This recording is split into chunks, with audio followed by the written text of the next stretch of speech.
Tune in to nostalgia. Tune in to now. Golden Radio Hour.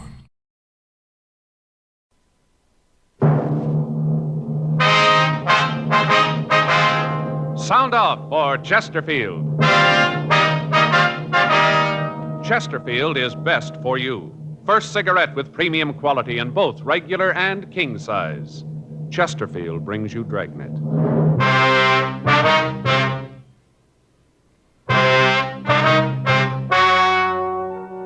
Ladies and gentlemen, the story you're about to hear is true. The names have been changed to protect the innocent.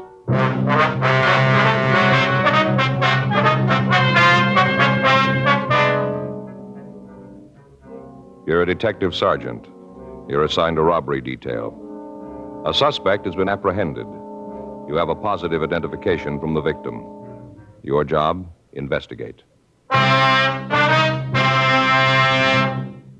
Years ahead of them all. Chesterfield is years ahead of them all. The quality contrast between Chesterfield and other leading brands is a revealing story. Recent chemical analyses give an index of good quality for the country's 6 leading cigarette brands. The index of good quality table, which is a ratio of high sugar to low nicotine, shows Chesterfield quality highest. Chesterfield quality highest. 15% higher than its nearest competitor. Chesterfield quality highest. 31% higher than the average of the 5 other leading brands. Yes, Chesterfield is first with premium quality in both regular and king size. Don't you want to try a cigarette with a record like this? Chesterfield.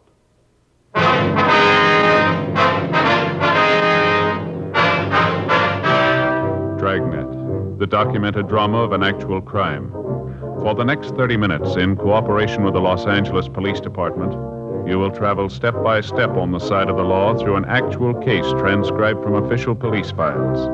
From beginning to end, from crime to punishment, Dragnet is the story of your police force in action. It was Wednesday, June 3rd. It was hot in Los Angeles. We were working the day watch out of robbery detail. My partner's Frank Smith. The boss is Captain Didion. My name's Friday. I was on my way into the office, and it was 7:46 a.m. when I got to room 27A. Robbery. Joe? Yeah? You're early. Yeah. I got to run over to Georgia Street Receiving Hospital. What's the matter? I don't know, Frank. I started to get headaches last night. I couldn't sleep. Ringing in my ears. I don't know what it is. Now, hold on. Stay right there. What? Got up my locker. I'll get it for you. What are you talking about? The headaches get worse when you move. What? When you move around, it gets worse, right? Yeah? Feels like your head's going to blow out? Yeah? Uh-huh. Glad you came to me. I know just what it is. Got stuff right up here. Someplace. Yeah, here it is.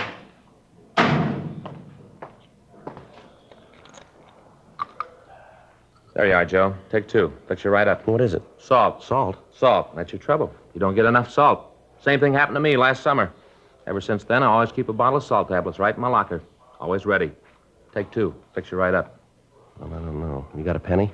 What for, a cup? Now, wait a minute, Joe. We're not going to drink that water anymore. No? Just a minute.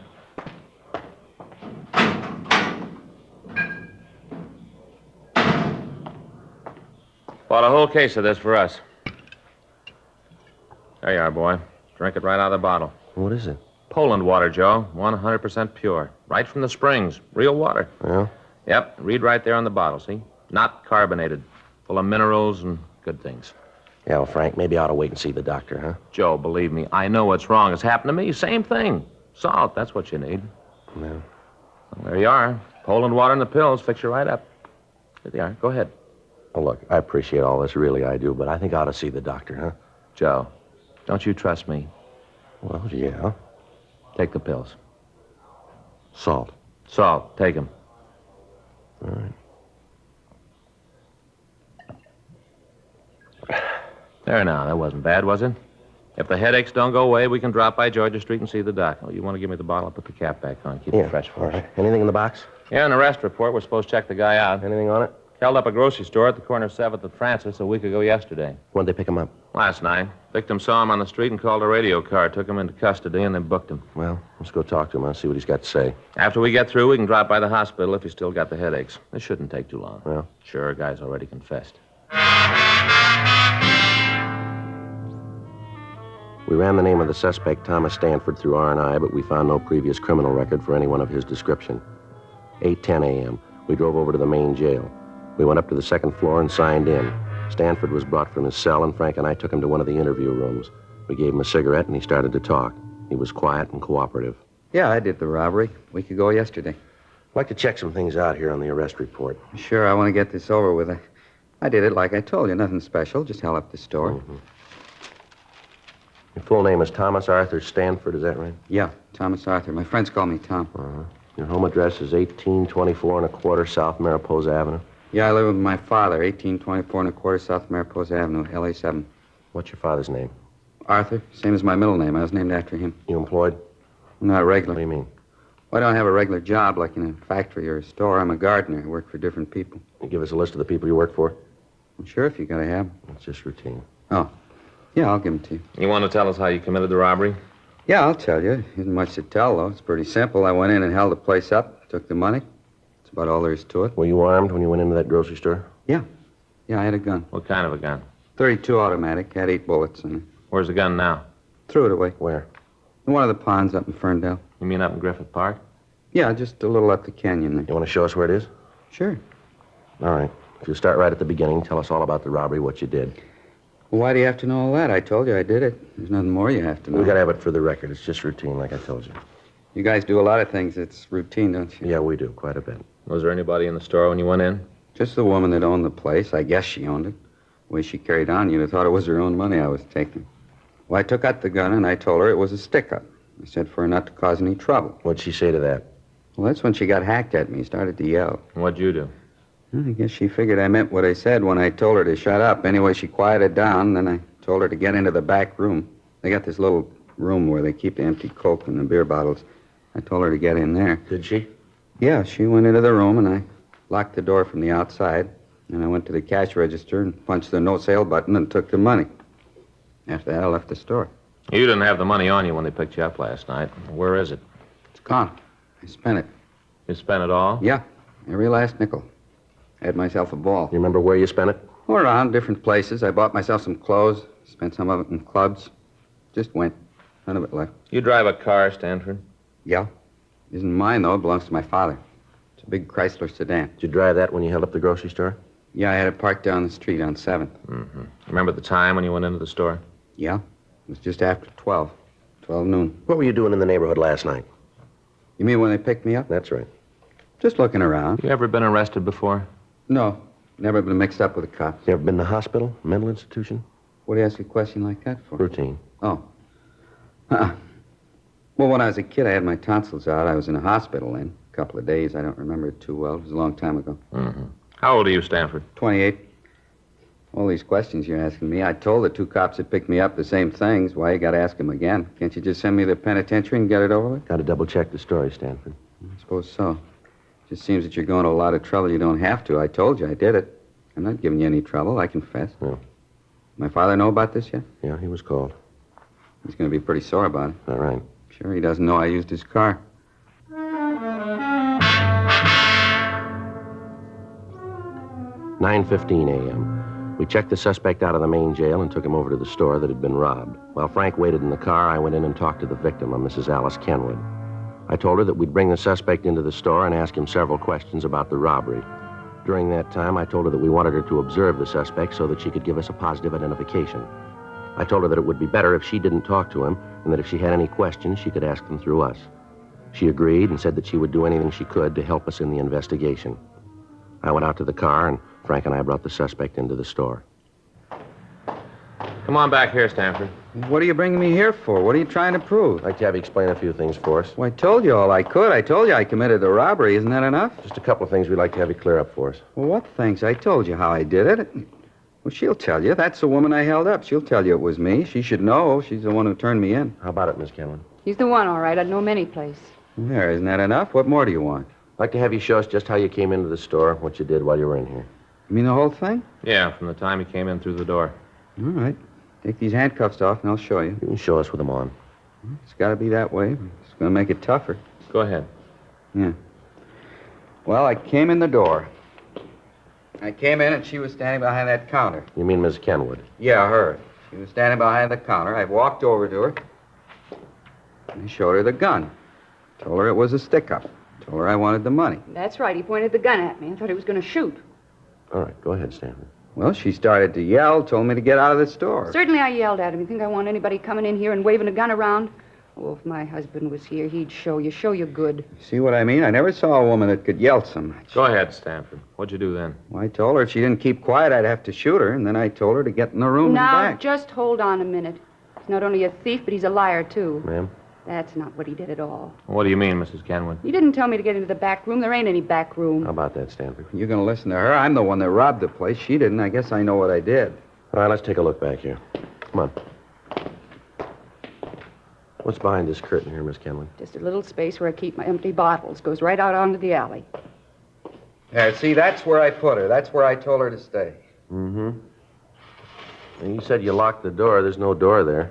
I got confused. It doesn't make any difference. I told her to get back there and stay there until I was out of the store. That's a lie. You did no such thing. You told me to get down on the floor and cover my face. Then you went over to the cash register and you took the money.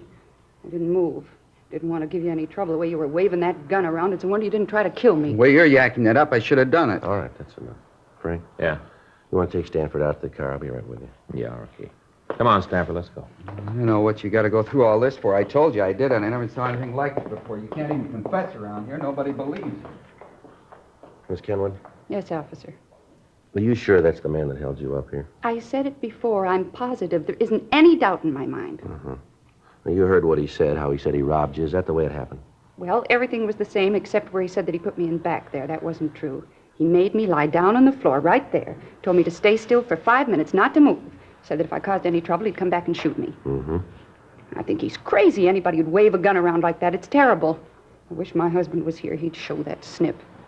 He's in the Army, you know, my husband. Yes, ma'am. Awful thing. Him overseas getting shot at and young punks like that roaming around the streets with guns, threatening people. It's a terrible thing. Now, this is pretty important, ma'am. I want to ask you once more. You're sure that's the man who held you up? How many times do I have to say it? I told you that it is. He admits it himself. What more do you need? Well, I don't know, ma'am. There's just something here that isn't right about the whole thing. Doesn't make any difference. He's the man. There's no mistake about that. Oh, you just let me know when you want me in court. I'll be there. I want to see him get what's coming to him, every bit of it. Yes, ma'am. So do we, if he's the right man.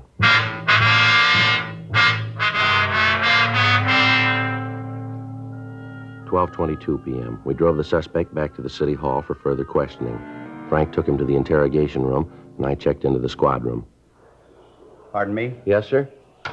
Sergeant Friday? Yes, sir. Something I can do for you? I'm Arthur Stanford, Tom's father. Oh, yes, sir. I understand my son is here. Is that right? Yes, sir. He's here. Wonder if I could see him, talk to him. Yes, sir. I think that can be arranged.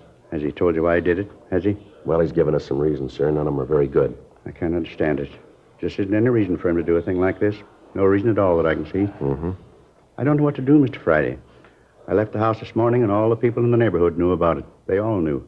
I walked down the street, and they turned away from me. I could see them watch me through the windows of their houses. I could tell what they were thinking. My son's a thief. Common thief. And in my heart, I know it's true. I don't know what to do about it, Mr. Friday. Can you tell me? No, sir. I'm afraid I can't. Well, maybe he can. May I see him? Yes, sir. He's across the hall. This way. Right over here, sir. I wonder if I could have a cigarette? Yes, sir. Here you are. Here's a match. Thank you. I'm not sure what I'm going to say to him when I see him. Wish I had some time to think. Well, you don't have to go in now if you don't want to, sir. Oh, it wouldn't help any to put it off. Won't get any easier with time. I might as well get it over with. All right, sir.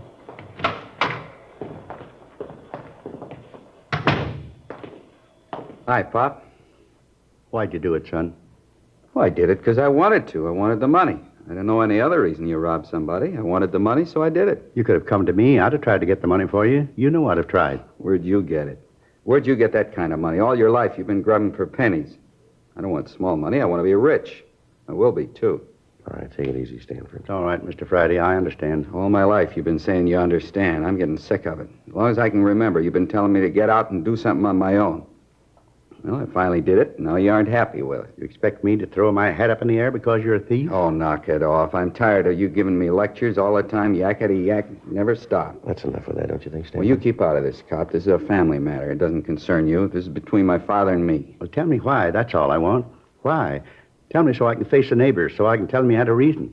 Tell him your son's a bum. Well, they know that already, but that's not a reason to steal. It's good enough for me. They're not going to listen to you anyway. They already made up their minds about me. They did that a long time ago. Come on, Stanford. Let's go back to jail. Sure. Anything else here to do? He never understood. He never did. Let's go. One thing I'd like to ask first. What's that? You're going to jail for a long time. I have to live while you're gone. It's your worry. And it always has been. I want to know what you did with the gardening tools. I'll have to have them to get along. I don't know. I left him someplace. You remember where? Think. I need those tools. I'm not sure. Maybe at Mrs. Howard's. Maybe that's where I left. Over on 12th? Yeah, I did her place last Wednesday. I guess I forgot to pick the stuff up when I left. It must still be there. And I'll go over and get them. Wait a minute. What do you want? You said you did some gardening for this Mrs. Howard last Wednesday. That'd be a week ago yesterday, is that right? That's what I said. You remember what time you were there? Most of the day. I got there about 10 in the morning, left about 4 in the afternoon. I was in a hurry to get away. That's why I forgot the tools, I guess. You leave the place at all during the day? Not till I finished. What are you trying to prove with all these questions? It's about the robbery, Stanford. Yeah? If you were at this Howard woman's house, how could you held up the grocery store? Don't make no difference how I did it. I don't have to explain it to you. No, you're wrong about that, Stanford. Is that right? Too many things here don't add up. The way you confessed, the difference in your story about the robbery. Now, this thing about you being at the Howard house. I don't know why you're lying about this, Stanford. Yeah? But we're going to find out.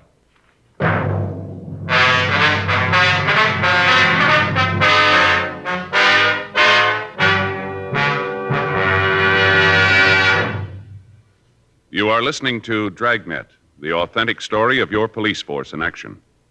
Chesterfield is best for you. Listen to Chesterfield's record. For a full year and 2 months, a doctor has been making regular examinations of a group of Chesterfield smokers, and he reports no adverse effects to the nose, throat, and sinuses from smoking Chesterfields. Don't you want to try a cigarette with a record like this? Chesterfield. First with premium quality in both regular and king size. Chesterfield. First choice with Young America. And that's from a survey of 274 colleges and universities. Try Chesterfields today. Remember, Chesterfield is America's best cigarette buy.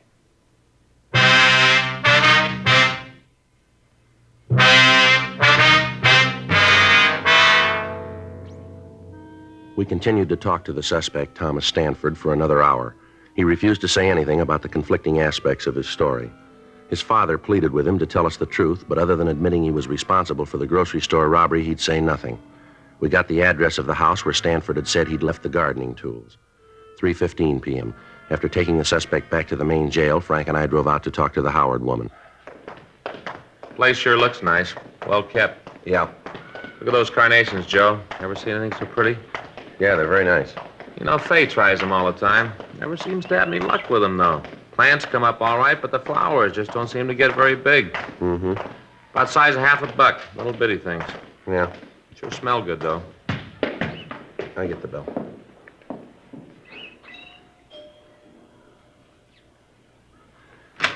Yes? Miss Howard? That's right. Is there something you want? Police officers, ma'am. We'd like to talk to you. Policeman? What do you want to see me for? Well, it's about a man who did some work for you, Thomas Stanford. Oh. Yes, come in, won't you? Thank you very much. My name's Friday, Mrs. Howard. This is my partner, Frank Smith. Well, how do you do? How do you do, ma'am? Just sit down there. I'm having a late lunch. Can I get you anything? No, thank No, you. thank you, ma'am. Sure you wouldn't have a glass of iced tea or something like that? No, thanks, Miss Howard. How about this man, Stanford? Oh, yes, Tom. He's a good gardener. Does a beautiful job on the place. You should take a walk around the grounds. He keeps it just beautifully. Yes, ma'am. Could you tell us when he was here last? Oh, well, I'd have to think about that. Let's see. Well, I think it was a week ago yesterday. Yes, that's right, last Wednesday. He comes once a week. He should have been here yesterday. Called his house when he didn't show up. No answer. Probably forgot. He's very forgetful, you know. Is that right? Oh, yes. But take the last time he was here. He walked off and forgot all of his tools. Lawnmower, clippers, everything. Had to take it back to the garage. Just left it on the lawn right out in the front of the place. Mm-hmm. You ever had any trouble with him? What do you mean by trouble? Well, any arguments, disagreements? Well, on a couple of occasions, we've had words about what flowers to put in. He's wanted to plant one thing, I've wanted something else. They've never been serious, though. Yes, ma'am. I suppose I shouldn't say this. What's that, Miss Howard? Well, frankly, I've never thought that Tom was real bright. He seemed sort of backwards. How do you mean, backward? Well, when it came to thinking out something for himself, he just couldn't handle it. If you told him to do a thing a certain way, he'd do it, never vary from the way you told him. But ask him to figure something out, and he was dead. Seemed like the motor was turning over all right, but he just couldn't get the clutch out. Gears just wouldn't work. Yes, ma'am. That's why I say I don't think he's very bright. He just can't seem to think for himself. No initiative. Do you remember what time he was here on Wednesday? Well, now, let's see. He got here about 10 in the morning. It was right after that radio show about the Friends. I'd just finished listening to that when he got here. That goes off the air at 10. Have you ever heard it? No, ma'am. Oh, you should listen sometime. These people tell why they need a friend to help them out of trouble. Well, I listen to it every morning. Makes me feel pretty lucky, those poor people. I sure appreciate what I've got when I hear what they have to say. Was Stanford here all day, ma'am? Yes, all day. He didn't leave until, let's see. Well, I guess it was about 5, someplace around in there. It seems to me it was just before the 5 o'clock news, just before that when he left. You say he got here at 10, and then he left just before 5 o'clock, is that right? That's right. Any chance that he might have been away without you knowing it? No, I'd have known it if he had. He was out in the backyard most of the morning, and then he took care of the front later in the day. And what's he do about lunch, Miss Howard? What do you mean? Well, does he bring his lunch with him? Once in a while he does, yes. Well, he didn't on Wednesday, though. I'm sure about that. How do you mean, Mrs. Howard? Well, along about lunchtime, it was right after the noon news, I made up a little plate for him. A couple of sandwiches, potato chips, and some pickles, little tiny sweet gherkins. I made it up and I took it out to him. Yes, ma'am. I took this nice plate out to him, and where do you suppose I found him? Where? Out behind the garage, sitting next to the compost box. What do you suppose he was doing? What, ma'am? Reading a comic book. All about cops and robbers. One of those with a picture on the cover of the crooks trying to shoot their way out of the bank. I told him that he'd better get on the ball, let the clutch out, and get to work. I told him that I wanted the yard finished up by 5, and that I didn't want any funny business about it. What'd he say to that? Well, he just looked at me for a long time, and then he said, "Okay, Warden." Just like that. "Okay, Warden." But he got to work right away, and he finished up on time. You see, my son and daughter-in-law were coming over. It was his birthday, and we'd planned a little party. I wanted the place to be nice for them. Yes, ma'am, we understand. Is it possible that Stanford could have gotten away from the yard at all between 10 and 5? No, I'm sure of that. He was here all the time. All right, ma'am. Thank you very much. What's this all about? Is Tom in some sort of trouble? No, it's just a routine investigation, Miss Howard. I'm going to give you our card in case you think of anything else. Here you are. Oh, thank you. Michigan 5211, is that right? Yes, ma'am. Ask for robbery division. That's extension 2511. It's right on the card. Oh, yes. Poor Tom, all this trouble. It's too bad. Yes, ma'am. I just wish this was New York. Beg your pardon? Well, if this was New York, everything would be all right. How's that? That program about the Friends? Yes, ma'am. Tom could sure use one.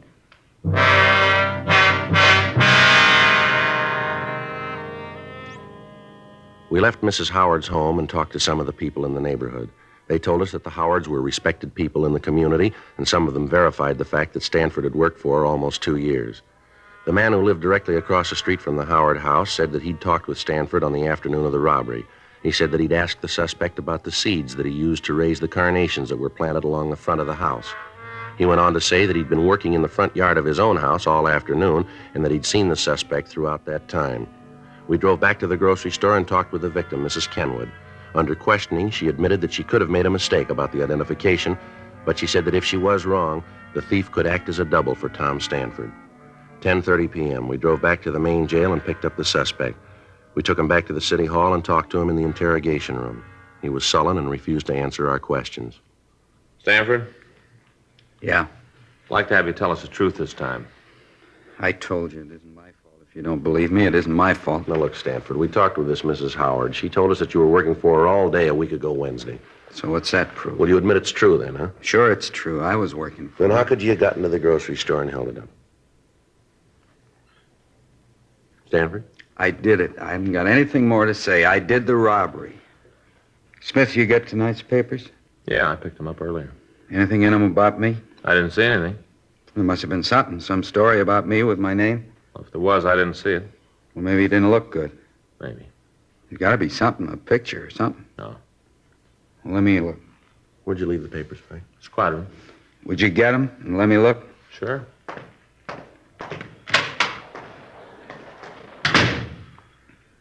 Pretty important to you that you're in the papers, isn't it? I just want to see them, that's all. Well, he'll bring them back. You must have made a mistake. There's something about me. There's got to be. It isn't every day there's a robbery like this. The papers would write it up big, wouldn't they? I don't know. Well, sure they would. There was a story when the place was robbed, told all about how it was done. It was just a little story, but now they've got me. It seems you should have a picture. Here it is. Let me see. Nothing on the first page. Robbery happened a week ago. It's old news. Yeah, but you just caught me last night.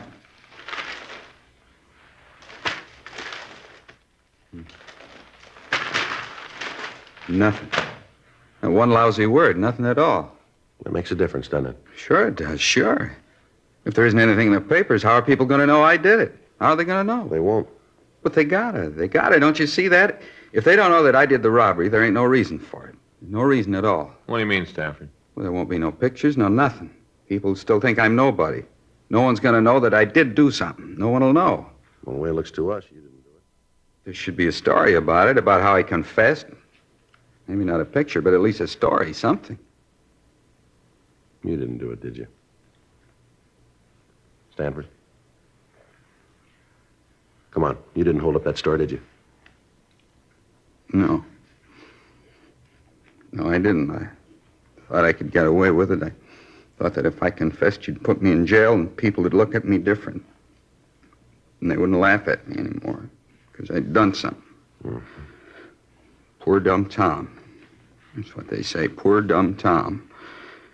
Just once I wanted to show him that I could do something. You ready to go? Back to the jail? That's right. You think we could stop on the way over? I'd like to pick up something. Yeah, what's that? Other papers. Might be something in them.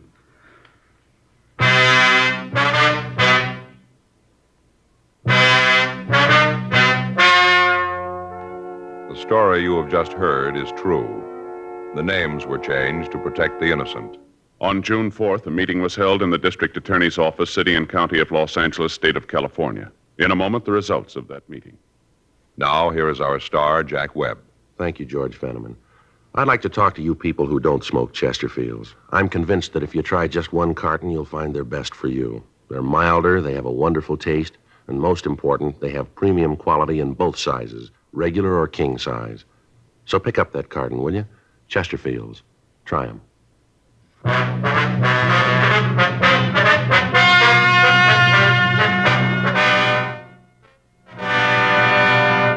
A 5.10 report was filed on Thomas Arthur Stanford, and he was released from custody.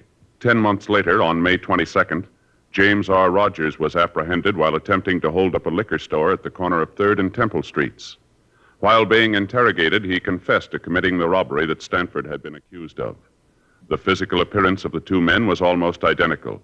Rogers was tried and convicted of robbery in the first degree and received sentence as prescribed by law.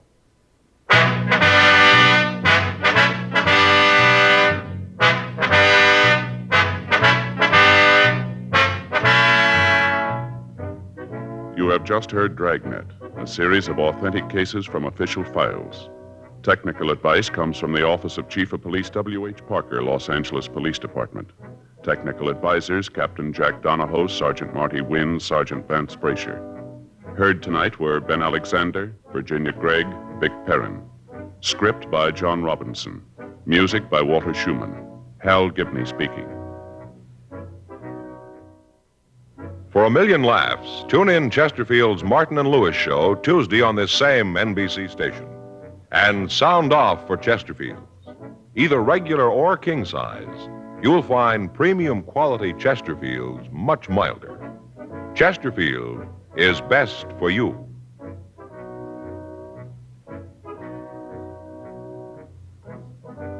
Chesterfield has brought you Dragnet, transcribed from Los Angeles. Now, new Fatima has the tip for your lips. Fatima tips of perfect cork. King size for natural filtering. Fatima quality for a much better flavor and aroma.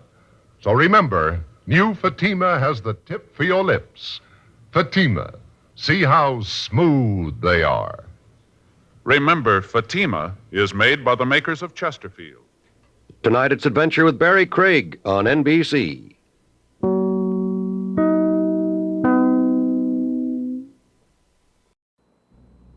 Ladies and gentlemen, the story you are about to hear is true.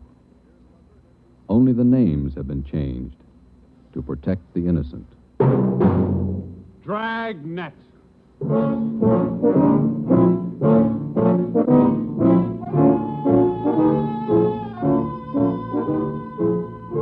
Dragnet, the documented drama of an actual crime, investigated and solved by the men who unrelentingly stand watch on the security of your home, your family, and your life. For the next 30 minutes, in cooperation with the Los Angeles Police Department, you will travel step by step on the side of the law through an actual case from official police files, from beginning to end, from crime to punishment. This is the story of your police force in action. Dragnet.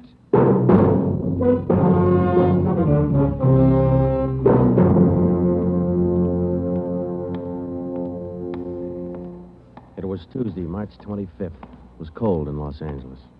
We were working the night watch out of homicide. Detectives in Los Angeles work in pairs. My partner's Ben Romero. He's a sergeant, so am I. My name's Friday. The boss is Ed Backstrand, chief of detectives. I was on the way back from the record bureau, and it was 13 minutes past 11 when I got to room 42. Homicide. That's a hot shot. Somebody grab it. I got it, Ed. At 1245 East Doheny Street, 1245. 2 officers shot. At 1245 East Doheny Street, 2 officers shot. What have you got, Friday? Read it. 2 officers shot. Where's Romero? Right here, Skipper. Okay, you've got one to roll on. Get going.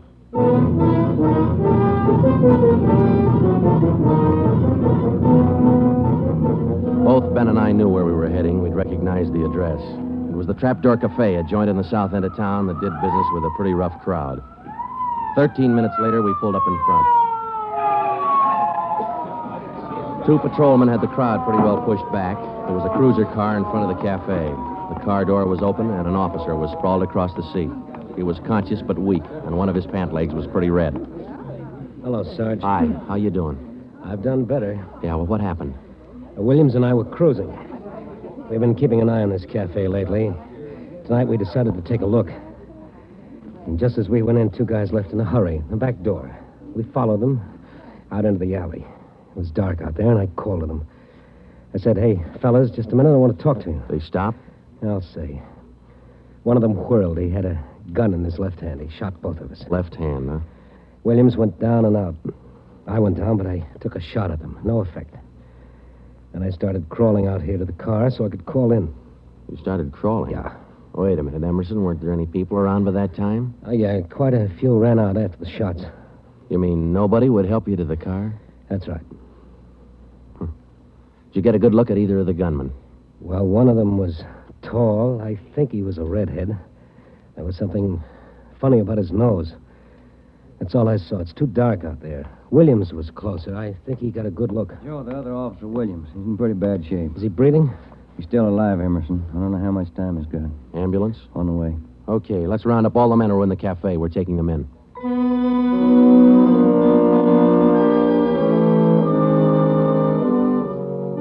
We took all the men back to the city hall. There were 23 in the Trapdoor Cafe at the time of the shooting. We questioned all of them. One of them said there had been a redhead in the place, but he couldn't describe him. Ben and I left the interrogation room, and we went back to the squad room. Friday, Romero. Got a minute? Yeah, Ed. Come on, Ben. Sit down. Okay. You get anything from those people you questioned? Nothing we could use.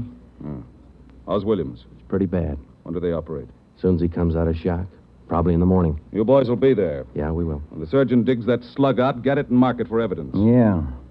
Skipper, them 2 men shot without asking any questions. They must be hot. Yeah.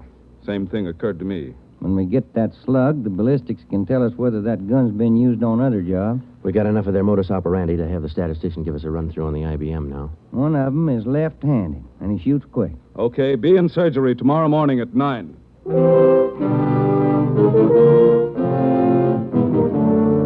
Neither Ben or I said much on the way home, but we were both thinking the same thing. I knew the chief was thinking it, too. Here were two men who'd shot a couple of police officers without asking any questions. Now, I suppose you've heard a lot of stories about what the force thinks of cop killers. Sure, we don't like to lose our friends and partners any better than anybody else would. Why not figure it this way? If these two guys would gun a couple of armed police officers, do you think they'd hesitate to shoot you, the unarmed citizen?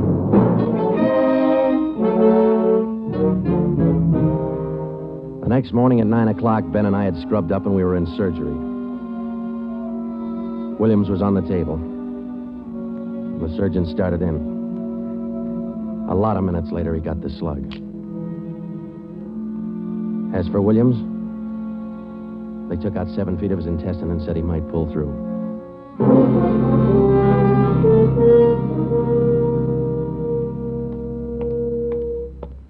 Joe, here's a report from ballistics. The slug they took out of Williams come from a .44 Smith & Wesson.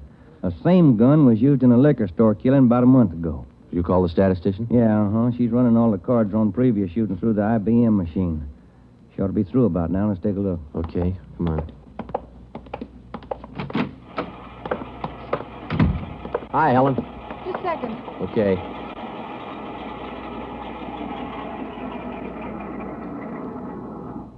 Well, that's it, boys.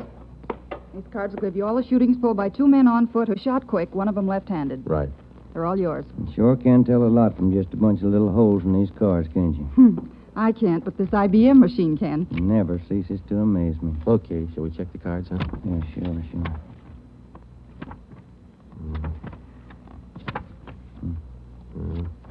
Wait a minute, Ben. Here we are. Huh? Yeah. Here's that liquor store killing ballistics tied the Smith & Wesson in on. Same gun that Emerson Williams was shot with? Well, it checks out. The liquor store was in the same neighborhood as the Trapdoor Cafe. Same gun, huh? Got to be. How long ago? A month ago, yeah. Ben, take the DR number off this card and let's pull the crime report on that job.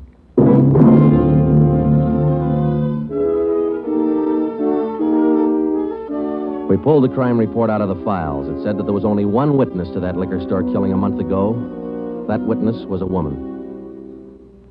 Miss Forbes, I'm sorry to disturb you like this, but we'd like to ask some questions about that liquor store killing you witnessed a little over a month ago. Well, I told the police everything I knew about it then. Yeah, we know, but maybe you wouldn't mind telling us again, huh? Oh, no, I guess not.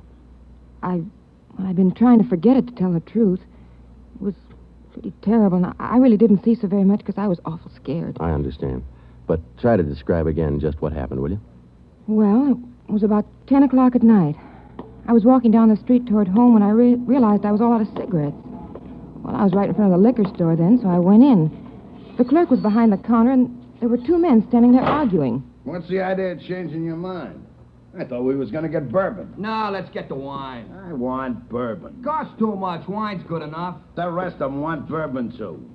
We better talk to them. Well, okay. We'll be back when we make up our mind, mister. 2 men walked out of the store, and the clerk smiled at me and shrugged his shoulders. I bought a pack of cigarettes and turned to leave. But just then the 2 men came back in again, and each of them had a gun in his hand. This is a stick-up, mister. The clerk just sort of crumpled to the floor. I couldn't believe my eyes, but that's just how it happened. The men said this is a stick-up, and then they shot him right away. Get over against the wall, lady, or you'll get the same. One of them punched the no sale on the cash register. I was shaking so I almost caved in. He scooped the money out of the drawer and stuffed it into his pocket. And then the other one went over to where the liquor clerk was lying face down. He knelt down beside the clerk and he put his gun against the clerk's spine. Then they both ran out of the store. Oh, it was terrible. That clerk, he was lying there helpless and wounded, and they deliberately... Yeah, Miss Forbes, I understand. Oh, Miss Forbes, you said that both of the men had guns. Yes. One of the guns was black and the other was sort of fancy looking. What do you mean, Miss Forbes? Well, it was real shiny. Nickel-plated? I wouldn't know about that, but it was shiny. There were 2 guns, huh? Yes. Well, now about the men themselves. Well, I was so scared their faces just didn't register with me. The one who shot the clerk in the back was sort of stocky. That's about the best I can do. You mentioned in the report that one of the men was left-handed. Yes, I do remember that. Uh-huh. Look, Miss Forbes, this is very important to us. One of the men was a redhead? Redhead? Why, no, I didn't see any redhead.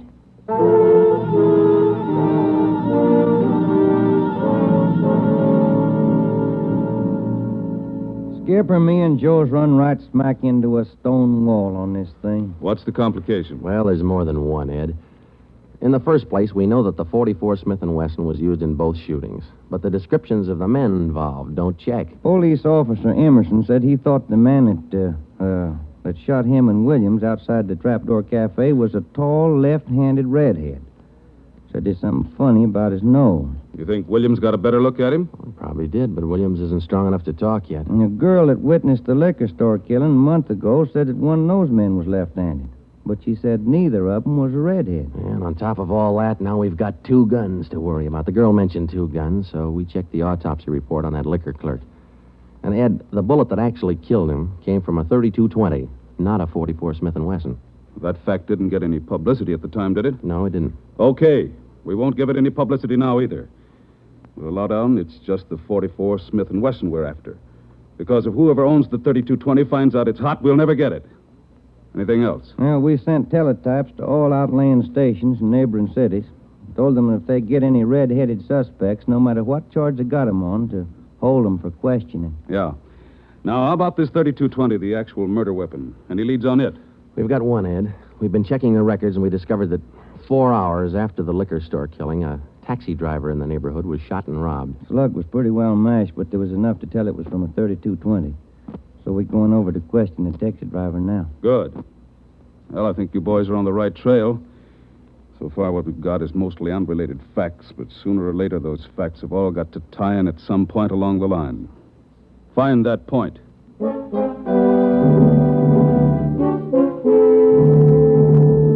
find the point.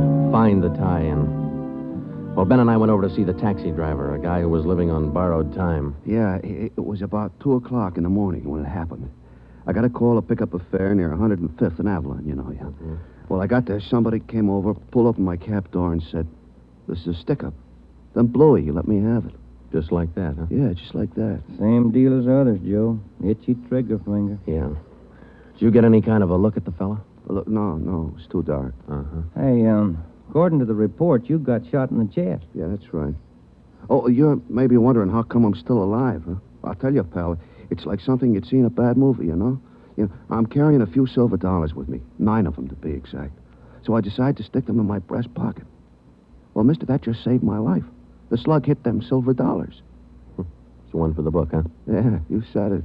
Well, thanks very much. Say, incidentally, we had a little trouble finding you today. You weren't at the stand you operated out of last month. Well, look, I'm not only not at my usual stand, I'm not driving a hack no more. Oh? Look, after what happened, are you kidding? No, I don't want to push my luck any further than it's been pushed.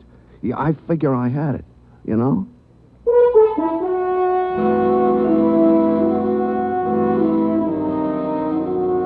And about that time, Ben and I were beginning to figure we'd had it. We were getting nowhere fast. We had a few informants nosing around, but so far they hadn't come up with any leads.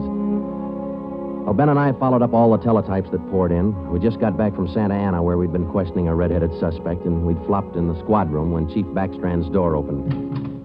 Friday. Romero. Got a minute? Yes, Skipper. Any luck with the Santa Ana Redheads? No, none at all. I guess you haven't heard the latest. We just now got back in town, Skipper. Early this morning, another cab driver got shot. What? Yeah. Man came up to his taxi, opened the door, said, "This is a stick-up," and shot him. Bullet went through one leg and into the other, but the driver managed to start his cab and drove over to a cafe. He called in from there. Boys recovered the slug? Yeah. It came from the same .44 Smith & Wesson that was used in the other 2 jobs. The cab driver get a look at the gunman? Yeah, briefly. Was it the redhead? No. Oh, the stocky guy. He wasn't redheaded and he wasn't stocky. That's all the driver knows. Well, that's great. Skipper, this is beginning to sound like a Gun of the Month club. You reckon somebody's renting them guns out? Well, they're passing the guns around all right, but I think they're working together. The way they operate indicates that. Yeah, the trigger-happy routine. Killing is apparently more than a business to them. It's pleasure, too. That's why we've got to get to them fast. Come over here. All right. Come on, Ben. Here. Take a look at this map. Uh-huh. Here's the Trapdoor Cafe, and over here's the liquor store. And down here is where the first cab driver got shot. Mm-hmm. Right here's where the second one got it. All of the shootings have taken place within an area of 10 square blocks. Okay. Tonight we're going to throw a blockade around that whole area. Good. It'll go into effect at 10 p.m.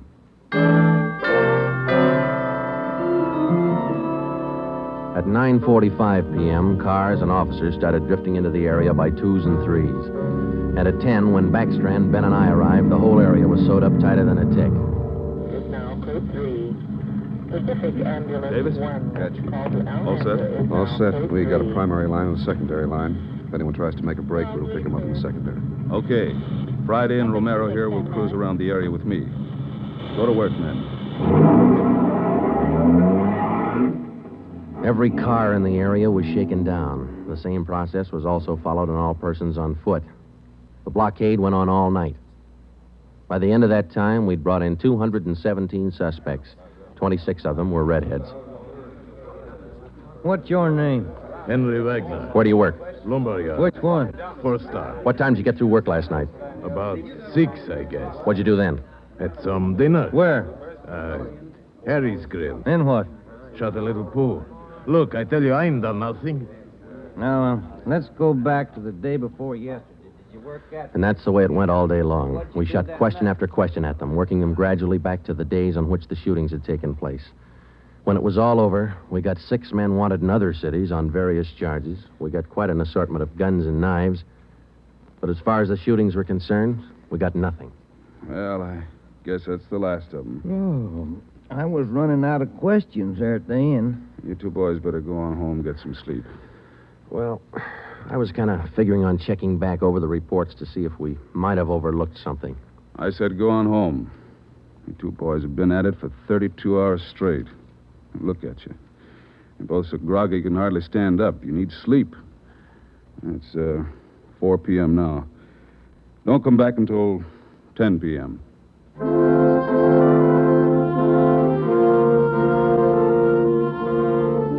When I walked into the squad room at 10, Ben was already there. An informant had just phoned in a new lead. He told Ben he'd heard about a gang that had been hanging out down around the DeVere bungalow court in the south end of town. We knew that the DeVere was close to the Trapdoor Cafe, so we went over to talk to the manager. Joe, I've been meaning to ask you. You checked on how Williams is getting along? Yeah, I did. I called the hospital this afternoon. It's going to be all right. Oh, that's fine. Well, here we are. Yeah, manager's office. Still got a light on.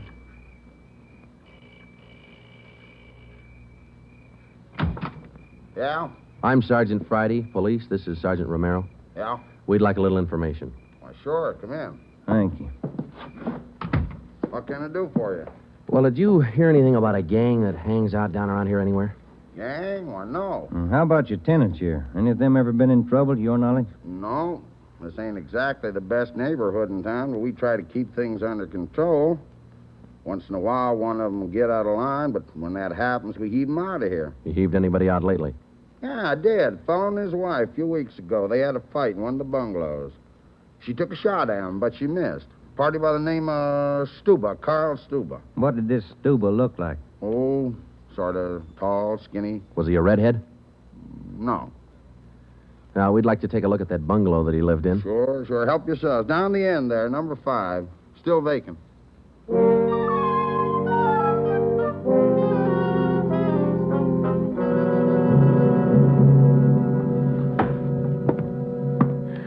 Well, I guess that does it. Stuba didn't leave a thing behind. Matter of fact, we don't have anything to prove that this Stuba's tied in at all. We're only working on a hunch. Hey, Joe, look. Where? Up on the wall there, just by the window. Oh, yeah. Yeah, that plaster there, it's newer than the rest. You got a knife? I sure have, boy, and I'm carving. That manager'd be awful unhappy with me if he was here. Yeah, he would. Yeah, it might. Hey, Joe, here it is. A slug. They plastered right over it. Okay, dig it out, and let's hope it matches. It matched. The slug from the wall came from the same .44 Smith & Wesson that had been used in the other shootings. So now we had a name to work on, Carl Stuba. But he'd done a good job of dropping out of sight. Well, the next day, Ben thought he had another lead. I've just been talking to another informant, Joe.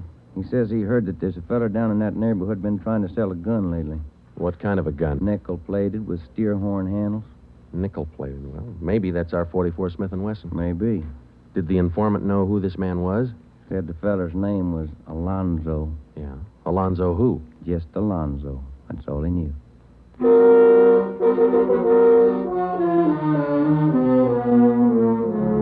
So now we had two names, Stuba and Alonzo, but no men to go with them. So we went back to making the rounds of the substations, interviewing red-headed suspects. We took a few of them to Williams, who was home from the hospital by now, but he couldn't identify any of them as the man who shot him. Still, we kept checking. Finally, we got around to the 77th Street station. We questioned the suspects they were holding there, and we just started to leave when one of the officers called us. Hey, Sarge, we're holding somebody else you might want to look at. Redhead? No. What's the charge? Suspicion of burglary. Small job. Oh, I don't know. What do you think, Ben? What's special about him? He lives in the same neighborhood where those shootings took place. All right. Where you got him? Down here. You admit anything? Nope. He's pretty surly. Here we are. Thanks. Hi. What do you want? I'm Sergeant Friday. This is Sergeant Romero. We'd like to ask you a few questions. Look, I already told the other cops all I know. I didn't steal no radio from that jerk. What's your name? We've been through all that once. Come on, what's your name? Jackson. Alonzo Jackson. Alonzo. I looked at Ben, and Ben looked at me. This could be the Alonzo who'd been trying to peddle that Smith & Wesson. Ben and I both knew here was one suspect we'd have to be real careful with. Alonzo, according to the records, this burglary you're suspected of took place on the night of the 27th. Look, how many times do I have to tell you guys they didn't have anything to do with it? You got an alibi for that night? Sure, I got an alibi. I was out with a couple of friends, I can tell you. What's your friends' names, Alonzo? One of them's Crandall, the other Stuba. Stuba, the guy who used to live in the bungalow court. Well, we told Alonzo he'd have to produce his two friends to give him an alibi for the burglary charge, and he bit. He went with us, and he pointed out where Stuba was living now. No wonder we hadn't been able to find him. It was a little shack at the back of a lot behind two houses. We thought it was a chicken coop at first. We took Alonzo back to the station, then we picked up Stuba. He was surprised to see us and not very happy. We took him in. Next, Alonzo gave us Crandall's address.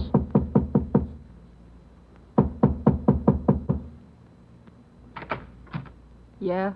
Mr. Crandall in? No. Will he be back soon? I don't know. Who are you? Sergeant Friday, Sergeant Romero, police.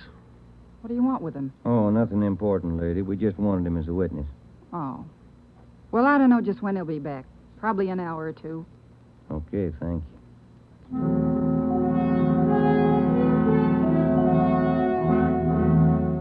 We went down the street away, and we staked out in the car. We sat there for about 5 hours, and then Ben nudged me in the ribs. Hey, Joe. Huh? Joe, take a look. Coming along the sidewalk.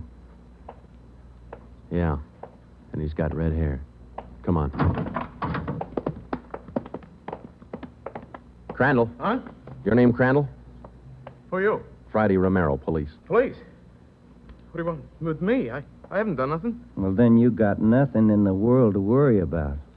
Come on.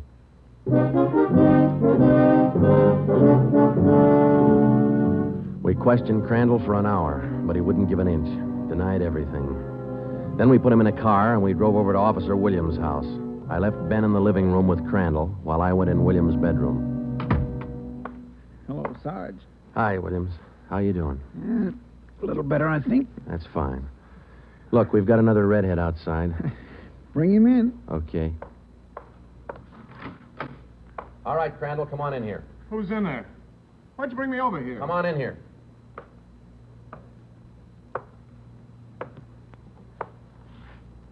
How about it, Williams? That's the guy. No, I'm That's not. the guy that shot me. Well, Crandall? No. Yeah. It was an accident. I didn't mean to shoot him. It was an accident.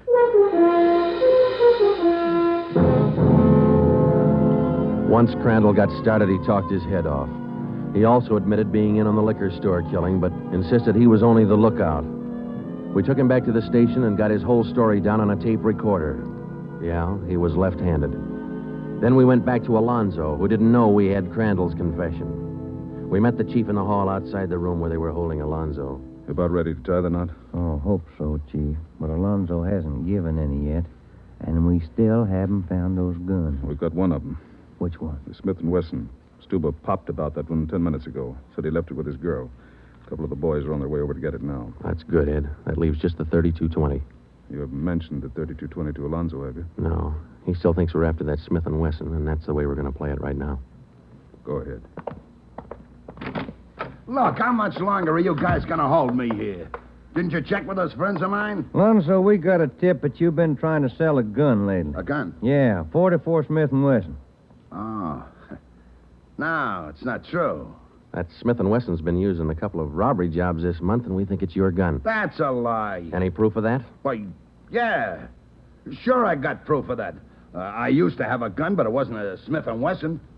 Look, if I tell you where it is, that ought to convince you, shouldn't it? It'll help things. Okay. I sold it to a neighbor of mine. He gave me $7. I'll give you his address. You sure it's not a Smith & Wesson? Sure, I'm sure. It's a 32-20. Yeah, it worked. We went to the neighbor's address, and he admitted having bought the 32-20, but said he'd lent it to a friend who'd never returned it. The friend had hocked the gun to a barber. The barber gave him $15 and a haircut for it. We finally got it from the barber, and we came back to the station. I'm all set, Joe. I'll be in the next room. Just give me the nod. Okay. Hello, Alonzo. Hey, you got the gun. Yeah, we got the gun. Well, now maybe you'll believe I'm on the level. Okay if I go now? I guess we won't be able to hold you here much longer. You can say that again, brother. You could have saved a lot of time if you'd have listened to what I've been trying to tell you all along. I guess you're right, Alonzo. Sure, I'm right. You know, you guys would be a lot better off. You believe guys like me the first time we tell you something. But on the liquor Instead store of job, running... I was only a lookout. I was outside. It was the other two who pulled that one. Stuba and Alonzo. Alonzo killed the clerk. Hold it, Alonzo. Dirty, All right, Alonzo, that's enough. Now, come on, how about it? Well, what's the use? All right. That's like he said. Okay, Ben, bring the recorder in here. Alonzo's ready to make a record now.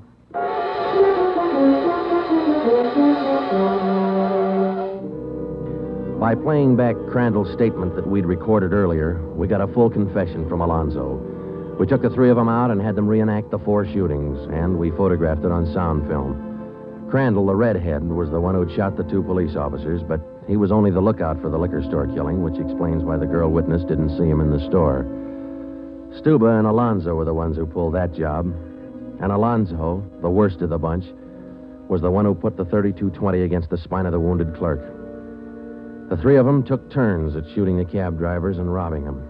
That accounted for the mixed-up descriptions, including all that left-handed business. 2 of the 3 suspects happened to be left-handed. Well, that was the crop. Crandall, Alonzo, Stuba. 4 shootings, 3 robberies, 4 attempted murders, 1 murder. The 3 men were tried and convicted. They're all in the state penitentiary. Crandall's there for life. Alonzo and Stuba, they'll be executed next week. File it, will you, Ben?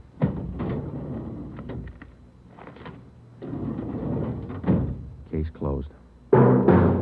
Dragnet.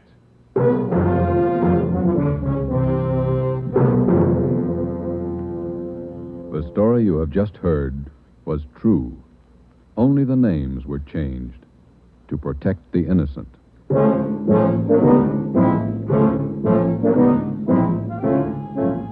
You have just heard the second in a new series of authentic cases from official files. Technical advice for Dragnet comes from the office of C.B. Horrell, Chief of Police, Los Angeles Police Department. Tonight's program is dedicated to Radio Officer Delmer E. Cook of the Los Angeles Police Department, who, on the afternoon of December 6, 1948, gave his life so that yours might be more secure. Dragnet came to you from Los Angeles. This is NBC, the national broadcasting company.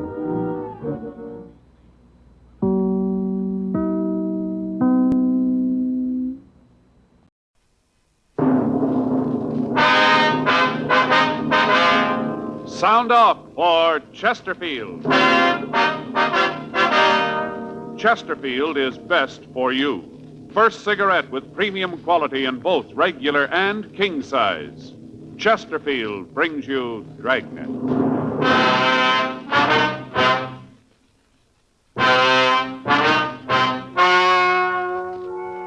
Ladies and gentlemen, the story you're about to hear is true. The names have been changed to protect the innocent.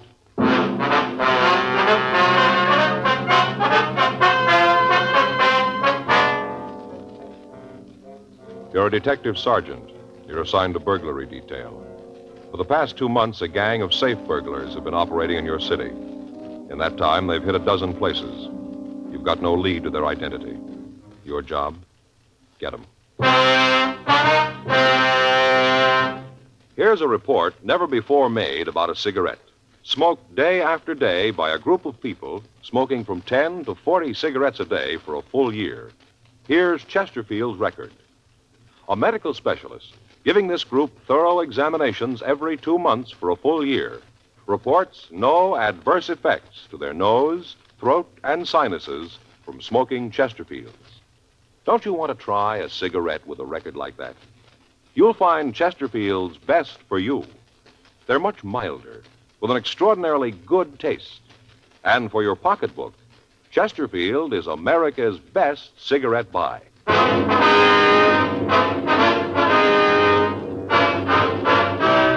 Dragnet, the documented drama of an actual crime.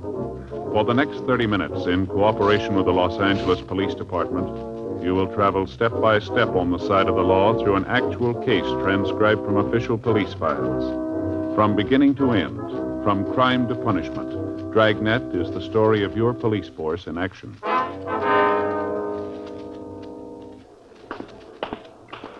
It was Tuesday, August 10th. It was warm in Los Angeles. We were working the day watch out of burglary detail. My partner's Frank Smith. The boss is Captain Wisdom. My name's Friday.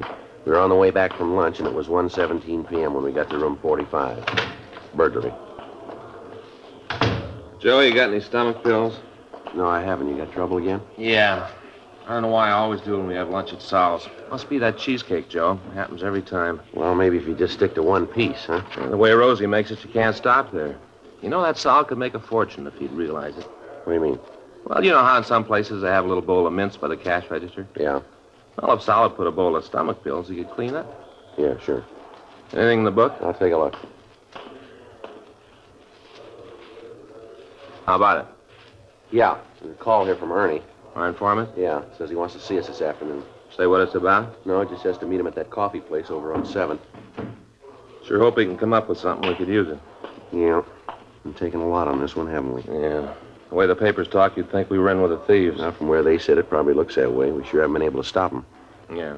You hear anything more on that last run from the stats office? Yeah, nothing. They've run the M.O. over and over. We can't make it. I saw the skipper this morning. He's sore, too. Yeah, it figures they're leaning on him, too. Well, there's got to be a break somewhere along the line. Their luck can't hold out forever. Maybe they don't know that. Did you check the FI cards from last night? Yeah, they're doing it now. They might come up with something.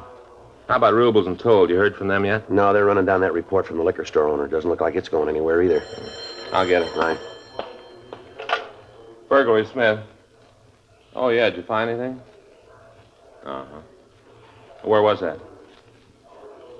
Uh-huh. How do you spell that last name? S-O-N? Right. Okay, thanks. We might have something. Yeah?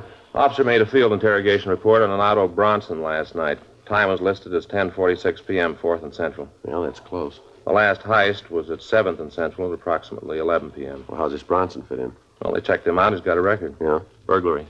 1:35 p.m. Frank and I checked the name Otto Bronson through R&I.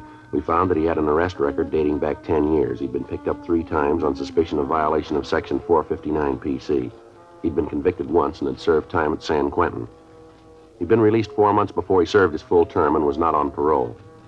We got his last known address from his ex-convict registration, and we drove out to see him. The address listed was a rooming house on Alexandria Street. We talked to the landlady, but she could tell us nothing about him. She said that he'd moved in about 4 months before, and in that time she'd seen very little of him. He didn't eat at the house, but he took his meals outside.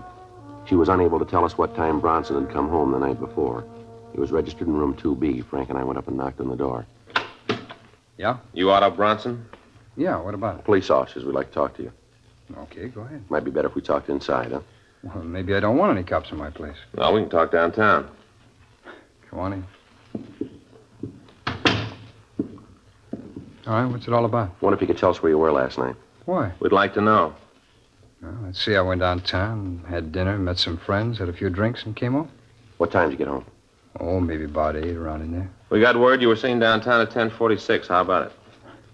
Maybe my watch stopped. Were you downtown? Oh, you guys know all the answers. You tell me. All right, mister, get your hat.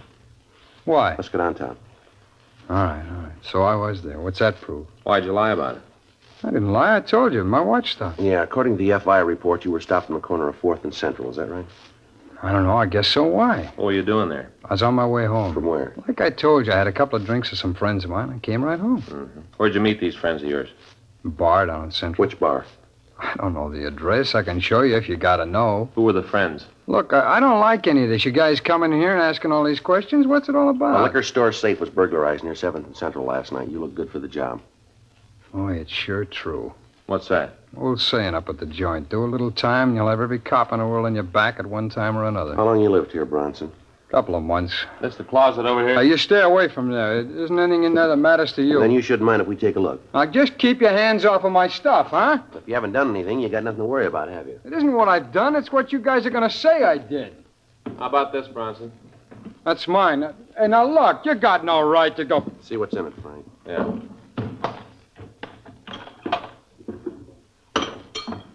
Now, how about this, Bronson?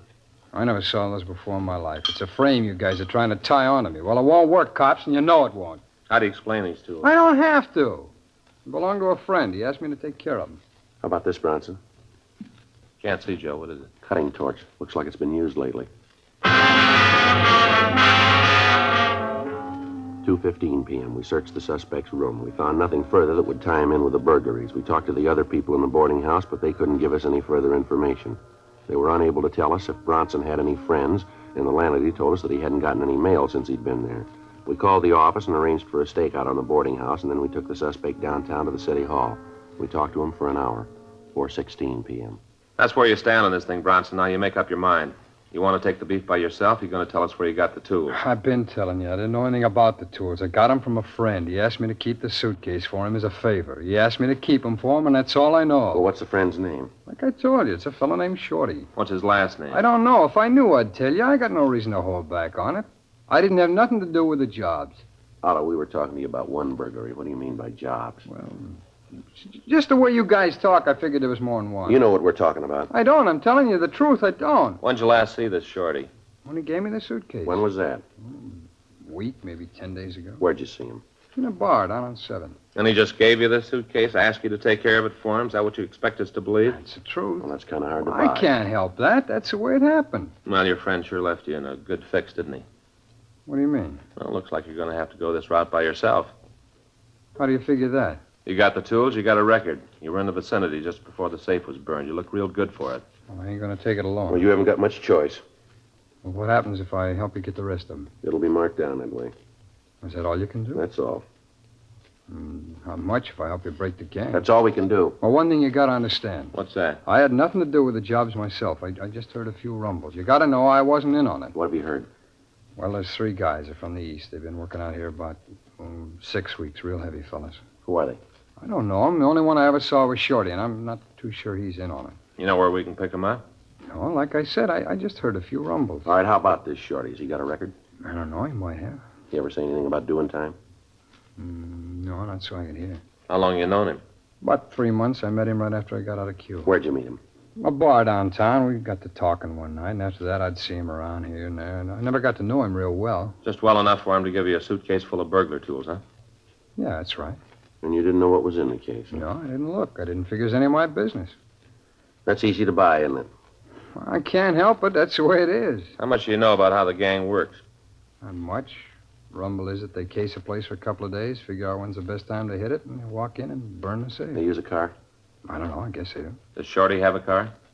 I don't know. I never saw him with one. He never mentioned it. You ever mention where he lived? No, not to me. I figure it's over on the east side, though. How you figure that? Well, just the way he talked. Nothing definite, but just the idea. You look at some mugs and tell us if you see this Shorty? Well, sure. I'd like to see you get him, leaving me to stand for a thing like this all by myself. Anything else you can tell us about the gang? No, that's about it. Okay, let's look at the mugs.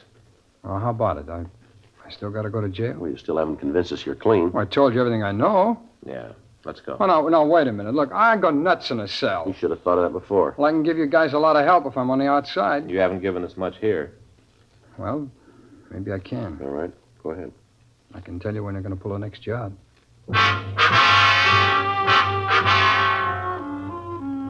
We continued to talk to Otto Bronson. He told us that he'd heard the gang was planning to rob the safe of a large chain grocery store in the southern part of the city. He gave us the date and the time that the operation was expected to take place, but he was unable to give us the exact details of how the burglary would be committed. The suspect couldn't tell us whether a car would be used or how the store would be approached. He was unable to give us a description of the other two men in the operation, but he did give us a description of Shorty. We ran the name through the moniker file in R&I. We got back 285 possibles and had the mug shots on the suspects pulled. These were shown to Bronson, but he failed to make an identification. We showed him our mug files on known burglary suspects, but he again failed to come up with an identification. The burglary tools were booked as evidence, and then Frank and I talked with Captain Wisdom. It was agreed that it might be better to release Bronson and have him followed. 8:31 p.m. The suspect was released and placed under constant surveillance. The date Bronson had given us for the next burglary was the following Saturday, August 14th. Frank and I made arrangements to place a stakeout on the store. We checked the store and found that there were two entrances, one off the parking lot to one side of the building and one on the street. We took up our position so that both doors could be seen. The area was placed under a Code 5 call so that the stakeout would not be burned. Frank and I waited. 10 p.m., 11, no sign of the burglars. Midnight came and went. At 5:30 a.m., the stakeout was called off, and Frank got to a phone. Yeah, uh-huh. When was that? Yeah? Okay, we'll be right in. Joe? Yeah, anything? Yeah, they lost the tail on Bronson. At approximately 10:30 Saturday night, Otto Bronson had gone into a theater on South Spring Street. The officer following had entered, but had lost the suspect in the darkness. The next morning, Sunday, August 15th, we got a report that Bronson had turned up at his rooming house at 7:45 a.m. I got a call from the business office with this information, and at 8:20 I picked up Frank and we drove over to see Bronson. Who's there? It's Friday. Oh, just a minute. Hi. Come on in. Well, you guys are up early this morning. How'd it turn out last night? What are you trying to pull, Bronson? What do you mean? You know what we're talking about. Nothing happened last night. Hey, you mean they didn't break into the place? That's it. I can't understand that. From what I heard, they had it all cased. Where were you last night? Well, you figure I had something to do with it, huh? We just asked you where you were. Oh, what's the matter? Hey, the tail you had on me get lost? We're waiting for an answer, Bronson. I went to a movie and then came on home. You came right home after the picture, huh? Yeah, that's right. Right home. How come it took you so long? Now, what's that mean? You didn't get home until this morning, did you? You guys are pretty thorough, aren't you? Where were you? All right, I stopped and saw a friend. We got to drinking, forgot all about time. That makes me a pigeon for you. Come on, Bronson, let's go downtown. What for? I haven't done anything. You gave us wrong information about last night. Well, that's not my fault. I'm not running with the guys. I told you what I heard. Now, it's not my beef that it didn't work out. From what I knew, that was the way it was going to be. All right, let's go. Well, now, just a minute. Look, we can work this out, huh? I'm afraid not. I leveled with you guys. I'm not giving you a snow job. That's the way it is. Now, look, you got nothing on me. If you had, you wouldn't have let me go before. Now that I think about it, I don't like the idea of a tail on me. What are you guys going to prove with that? The way you act, it's no wonder you get no cooperation from anybody. It's no wonder at all. All right, now you've made your point. Let's go downtown. Yeah, who is it? Mr. Bronson, it's me, Kelly. It's the landlord. Yeah, what is it? Mr. Friday here? Yeah, I'm Friday. Phone call for you. You can get it here in the hall. Thanks. You can get it here. Thank you. This Friday. Yeah. Mm-hmm. When?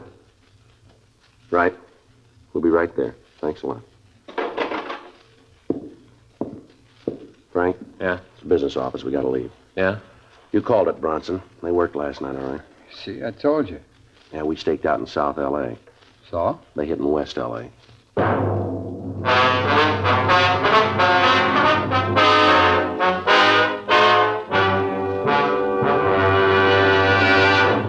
You are listening to Dragnet, the authentic story of your police force in action.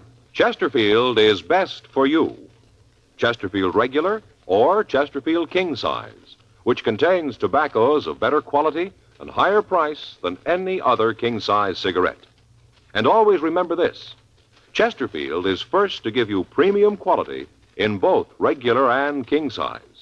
Just as Chesterfield has been first to name its ingredients, the ingredients that make the best possible smoke. Enjoy your smoking. Change to Chesterfield. Much milder with an extraordinarily good taste. The best for you.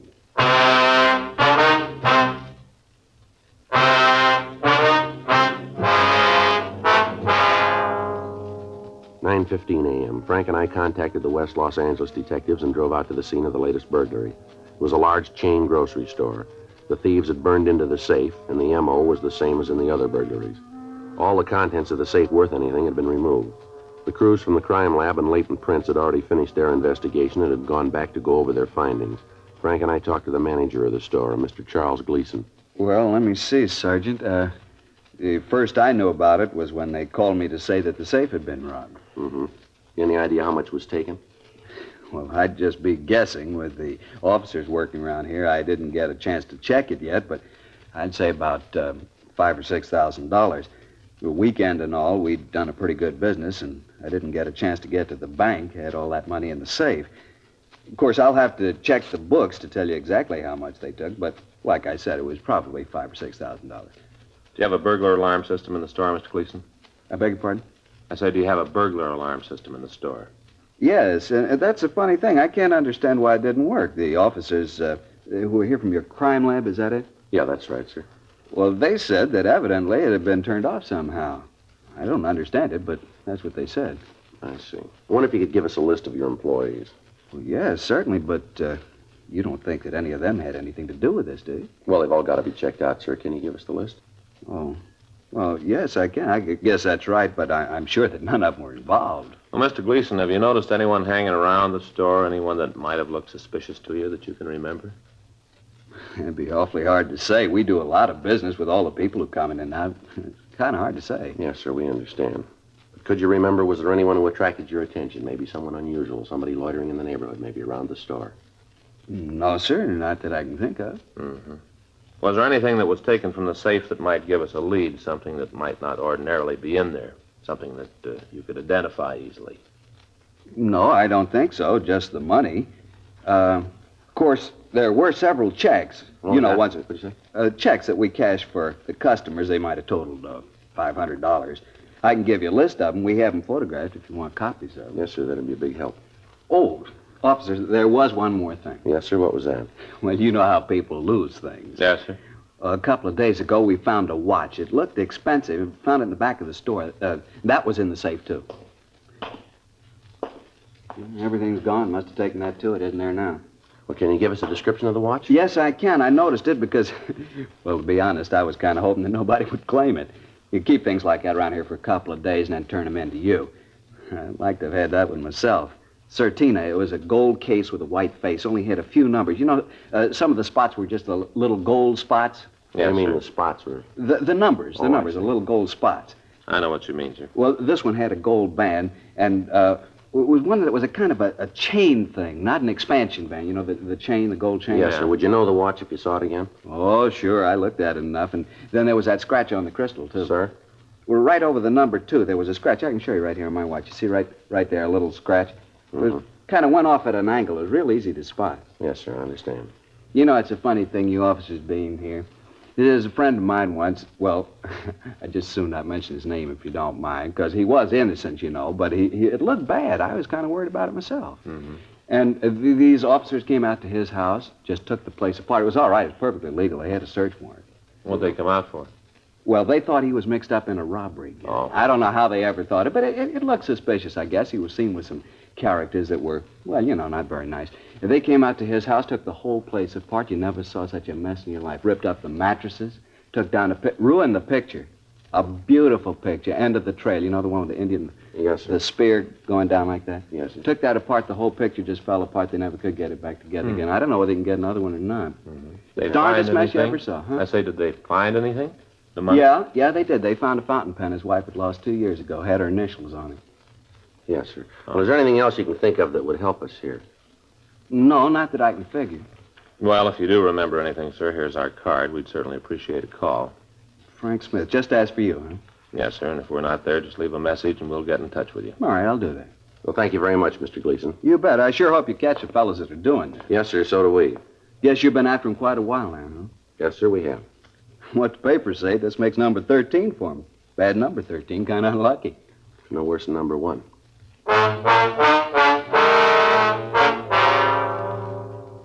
Frank and I went back to the city hall and completed our crime report. We contacted the crime lab and latent prints and found that they'd come up with no physical evidence at the scene. From the M.O., it could be definitely established that they were the same suspects we were after. We obtained a list of the employees of the store and checked them out. We came up with no new leads. A list of the checks that had been taken from the safe were given to forgery detail. Frank and I went to Otto Bronson's rooming house and brought him down to the city hall for questioning. You know, maybe if you guys had spent a little more time doing your job and less time bothering me, you'd end up catching those fellas. Don't worry about it, Bronson. We'll get them. We'd like to go over what you did last night again. I told you Well, once. tell us again, will you? All right. Like I said, I had dinner around 8, maybe 8:30. Where'd you eat? A place over on Spring. See anybody you knew? No, I don't think I did. Where'd you go then? I went to a movie, a place on 7th. See anybody you knew there? No. Well, then you'd have a tough time proving where you were, wouldn't Not all the way. You had a tail on me. Most of this you know already. you? All right, You what'd you do after you left the movie? I told you that. I went over to see a friend. Yeah, where's he live? A hotel on 5th. What's his name? Oh, look, I don't want to see him dragged into this. If he's clean, he's got nothing to worry about, huh? Yeah, sure, but you guys go over and talk to him. It's a lot of embarrassment for him, and I just don't want it. All right, let's go. Oh, no. You gonna book me? That's it. I told you what being in a cell does to me. You should have thought about that before. All right, I'll tell you who he is. Well, go ahead. All right, his name's Anderson, Mark Anderson. You ever fallen? No, he's clean. Sure about that? Yeah. Now, I suppose you want to go over and talk to him, huh? Yeah, we'll get to it. You still gonna book me? We haven't any choice. Look, I told you what I know, Sergeant. I told you everything. I can't help it if I was wrong. Look, it's no crime to make a mistake, is it? I never read about no law that says you can't make a mistake. Well, why don't you tell us the truth about what you know about these burglaries, then? I told you. What you told us we can't buy. Well, that's tough, fella, but that's the way it is. Now, I told you what I know. There isn't any more. Now, if you want, go on. Check with Mark Anderson. He'll tell you I was with him all night. He'll tell you. I don't want no trouble, you guys. He'll tell you, and that's the truth. Really, I'm telling you the truth. Yeah, we've heard that before. 6:40 p.m. We booked Otto Bronson at the main jail on suspicion of burglary. Before he was put in his cell, we got the address of Mark Anderson. After we'd finished with the booking, Frank and I drove over to the hotel on 5th Street. Anderson was registered in room 812. The desk clerk told us that Anderson was in his room. He was unable to tell us much about Anderson because, as he explained, he'd only worked at the hotel for a week and hadn't seen much of him. We went upstairs and knocked at the door. Yeah? You Mark Anderson? That's right. Who are you? Police officers. I'd like to talk to you. Sure, come on in. This is my partner, Frank Smith. Anderson. What do you want to see me about? You know a fellow named Bronson, Otto Bronson? Yeah, sure. I know Otto. When'd you see him last? Hey, what's this all about anyway? Otto done something? Just a routine investigation, Anderson. When was the last time you saw Bronson? Routine, huh? That's right. I saw him last night. Where'd you see him? Here. He came up, sat around, killed a bottle, talked it up. Mm-hmm. What time did you leave here? Must have been about 7:30 this morning, something like that. All right, sir. Thank you very much. Sure. Glad to help out whenever I can. Otto isn't in any trouble, is he? Like we said, it's just routine. Mm-hmm. Well, anything more I can do to help out, you let me know. Huh? Yeah, we'll do that. You leaving right away? Yeah, that's right. We'll be getting back to the office. Well, I'll get my coat and walk down with you. I got a date in 15 minutes. Gonna have to romp It's a on nice her. watch you got there. Yeah, it's new. Let me take a look at it, will you? Well, it's just a watch. If you don't mind, I like to get going. Let me see the watch. Sure, no reason you can't. Here. Okay. You said this was new? Yeah, just got it a couple days ago. Mm-hmm. Did you notice this scratch on the crystal here? Hmm.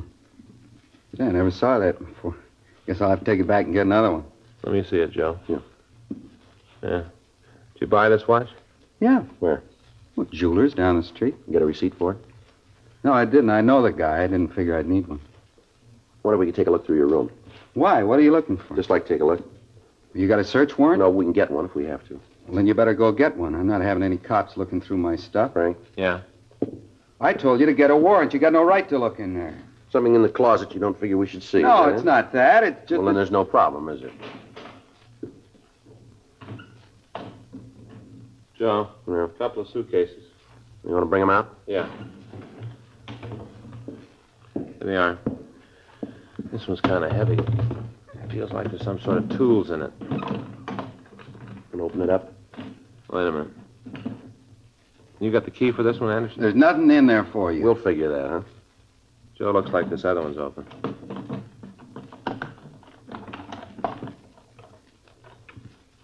Now, about this, Anderson. Money here and these checks. Watch it, Joe. All right, Anderson. All right, come on, get up. Get up. I'll shake him, Joe. Yeah, he's clean. Stand still. All right, Anderson, let's go. Otto told you, didn't he? A lousy little sneak. He told you. I never did trust him. I kept telling Shorty. I kept telling him we shouldn't trust him. Who's Shorty? Shorty Miller. Want to tell us where we can find him? Sure, I got nothing to lose. Lousy little Otto. Just the three of you in on the job? Yeah, that's all. Otto, Shorty, and me, just the three of us. Him and his big ideas. How he had it all fixed up when you tagged him. How he was going to get us in the clear. Don't worry, he said. He'd take care of everything. Lousy liar. He'd fix it for us. That's real funny. Shouldn't be. What? He fixed it.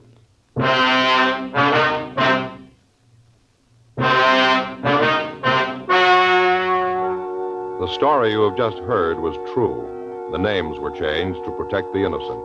On December 14th, trial was held in Department 87, Superior Court of the State of California, in and for the County of Los Angeles.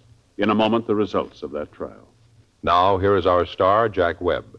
Thank you, George Fenneman.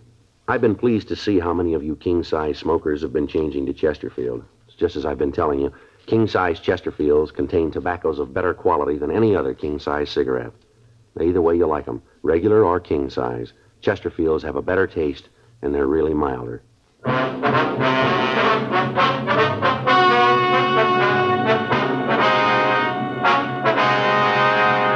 Otto N. Bronson, Mark A. Anderson, and Samuel R. Miller were tried and found guilty of 9 counts of burglary with explosives. They received sentence as prescribed by law. Burglary with explosives is punishable by imprisonment in the state penitentiary for a period of not less than 10, nor more than 40 years.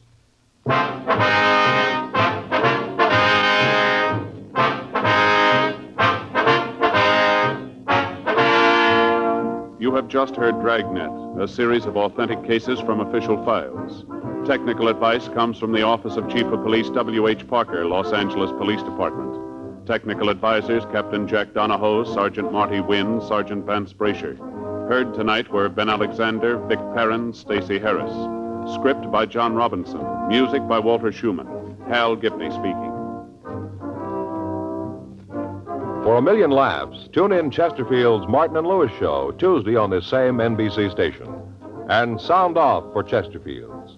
Either regular or king size, you'll find premium quality Chesterfields much milder. Chesterfield is best for you. Chesterfield has brought you Dragnet, transcribed from Los Angeles. Ladies and gentlemen, wherever and whenever people need help, the Red Cross answers the call. When a flood-stricken family needs shelter, when a crippled child must learn to walk and play, and when a wounded soldier needs blood, the Red Cross is always there. And now the Red Cross needs your help. To keep up their many services this year, $93 million is needed. So when the Red Cross volunteer calls on you, please answer the call and give generously.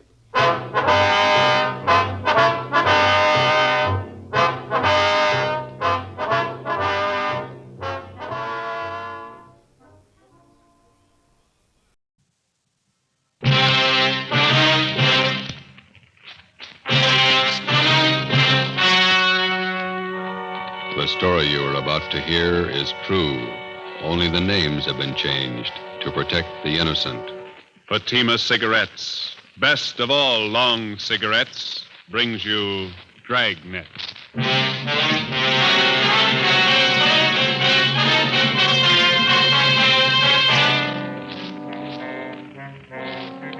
detective sergeant. You're assigned the Juvenile Bureau. The high schools in your city have been flooded with obscene literature. You stamp out one source, and a dozen more spring up. Your job, stop them. If you want a long cigarette, smoke the best of all long cigarettes. Smoke king-size Fatima. Fatima is the long cigarette which contains the finest Turkish and domestic tobaccos superbly blended to make Fatima extra mild. And that's why Fatima has a much different, much better flavor and aroma than any other long cigarette. That's why Fatima has more than doubled its smokers coast to coast. So enjoy Fatima, the best of all long cigarettes. It's wise to smoke extra mild Fatima. It's wise to smoke extra mild Fatima.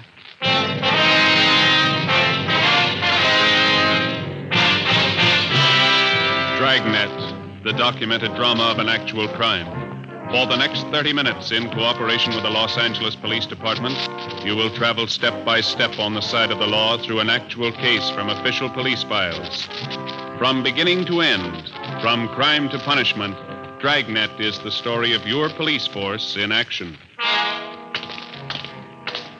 It was Monday, October 21st. It was cool in Los Angeles. We were working the day watch out of Juvenile Bureau. My partner's Ben Romero. The boss is Inspector Lester, commander of the Juvenile Bureau. My name's Friday.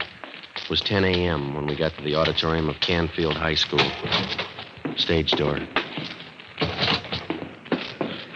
Guess we go right out onto the stage. Yeah, we better wait till we're called, though, huh? You're the men from the police department?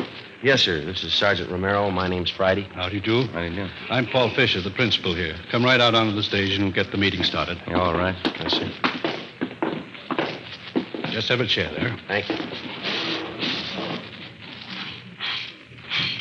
Is the microphone on?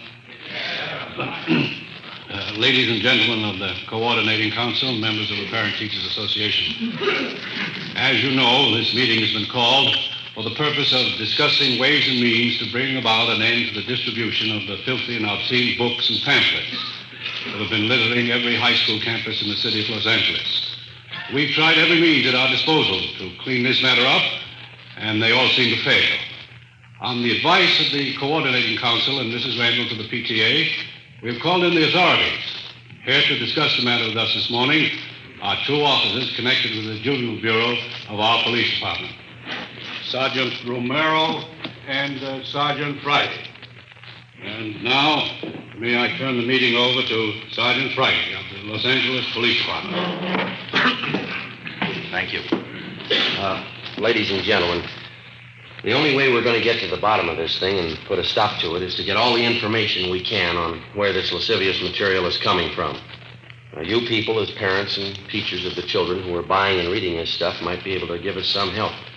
So, if it's all right with you, Mr. Fisher, I'd like to hear from some of the people sitting out there, if I may. Certainly. Go right ahead. Thank you. Well, if any of you people have anything to say or any information, any questions, why, we'd be glad to listen to you and do our best to answer your questions.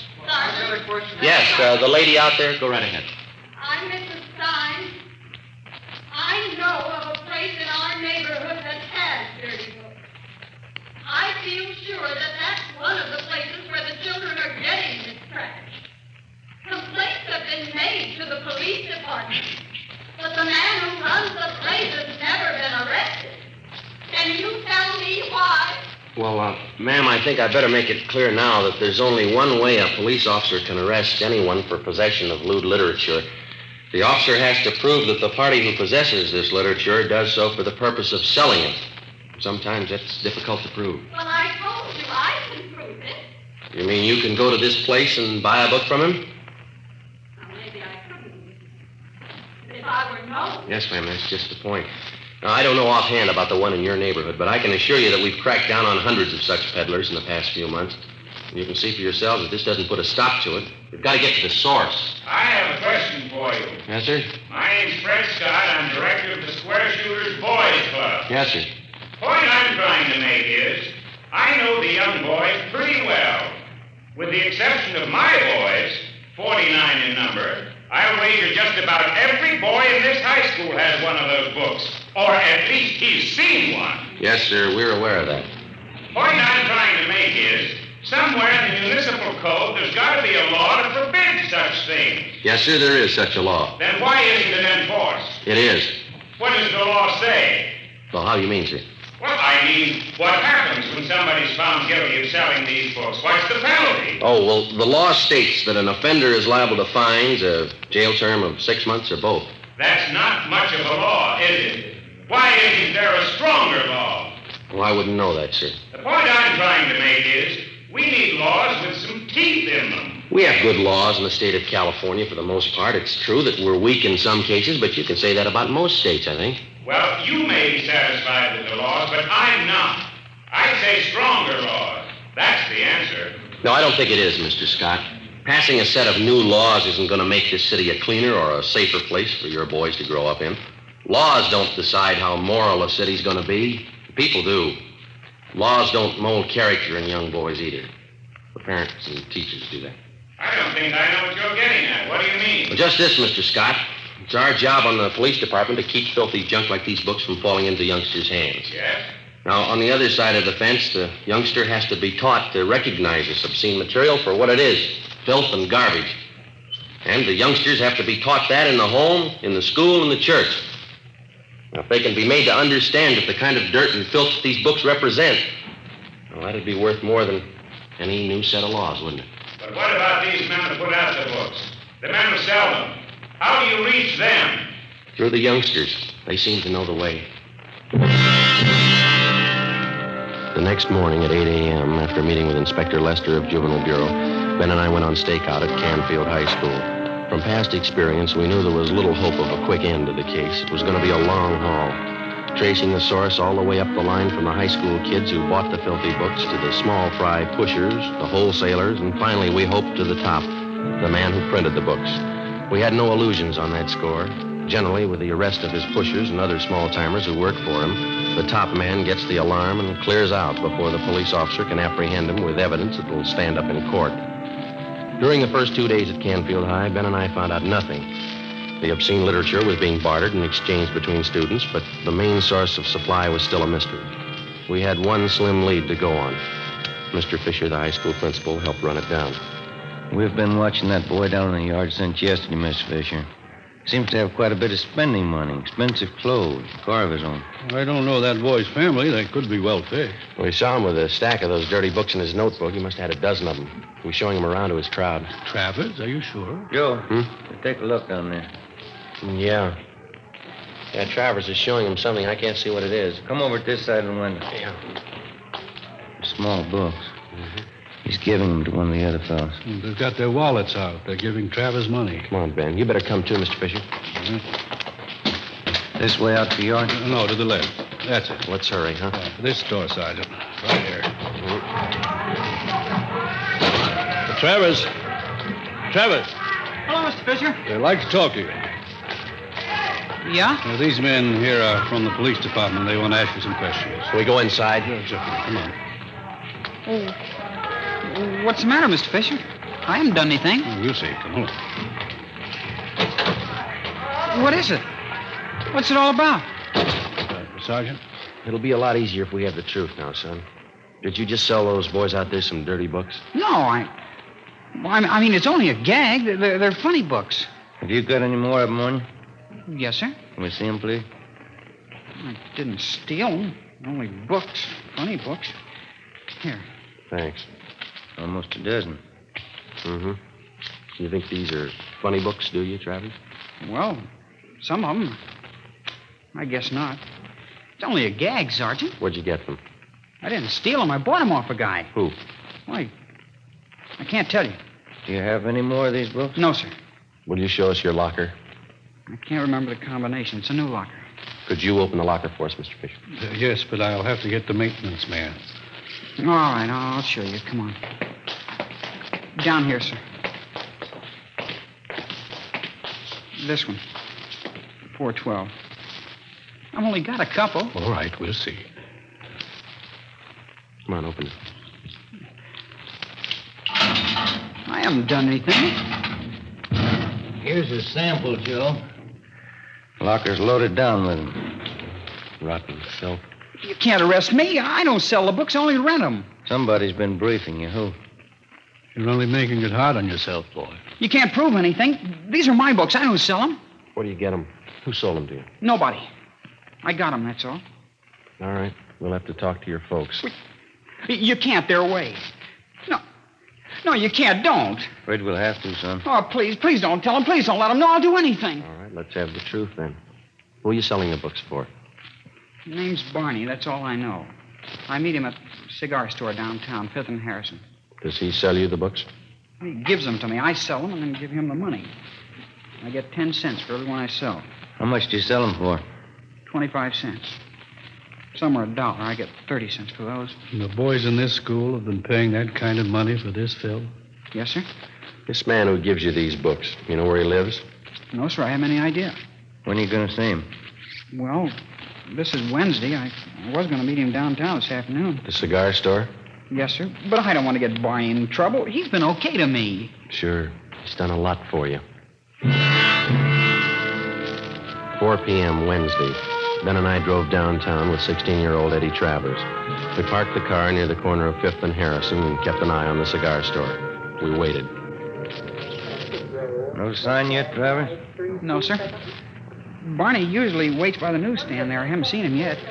How long you been selling for this man, son? About 3 months, maybe 4.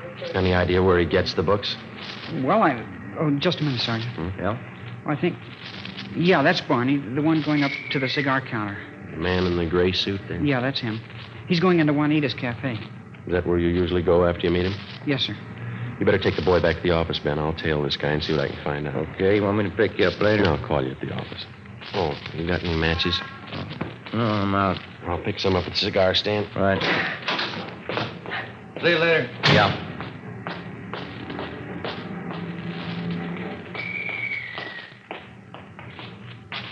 Box of matches? Oh, yeah. And a pack of spearmint, too. All right, sir.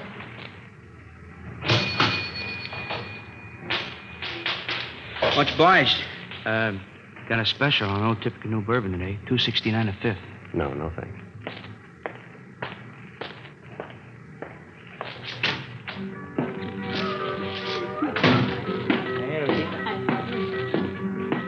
Hey, Rosie. Rosie, another tamale when you get time, huh? All right, Barney, go come in.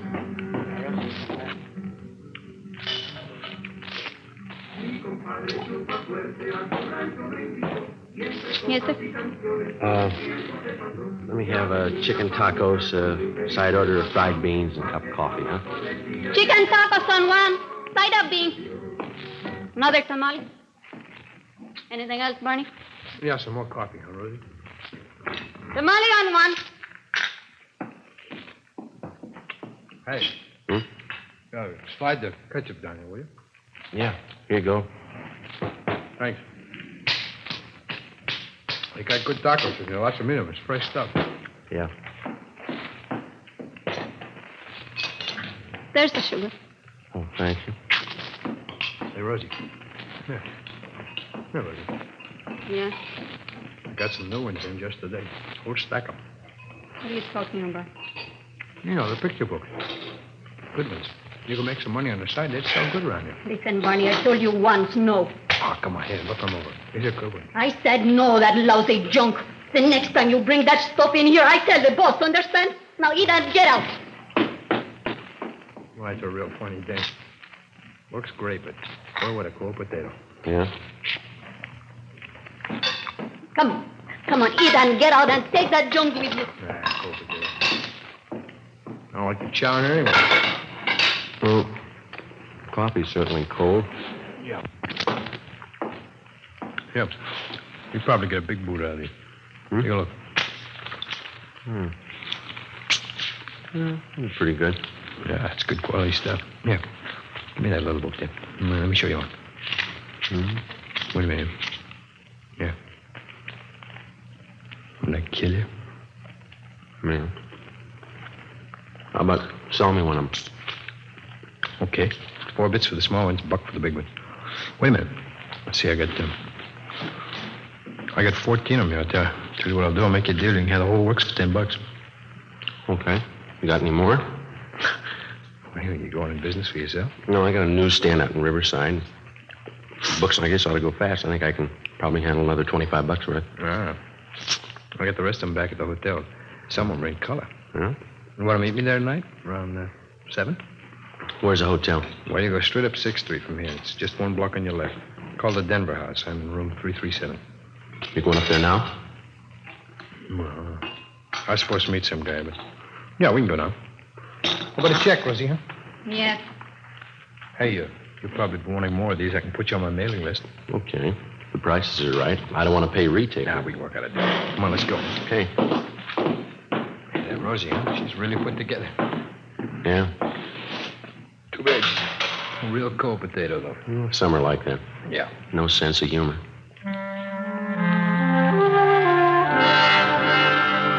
We left Juanita's Cafe and walked up Harrison Street to 6th. We turned left and went down one block. It was 5 minutes to 5 when we got to Barney's room in the Denver house, number 337. He dragged out a steamer trunk from under the bed and counted out a stack of books and pamphlets covering the general topic of degenerate filth in stories and photographs. Okay, Mac, there you are. It's $25 worth. Pay the money and the bucks are all yours. Okay. Here you go. Yes. 10, 15, 18. I'll have to give you a check for the rest. How do I know it's any good? You could take off. I'd never see you again. You'll see me. You're under arrest. Huh? Hey, you're kidding. Hey, let go. All right, let's hold it right here. Hey, wait a minute. Oh, now, look, Lieutenant, we can work this thing out. We'll work it out downtown. Now, wait a minute. I can set this thing right for you. Where are you getting this junk? Who's supplying you?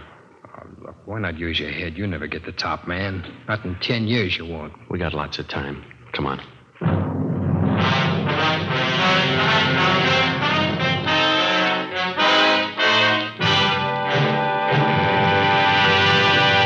You are listening to Dragnet, the case history of a police investigation presented in the public interest by Fatima Cigarettes. If you smoke a long cigarette, it will be in your interest to listen to a typical case history of a Fatima smoker. It's the case of Mr. Joseph G. Hertzberg, city editor of one of New York's great newspapers, and this is his actual signed statement. I recommend Fatimas to anyone who likes a king-size cigarette. In my business, the long hours really put smoking to the test. Working overtime means smoking overtime, and that has sold me on Fatimas. No matter how often I light up, Fatima gives me an extra mild smoke. And Fatima flavor, it's much better every time. I found out it's wise to smoke extra mild Fatima. And more smokers are discovering this every day.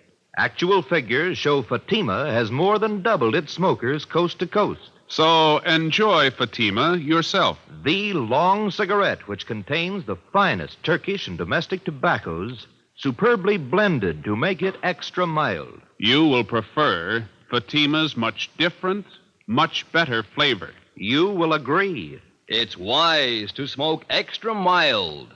Fatima. It's wise to smoke extra mild Fatima. The best of all long cigarettes. The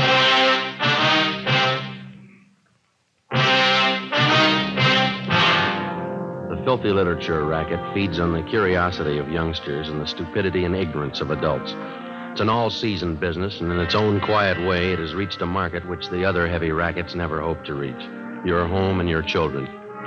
6 p.m., Wednesday, October 23rd. We checked the records, and the make sheet showed the book peddler's true name to be Barney W. Timpson, 38 years old. He had a past record of one previous conviction for peddling lewd literature in Dodge City, Iowa in March 1948. We had him brought to the interrogation room.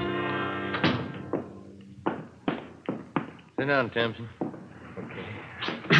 Let's make it easy, Barney. Where are you getting the books? I told you, Sergeant, they deliver them to me. Who does? Different guys. I don't remember them all. They send different guys every time. How often do they make the deliveries to you? Once a month. When? Around the first, usually. Sometimes maybe the second and the third. They bring the books to your hotel? Yeah, they leave a pack up in the lobby addressed to me. They ever use the mails? They never do. They're not that dumb. So you've never seen the men that you do business with, huh? Not so I'd know them, no. You have no idea where they're operating from? I don't know. You expect us to swallow that? I'm telling you, I don't know. Oh, don't push us that kind of a story, Barney. I'm giving it to you straight. Now, what else do you want? Who's the supply man? Hey, look, we found this notebook in your hotel room, Barney. There's a list of names in it. This your customer book? Friends. Okay, they're customers. That gives us enough to land on you. I know that. I've told you everything. You still don't know who you're working for? No. Look, there's a phone number in this notebook. No name to go with it. Yeah? Now, look at it. This one right here. I don't know. Must be another customer. Yeah. Does it belong to the boss? I don't know the boss. He don't know me. Then who do you buy the books from? Who says I bought him? He must owe somebody a lot of money. Don't worry. I don't owe him nothing. He don't owe me nothing. He does now. What? You're going to jail for him. Barney Timpson was booked into Central Jail for violation of the Penal Code, Section 311.3. We contacted the telephone company, and they traced the extra phone number in Timpson's notebook to a private residence on Wonderview Drive in Laurel Canyon. A detail of men was assigned to stake out on the place. During the next week, mainly from information obtained from Barney Timpson's customers, 7 other peddlers of obscene books and pamphlets were taken into custody and questioned. 5 of the 7 told us they picked up their supply of books from the Laurel Canyon address. We moved in on the place and found thousands of loot books and pamphlets stored in the garage. 3 men on the premises were taken into custody. They identified themselves as John Alexander, George Kelleher, and Raymond Kester. We brought them downtown and interrogated them for 2 hours. They refused to admit anything. They were booked in, but by noon their lawyers arrived and they were released on writs of habeas corpus. 2 p.m. Ben and I met with Inspector Lester of Juvenile Bureau. Just had a call from the men on stakeout at the Laurel Canyon place. They've just been over the garage where the books are stored. They get anything, Skip? A couple of things. Might be fair leads. What's that? 3 stacks of books they found were wrapped in proof letterheads from the Havenbrook Hotel. Yeah? We checked with the hotel. They get all their printing done at Rudolph Brothers, place out in West L.A. That name's not familiar to me. It's a big layout. Their specialty is religious books, Bible, things like that. That doesn't add. Not so sure. How do you mean? Be a perfect cover for the racket. Printing the Bible one day and a flock of filthy books the next. Could be the setup. What kind of a name does this Rudolph's place have around town? They've been here long? 50 years. Good reputation. Well, we could give it a look. Where's the place? On West 3rd, just below Athens Street. All right. Check the place over, but don't make them suspicious. If there's anything wrong, no use tipping until we're ready to move. Right, Skipper. They got to reach the presses turning out this junk and choke off the supply where it starts. Do that and we got it beat. Right. Just a minute. Juvenile Bureau, left it. Yes, Adam. Down where? Okay, they'll be right out. Gross and Pacelli, they spotted one of the delivery cars. Where? Downtown. They followed it out to West L.A. Yeah? Rudolph's printing shop.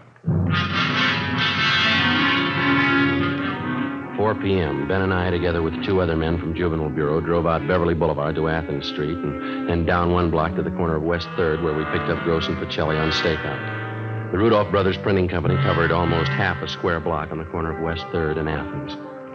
The front of the plant had display windows featuring expensive leather-bound Bibles and other religious literature. While the other men remained on stakeout, Ben and I crossed the street and entered the plant. We introduced ourselves to the clerk in charge as potential wholesale customers, and we asked to be shown around the shop. It was more than obliging. I'd be happy to show you our plant, gentlemen. The most modern religious publication company in the West. That's our claim. Oh, would you step this way, please? Thank you.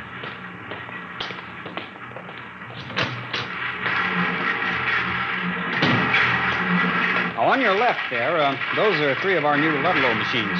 Excellent mechanisms, needless to say. Mm-hmm. You must employ quite a few men in here. 65 full-time. Enough to meet any emergency rush jobs you might want done. Now, over here are Bush Emerson hand presses. Oh. You handle only religious books then, huh? Nothing else? That's right, sir. We specialize exclusively in that. You don't take in any small contracts, school journals, things like that? No, our steady customers take up all of our time. Here on this stone, you see the pages of a new prayer book we're getting together. Very ultra. Mm-hmm. An entirely different kind of typeface. Oh, is that so? Yes, and back there, along the wall, are new linotypes. The very latest, monotypes. Mm-hmm. Then the proof presses. Next to them are proof readers. And the flatbed trussload press beyond that. Seems like lots of activity. Business is pretty good, I guess, huh? Oh, yes, we're kept pretty busy. Quality printing is always in demand. Yeah. Well, thanks very much for showing us around. Not at all, gentlemen. Anytime. Here, this way out. All right. I'll get you one of my cards here. There you are. Oh, thank you. And when you're ready to do business, why, just give me a call. I'd be glad to take care of you. All right, sir, thanks. We'll do that. Good afternoon, gentlemen. Goodbye. All right. What do you think? You got me. Nothing out of place. Yeah, whatever system they're using, they got it down pat. Bibles, prayer books, church announcements, that's all I saw. Hey, Ben, look. Hmm? That man getting out of that car going into Rudolph's there? Alexander, the guy we picked up this morning out in Laurel Canyon. Yeah. Printing plant continued. 6 p.m. The lights in the display windows went out. The shades were drawn. We watched the employees leave. 6:30 p.m. The lights in the plant were still burning. Gross went down to the corner and picked up some hot dogs and coffee for our dinner. We ate in the car. 7:30 p.m. A black Cadillac convertible pulled up across the street. 2 men got out and let themselves in through the front door. We waited. Between 7:30 and 8 p.m., we counted 21 men entering the plant. That printing press. It's starting up. Okay, let's move.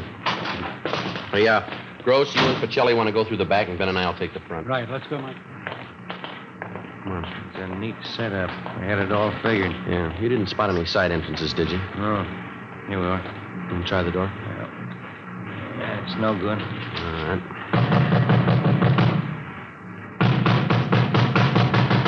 Who is it? Police officers, open up. All right, come on, open up.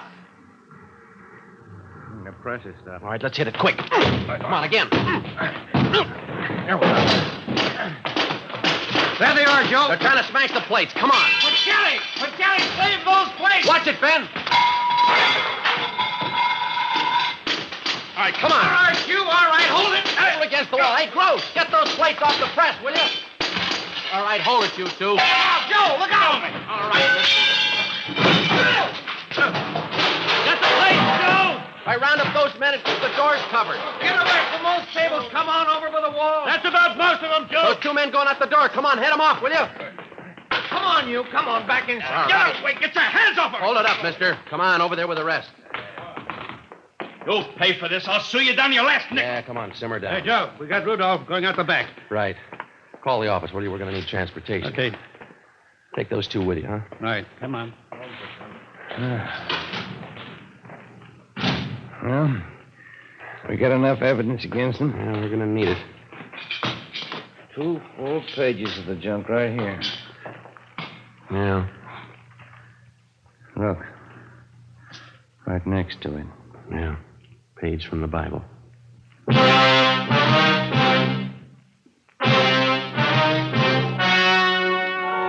The story you have just heard was true. Only the names were changed to protect the innocent. On January 9th, trial was held in Superior Court, Department 94, City and County of Los Angeles, State of California. In a moment, the results of that trial. It's amazing how many long cigarette smokers are changing to Fatima. Here is the actual report. From coast to coast, king-size Fatima has more than doubled its smokers. Yes, more and more smokers every day are discovering that Fatima is the best of all long cigarettes.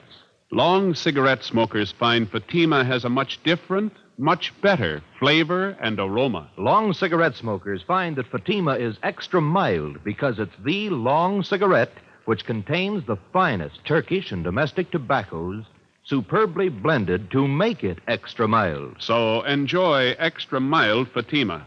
Best of all long cigarettes. It's wise to smoke extra mild. Fatima. It's wise to smoke extra mild Fatima.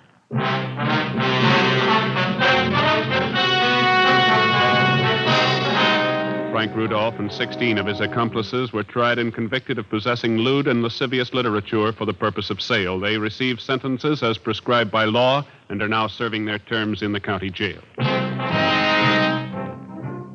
Remember this Saturday, because that means Dimension X on NBC.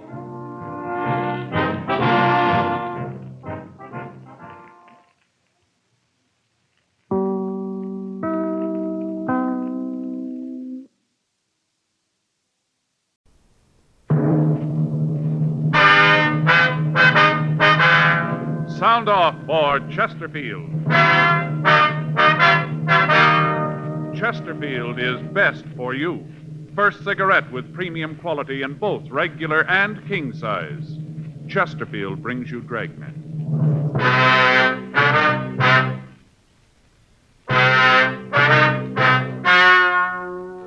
Ladies and gentlemen, the story you're about to hear is true. The names have been changed to protect the innocent.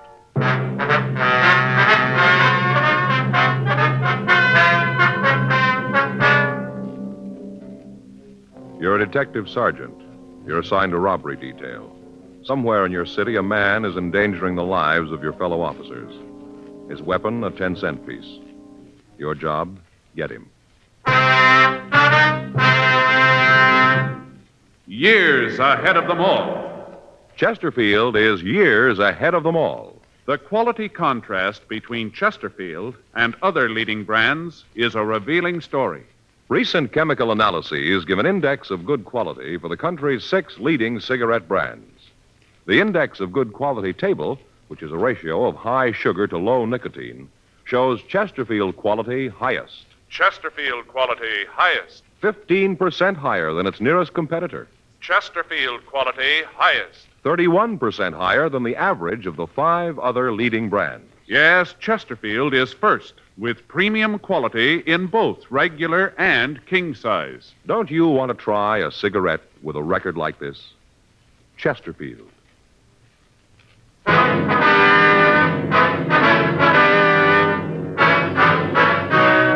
Dragnet, the documented drama of an actual crime. For the next 30 minutes, in cooperation with the Los Angeles Police Department, you will travel step by step on the side of the law through an actual case transcribed from official police files. From beginning to end, from crime to punishment, Dragnet is the story of your police force in action.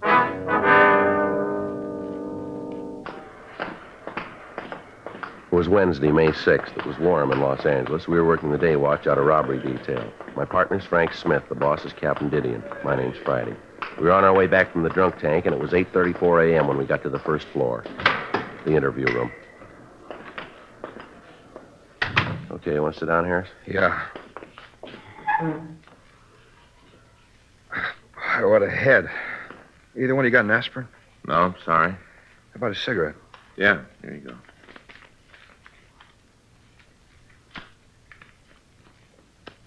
Here, I'll get that for you. Yeah, thanks.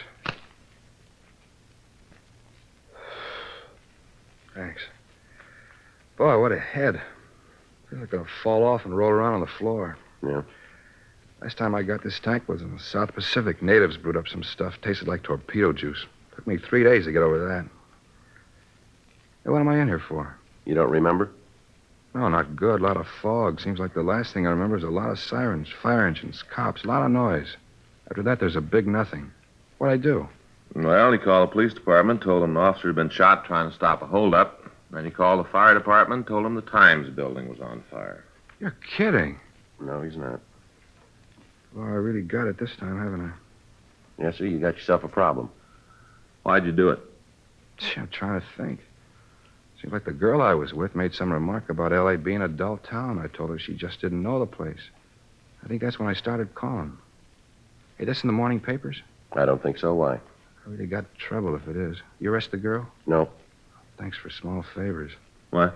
Either you married? Yeah, he is. Oh, he'll know what I mean. I don't think my wife would be crazy about who I was out with last night. No? Yeah. Wife thinks I was at a sales meeting. Hope she doesn't find out. Hey, where was I when you picked me up? Well, according to the arrest report, you were in a phone booth trying to have the National Guard called out. I gotta join something. This is the worst one I've ever pulled. Where do you live, Harris? Apartment over on 9th. Didn't they get that last night? No. All you tell the arresting officers was your name. I didn't give anybody any trouble, did I? I mean, I didn't start a fight, nothing like that, huh? No. You didn't cause any trouble until they got you down here. Down here? I didn't hit anybody, did I? Well, you tried, but you didn't make it. You guys are detectives, aren't you? That's right. How come they send you fellas down here? I caused that much trouble? How long you been in town, Harris? Since I got out of the service. Make it about 6 years. You said you were a salesman. Who do you work for? Coddington and Michaels. How long you been with them? Since I got out, went to work for them right after I was discharged. Ever been arrested before? No. Oh, a couple of traffic tickets, nothing serious. Hey, what's all this about anyway? Well, you guys act you're trying to prove something more than just a drunk rap. What's the pitch? Well, there's been some fellow around town who's been making calls like you made last night. He's been making a lot of them. They all been phony, but we got to send out equipment. Oh, you figure maybe it was me, huh? Looked like it might have been. We have to check it out. No, I guess I made the ones last night. You say I did, but that's it. Hey, you mind if I take another cigarette? Yeah, here. Help yourself. Thanks. Here's a match. Thanks. Thanks. No, I'm sorry. You guys got the wrong fellow. No. You can check me. You'll find out you got the wrong man. Uh-huh. How come this is so important? You must get a lot of phony calls. How come this is so big? A lot of reasons make it that way. Yeah? Don't see it myself. Lots of times I see fire engines go out in false alarms. Doesn't look like it does any harm. Do you remember how many units were with you last night? No. Must have been a lot of them. Well, 15 police cars answered the officer's need help call before they could get a code 4 out on it. There were 5 units of fire department equipment there. I suppose that equipment had been needed someplace else on a real call. Yeah, see what you mean. It's not just the equipment being out of service. Every time a unit rolls on a call, there's the chance that somebody's going to get hurt. That's what you built last night. Look, I said I was sorry. There's anything more I can tell you. Any chance of me getting an aspirin around here? There's a doctor here. All he had to do was ask for it. We'll check on our way out. All right, come on, Harris. You can go back now. Yeah. Now, just a minute. What's the name of the friend you were out with last night? You're going to have to drag her into this? We got to check your story. I hate to have you do that. The story will stand. It isn't that. What is it, then? I told you I was married. Yeah. This gets in the papers. I'm going to have a bigger headache. Is that right? Yeah, my wife won't understand about last night. Well, that's too bad, Harris. She just won't understand, that's all. Well, how's that? Well, she's president of the Neighborhood Temperance Club.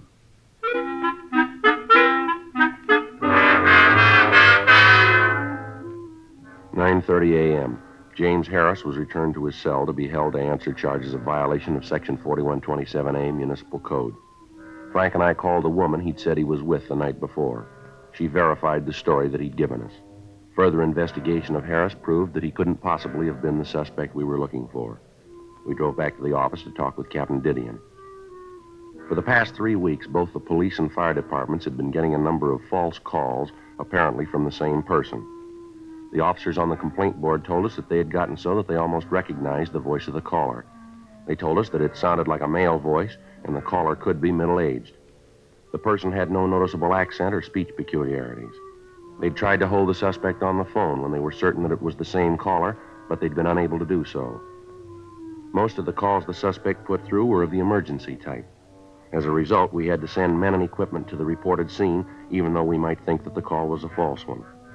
The calls averaged 6 a week during the period that the suspect had been operating. In cooperation with the members of the fire department, Frank and I were assigned to try to apprehend the person making the calls. The operation was simple. The individual would call the board, give an address that we couldn't check out, and then describe what had happened. The address given was usually a corner, so that it was impossible for us to make verifying phone calls. In each instance, as soon as the suspect would report the disturbance, he would hang up.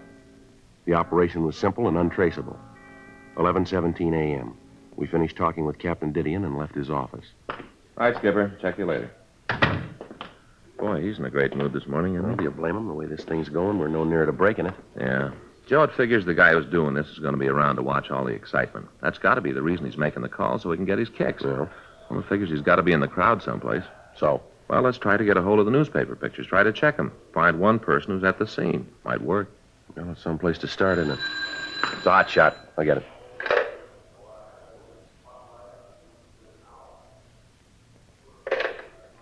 Gonna have to wait. Bank robbery in progress.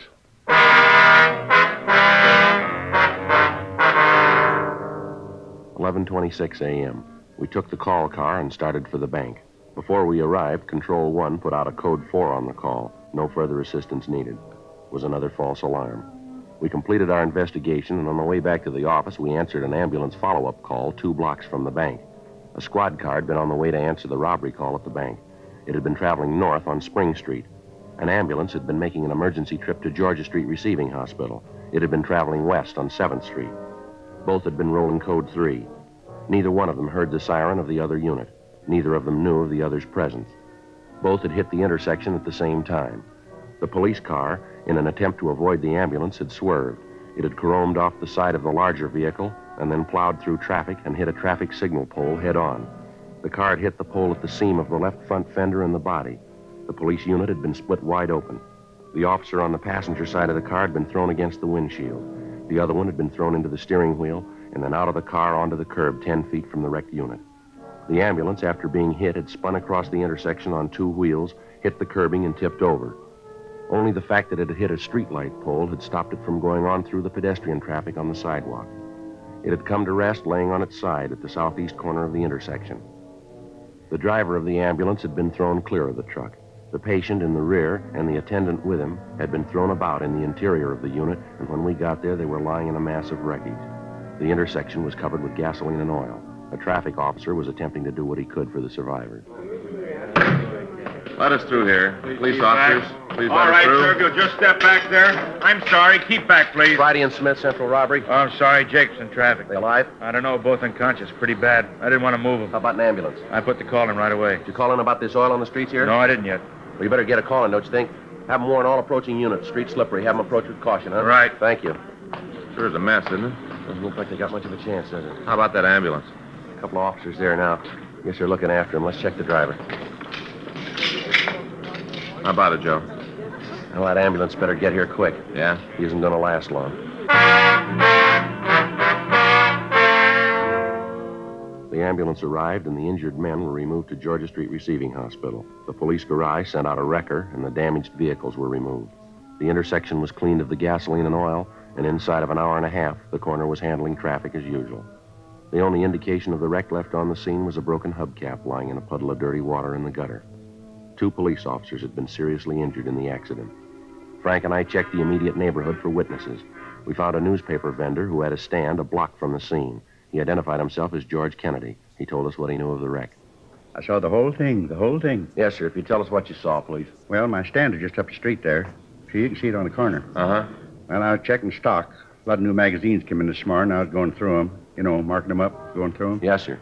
I was just standing there fixing up the new magazines when all of a sudden I hear these sirens. Sound like they're coming from all directions. I see. Then I saw that there ambulance coming down 7th Street. I stopped what I was doing to see where the ambulance was going, then I heard the crash. Terrible. Did you see the accident, Kennedy? Well, not at first, no. I saw it right after I heard the brakes. I didn't really see it at first, you know, just after I heard the brakes. And then I looked up and saw what was happening. I started to run down there. Mm-hmm. Saw the cars all smashed up. Right after that, I saw you guys come up, and then the other ambulance. And that's about all. Nothing more I can tell you, I guess. Anything I can do to help? Anything at all? No, sir. How about the officers in the car? Are they all right? I heard one of them was dead. Any truth in that? No, sir. Both of them are in pretty bad shape. Awful thing to happen. Biggest crash I ever saw. Just awful. Uh-huh. Well, thanks, Kennedy, for your help. No, it wasn't anything. Glad to do what I could. Anything else I can do, if you guys just let me know. All right, Kennedy. Thanks very much. Oh, not at all. Glad to do it. Sure, terrible thing. No need for it. Such a waste. Yes, sir. If they die, it'll almost seem like they was murdered, won't it? Yes, sir. From here, it looks that way.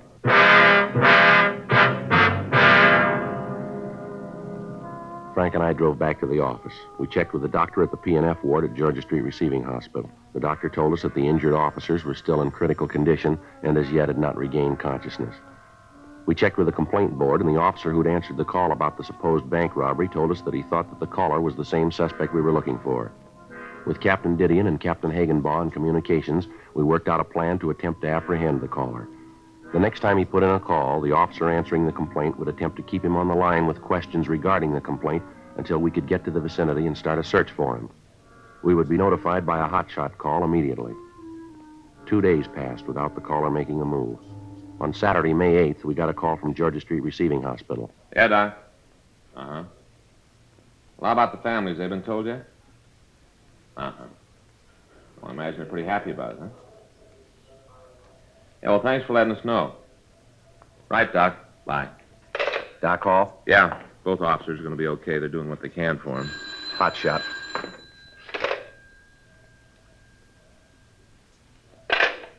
Now, maybe we can do something for him. Suspect's on the phone now.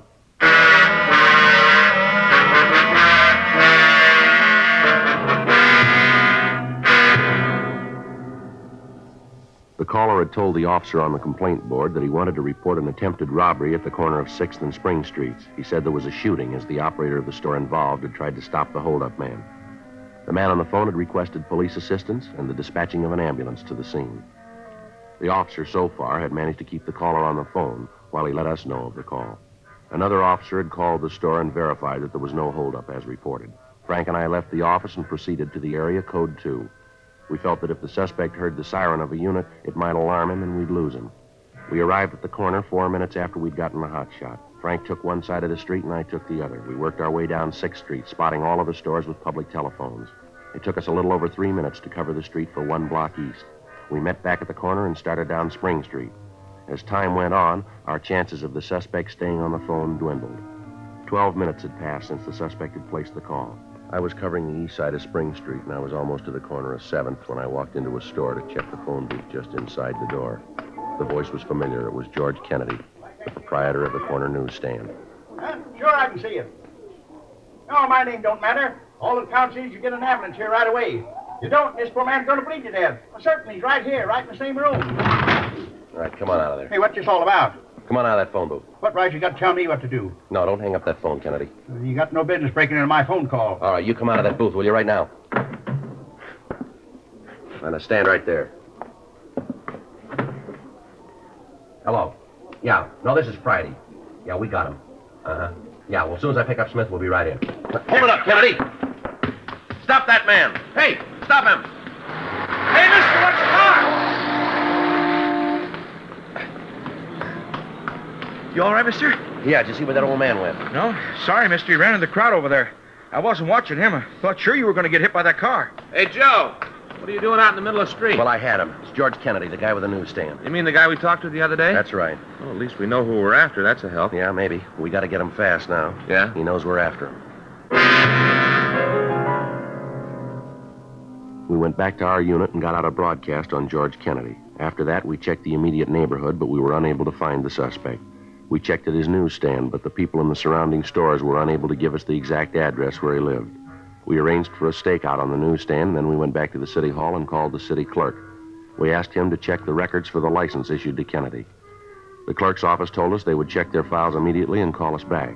We ran the name George Kennedy through R&I, but he had no previous criminal record. We checked with Captain Didion while we waited for the call back from the city clerk's office. I get it. Robbery Friday. Yeah? Who? Oh, wait a minute. Wait a minute. Hello. Well, that's all we need. What is it? That was Kennedy. Says he knows we want him, and he said we better forget all about it, that we'll never get him. Yeah? Says we might as well give up.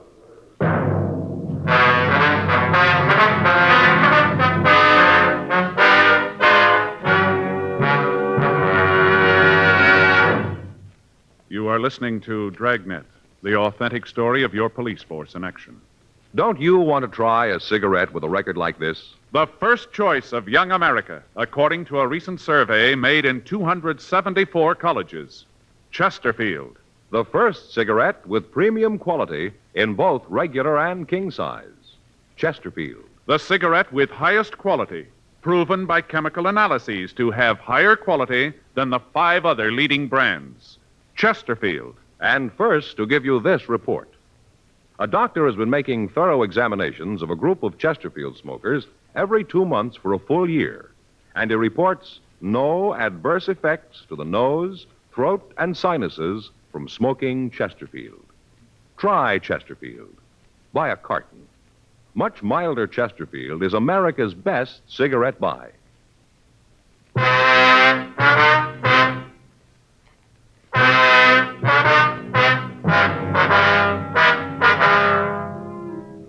A local broadcast was gotten out on Kennedy. The city clerk called back and gave us the home address listed on his application for a vendor's license. We checked out the address, a rooming house on 9th Street, and the landlady told us that Kennedy was not at home, that she hadn't seen him all day.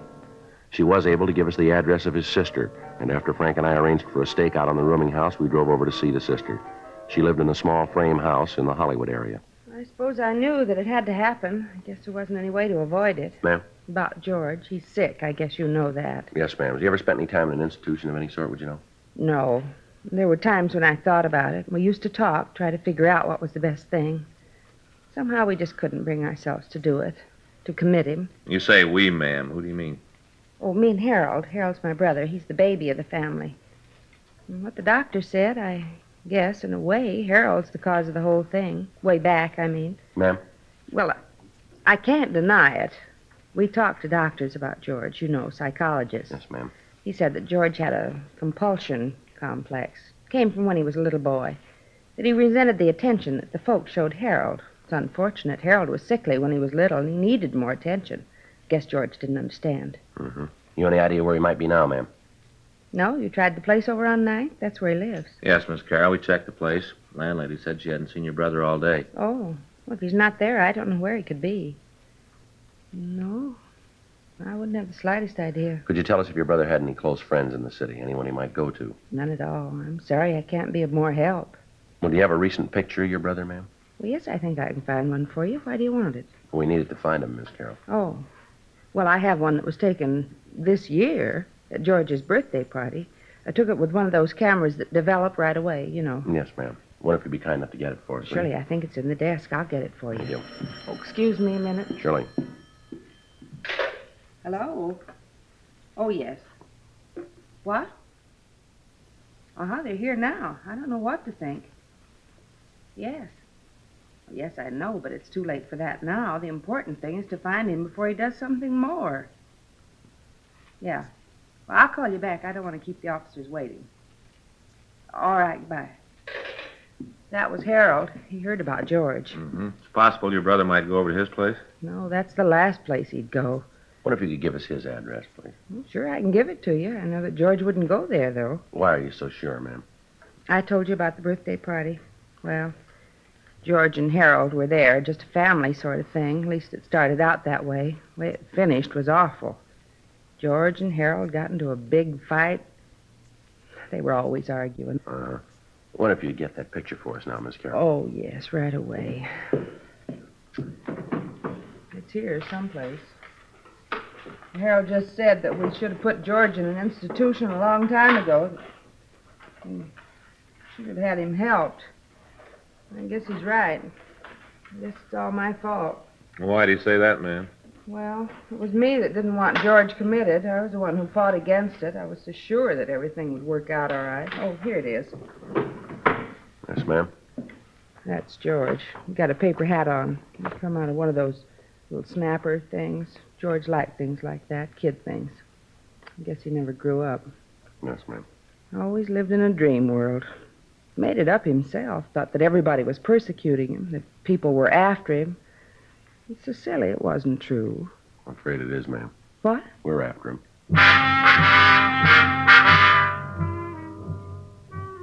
We got the address of George Kennedy's brother, and Frank and I drove over to talk to him.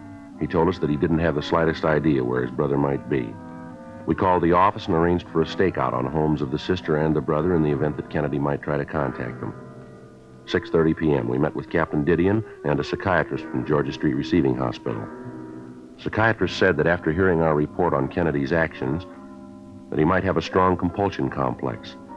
And as a result of events that morning, he could have a violent resentment of any type of authority. 2 days passed. We got more leads and we ran them down. They went no place. Tuesday, May 11th, 12:51 a.m. I get it. Robbery Friday. Yes, ma'am. Well, when was that? Yeah. All right, Miss Carroll, we'll take care of it. Yes, ma'am. Right away, thank you. It's Kennedy's sister. Says he just called her. Yeah? Said he was over by Westlake Park, that he was going to commit suicide.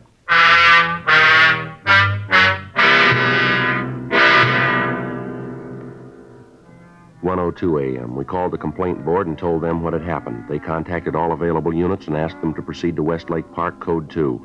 Frank and I drove to the area. By the time we got there, several units had responded to the call. As yet, none of them had seen Kennedy. From the bridge on Wilshire, 2 men had been watching the lake, and up to the time we got there, they'd seen no activity on the surface of the water. 1:30 a.m., Frank and I started to go through the park.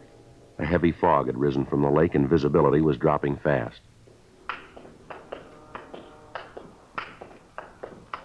You see anything? No. Now, let's head down toward the lake, huh? Yeah. This way. Gee, it's getting cold. I should have worn a heavier coat. Hold it a minute. See him? Yeah. Just sitting there. Doesn't see us, though. All right. You take him from that side. I'll go this way. Watch it, huh? Right.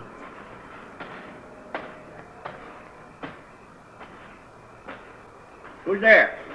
Who is it? I know you're there. Who is it? I got a gun. Now you come any closer and I'm going to shoot. I can see you, you know. I can see you. You get away from here. You get away right now or I'm going to shoot. All right, I warned you. Put that gun down, Kennedy. Yeah, I knew you were there. I knew it. You thought you could sneak up on me and get me and I wouldn't know it, huh? That's what you thought, ain't it? Huh? Ain't it? Nobody's trying to sneak up on you, Kennedy.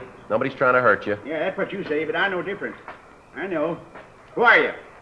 Come on, I know anyway, so you might as well tell me. Who are you? You know who I am, George. Joe Friday. I'm your friend. Now, you know that, don't you? Ain't anybody that's my friend. Ain't anybody. Nobody I can trust. Why should I trust you? Come on, tell me, why should I trust you? You're a cop, ain't you? Ain't you?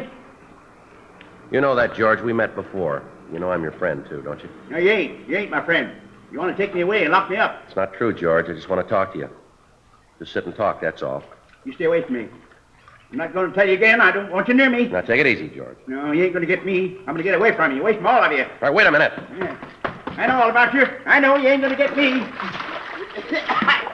Hey, I can't swim. Somebody help me. Help. All right, Kennedy, take it easy.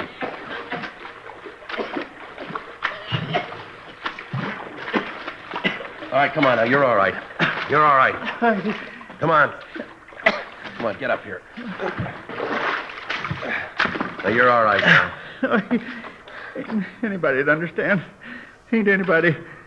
You okay, Joe? Yeah. I'll shake him. He's clean. I couldn't even get a gun. Couldn't even get a gun. Never could do anything right. Just nothing never went right. Wasn't anybody that understood. Nobody that knew what I wanted. Nobody cared about me. Nobody cared. You're wrong about that. Huh? We do.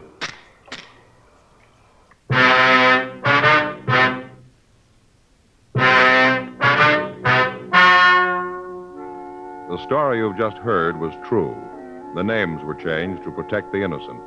On September 21st, trial was held in Department 97, Superior Court of the State of California, in and for the County of Los Angeles. In a moment, the results of that trial. Now, here is our star, Jack Webb. Thank you, George Fenneman. I sure hope you were listening real close to what George Fenneman had to say tonight, because it proves what I always tell you. You can't beat the premium quality you get in Chesterfield, regular or king size. I'd like you to try Chesterfields. They're much milder, and they have a wonderful taste.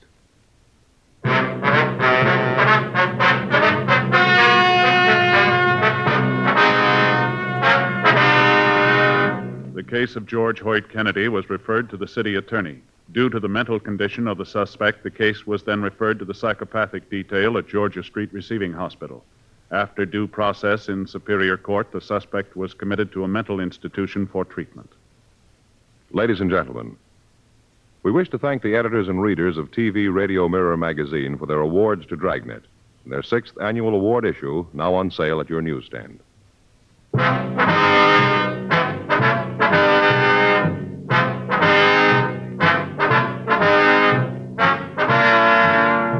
You have just heard Dragnet, a series of authentic cases from official files.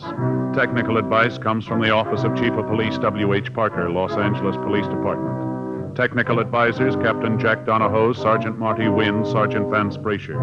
Heard tonight were Ben Alexander, Herb Ellis, Ralph Moody. Script by John Robinson. Music by Walter Schumann. Hal Gibney speaking. For a million laughs, tune in Chesterfield's Martin and Lewis show Tuesday on this same NBC station. And sound off for Chesterfield's. Either regular or king size, you'll find premium quality Chesterfield much milder. Chesterfield is best for you. Chesterfield has brought you Dragnet, transcribed from Los Angeles.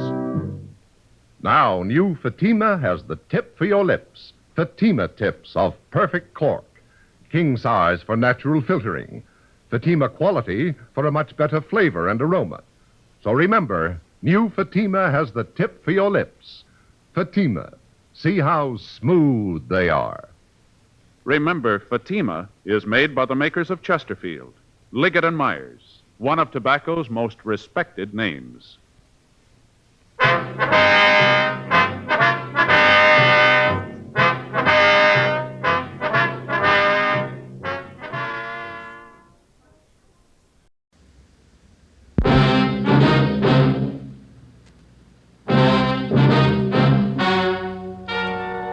Ladies and gentlemen, the story you are about to hear is true. Only the names have been changed to protect the innocent. NBC brings you Dragnet.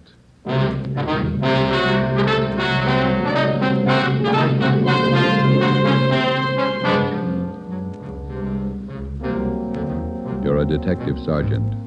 You've been off duty 2 hours. You receive an emergency call from the chief of detectives. An entire block in the heart of your city is threatened with complete destruction. Your job?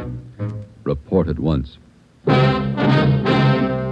Dragnet, the documented drama of an actual crime, investigated and solved by the men who unrelentingly stand watch on the security of your home, your family, and your life.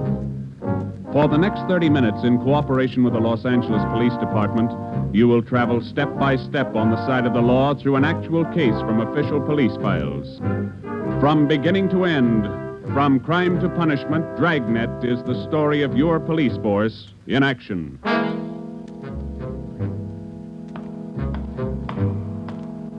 It was Tuesday, November 15th. It was raining in Los Angeles. We were off duty reporting in on an emergency call. My partner's Ben Romero. The boss is Ed Backstrand, chief of detectives. My name's Friday. It was 8:32 a.m. when I walked in the Spring Street entrance of the City Hall. You Sergeant Friday? Yeah, that's right. Take my elevator, Sergeant. It's the only one in service. All right.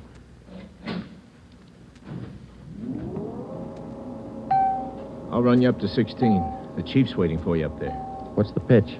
Only one elevator in service out of 10? The place looks deserted. What's going on? Nobody in the building. All the office people have been sent home. Lots of trouble. Somebody declare a holiday? No joke, Sergeant. Big trouble. All right, you convinced me. What is it? Here we are. 16th floor. Over here, Friday. Hi, Joe. Hello, Ben. You made good time. Came as soon as I got the call, Ed. Sorry to have to bring you back in. You worked last night, didn't you? Yeah, midnight to 8 this morning. Sorry. Come on. Okay. What is it, Skipper? Why all the hush-hush? Wait till we get inside.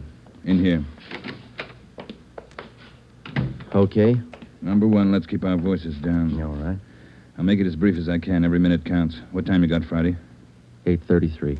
All right, here it is. 55 minutes ago, a man walked into this building with a homemade bomb under his arm. If we don't release his brother from the county jail by 9 o'clock this morning, he says he'll pull the trigger on the bomb and blow up the whole building. He's kidding, Skipper. Who is the guy? Name's Vernon Carney. Here's his package. He and his brother have been in and out of jail since 1937. Small-time thieves. Yeah. There's the FBI kickback. We had him once before, both of them. Brother's name is Elwood, serving a year for car stripping. And this two-bit thief is sitting here in the city hall with a bomb on his lap? That's right. In the next room. What kind of a bomb is it, Ed? You think he's bluffing? Could be bluffing, but the crime lab says no. Lee Jones from the lab get a look at it? Been in there twice. One end of the box is glass. Says you can't see much without a closer look, but you can't get near the guy. What do you want us to do? It's a volunteer job. You can take it or leave it. I won't order you to do it. How you want to handle it? You sure you want a piece of this one, Romero? No, he doesn't, Ed. He's got a family. Get me another single man. We'll give it a try. Wait a minute, Joe. What makes this job so different? Anytime we kick a door in, we never know what's on the other side. That's what makes it different. This time we do. No, you're not going to cut me out. Not the only time I know what I'm getting into. All right. Chandler's tried. Hannon, Davis, Watson, they've all tried. This guy Carney knows what he's doing. He's no pushover. But somebody's got to get that bomb away from him. Friday, Romero, it's your baby now. I looked at my watch. It was 8:36. We left Backstrand and started down the hall. If Carney was going to make good his threat to blow up the building by 9 o'clock, we had exactly 24 minutes to talk him out of it. Ben and I figured we'd better look him over first and then work out some kind of a plan. Maybe just talking to him would do it. Vernon Carney was sitting in a straight-back chair against the far wall facing the door. He was seated between two windows that looked out over the city.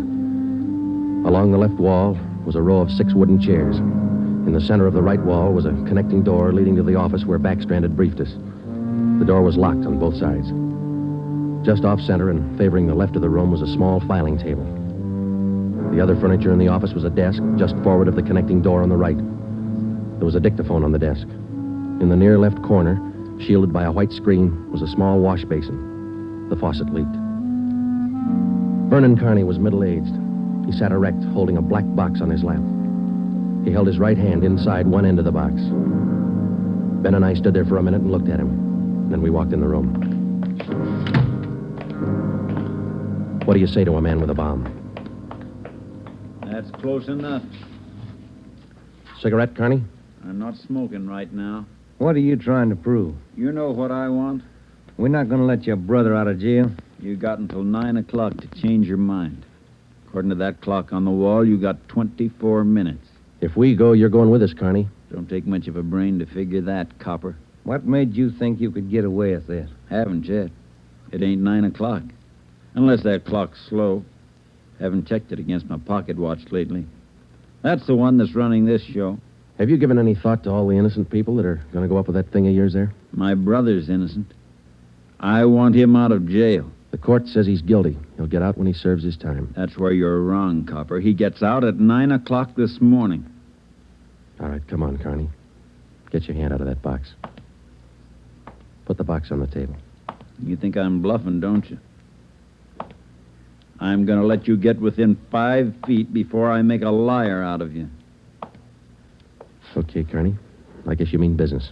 You can take 3 more steps and find out for sure. Suppose we did let your brother out. We'd just come out and pick him up again, you along with him? If you could find us. Let's get this straight. If we let your brother Elwood out, how do we know you're going to keep your promise? What promise? I ain't made any promises. You just get Elwood down here first, and then we'll talk about it. There's only one thing I can't figure, Carney. Yeah, what's that? If we don't let your brother out, you say you'll pull the trigger on that bomb. You're going to kill a lot of innocent people. What are you going to prove by that? It's 8:37. You've got 23 minutes left. No, I wish you'd answer that one for me. Why do you want to kill a lot of innocent people? Don't try to con me, Copper. I know they cleared everybody out of this building 45 minutes ago. I know they cleaned out the whole block. They got it roped off. Where'd you get your information? I got a couple of windows here to look out of. Don't you think it's about time to send somebody over to get Elwood? You know, Carney, we got a way out of this. We don't have to let your brother out neither. I've heard that before. What's to stop us from leaving the building along with the other few officers and let you sit here and touch off that bomb? Go ahead. It won't be a long wait without you.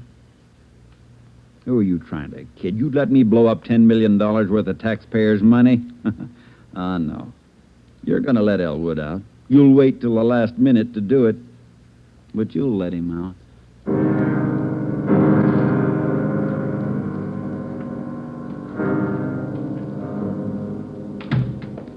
Ed, I'm still not convinced Carney can back up what he says. Then why didn't you take the box away from him? Yeah. We're in a spot, let's face it. How about an eye for an eye, Skipper? What do you mean? If he pulls the trigger on that machine, he kills us. How about us getting him first? All right, Romero. How you going to handle it? Well, I'm not top man on the pistol range, but I could wing him. And then he hands the box to you? Or maybe he falls and his reflex action pulls the trigger. Okay, I don't wing him. I stop him for keeps. You just can't walk in there and shoot him down. Why not? You do the same thing with an armed criminal. Yeah, but you warn him first. I'll warn him. Yeah, and after you shoot him, you find out it's a harmless gadget. Couldn't have gone off in a million years. No, a gun's not the answer. We can't shoot him until we're positive. We'll be positive by 9 o'clock, and there might not be anybody around to shoot him. We've located Carney's apartment. There's a detail out there checking it now. Pacelli and Morris. Ed, have you got any ideas at all? Anything we could try? That's why I called you in. None of us have gotten any further than you did just now. There's just one thing I want to know for sure. Yeah, Friday. Is it or isn't it? We all want to know. Either way, we've got to get that box away from him. Backstrand. Yeah. You did? Yeah. No, stay out there till I call you. All right, here's half the answer. That was Pacelli. They found 28 sticks of dynamite in Carney's apartment. We knew Carney wasn't kidding now. We could see into the bomb through that glass window in one end. It looked like dynamite inside, and there was dynamite in Carney's room. We didn't know if he had the nerve to pull the trigger. We didn't know if it would go off when he did. But with only minutes remaining, nobody wanted to take the chance. From here on in, all of us agreed that Vernon Carney sat in the next room, holding in his 2 hands a force powerful enough to destroy us all. We had to get that box away from him, and to get that box, we had to have a plan. I looked at my watch. It was 8:40. 20 minutes till 9 o'clock. How do we get it away from him? I got an idea. It might work. Let's have it. Carney's sitting against the far wall between 2 windows. They're both open. Yeah, that's right. All right, if we could get a man through one of those windows, we might get Carney from behind. How are you going to get him? Whoever gets through the window could slug him. What do you do then? Somebody grabs the box. The crime lab can tell us what to do with it. How do we get a man through one of those windows? We're on the 16th floor. Well, there's some kind of a ledge that runs around the building on each story. Wide enough for a man to walk on? And let's take a look. All right. Looks pretty narrow, Joe. That's a good 18 inches. Could be done. Oh, too risky. It's raining out. That ledge is slippery. Strong wind out there, Joe. Tear a man right off the building. Yeah, I guess you're right. Well, there's still a way. How about a ladder? 16 floors, Skipper. There might be a way. The fire department would know that. I'll get Battalion Chief Erickson. Is Lee Jones in the building? No, he's over in the crime lab. I'll get him up here, too. I don't know, Friday. Maybe it'll work. It's got to, Ed. All right, now look. It's going to take a couple of minutes to set this up. We've got to know what Carney's doing every second of that time. Well, how about the dictaphone in there on the desk? Good. Get it on without him seeing you. We'll try. The Dictaphone in there is connected to this one in here. This room is 1614. You got that? Yeah. All right, push down key 1614 on that machine in there and leave it down. Get the receiver off the hook and leave it off. Leave the receiver off. That's right. You know, if it isn't off the hook, we won't be able to hear a thing in here. Right. Come on, Ben. This is Backstrand. Give me Chief Erickson. Where's my brother? Still in his cell? You coppers are long on talk, but short on time. Yeah, we know. I'm telling you, for your own good, you'd better get Elwood over here. Carney, I'll bet if we get your brother on the phone here, he'll tell you he doesn't want any part of this. You mean Elwood don't want out? Since when? Sure he wants out, but not your way. He's only got a year to serve. Why don't you leave him alone? I told El. I told him I'd get him out. He didn't think I could do it. But I'm doing it. I'll make you a bet, Carney. Let us get your brother on the phone. He won't walk out of here with you. All right, get him on the pipe. Where you going? The phone's over here. Have to use the dictaphone. Got to get an okay from the chief. Elwood's still a prisoner. What's the matter with the phone? No operators. You know the building's been cleared. Oh, yeah. That's right. Almost forgot. Okay, you can use the dictaphone. This Friday, Ed. Carney wants to talk to his brother. Yeah, I know you'll have to send somebody over. Have them put the call on extension... wait a minute. What's that extension number, Ben? 2351. 2351, Ed. Right. It'll take a minute. Yeah. I'd kind of like to talk to El. Been a couple of months since I seen him. We've always been together, me and El, most of the time. Joe, let's go in and see if we can hurry that call. Good idea, boy. 16 minutes to 9. Hey, cop. Yeah. Forgot to hang up the dictaphone, didn't you? I put the receiver back on the dictaphone. Ben and I had failed to make good on the first step of the plan. When we got outside the door, we briefed Davis and Watson. They went in to sit with Carney. It would be their job to keep us posted on Carney's movements. The dictaphone was out. We went back into the office next door. Chief Sam Erickson of the fire department and Lieutenant Lee Jones from the crime lab were already there. We told Backstrand what happened. Would have been a help. We haven't got time to cry over it. Carney's wide awake, Skipper. He doesn't miss a thing. Backstrand told us the plan Friday. We can't run a ladder up from the street. Too high, Chief? Best we got is a 100-foot aerial. You figure 12 foot to the story, that'll take you up 96 feet, 8 floors. And we've got the latest equipment. What's the idea you had, Jones? Sam, can you get hold of a pump here in a hurry? Sure, we got a lot of scaling ladders, but you got nothing up there to hook 'em on. You figure on dropping down from the floor above? That's right, and I figure a pump here would do it. Sure it would. You could make it fast to the windowsill up there, but you got a 1.5 ledge in the way. No, what you want is a lifeline. You mean lower a man on a rope, Chief? Yeah, Romero. That's the quickest and the quietest. Could you rig it so one of my boys could do it? Sure, Ed. What's the risk?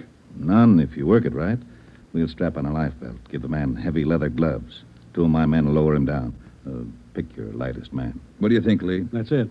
What do we do with the bomb when we get it? I figure that box Connie's holding is about a foot square. Here's what I'll do. I'll get you a bucket with a 1.5 mouth. It'll be full of water. Yeah? I'll have it right outside the door to that office. When you get that box, place it in the water. We'll get the bucket out of the building as fast as we can. And once we get the bomb underwater, we're in the clear. And I can't promise you that, but it's the safest way to handle it under the circumstances. All right, that's the procedure. Sam, you take care of your end. Right away. I'll get a detail to give me a hand down on the street. We'll have a car ready to take the bomb to a safe area to decommission it. Work as fast as you can. Come on, Sam. It's our baby, Joe. That's right. Which part of it you want, the rope or the bomb? You call it. Fire Chief Erickson says the lightest man on the rope. That's me, Joe. All right, I'll get the bomb out of the building. Okay, that's the routine. But carry this with you. The man that comes down on that rope has one chance to make good. You slug him and make it count because there's no second try. Yeah. And, Joe, when you grab that box, you got to get it away from Carney before he can squeeze the trigger. Then you got to get it down into the street. The elevator. You know how to operate it? Well, that's pretty simple, but I'll double-check with the operator. Better do it right now. Okay. Ed, we better get Carney's brother on the phone for him. He seemed anxious. Might be a pretty good stall. All right, Romero. That's the outside phone. Get to city jail. All right, Skipper. Get going, Friday. Okay.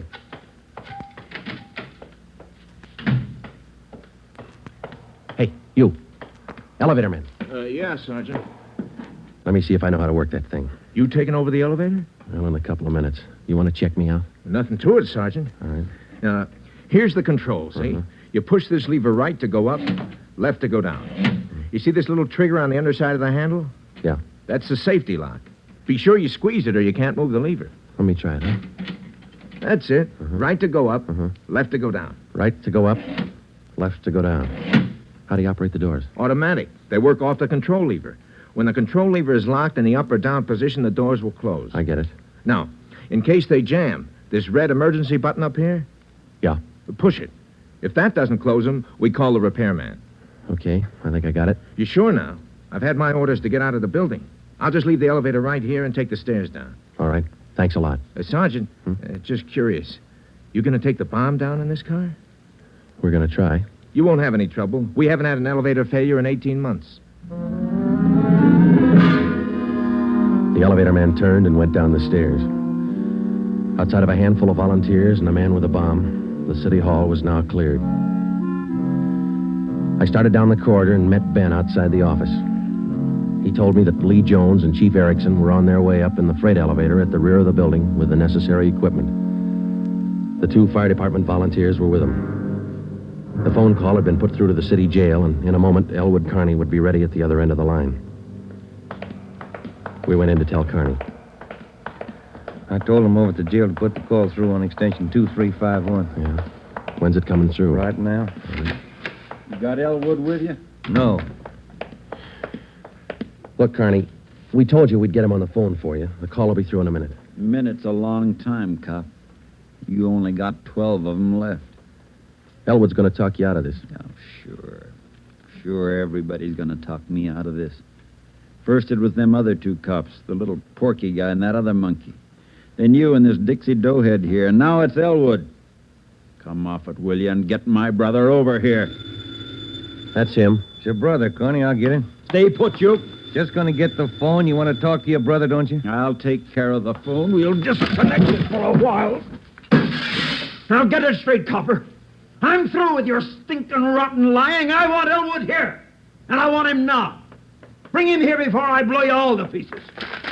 What's going on? Who threw that phone out in the hall? I did. You want me to go out and pick it up? Carney, that's not going to get you anyplace. You the big boss around here? Maybe. Are you or aren't you? I answered you. All right, big boy. I've got a piece of advice for you. Take your rookie cops here and get it through their heads I mean what I say. I want my brother over here in this room. And you've got just 11 minutes to get it done. Tell them that, will you, boy? All right, Carney. It's your show.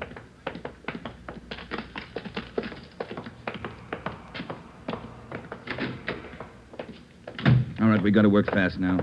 Jones, everything set for you? Got the bucket with the water right here. Car's waiting down the street. Right. Erickson, your boys ready? Upstairs, waiting. And we all know what to do. Ed, I got to have somebody to give me a hand with Carney when he falls. I'll be in there with you, Friday. Ready to go upstairs, Chief? Anytime. Oh, one thing you ought to know. What's that? Strong wind coming up. About 20 mile an hour out there right now. That going to louse us up? No, but it's going to increase the sway. Got to allow for it. How you mean? Wind's coming from the south. We'll lower you just to the right of the window. If I figure it correctly, the wind will do the rest. Bigger risk, but we don't control the weather. How you going to do it, Ben? As soon as I get in position, I'll reach in through the window on his right. I'll use the billy. Try to catch him on the right side of his head. One good hit should put him away. Let's make it 2 and be sure, huh? Right. You ready, Chief? Now, let's go. Ben. Yeah? Nothing. I'll be careful. You too, huh? What's the time, Friday? 8:50. Shouldn't take more than a couple of minutes for Romero to get down to that window, lest the wind gives him trouble. Jones, no use you sticking around. I'll give Friday a hand. That's my job. We've got to keep you alive to decommission the bomb. Bum joke. See you downstairs.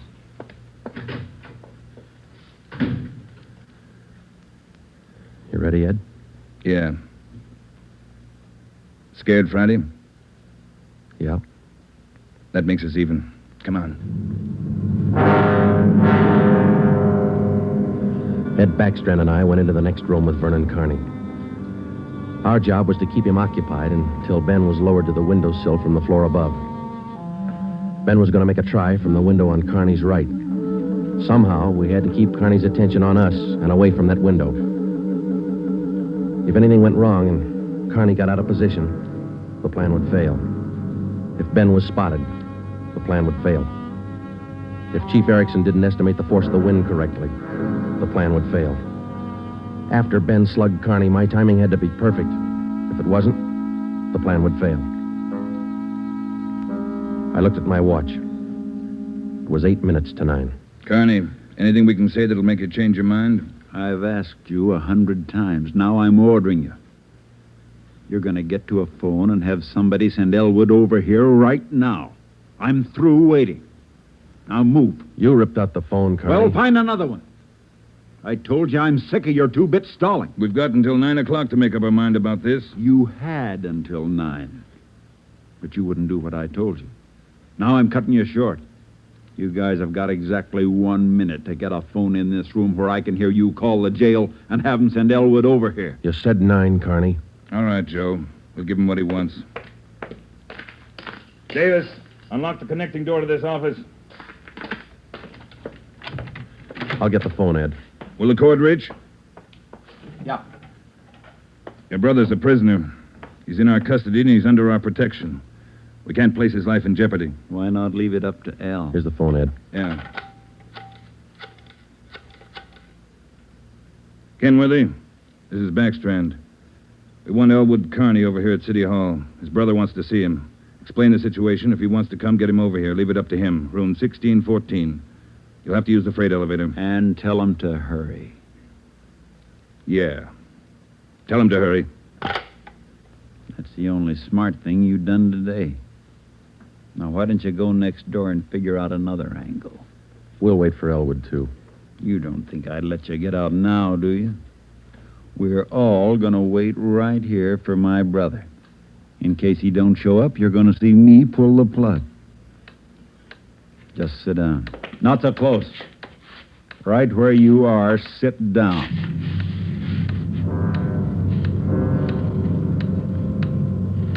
Loud clock, ain't it? Windy. Getting cold in here.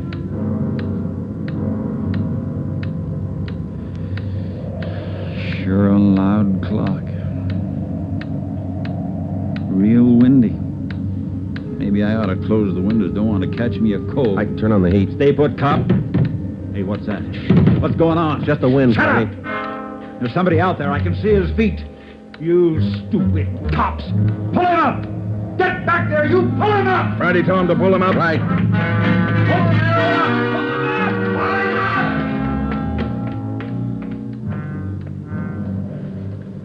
All right, Carney. You win. You bet I win, you dumb coppers. You didn't think I'd miss a trick like that? We'll just close these windows, boys.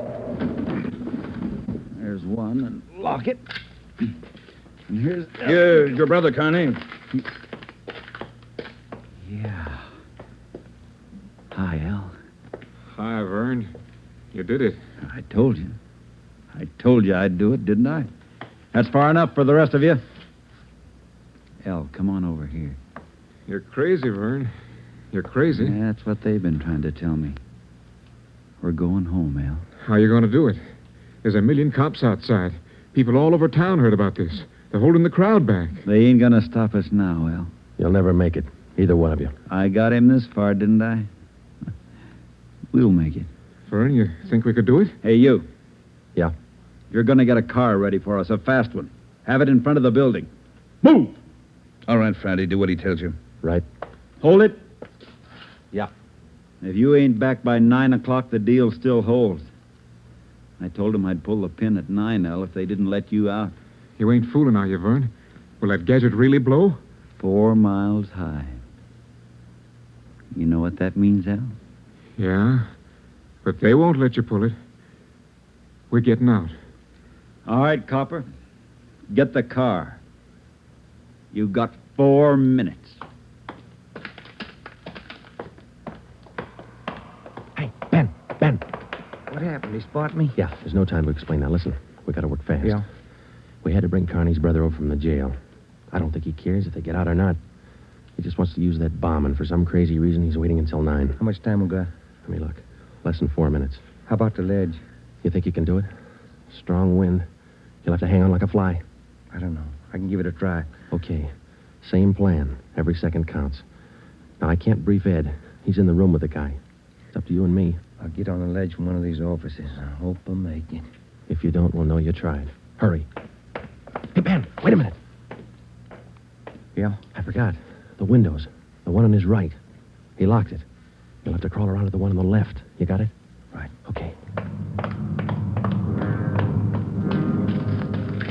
The car will be ready in 2 minutes.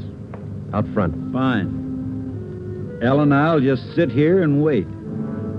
Gonna be good being back together, huh, Elle? We always were real good together, Vern. Yeah, that's the way brothers ought to be together all the time. Together. Vern, I'd feel better with a gun. We don't need no gun, Elle. We got the bomb. We'll need a gun when we get out, when we get on the road. Okay. Take your pick. They all got 'em. Hey, you, give him yours. I'm not carrying a gun. I left it in the other room. A cop without a gun? Who's kidding who? I left it in the other room. Frisk the big boy, Elle. He's got one. About time for the car, ain't it?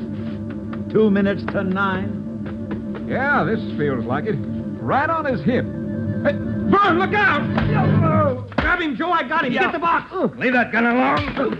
I got him, Ben. I gotta get his hand out of it. Run, Joe. Get it in the water. Run!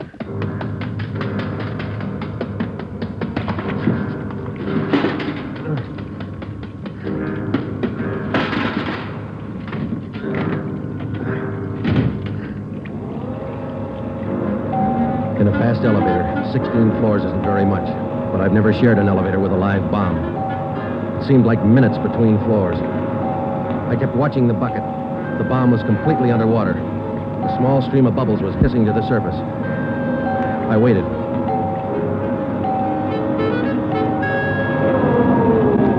Main floor. I picked up the bucket and ran for the street. I missed the first step. I fell forward. The bucket spun out of my hand. I sprawled flat on the sidewalk. I waited for the explosion.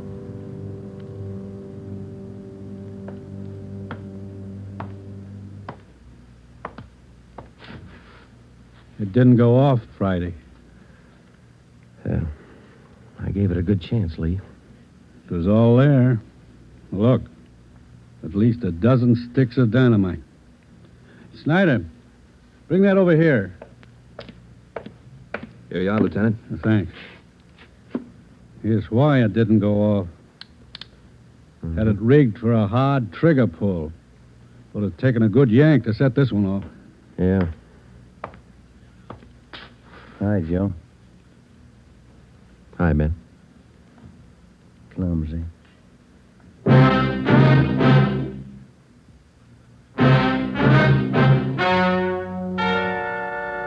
The story you have just heard is true.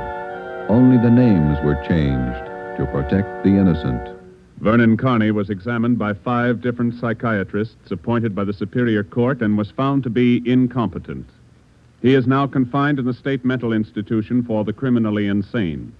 Elwood Carney is now serving the balance of his sentence with no time off for good behavior. You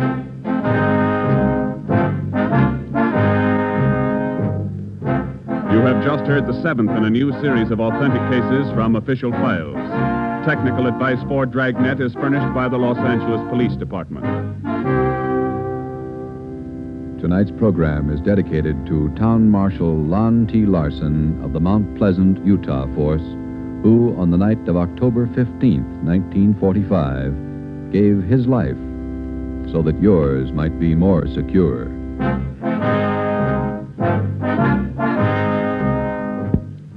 Dragnet came to you from Los Angeles. This is NBC, the national broadcasting company.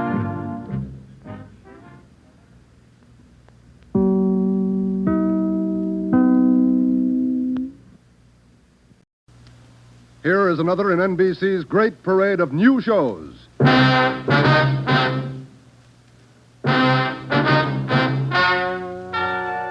Ladies and gentlemen, the story you are about to hear is true.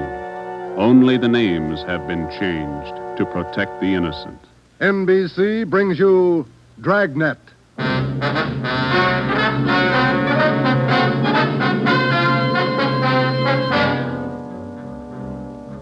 You're a detective sergeant. You're assigned to auto theft detail. In 3 months, more than 250 cars have been broken into. Property mounting well into thousands of dollars has been stolen. 2 youthful members of the gang have been apprehended.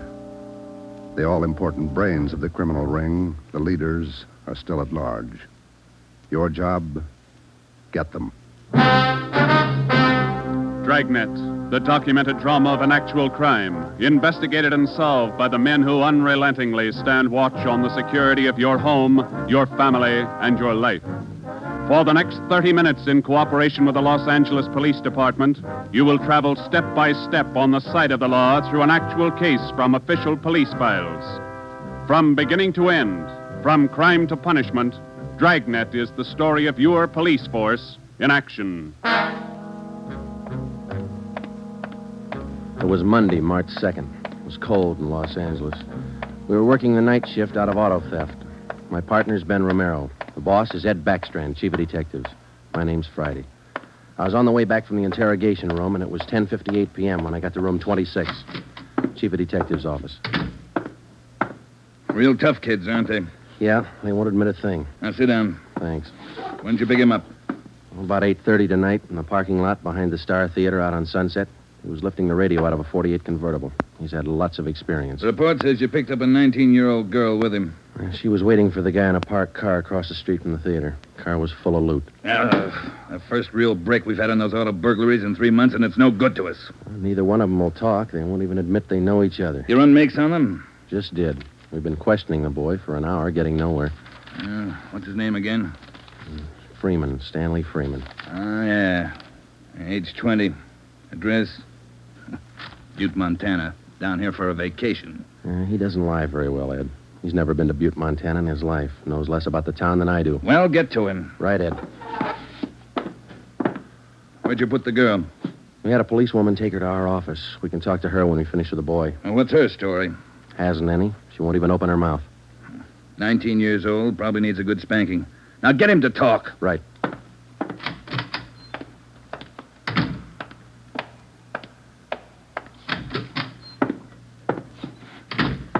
Did you run a make, Joe? Yeah, he's clean. Get wise, huh, Flatfoot? Look, you're in a bad spot, son. That kind of talk isn't going to help. Says you. We caught you red-handed trying to steal a radio that didn't belong to you from a car it didn't belong to you. Is that right? That's enough to send you to San Quentin, boy. You better give us the story. Shut up. We got all the evidence we need for him.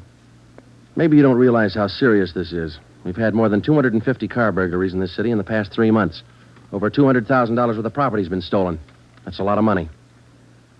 So what? So you're the number one suspect, young fella. Your method of operation in breaking into that car tonight is the same used in most of the other burglaries. That means you're not going to be tried just for this job tonight.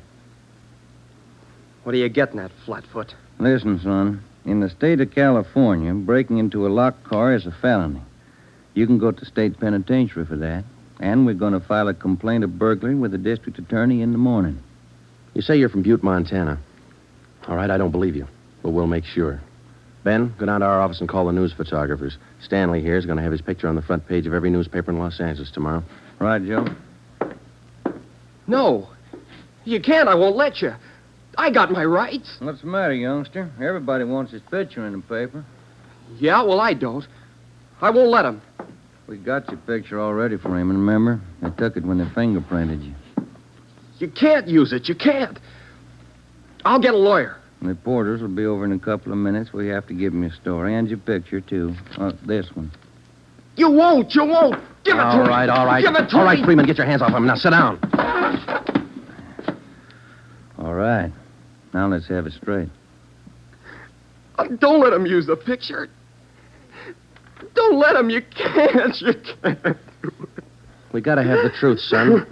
Now, look, you're 20 years old. You know right from wrong. You'll have to take your medicine. If you cooperate, we'll do all we can to help. I live out in the Wilshire district. All I wanted was a little extra money. We didn't take much. We didn't think it was so wrong. It was stealing, Freeman. You know that's wrong. Where do you live out there? Piper Avenue. 821 Piper. You won't give him my picture. You live there with your family? Yeah, my mother. Father's dead. Promise me you won't give him the picture. My mother, she'd see it. Promise me. You're working with the gang on those auto burglaries. We know that. Now, who are they? Where are they? And what's the setup? I can't. They get me for it. Who'd get you? I can't tell you. I can't. Who's your girlfriend, Stanley? The one you were with tonight? Joanne. Joanne Miller. Where does she live? Piper Avenue, same as me. Lives on the same block, 866. Is that her home? She live there with her folks? Yeah. Mother and father. They work. And you got her into this. Isn't that the story she gave us, Ben? I did not. I didn't. It was her. She said a bunch of kids were doing it. It was quick money, something to do at night. She started it. All right, Romero. I'll go see the girl. You stay here with Freeman. All right, Joe. Just stay put in that chair for him.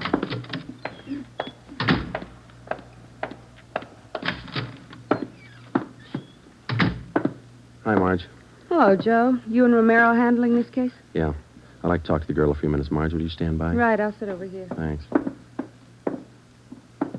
All right, miss. What's your name, age, and address? I told this lady cop 15 minutes ago I'm not saying anything. All right, then we'll tell you. Your name's Joanne Miller. You live at 866 Piper Avenue. You live with your father and mother. Both of them work. You're a liar. That's not me. You're 19 years old. You live on the same block as your boyfriend, Stanley Freeman, and you're the one who got him mixed up in this gang. Isn't that right? No, it's not right. It's not. I didn't do anything. Well, that's only half the story. Freeman told us everything. You want to hear the rest? No. Stan wouldn't tell you. He wouldn't. He told us how you got him mixed up in it. Quick money. That's what you told him, didn't you? No, it was him. I can prove it. The rest of the kids will tell you. He got me in this. Ask them, they'll tell you. It was Stanley and Fred Milford and George Jansen. They started it, all three of them. All right. Will you tell the story to a police stenographer? I'll tell him everything. He's not blaming this on me. Marge, will you go get the stenographer? Right, Joe. Now, how many persons in this gang of yours? Oh, about 10 or 12. And it's not my gang either. He got me into this, and now he's trying to lie his way out, blaming me. How long you been doing this, burglarizing cars? Me? Oh, only about 2 weeks. It was supposed to be fun, something to do at night. The rest of them been at it a couple of months.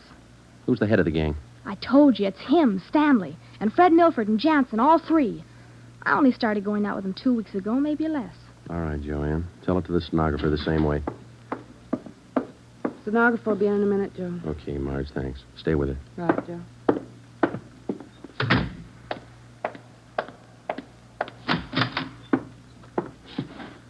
Just about a closed case, Ben. Girl gave us a full confession. She didn't. Oh, you're not tricking me again. She didn't. She told us you're one of the leaders of the gang, Stanley. Said you got her into all this. The other two are George Jansen and Fred Milford. About a dozen kids in the gang, all of them about your age. Isn't that right? She's lying, can't you tell? She's lying. She got me into the gang. Well, she did. She's Milford's girlfriend. Ask her. Oh, she can't lie out of that one. She got me into it. I can prove it. Who's the real leader of the gang? Milford. He started it. He organized the whole thing. He collects the stuff we get, and he delivers it. Jansen helps him do it. What do you mean he delivers the stuff? Where does he deliver it? Somewhere in Dogtown, I think. Down around South Main, near the railroad yards. Who's it delivered to? Oh, I don't know exactly. I heard Jansen mention the name once. Myra, he said. It's supposed to be a big secret. Myra, that's all I remember. Where does Jansen and Milford live? Well, Jansen rooms down on East Flower. 1042, I think. It's a rooming house. And Milford lives 2 blocks over from me on Quincy. 234 Quincy. He lives with his grandmother. Got that, Ben? Right. All right, let's pick up Milford and Jansen. It was 10 minutes past 1 when Ben and I returned to headquarters with George Jansen and Fred Milford in our custody. In Jansen's room at 1042 East Flower Street, we found 2 fur coats, a box full of new car accessories, an S&W 38 revolver, and a 45 automatic. When we picked up Fred Milford at his home, we discovered 5 deluxe car radios hidden in the garage, plus a valuable assortment of cameras, cigarette lighters, and clothing. Both Jansen and Milford refused to talk, but when we got them to headquarters and showed them the signed statements of Stanley Freeman and the girl, Joanne Miller, they broke. Milford, where else did you and your gang operate besides the Wilshire district? No place, only out there, that's all. Same type of car burglaries have been committed all over the city. You telling us your gang didn't have a hand in them? It's the truth. Our territory was Wilshire district. We didn't go outside. You mean some other gang's responsible? I don't know. All I know is we didn't have any part of them. Is there another gang, Milford? Maybe, I don't know. You find out. It's none of my business. It is your business, Milford. You admit you and your gang committed 55 jobs in the past 3.5 months. That leaves about 200 jobs to be accounted for. That's right. You figure it out. We have figured it out. I think you and your gang of young thieves pulled every one of those 250 jobs. There isn't any other gang. That's the story the district attorney's going to get. You're crazy. There is. I know there is. Then give us the information and save yourself a lot of trouble. Well, we're not the only ones. That's all I know. Milford, do you know how many years you get for auto burglary? I told you, we're not the only ones. There must be a couple of others besides us. Vince Mahoney, he's got a gang. Where does Mahoney operate? West Hollywood and Beverly. Where's he live? I don't know. Honest, I only met him a couple of times. Where'd you meet him? I don't remember. Where'd you meet him, Milford? Delivery. I met him down at the delivery place a couple of nights. When you delivered the property you stole from cars, is that right? Yeah. Where was that? Down by the railroad yards. Where? Chavez Street. It's a little alley off East Main. Who'd you deliver the stuff to? I told you, her name's Myra. That's all I know. We meet her and some guy on Tuesday nights. We give them the stuff and they pay us off. Mahoney delivers the same night I do. Do you meet her every Tuesday night? Yeah. You're going to meet her this Tuesday, tomorrow night? I don't know. I guess so. Same place? Yeah. Are you the only one she deals with? Sometimes Joanne, me or Joanne. I know what you're thinking. You want to use me to trap Myra. Well, what's it worth? You know better than that. How about it, Milford? Oh, what else can I do? Give me another cigarette. By 3:30 that morning, the signed statements and confessions were piling up fast. Milford gave us a list of the names and addresses of each member in his gang, and within an hour, they were all under questioning at headquarters. Most of the suspects, about 1/3 of them girls, ranged in age from 18 to 21. As they told their individual stories, the scope of the case grew until it covered most of the city. By late afternoon of the next day, Tuesday, March 3rd, 3 more gangs operating in Venice, Bel Air, and North Hollywood had been apprehended. They confessed to more than 175 burglaries from locked cars during the past 3.5 months. At 5 o'clock that afternoon, Ben and I met with Chief Backstrand in his office. How many admissions you have now? Over 50, Ed. Here are the gang leaders' statements. What's their story? Yeah, it's pretty much the same. They all say this woman, Myra, set up the operation. You mean she got the kids and put them to work burglarizing cars? Well, not exactly. She picked the leaders, contacted them in bars or on the street, asked them if they wanted to pick up some spare money getting auto parts for it. Then she didn't tell them to go out and burglarize cars. Well, not in so many words, Ed, no. After they brought in auto parts for a couple of weeks, she told them to bring her everything they could find, outside the car or inside. Those are the words she used. 5 of the kids dictated those words into their signed confession. That should hold in court. What else did you get on this woman? Oh, she taught them how to work, told them to wear gloves, all angles. Well, we got most of the small fry. Now, where do we find this Myra woman? Any description on her? Yeah. Kids say she's about 33, 34. Good-looking redhead. 5'5", about 120, well-dressed. No description on the guy she runs with. You run a make on her yet? Yeah, no previous record. We've set up a stakeout for her tonight. 2 of the gang leaders have volunteered to go along, this Milford and Vince Mahoney. Good. Down on Chavez, where she usually meets them? Yeah, that's right. When? 11:15. That's the regular time for the meet, according to the kid. All right, I'll be at home. Call me. I don't want to miss out on this one. When Ben and I left Ed Backstrand's office, we went home for dinner and a few hours' sleep. At 9:30 p.m., we were back at the office.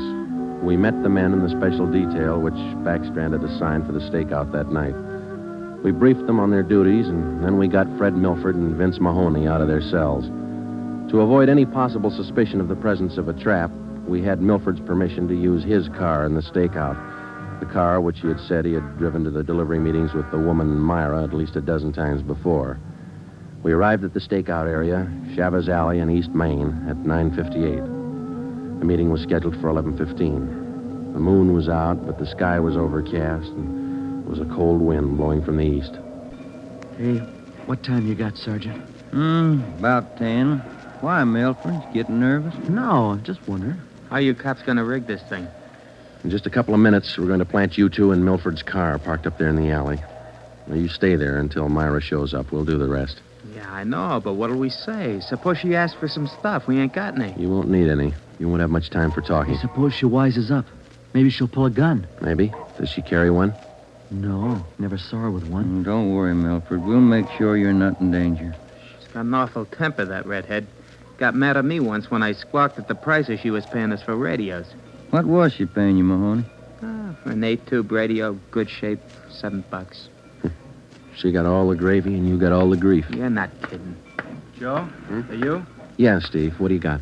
Well, the men are all staked out, Joe. Got the area covered from every angle. All right. You got an extra man to stay in Milford's car? I'll handle that myself. Fine, thanks. Okay. All set, Joe? Yeah. Now, Milford and Mahoney, we're going to put you two in your car now. There's going to be an officer with you, so there's no need to be nervous or afraid. You just sit in the car and act natural. When this Myra drives up, don't leave the car. Have her come to you. You got it? Sure. Okay. All right, Joe, let's go.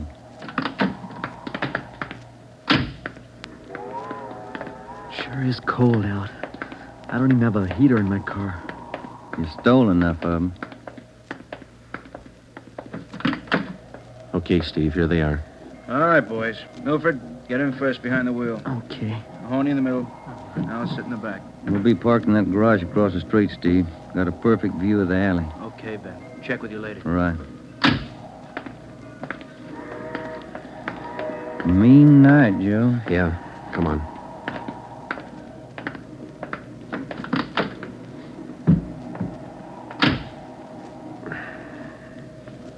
It's cold here in the garage, isn't it? Yeah. It might be a long wait. What time you got? 6 minutes past 10. Thank you.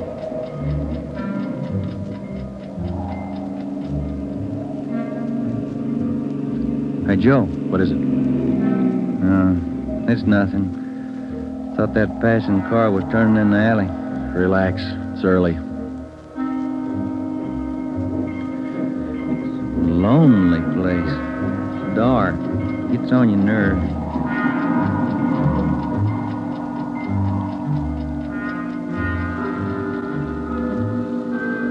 That's it, Ben. 11:30. Nothing yet. Somebody might have tipped her off. Yeah, that's what I was afraid of. Now, let's wait it out anyway. Joe, that blue coupe. Yeah, just turned in the alley. Let's go.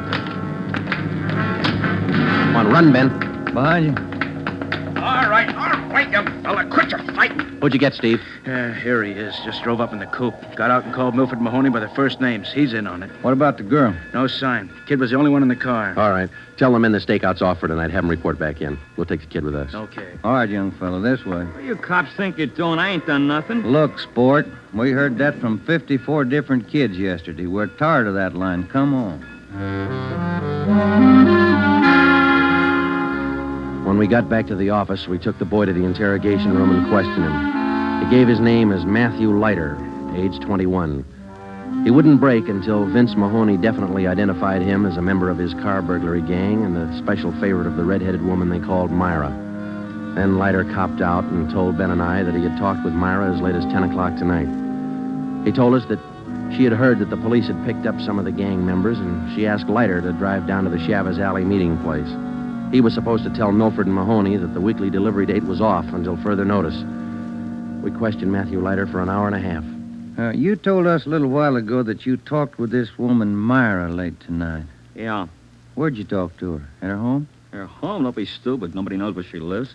I met her at a bar. Which bar? Julius, out in Santa Monica. How did she contact you? Called me at home. She's not such a bad dame. She treats you right. Sure, that's why you're in jail. Did you ever call her on the phone? I don't know her number. None of the kids do.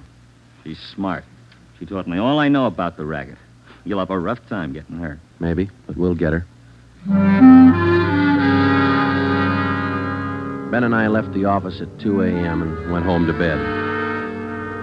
We reported in at 8 that morning to head Backstrand. The three of us went down the street to Koken's restaurant for a cup of coffee. Nobody was in a good mood. We had most or all the small fry in the citywide burglary ring, but it seemed we were still a long way from cracking the inner circle. The latter kid said that none of them knows where she lives, what her phone number is, nothing. Pass the sugar, Ed. I think we still have a few angles to study on that score. Right now, I've got some more bad news for you. What's that? You been through your mail this morning? No, not yet. We haven't had a chance. I saw the overnight reports. There were 32 car burglaries last night. 32. All the way from Wilmington to North Hollywood. How you figure it? I can't. This girl Myra must have an army of kids working for her. How much did they get, Ed? Any idea? Rough estimate about $3,000. Usual stuff people are foolish enough to leave in their cars. Watches, cameras, furs, expensive clothes. M.O.'s the same? And like the others. If the car happens to have a rigid handle lock, they slip a piece of pipe over the handle for a lever and break it. If that doesn't work, they pry open the wing window. Some of the windows were smashed out. Sounds like you're in an awful hurry, Joe. Yeah, maybe this Myra wants a few big nights before she peddles the stuff and gets out. If we're going to get her, we can't waste time. Any suspects picked up last night, Skipper? None. Well, where did they hit most of the cars? Outside the Pan Pacific. The parking lot. Hockey game going on. Must have been 4,000 cars for them to pick over. They picked the best. As usual. Well, you better get on it. There's one way to handle it. What's that? She works fast. You work a little faster.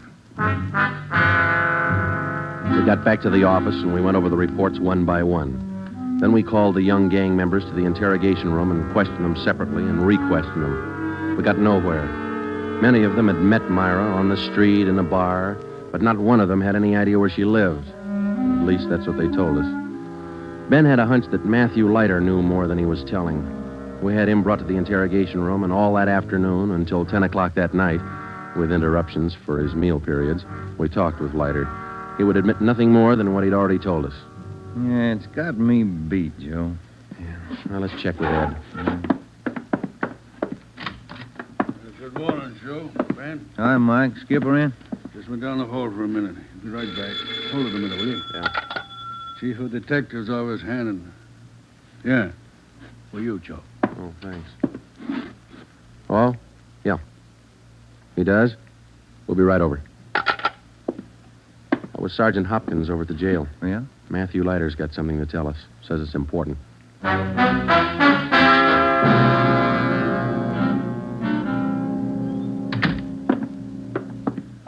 Have a chair here, Leiter. Yeah, thanks. All right. You wanted to see us. I'm getting even with that dame Myra. I'm squaring with you. Yeah? She told me if I was picked up, she'd have me out in a couple of hours. She promised me a lawyer if anything happened. Said she'd get me bail. All right. Where can we find her? I don't know if she's there now, but you can find out at Francisco Motors. Big used car lot. Garage, too. It's out on Melrose past La Cienega. What's the tie-up? That's where she fenced most of the stuff we stole. Some old guy she buddies with runs the place. Big shop in the back. Store a lot of hot stuff there.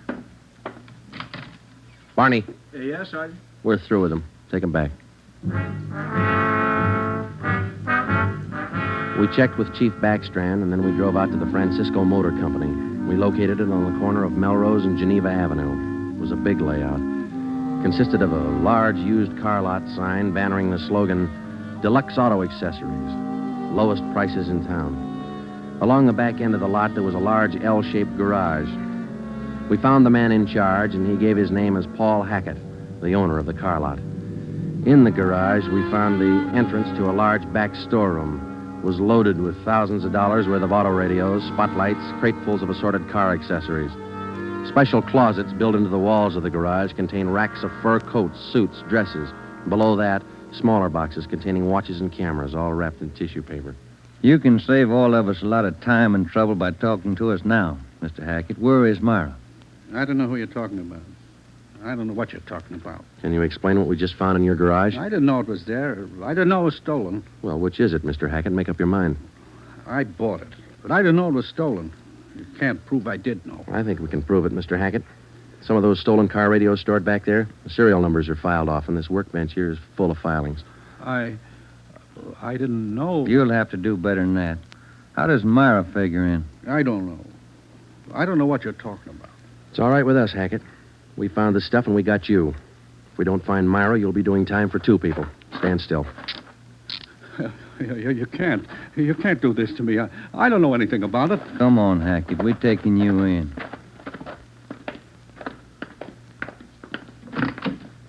All right, get in the car. Come on, in the car. Am I going to jail? You're going to jail. All right. I'll take you to Myra. Hackett told us that Myra lived at 1345 Munich Drive in Beverly Hills. He said that he was Myra's husband.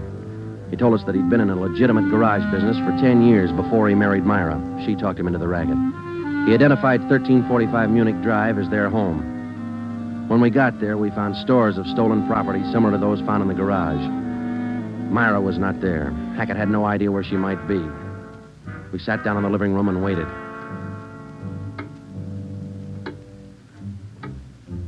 One hour, 2 hours, 3 hours. After 5 hours of waiting, the monotony started to wear on everybody's nerves, especially Hackett's. Yeah, the whole thing, it was her idea. I should have known, all hers. She did this to me. I won't take it alone. Where is she? You tell us, Hackett. Told you, I don't know. She couldn't have gone. She didn't know. I'm not going to take All right, this quiet alone. down, quiet down. That you, Paul? Thought I heard you talking to some. Who's he? The police, Myra. The police. Your smart kids told them the whole story. What are you talking about, my smart kids? What are these cops All doing here right, in the that's living... enough. Get your dirty hands off me. Get away. Kids are right, Joe. She got a Get away temper. from me. Who do you think you're... There, that ought to hold you for a while. All right, come on, you two. Let's go. All right, copper. You win. Stupid husbands. How many times did I tell you? Don't trust those kids. Don't store the stuff in the garage. Don't open it for anybody. Get a lawyer. No, you knew better. Dumb jerk. The idea of having those cops camping in the living room waiting for me. Why didn't you warn me? I'm going to divorce you. That's what I'm going to do. I'll stick you for plenty. Jerk. All right, inside, you two.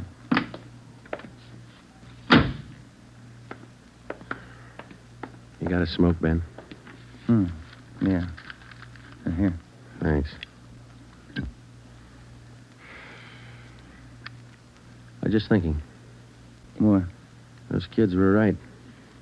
She's a pretty nice-looking woman. Yeah. Nice face.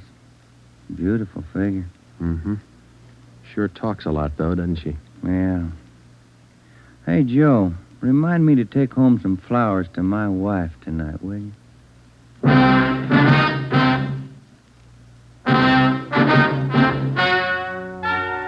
The story you have just heard is true. Only the names were changed to protect the innocent. Paul and Myra Hackett were tried and convicted on 7 separate counts of receiving stolen property. They are now serving out their sentences in the state penitentiary. Realizing that most of the young persons involved in the case were influenced by the strong personality of Paul and Myra Hackett, a separate investigation was made into the backgrounds and home life of the young offenders. In most cases, they were found to be basically good, and they were placed on probation and returned to their homes.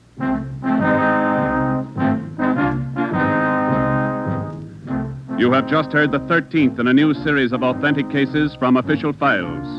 Technical advice for Dragnet comes from the office of W.A. Wharton, Acting Chief of Police, Los Angeles Police Department. Tonight's program is dedicated to Detective Harry William Vosper of the Seattle, Washington Police Department, who on the night of July 21st, 1949, gave his life so that yours might be more secure. Dragnet came to you from Los Angeles. And now, an important announcement. Starting this Saturday, September 3rd, Dragnet will be heard at a new time over your NBC station. Consult your local newspaper for the new listening time. And now, speaking in behalf of the producers and the entire cast of Dragnet, we would like to take this opportunity to thank you for your many kind letters of encouragement and approval. Remember, next Saturday for Dragnet, this is NBC, the national broadcasting company.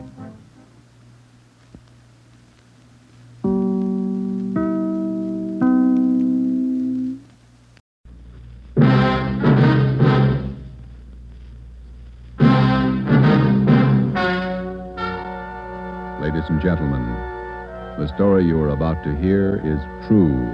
Only the names have been changed to protect the innocent. NBC brings you Dragnet.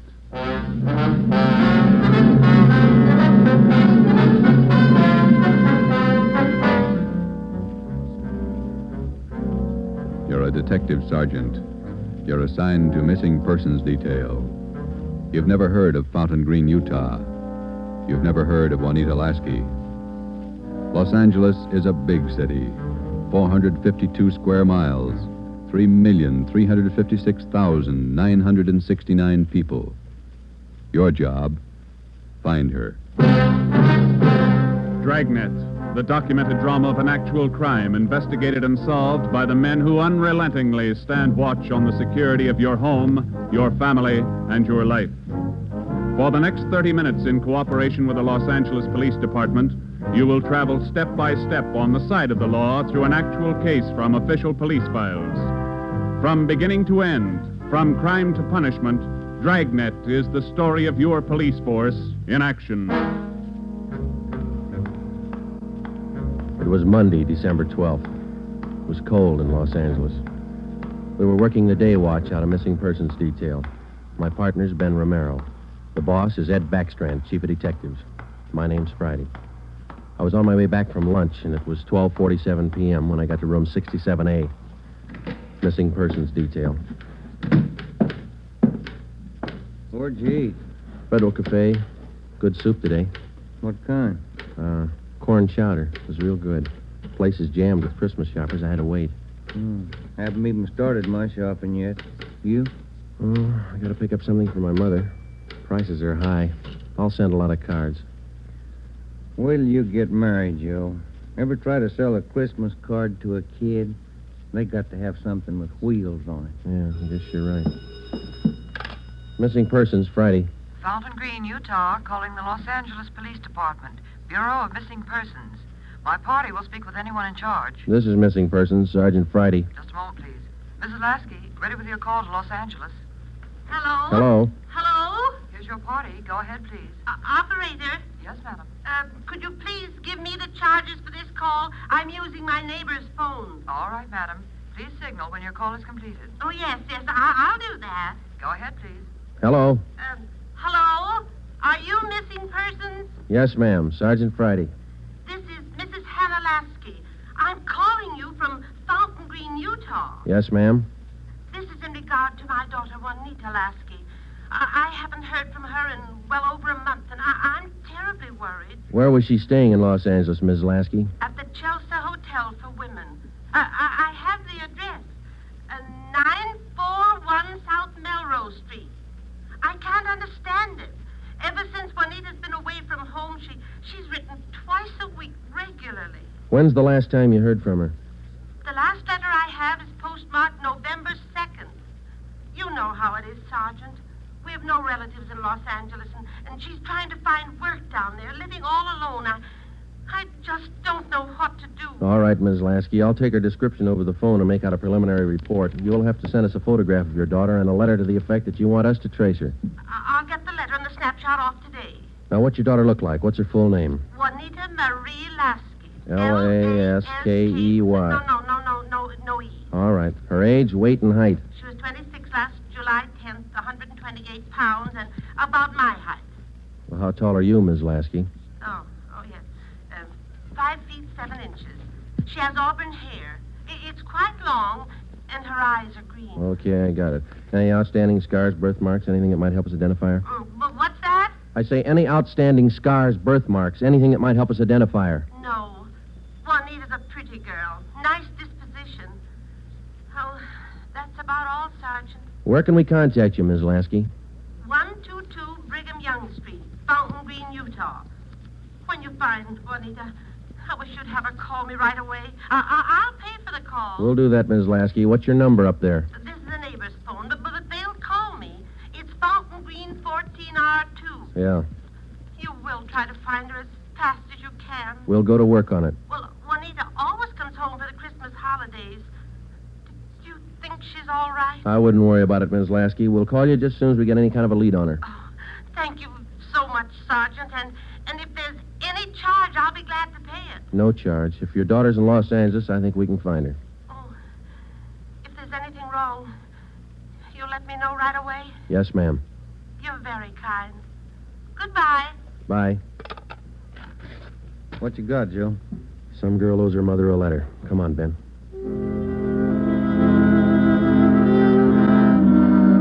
Just a routine call. We made the usual check, the morgue, all the hospitals, the county jail. And then we went through the repeater file. We found a Juanita Lasky in the files, but the age and description didn't match. We put that lead in the discard. After the usual paperwork, the next step was to check her last known residence, the Chelsea Hotel for Women. Here it is, Joe. Chelsea Hotel. Yeah. 55 rooms, all outside. You're home away from home. Now let's go in.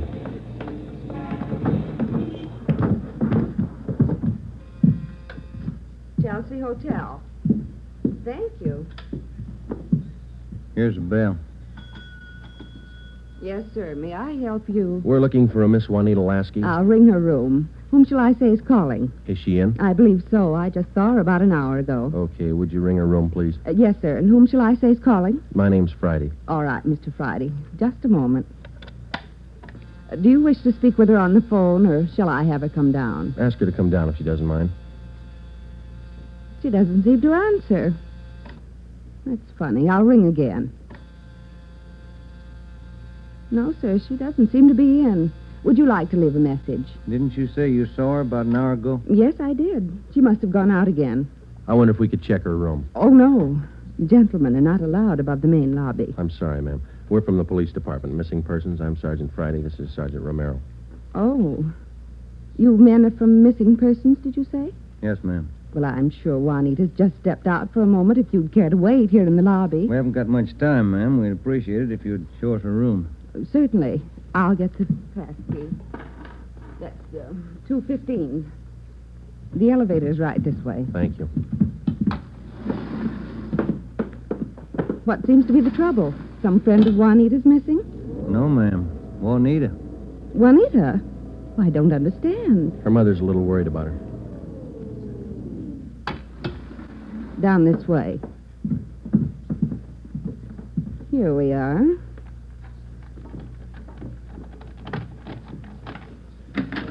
No wonder she didn't hear the phone. She's in the shower. Yes, ma'am. Would you rap on the bathroom door and tell her we'd like to talk to her as soon as she's through? We'll wait out here in the hall. Certainly. Juanita? Juanita, there are two gentlemen here to see you. Juanita? Juanita? I'm coming in. It's Miss Waters. Sergeant? Yeah? There's no one in the shower. Well, it's running, isn't it? Yes, and I see a robe and towel all laid out. We better take a look around. Turn off the shower, will you, Ben? Yeah. She must have left in a hurry. Say, here's a fresh change of clothing on the bed. Where's the closet, ma'am? This door? Yes, that's right. Closet's full of clothes. There's a couple of pieces of luggage in there. This isn't like Juanita. Funny, isn't it? You say you saw her about an hour ago. Yes, I did. Coming in or going out? Oh, coming in, I thought. You have room service here? Yes, we have a coffee shop downstairs. Uh-huh. The tray of food here on the table hasn't been touched. Coffee's still warm. Shut that radio off, will you, Ben? Yeah. Could she have gotten out of the building without you seeing her? No, we don't have a rear entrance. You sure you didn't see her go out the front door just before we got here? No, I did not.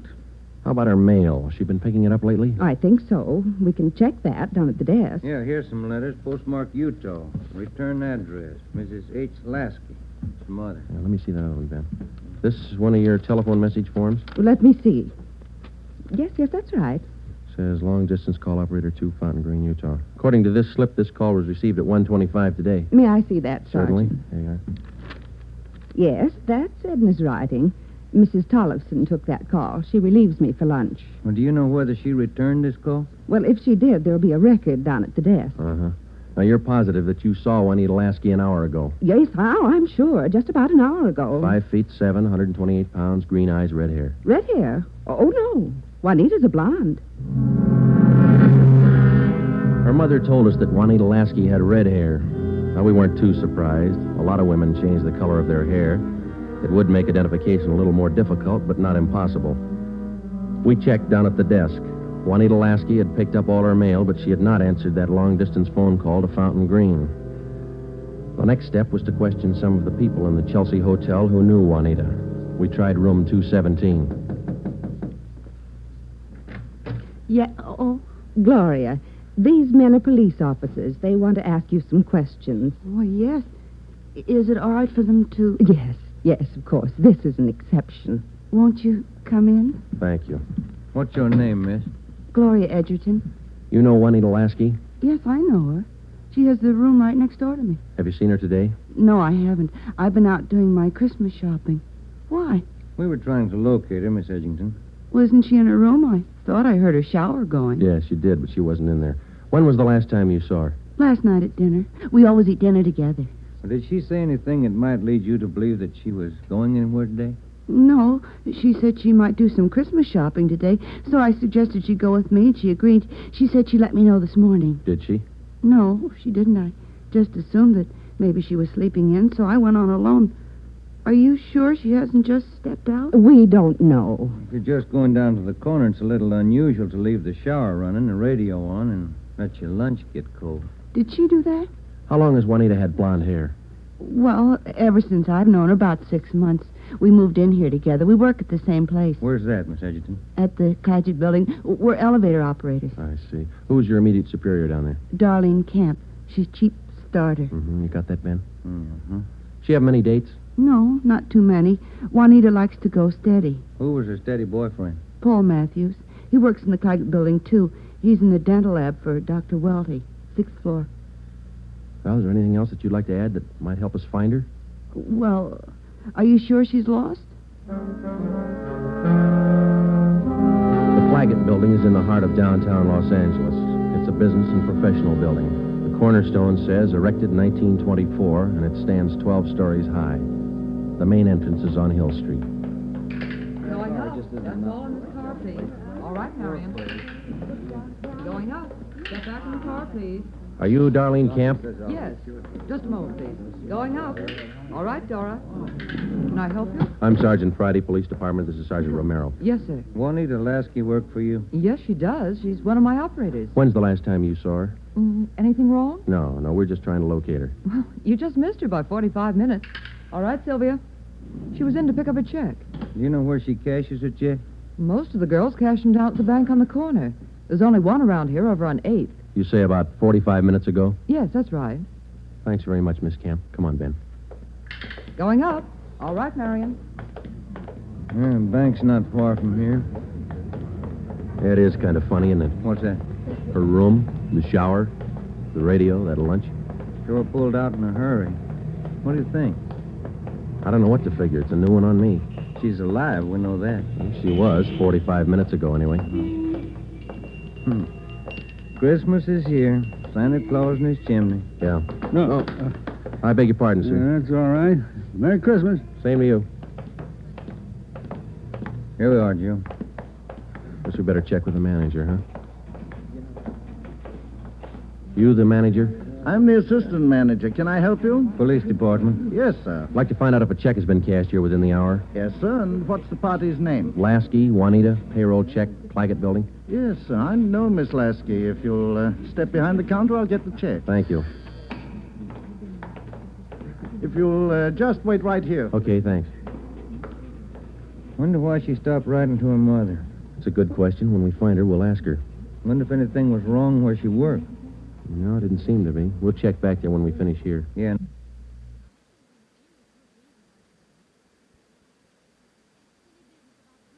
That boyfriend, Paul Matthews, too. Yeah. Oh, here's our man. Yes, sir. Here's the canceled check. I okayed it. You sure it's the same girl? The blonde girl, elevator operator in the Claggett building. Was she alone? Oh, I think so. Did she appear normal? No, she didn't seem to be as friendly as she usually is. Does she have an account here? She did have a small savings account here, but she closed it out about a month ago. I see. Well, here's our card. If you should happen to see her again, give us a call. I'll do that. Thank you very much.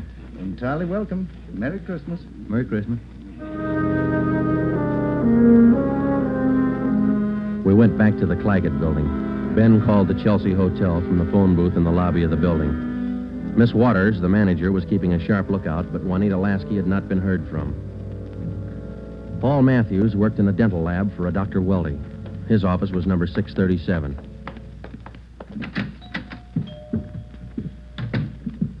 Yes, gentlemen, may I help you?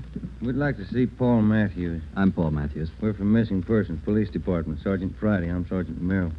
Yes, sir. Do you know a Juanita Lasky? Yes, sir. When's the last time you saw her?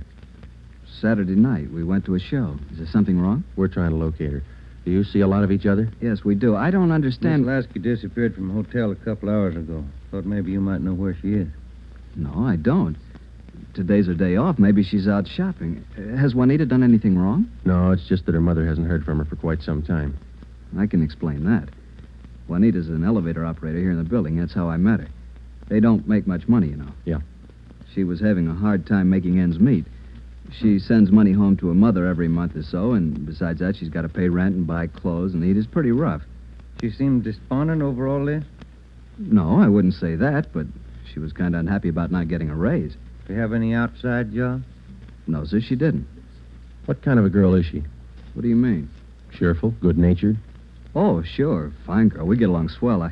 I still don't get it. Well, maybe there's nothing to it. Just a routine check. I hope she's all right. When did all this come up? A couple of hours ago. We might have to check back with you. If I can help. Okay. Thanks for the information. Here's our card. If you hear from her, well, give us a ring. You don't suppose anything's happened to her? That's what we're trying to find out. Goodbye, Mr. Matthews.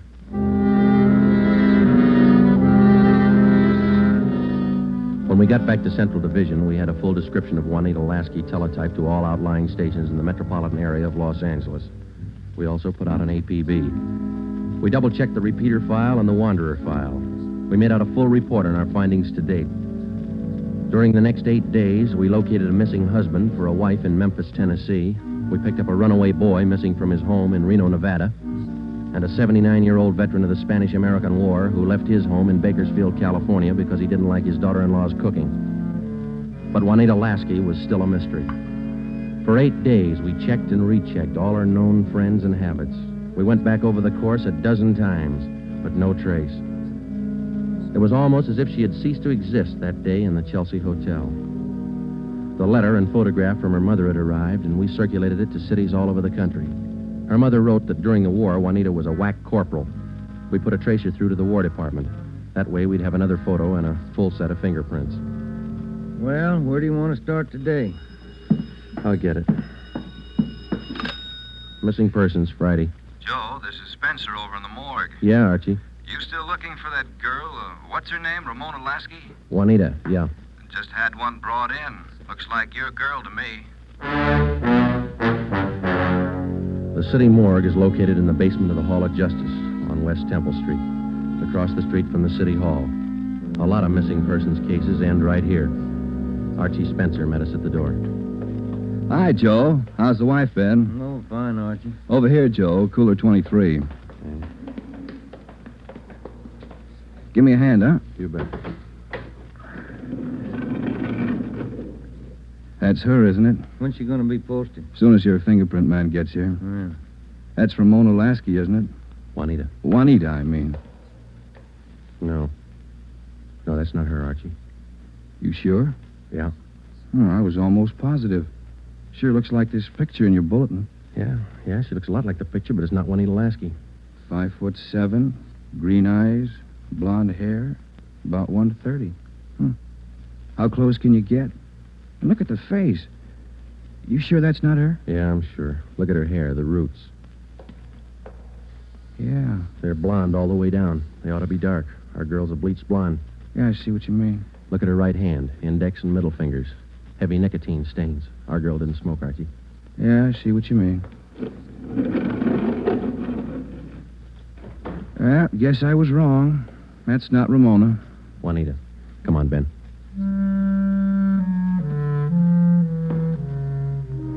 That afternoon, we got another phone call from Fountain Green, Utah, Juanita Lasky's mother. We told her we hadn't found any trace of her daughter. It was a hard job. We had answered calls like this before, but maybe it was just the season of the year. Somehow, we felt that we had to find Juanita Lasky by Christmas. We covered every angle we could think of. We kept close watch on all incoming reports. We stayed in close contact with her friends and Miss Waters at the Chelsea Hotel.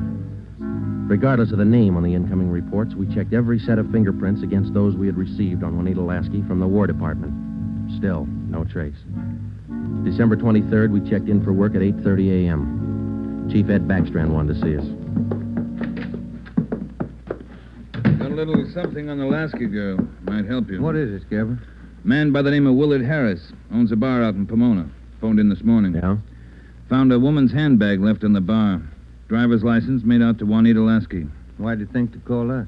He's got a television set in his bar. Saw the Lasky girl's picture on Sergeant Rosenquist's broadcast last night. How about the girl? Says he can't place her. You better hop out and pick up that purse. Willard Harris owned the Mission Trail Bar. It was in the bus terminal in the heart of Pomona. The Christmas traffic was heavy all the way out Garvey Boulevard. It was 10:45 when we pulled up in front of the bar. Willard Harris was inside taking a liquor inventory when we walked in. How do you do? You, Mr. Harris? Yes, that's right. You fellas with General Liquors? Los Angeles Police Department. My name's Friday. This is Sergeant Romero. Oh, say, glad to know you boys. Yeah, I called Los Angeles this morning. We came right out. Say, how about a little eye-opener? Got some fine Irish whiskey. No, thanks, Mr. Harris. How about your partner there? No, thank you. All right, boys. Guess you want that purse, huh? Yes, please. Yeah. Here you are. Just as I found it. I opened it up to get the owner's name, but that's all. Didn't touch a thing. Okay. Thanks, Mr. Harris. You said that you didn't remember seeing the woman who left this. No, I don't. Herb works with me here. He might have seen her, but he didn't. I asked him the night we found it. How long ago did you find this purse? Oh, better part of 2 weeks. No, a little closer to a week. Yeah, about 8 days ago. I usually hold something like this for 30 days. That's the law, you know. Yeah. But I saw that fellow on the television on that missing persons program. That's how come I called you, boys. Well, thanks very much, Mr. Harris. That's all, boys. It's cold out this morning. Sure you don't want a little nip? No, thanks, Mr. Harris. Goodbye. We checked the personnel at the bus terminal, but none of them seemed to recognize Juanita Lasky's photograph. We checked the contents of her purse, but we found nothing unusual. 4 $1 bills and some change and the normal things women carry. Since it was money in the bag, we felt sure that Juanita Lasky had lost the purse herself. That meant that she was alive 8 days ago, 2 days after she walked out of the Chelsea Hotel. It's the only print carried on a California driver's license. It matched the same print on the War Department record. It didn't prove anything except that all the evidence tied in and belonged to the girl we were looking for, Juanita Lasky. The next morning, December 24th, we checked in for work at 8:30. Morning, Ben. All right, Joe, here's the daily report. You want to check them? There's a mess of them. Let's get at them. You look through any of them yet? No, not yet. I figured I'd wait for you. All right, I'll take half, huh? Got any shopping done? No, you? Some. Lunch hour mostly. Mm-hmm. Found some nice cards. Be sure to send me one. Yeah, I'll hand it to you in the morning. Let's trade shaving lotions like we did last year. If I get any. You can get some. My kid's got a bottle all picked out for you. It's called South Pole for that cool feeling. Yeah. Well, he's only a kid. You feeling, wasn't it? Better when he gets older. So he'll do it. Tell him tap, Friday, on the Lasky case. Thanks, Holmes. Oh, Ben, listen to this. Yeah? Bureau of Criminal Investigation, Sacramento. Here's a kickback on our APB. Yeah, what's it say? Reading your APB, number 43 on 12/12/48. Our records disclose that Juanita Lasky applied for a position of civilian clerk at Marchfield, California, U.S. Army Air Base, using alias Gene Davis. How about the fingerprint classification? Yeah, let me find it. Yeah, FPC. Key 19, primary 32/32, inner over outer, final 15/17. Prints check out. That's our girl, Joe. The Sacramento report stated that Gene Davis had applied for government work at Marchfield, California. Well, a couple of things dropped into place. Her purse had been found in Pomona. That's right on the main highway from Los Angeles to Riverside. And the application for a job at the Army Air Base a few miles beyond Riverside. We put through a long-distance phone call, and they told us that Gene Davis was employed there as a civilian clerk but failed to show up for work that morning. Just seems like we run fresh out of luck every trip, doesn't it? We get so close, and then she's gone again. What you think she's on the go for? If I could figure that, I could find her. I'll get it. Missing persons, Friday. Yeah? We'll be right over. We didn't find her, but she's been found. Juanita Lasky just walked into the Chelsea Hotel. We went over to the Chelsea Hotel. Technically, our job was completed now. Juanita Lasky had been found. We went over to make out a routine report. The streets were pretty jammed with last-minute Christmas shoppers, so we walked the last block to the hotel.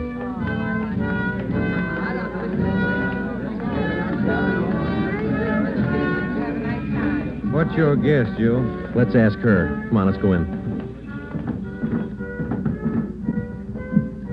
That looks like her over by the desk there. Yeah, pretty well memorized that face. Sergeant, this is Juanita Lasky, Sergeant Friday and Sergeant Romero, Juanita. How do you do, Miss Lasky? How do you do? I'm sorry. I'm terribly sorry. Miss Waters told me. You mind telling us? Where have you been? Sergeant, I don't know. These last 12 days have been a complete loss to me. Miss Waters told me what happened. I went over to see my doctor. He said I had temporary amnesia. I have to have treatment. I see. What's your doctor's name, Miss Lasky? Dr. Rudner over on Crenshaw. Well, we're glad you're okay. Kind of had us going there for a while. Oh, I'm sorry. Can I use your phone, Miss Waters? Oh, certainly. Help yourself. Thank you.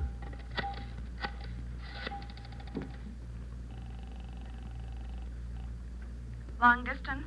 I'd like to place a person-to-person call to Mrs. Hannah Lasky, Fountain Green, Utah. That number is 14R2. Fountain Green, Utah, 14R2. That's right. Your name and number, please. Joe Friday, and this is Hempstead 8594. Thank you. Rate operator. Fountain Green, Utah, route and night person rate from Los Angeles. TC Mount Pleasant, Salt Lake, night person 140. Through Salt Lake.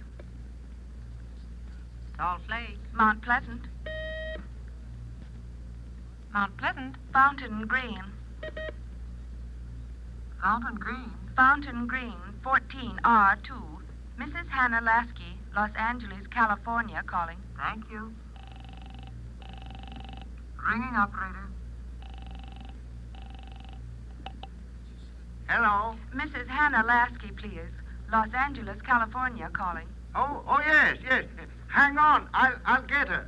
Waiting on your party, sir. Thanks. Getting through all right, Joe? Yeah. Lucky. Christmas Eve. Yeah. Hello? Hello? Hello? Hello, Ms. Lasky. Yes? Just a minute, Ms. Lasky. Juanita, Yes? you're wanted on the phone. Oh, who is it? Just say hello. She'll take it from there. Let's go, Ben. Hello? Yes? Hello, Mother. Come on, Ben. Yes, I'm all right. Mother, it's so good to hear your voice.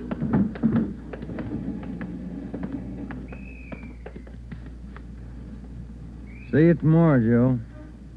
Merry Christmas. Yeah, it is, isn't it?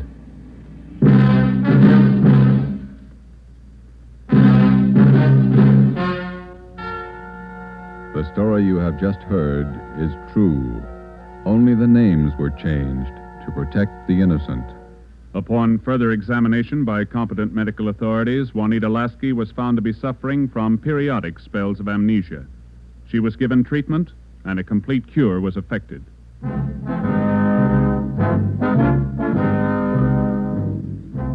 You have just heard the 8th in a new series of authentic cases from official files. Technical advice for Dragnet is furnished by the Los Angeles Police Department. Tonight's program is dedicated to Corporal Grady A. Beecham of the 9th Precinct Metropolitan Police Force, Washington, D.C., who, on the night of December 2nd, 1948, gave his life so that yours might be more secure.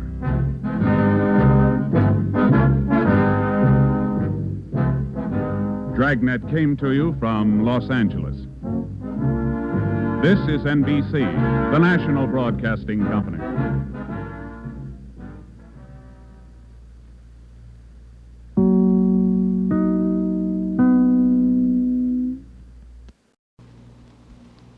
Here's another in NBC's great parade of new shows.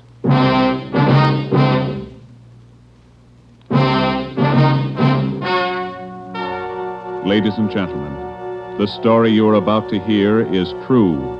Only the names have been changed to protect the innocent. NBC brings you Dragnet.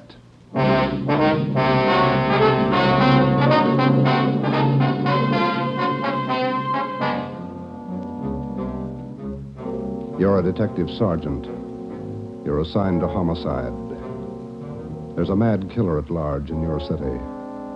A woman has been brutally slain. the body mutilated. The picture is clear. The killer has a thirst for blood. Your job, get him. Dragnet, the documented drama of an actual crime, investigated and solved by the men who unrelentingly stand watch on the security of your home, your family, and your life. For the next 30 minutes, transcribed in cooperation with the Los Angeles Police Department, you will travel step by step on the side of the law through an actual case from official police files. From beginning to end, from crime to punishment, Dragnet is the story of your police force in action.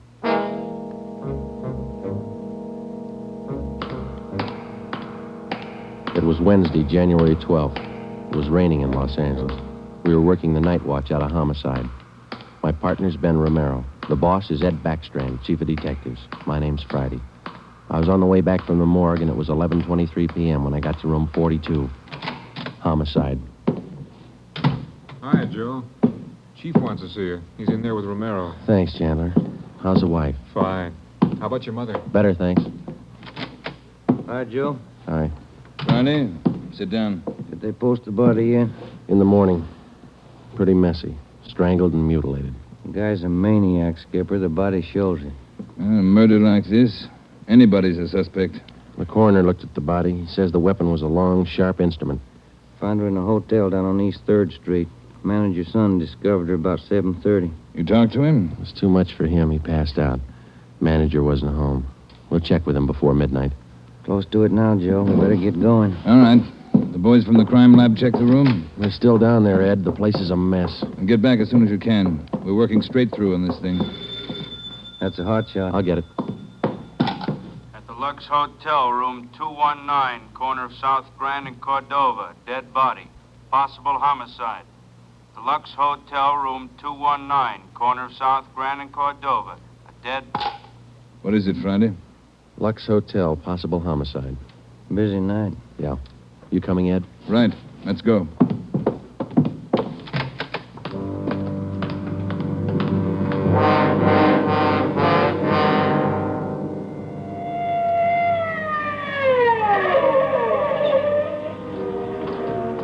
Six minutes later, Ed Backstrand, Ben, and I pulled up in front of the Lux Hotel. The manager met us at the door and led the way up a narrow stairway to the second floor. The room number was 219. We were prepared for the worst. We got it. You're right, Romero. The guy must be a maniac.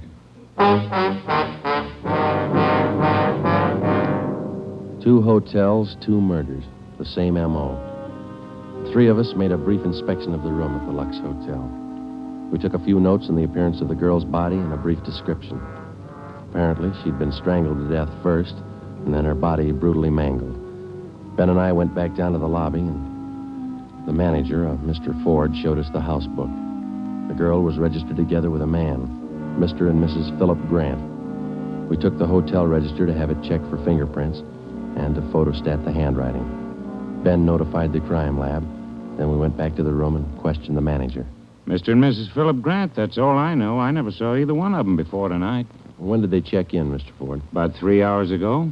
That's right, about 9. Maybe a little before. Did they register together? Yeah, a little before 9. They came in together. Did you let them in the room? Yes, sir, like I always do. It's a small place here, maybe not first class, but I treat people right.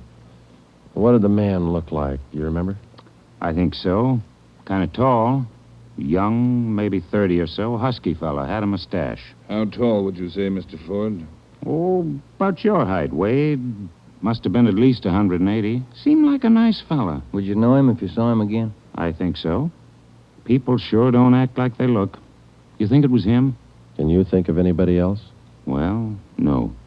I never saw him before tonight, either one of them. I don't know anything about it. Did you notice anything in particular about them when they came in? Well, he didn't show it, but it looked like she'd been drinking a little. Giggling, you know. And you didn't see this man Grant leave the hotel? No, I didn't. I must have been checking the account books back of the desk. Guess he got by me. Is there a back entrance to the hotel, Mr. Ford? No, he had to come out this way, all right. How about the fire escape? I never thought of that. Say, I bet you cops think I'm trying to hide something. How did you happen to find the body? I don't know anything about it, honest. I've been running the hotel for 10 years now. Everybody knows me around here. You can ask at the bank. All right, Mr. Ford. Now, would you mind telling us how you happened to find the body? I don't want a lot of lousy newspaper publicity. Give the place a bad name. Can you blame me? The newspapers won't get your name from us. All we want to know is how you happened to find the body. Well, I told you. It's a small place here, but I like to treat people right. A couple hours after they checked in, I remembered I forgot to fill the ice water pitcher in the room. So I got some and took it up. The door was opened a little ways. It's got a bad catch on it, and the lights were on. I peeked in, and there she was. She was... Well, the guy must have been crazy. Do you remember what time it was when you found her? Well, just before I called the cops, about 11:30, I guess. All right, Ford, that's all for now. When the other officers get here, show them up, will you? Yes, sir, I sure will. Romero? Yes, Skipper? Get on the phone downstairs and call the Metropolitan Division. Have them send us every available man from the reserve unit. We're going to patrol the area for the rest of the night. Right, Chief. Least we can do is make it hard for him. 2 murders in 7 hours. Yeah, both of them in a 3-block radius. Yeah, same pattern. It's got to be the same guy. All right, we got a description. What do you think? Well, when the reserve unit shows up, have them cover this whole section of town. Pick up everybody who even comes close to that guy's description. All right, Ed. It's got to go fast. We can't lose a minute. 1 hour either way, it might mean another body. Like this one. 9 minutes later, at 4 minutes past midnight, the men from the crime lab showed up. It started to drizzle. They went over the room in detail. They dusted everything in the room for fingerprints, the walls, the doors, the fixtures in the bathroom, the lamps, chairs, everything. They took samples of the girl's blood and her lipstick. Small pieces of flesh and human hair were found under the girl's fingernails. The nails were scraped carefully and the contents put in an envelope, marked and sealed. Ed Backstrand ordered pictures taken of the room and the girl's body from different angles. Every object in the room that could have any possible tie-in with a murder was photographed. It was raining. The rear of the hotel where the fire escape was overlooked a vacant lot. Ben had a hunch. While the lab men were at work, we left the hotel and circled around into the lot for a look at the ground directly underneath the fire escape ladder. It was raining hard now. Must be an easier way to make a living. Mud's almost up to my knee. Mine, too. Watch your step. See any prints? No. Wait till my wife sees these new shoes. Put it on your expense account. All real funny. Ben, get that light over here. Look. Yeah. Good set of prints. Lucky that rain didn't start turning to wash them out by now. Yeah. Hand me that cover from the trash can over there. I'll cover them. Wait a minute. What? Here, on the edge of the fire escape ladder. Small hunk of cloth. Man's suit? Well, looks like it. Might have caught himself in that sharp corner. I got it. All right, come on, let's get back. Yeah, out of this mud bath. Joe. Huh? Let me have a light. You catch anything? Hunk of wrapping paper in that trash can. Stains on it. Open it up. Look. Yeah, a butcher knife. We went back to the Lux Hotel, room 219. The lab men were tearing the room apart. It was 10 minutes to 1. We gave the blood-stained knife and the piece of cloth we found on the fire escape to Lieutenant Lee Jones, head of the crime lab. We told him about the footprints just below the fire escape ladder. The knife will help us, so will the cloth. I don't know about the footprints. You say you covered them? That's right, Lee. They still look in pretty good shape. Maybe we can do something if the rain hasn't broken them down too bad. Bracken. Yeah, Lieutenant? You and Sloan get downstairs and take a look at those prints. If they're good enough, get a torch, dry them out, and make a cast, right? Okay, Lieutenant. Come on, Sloan. That's about all I can do for you now, Ed. I think we got everything there is to get. All right, Jones. I'll follow you back to the lab in a couple of minutes. Okay, Ed. Good luck, fellas. Thanks, Lee. We're going to need it. All right, Friday. Romero, it's your baby for the rest of the night. Lee, get anything? A few prints, a woman's purse under the bed. Don't know if it's hers or not. No identification. You going to be at the crime lab, Ed? All night. As soon as we find anything, I'll let you know. Yeah? A gang of cops just came in the lobby. They asked for you. Must be the reserve men from Metropolitan. Tell them we'll be right down, Ford. Okay. You want us to handle it, Ed? That's right. Do just as I told you. Spread them out over the whole area. Cover the streets, the alleys, the flop houses, restaurants, bars, everything. You got a description to go on. Find the man that fits it. Right, Skipper. Don't forget, the guy's a killer twice over. I don't think he'd hesitate on you. Be careful.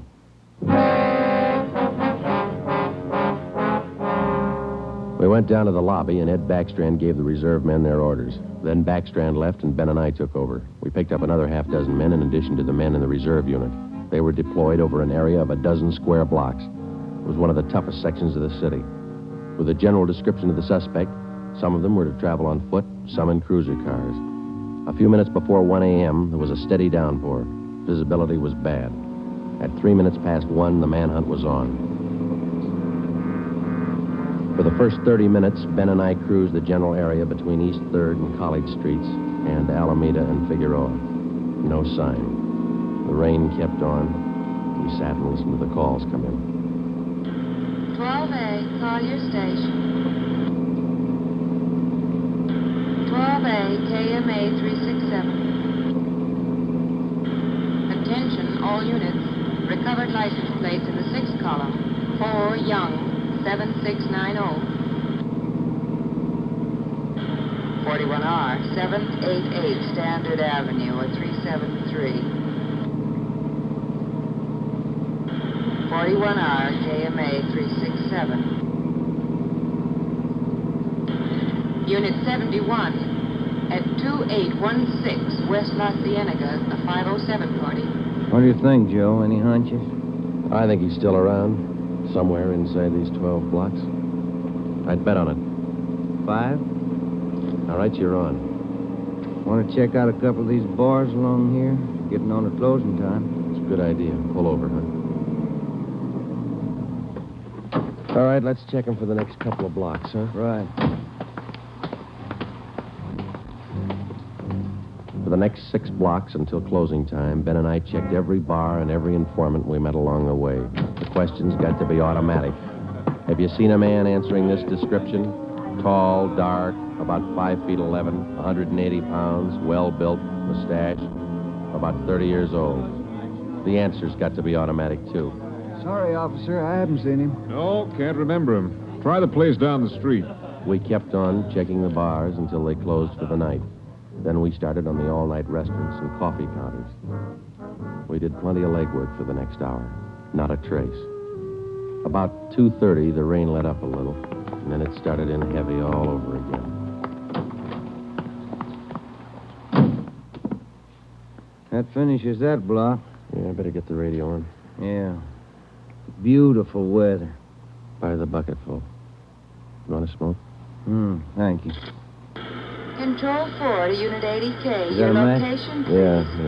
80K, your location. KMA 367. That's us, Joe. You want to take it? Yeah, I got it. 80K to Control 4. 80K to Control 4. Our location, corner of Alameda and Commercial. KMA 367. 80K, stand by. Something doing. Maybe. No, hold on a minute. Control 4 to 80K. Go to the crime lab, code 2. 80K to Control 4, KMA 367. Crime lab. Maybe those prints paid off. Well, I hope so. Let's go. That killer sure picked fine weather to work in. Feels like I just been swimming in these clothes. Yeah. I hope those guys in the crime lab have the heater on. A hot bath and a warm bed lead me on. Attention, all units. Hold it. Let's get the radio. All units. At 420 St. John's Place, a woman screaming. At 420 St. John's Place, a woman... All right, double around, Ben. Hit the siren. I'll get the light. Right, hold on. Left turn on to Market, is that right? Yeah, watch out for those car tracks. They're wet. Hold on again. The alley up ahead to your right, huh? All right, pull up, Ben. Put the street light over there. There you are. All right, come on. Let's go. Officer! Officer, over here! All right, what happened? Let's have it. This girl, Rita, she was coming home up the street. A man, he tried to grab her. He slashed her coat. Look at her. I saw him as he ran under the streetlight. Where'd he go? Down that way, down the alley, over that fence there. A big man. Davis, you there? Yeah, Joe. All right, Ben, go with Davis. Circle behind the alley. See what you can find. I'll call in. All right, come on, Dave. Yeah. Officer, look at her face. What's wrong with her? Severe state of shock, it looks like. Get her in the house, huh? I'll call an ambulance.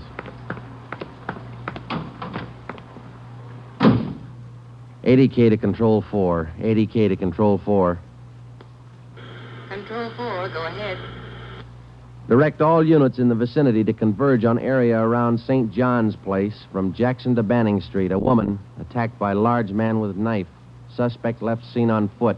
Possibly still in area. Request ambulance. KMA 367. 80K, Roger, stand by. Attention, all units. Attention, all units.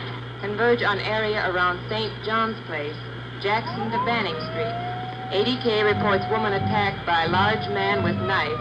Suspect left seen on foot. In 3 minutes, the area around St. John's Place was surrounded. For the next hour, the men combed the neighborhood back and forth. Every building, every storehouse in the 2 square blocks was searched from basement to attic. No trace. The girl, Rita, was hysterical. She could give us only a bare description of her attacker. At 3:45 a.m., a detail was assigned to patrol the area and the rest of the cars, and men were deployed again in the general area from Figueroa to Alameda Street and East 3rd to College Street. The manhunt went on. So did the rain. At 3:54, Ben and I checked in at the Old City Jail building, 2nd floor, the crime lab. Chief Ed Backstrand and Lee Jones were waiting for us. Heard about the call. How'd he get away? Not sure it was him, Skipper. How do you mean? Well, the girl wasn't hurt bad for one thing. No attempted strangling. For another thing, the guy stole her purse. That doesn't sound like the man we're after. Did you get a description from the girl? Didn't jibe too well, what she gave us. She was pretty hysterical. And you raked the neighborhood good? Every corner. Not a sign. You find anything? Yeah. Jones? Yeah, Ed. Fill them in, will you? Not one print on that knife you found, boys. Blood, but not a print.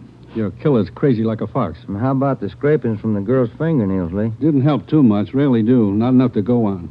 Gotta have a fair-sized bit of flesh to run it for papal ridges. All we found under the girl's fingernails were small bits of skin. Yeah? She probably scratched the guy up some. Might have drawn blood. We had more luck with the footprints. You get an impression? Dried out the ground with torches and cast them. About size 10B. That's fine, Lee. But how about the prints? Only good one was a thumb. Real good. Got it off the wall near the light switch in the bathroom. Did you classify it yet? Yep. Found it in our single fingerprint file. The print belongs to a man by the name of Long. Robert Long. You got a record, Ed? Yeah. Misdemeanor. 2 arrests for drunkenness last October. Petty theft in December. The mama sheet shows a dishonorable discharge from the United States Coast Guard in 1946. Age 29, 192 pounds, 5 feet 10 inches, dark hair, dark eyes. That's close enough. We got even closer, Joe. Long works as a counterman at the Cottage Cafe down on South Flower. Started there last week on the early morning shift, but he didn't show up for work last night. Good. Where'd you get the tip? The knife you boys found. It didn't have any prints, but it had a brand on it. We ran it down. It was taken from the Cottage Cafe. Mm-hmm. Any address on this Robert Long, Ed? Yeah, got it from his boss. Rooming house on East 1st. Landlady says he hasn't been home in 2 nights. Yeah, now we wait. Rooming house is staked out, and so is the Cottage Cafe, just in case Long decides to show up for work this morning. What time you got, Romero? 6 minutes past 4. All right. We've got every indication that Robert Long's the man we're after. His description, fingerprints, the knife, the footprint, his size. Maybe we're wrong. I don't think so. How about a motive, Ed? I think Robert Long likes to kill. He's thirsty for it. None of the victims were criminally attacked. They were strangled. Bodies mutilated. How about robbery? No. 2 of the women he killed had money in their purses.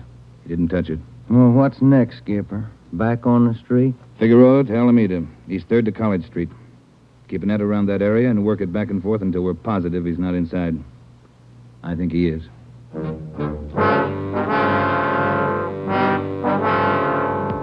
At 10 minutes past 4 a.m., Ed Backstrand, Ben, and I left the crime lab and drove to the surrounded area.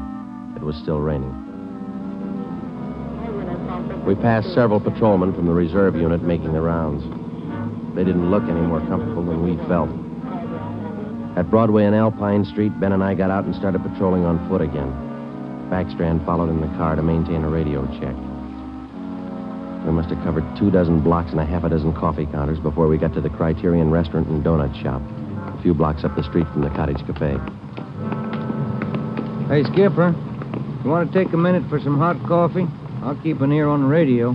You two go ahead. You look drenched. Yeah, we are. Can we bring you some back in a paper carton? Fine, thanks. Cream. No sugar. All right, Ed. Come on, Ben.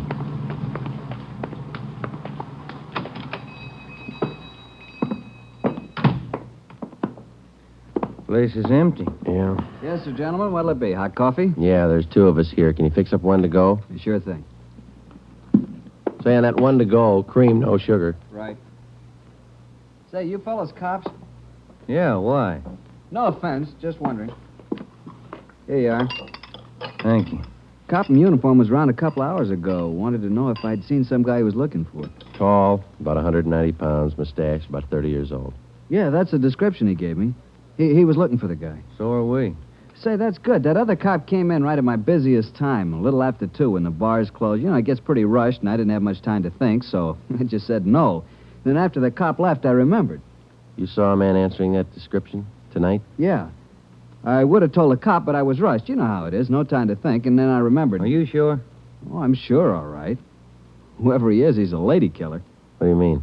No offense. There was a sharp-looking dame down the end of the counter, and this guy breezes in and picks her up.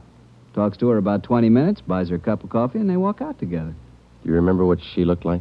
Oh, nice-looking dame. Not beautiful, you know, more on the cute side. Ben, you got that morgue shot? Oh, yeah. Here it is. Thanks. Here's a picture. This the girl? Let's see. Yeah, that's her. Who is she? I don't know, mister. Down at the morgue, they call her Jane Doe, number 7. Just by accident, we'd come across a concrete lead on the killer's method of operation. The picture we showed the man in the donut shop was a shot of the Strangler's first victim the night before. Evidently, the killer would enter a bar, coffee shop, or restaurant, strike up a conversation with a woman, make friends with her, either buy her drinks or invite her to a bar in the neighborhood, and then the rest of the puzzle was still unsolved. We went back to the Cottage Cafe and checked with the men on stakeout. Not a sign of him, Chief. How are you men covering the place? Baxter up in front in the booth across from the cash register. Lyman's back with the dishwashers. I'm at the counter. When's Long due to report for work, Dave? At 5. About 20 minutes to go. You're lucky you're inside. It's wet out there. You'll look it. All right, Davis. We'll be around about 5. Right, Chief.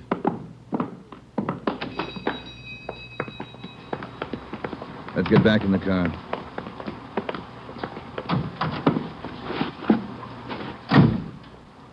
Where to, Skipper? Cruise the next 2 blocks, but don't go too far. If Long shows up for work this morning, we want to be around. The next 10 minutes dragged by. The rain kept on. Backstrand chewed nervously on a cigar.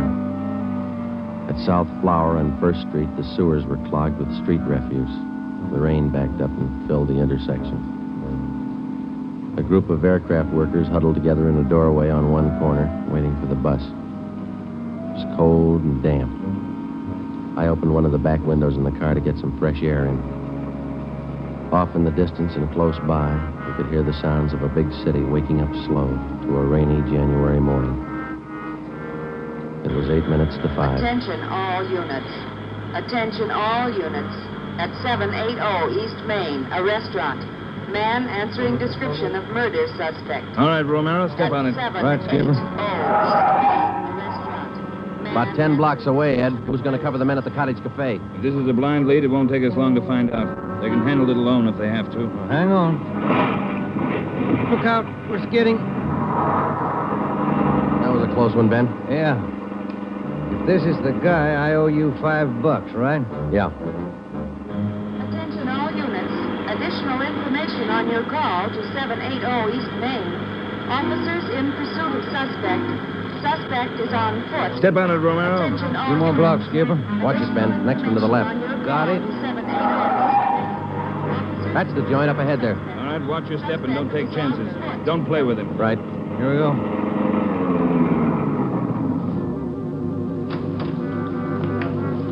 He went out the back, ran down that alley. Come on, Ben. Behind you? You men, hustle it. Circle around the block and choke off the alley. Fast.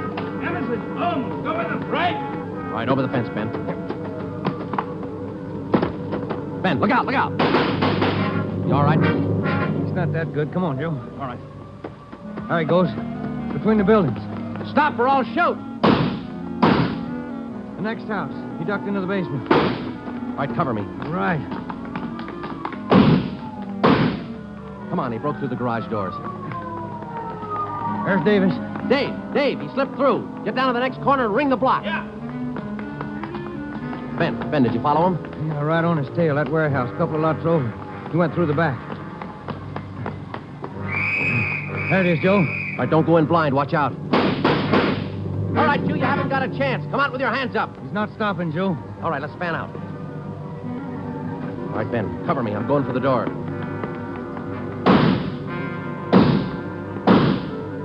All right, Ben, come on. You're clear. You spot him? There he is. Let's get him. Close. He's in a good spot. Let's move. He's up in the loft. Come on, let's head for the stairs. Will you? Easy. You spot him, Ben? No. Not a sign. Ben, look out, that packing case.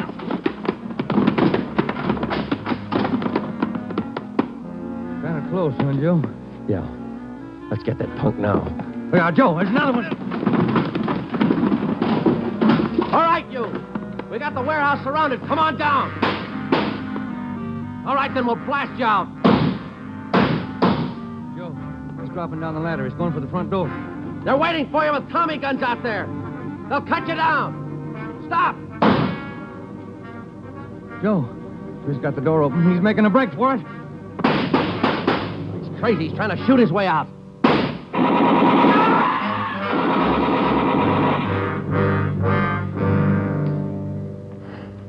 Well, he asked for it. Yeah. Let's take a look.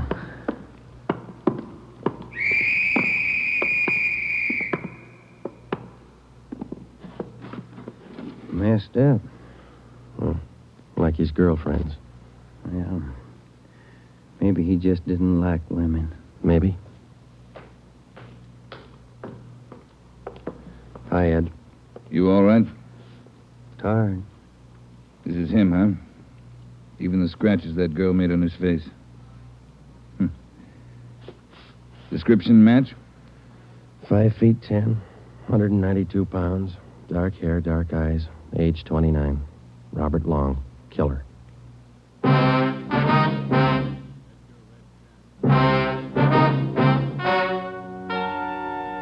story you have just heard is true. Only the names were changed to protect the innocent.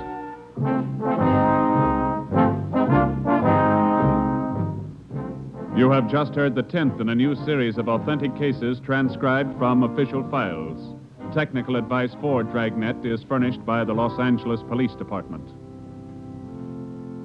Tonight's program is dedicated to Detective Louis A. Abbott of the Chicago Police Department, who on the afternoon of March 3rd, 1947, gave his life so that yours might be more secure.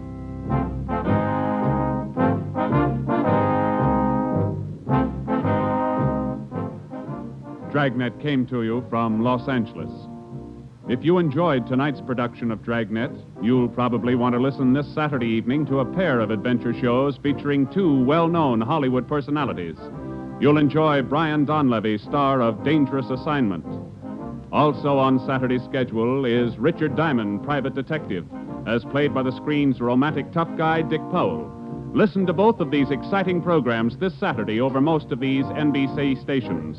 This is NBC, the national broadcasting company.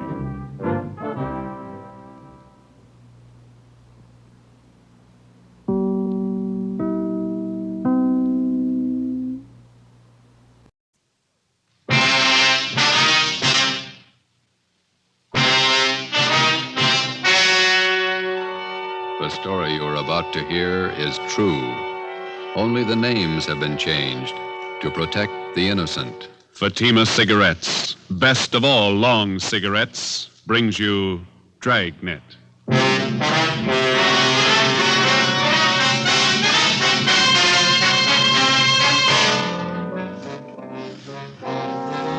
You're a detective sergeant.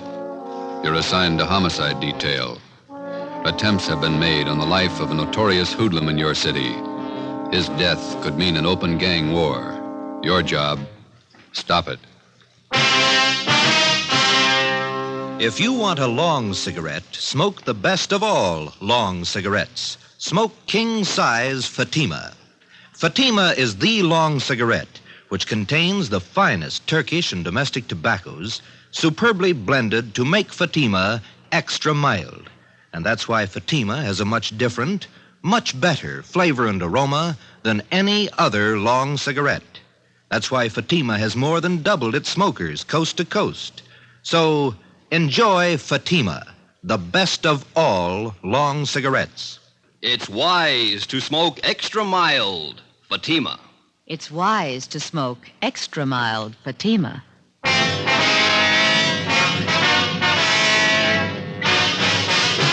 Dragnet, the documented drama of an actual crime. For the next 30 minutes, in cooperation with the Los Angeles Police Department, you will travel step by step on the side of the law through an actual case from official police files. From beginning to end, from crime to punishment, Dragnet is the story of your police force in action. It was Tuesday, July 18th. It was hot in Los Angeles. We were working the night watch out of homicide detail. My partner's Ben Romero. The boss is Thad Brown, chief of detectives. My name's Friday. It was 5:35 p.m. when we got out of the car at Sunset Boulevard and Paris Avenue and walked down the street to the scene of the machine gunning, Lupo's Cafe.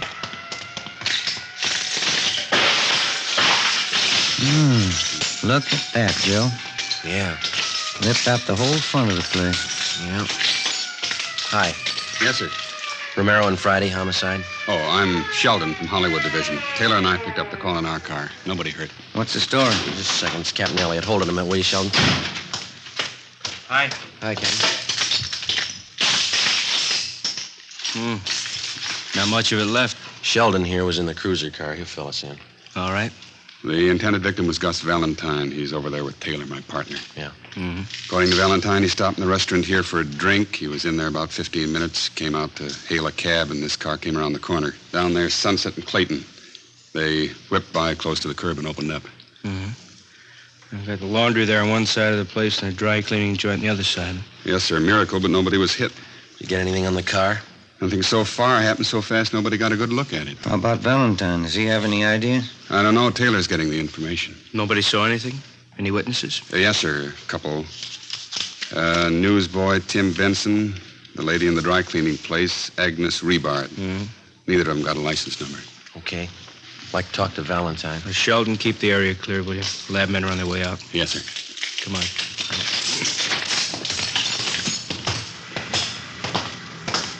Oh, I told you I had many ideas. Green Ford sedan, that it? Yeah.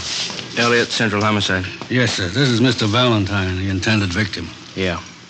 This is Sergeant Friday, Sergeant Romero. Sergeant Friday, how are you? Fine. It's been a long time. Finally got out of the uniform, huh? 7 years ago. Who was it, Gus? If I knew, I'd tell you. I don't like being shot at. Let's go sit in the car. This way, Valentine. You want to get him back? All right. All right. What's the story, Valentine? How do you mean? Let's not play it cozy. Who's after you? You suppose this would have happened if I knew? Who's carrying the beef? Somebody's unhappy with you. You must know who. I don't. You know what kind of a car it was? I told the other cop over there. Sedan, green Ford. We're not going to press you, Valentine, but you might as well know how we peg this kind of thing. Yeah? We got your number, had it for a long time. You're all up and down the blotter from Lincoln Heights to the county jail. You got a record everybody in this town knows about. Aren't you a little mixed up? I'm the guy that got shot at. We know that. I pay my taxes for protection, not a lecture on my past. Let me give you the word, Valentine. I've known you for a long time, and I've read about you in the newspapers. I've watched your so-called climb from two-bit penny ante rackets all the way up. Now, you've been told more than once about keeping your nose clean. This is a switch, isn't it? Man gets shot at, cops read riot act, innocent victim. Look, we know you and we know that crowd you run with. If you want to start a war, run a battlefield. Don't pick the streets of Los Angeles to fight it out. I think I asked for it the way you men talk. You did somewhere up and down the line. We know your operation. You walk the sideline marker all the way. Always got 1 foot inside the law. When you make yourself a target for some punk's machine gun, that's where you step outside. Now, what are you going to do, eat me out and let the man with a machine gun get away? We'll get him, whether you want to help us or not. We just don't have the time to run around jamming a cork in the barrel of every gun in town. Before you get out of this car, let this sink in. There's not going to be any innocent people cut down by bullets that were meant for you. Oh, I get it. My tax money's no good, huh? I pay a bigger chunk than most of the clouds in this town. You haven't got a clear title to the city yet, and until you do, don't set up a shooting gallery. Now, what do I do? Dig a foxhole till you get ready to tab whoever's taking pot shots at me? You can tell us who it is. You got all I know. Don't you think I'd want him picked up? I think you're a liar. I think you better square your beef and knock off this gangster stuff. There's not going to be any more of this kind of thing, understand? That's the trouble with civil service. It makes a big man out of you $200 a month. I've never passed an exam, but I keep in step. You missed the first one, from the gutter to the sidewalk. Almost without exception, every city in the United States has its Gus Valentine. These men remain out of custody, not because of any lack of law enforcement, but because of their ability to hide behind the laws which are designed to protect the innocent and use them to their own advantage. They operate allowing only the thinnest margin possible between themselves and the state penitentiary. We drove back to Central Division. At 6:18 p.m., we were called to the chief of detective's office. He wouldn't give you anything, huh? Not a thing. Usual line of smart talk. Who's ever after him meant business. Those storefronts were a mess. Yeah, they won't quit now. Just a minute. What's that intelligence number? 2821. Oh, yeah.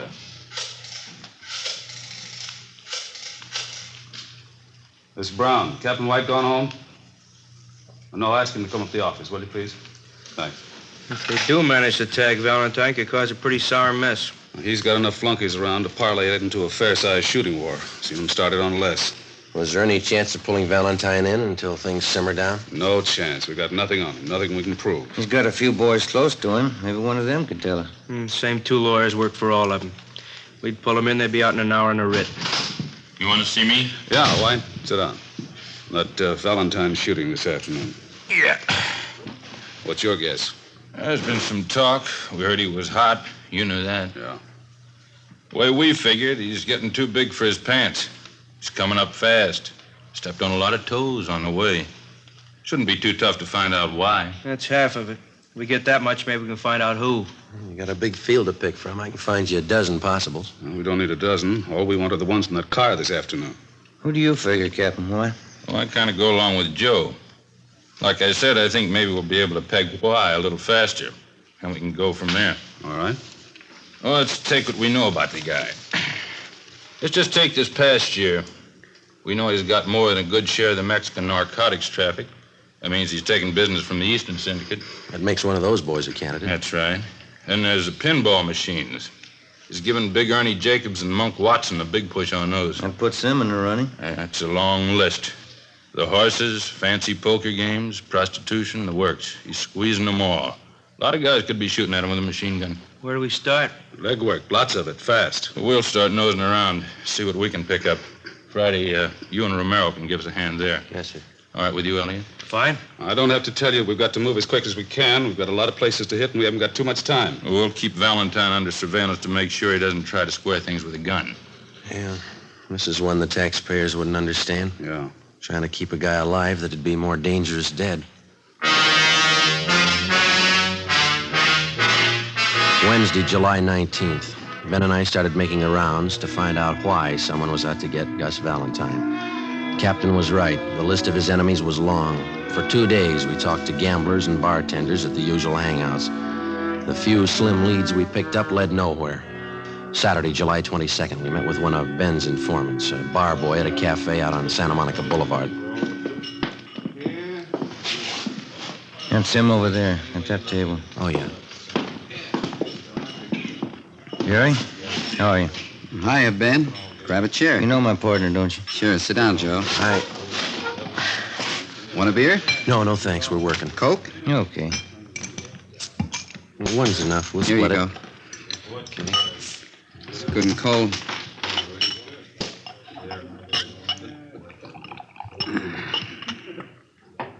Doctor cut me down 1 beer a day.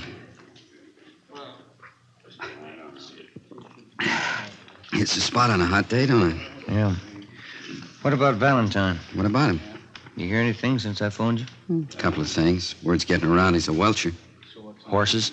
I don't know. Big money. Hasn't paid off yet. Who does he owe? I can give you the name of one of them. Sal Tapper. I don't know him. Meatpacking business, wholesaler. Got a big plant down at 54th and Commercial.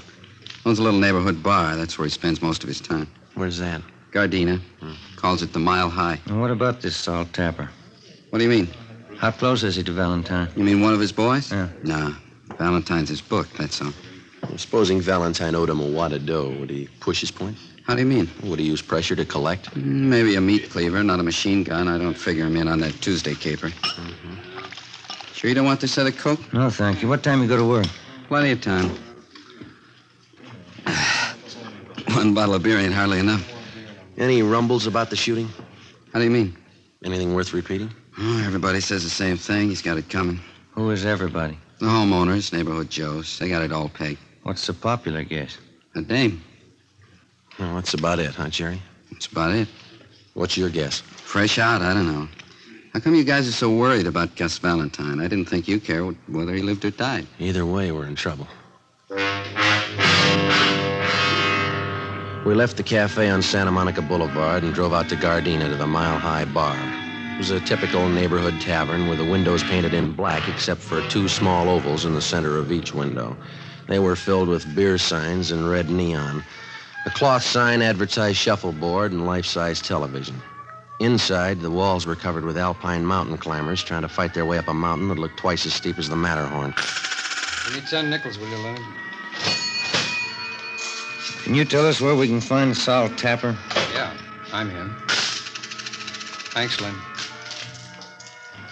What do you want? Police officers, I'd like to talk to you. Sure, what about? Gus Valentine. Yeah? He owes me money. Is that all you've got against him? As much as he owes me, that's enough. This is a real tough machine to beat. How much money does he owe you? Enough. How long's he been booking for you? I didn't say he was booking for me. No, we did.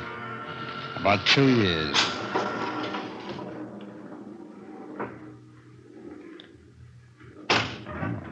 Come on. Hit it.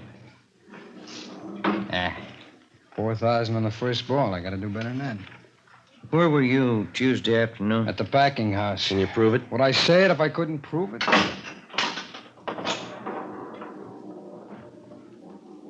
When that little gate up there turns green and you go through it, you get an extra ball. If it's red, it doubles your score, but it's real tough to get in there. How long has Valentine owed you money? Oh, a little over a week. When did he say he'd pay you? He didn't say. Said he was trying to raise the dog. You're the only one he owes? No.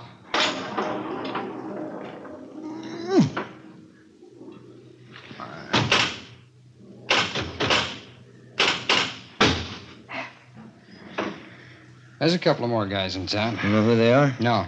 How do you know he owes somebody besides you? I heard. Did he say why he hasn't paid up?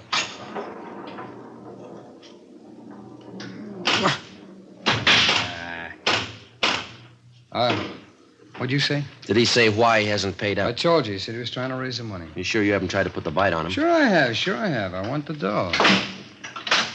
But I didn't gun him. Somebody did. Yeah, I know. It wasn't me. You had a reason. It's a lot of people. Yeah, we're looking for the one with the machine gun. Well, I can't help you there. Come on. Oh. Get in there. Hey, look at that. Free ball. 26,000. That's a real tough machine to beat. Where did you say you worked Tuesday? At my packing plant, 54th and Commercial. Okay. How long have you known Gus Valentine? About 4 years. I met him at a party out in Hollywood. It's the first time I've ever known him to welch. Mm-hmm.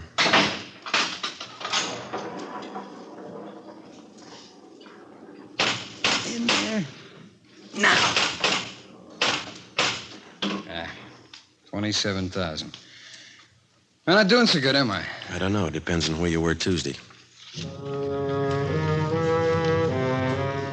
12:30 p.m. We talked with the superintendent of Tapper's meatpacking house. He told us that Sol Tapper had been there all day when Gus Valentine was shot at. We talked to several employees of the plant. They corroborated his story. We checked Tapper out and found him to be a fairly respectable businessman who gambled a great deal on the side, but we felt reasonably sure that he had no part in the shooting. We knew that if we could run down the others to whom Valentine owed money, we'd be closer to finding out why he was being shot at and eventually get to the right man. 1:45 p.m. Ben and I went upstairs to the 8th floor of the city hall, the lunchroom. We had a sandwich and coffee. Too close to dinner to have a piece of that pie, isn't it? Yeah, I'd say so. Hand me another napkin, will you? Yeah. Here. Thank you. Think you'd do any good to talk to Valentine again? Maybe. I doubt it. He's not going to tell us anything. I figure we're on the right track. A lot of reasons why he might be a target, but this welching business, that's new to him. Could be. You Sergeant Friday? That's right. Telephone. Wait a minute, I'll go with you. I'm finished. No, you got the check. I'll get the tip. All right.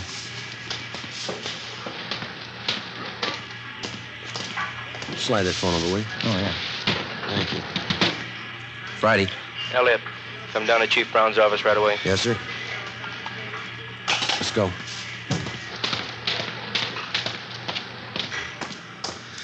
Pie sure did look good. Come on, let's get that elevator. Yeah. Hey, who called?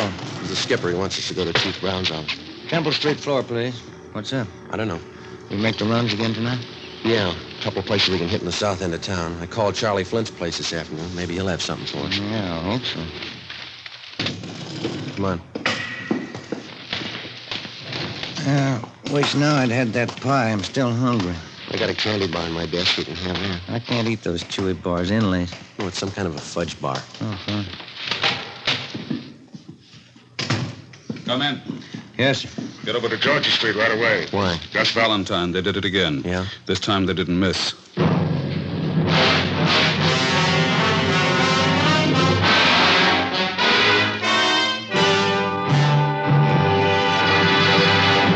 Here's step by step all the reasons why Fatima has more than doubled its smokers from coast to coast. Step 1. The name Fatima has always stood for the best in cigarette quality. Step 2. Long cigarette smokers discover Fatima has a much different, much better flavor and aroma. Step 3. Long cigarette smokers find Fatima extra mild. Fatima is the long cigarette which contains the finest Turkish and domestic tobaccos superbly blended to make Fatima extra mild. And that's why more and more smokers every day agree It's wise to smoke extra mild Fatima. It's wise to smoke extra mild Fatima. yes, the name Fatima on that golden yellow package is your insurance of an extra mild smoke. So enjoy king-size Fatima, the best of all long cigarettes.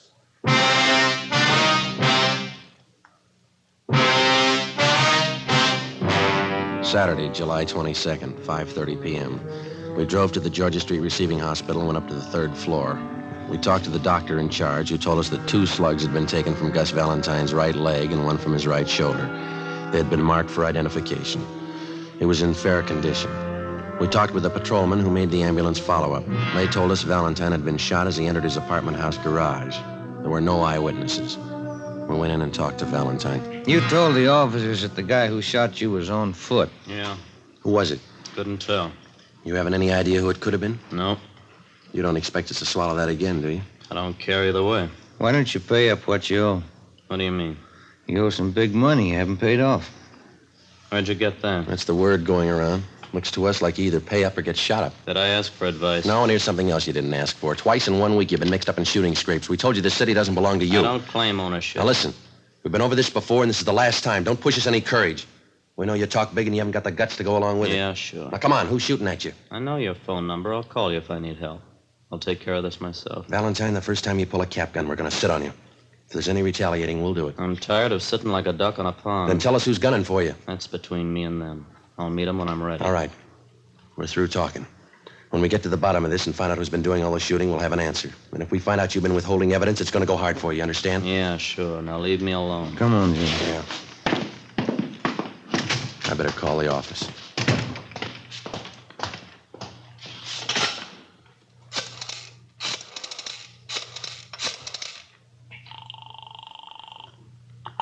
Homicide, Graham. Captain Elliott there? I'll see. Captain, will you take 2? Elliot, This is Friday, checking in on the Valentine thing. what's the story? Couldn't get anything out of him. He isn't hurt bad. Right leg and shoulder. All right. Here's something you can run down. Yeah? Got a tip from White in Intelligence. He's got a man out at Freddy's Fish and Chips on Slauson. Says a couple of guys in there blowing off about Valentine. Who are they? Billy Keel and Tony Farrar. They're not on Valentine's team, That's right. White's man says the party's getting rough out there. You, Romero, better follow up on it. right? Another thing, if it looks like anything, you better bring him in for questioning. Okay, Check me when you get in. right? Let's go. What is it? Keel and Farrar. Skipper wants us to pick him up and bring him in for questioning. What do they know about the shooting? They know enough to talk about it. 7 p.m. We located Freddie's Fish and Chips place on Slauson near Montgomery Street. A dozen or so tables at the back of the restaurant were already taken with the overflow lined up 2 deep at the bar. The man from intelligence detail was down at the far end of the steam table nursing a cheese sandwich. He motioned us over and pointed out Billy Keel and Tony Farrar. They were sitting at one of the tables along with 4 other men drinking Boilermakers and eating French fried potatoes. Ben and I made our way through the crowd toward the back tables. Sorry. Sorry. Pardon me. Can I get through here, please? All right. So it figures. Don't it? You, Billy Keel? That's right. Which one's Tony Farrar? He's getting a beer. What do you want? Police officers want to talk to you and Farrar downtown. What's the matter? I'd like to ask you a few questions. You want to get your hat? You got any questions, you can ask them here. Hey, Vic, how about buying a round? Come on, Keel, let's go. I got nothing to tell you now. Let me alone. There's 2 ways to go downtown, the hard way and the easy way. Let's take the easy way. All right. This way. Okay. Doc Joe!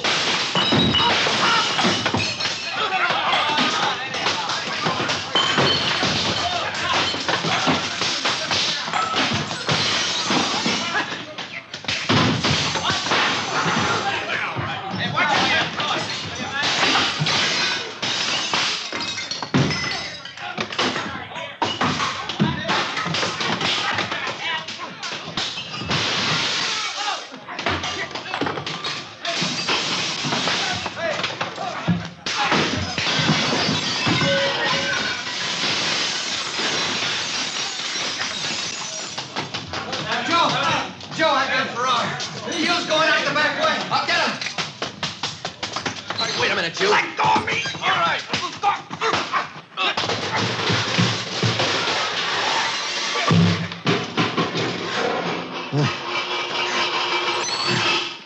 Come on, Farrar, come on. You all right, Joe? Yeah. You're bleeding pretty bad. Yeah, I know. Let's get him to the car. Look at your suit. It's ripped to pieces. My wife's gonna kill me.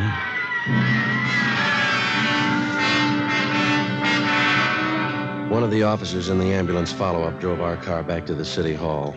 Tony Farrar and Billy Keel were taken to Georgia Street Receiving Hospital for emergency treatment. We went in the same ambulance. Ben had a broken index finger, a 2-inch cut in his scalp, and a deep gash in his right thigh. I had 5 stitches taken in my upper right arm and 3 above my left eye. My right eye was swollen shut. The man from intelligence detail was taken to the P&F ward to be treated for a minor concussion. It was 9:15 p.m. when we got back to the city hall, the interrogation room. How about it, Keel? What? What do you know about the Valentine shooting? I don't know anything about it. You're worried.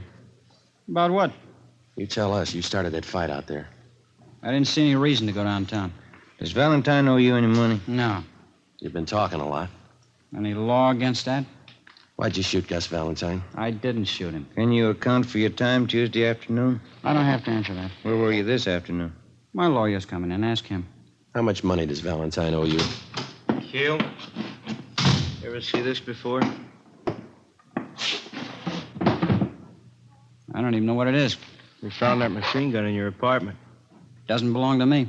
We got your car downstairs. Green Ford sedan. Doesn't belong to me. White slip's got your name on it. Here's something else with your name on it. 2 chits for $750 signed by Gus Valentine. Money he owes you on the horses. You shot him, didn't you? I don't see how you can prove it. I'll tell you how. We ran this Tommy gun through the crime lab. We dug the same slugs out of the front of those stores where you tried to kill Valentine. Your prints are all over the gun. How much more do you want? It's not my gun. All we gotta do is find the .45 you used this afternoon and match it up with the slugs we dug out of Valentine's leg, and mister, you'll be away for a long time. All right. We used the Tommy gun. We didn't hit him. Didn't try. Only wanted to scare him. I got tired of waiting for my dough. I got no use for a welcher. What about this afternoon? No, sir. Me and Farrar didn't have nothing to do with that. I'll take the machine gun rap, but it wasn't us this afternoon. Elliot, Friday, step outside a minute. Yeah. Valentine. Yeah? Somebody just blew his hospital room full of holes. took us 17 minutes with red light and siren to get to the Ferndale Sanitarium where Gus Valentine was recovering from his gunshot wounds. 3 cruiser cars were out front when we pulled up. We went to room 12 in the West Wing. There's the doctor, Joe. Yeah. How is he, Doctor? He was dead when we got in here. He had a private nurse. Shot her, too. Dead. Anyone else hurt? It was visiting hours. Some woman was in there talking to him. She got hit. We're treating her down in the emergency room. Appreciate it, Doctor, if you keep your staff out of the room here until we finish our investigation. Yes, sir. Thank you. Let's have a look inside. Mm-hmm. Look at that. He didn't fool this time. Too bad he wouldn't give us more help. Yeah. We're no worse off than we were. We still have to find out who it was without him. I hope we can get to him before Valentine's crowd starts shooting back. We got to. Anyway, this cancels out his debts. You know his record. Yeah. He owed a lot more than he could ever pay.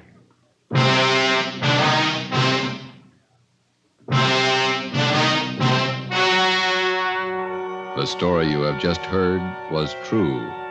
Only the names were changed to protect the innocent. On October 26th, trial was held in Superior Court, Department 97, City and County of Los Angeles, State of California.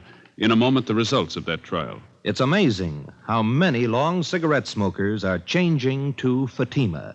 Here is the actual report. From coast to coast, king-size Fatima has more than doubled its smokers. Yes, more and more smokers every day are discovering that Fatima is the best of all long cigarettes. Long cigarette smokers find Fatima has a much different, much better flavor and aroma. Long cigarette smokers find that Fatima is extra mild because it's the long cigarette which contains the finest Turkish and domestic tobaccos superbly blended to make it extra mild. So enjoy extra mild Fatima. Best of all long cigarettes. It's wise to smoke extra mild Fatima. It's wise to smoke extra mild Fatima.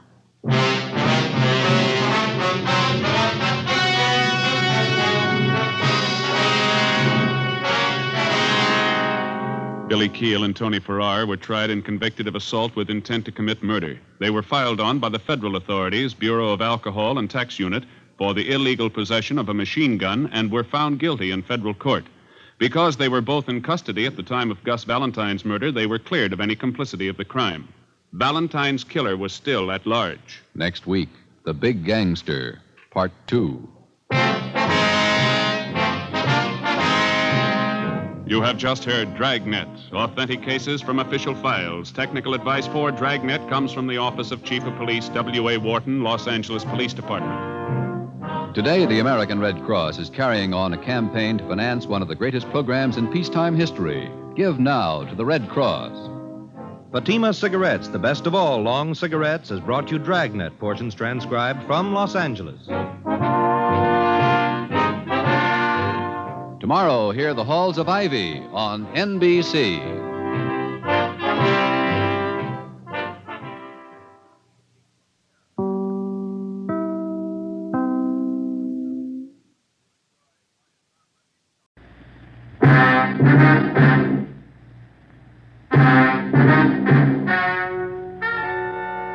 Ladies and gentlemen, the story you are about to hear is true.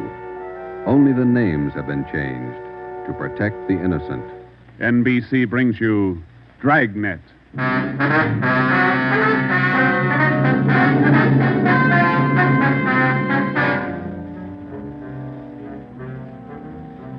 You're a detective sergeant. You're assigned to homicide detail. A gang of quick-trigger gunmen have moved in on your city. They've given public notice that they'll kill the first cop who tries to take them. You know the risks, your job. Apprehend the suspects. Dragnet, the documented drama of an actual crime, investigated and solved by the men who unrelentingly stand watch on the security of your home, your family, and your life. For the next 30 minutes, in cooperation with the Los Angeles Police Department, you will travel step by step on the side of the law through an actual case, from beginning to end, from crime to punishment. Dragnet is the story of your police force in action.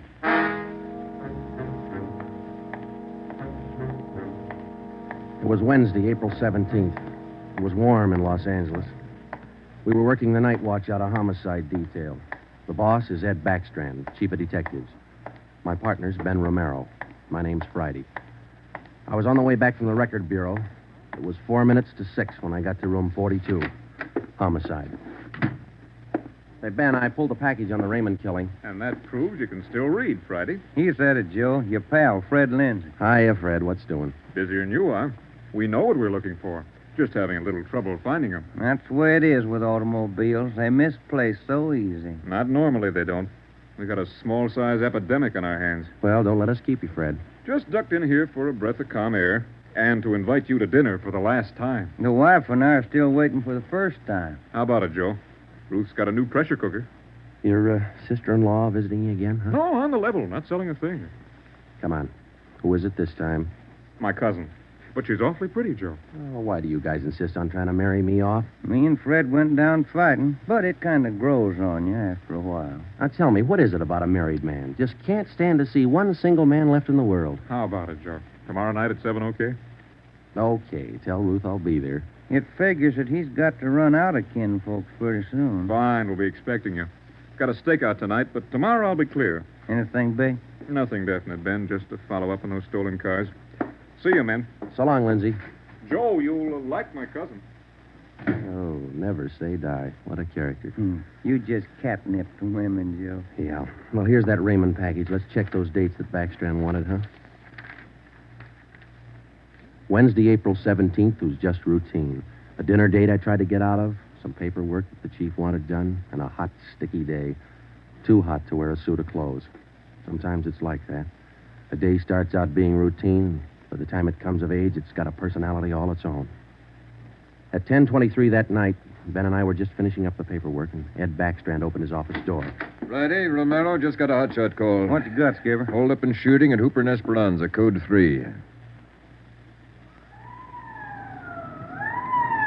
Code 3, that means red light and siren. It was 10:32 when Ben and I pulled up at the corner of Hooper and Esperanza.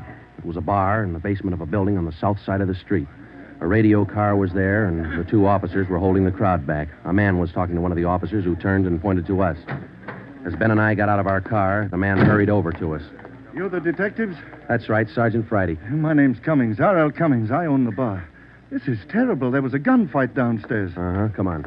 Where's the ambulance? One of the officers in the radio car said we needed the coroner. Did you see the actual shooting? No, I didn't. Here's the fellow that was shot. Oh, there's Jones from the crime lab. Hello, Friday. Romero. Hi, Lee. What do we got here? Pretty bad. Looks like a shotgun. Close range. He really got in the way of it. Ben. Yeah. It's Fred Lindsay. Motor theft. He was on a stakeout, Lee. Tell us about it, Mr. Cummings. You know this fellow, Sergeant? Yeah, we know him. What happened? We had a holdup tonight. 3 men. Yes, go on. Well, business was good, real good. We had a large crowd, and I was happy about that because I've been trying to sell out for a long time now. I've been showing the place to different parties all week long. I had a fellow coming over tonight to take a look at it. What time was that? Oh, a little less than an hour ago, about 9:30. I see. Go ahead. It was almost time for this man to show up, so I called Eddie, that's my bartender, and I told him to kind of keep a lookout for the man because I was going back to the office to get the books ready to show. You know how it is when you want to sell a business.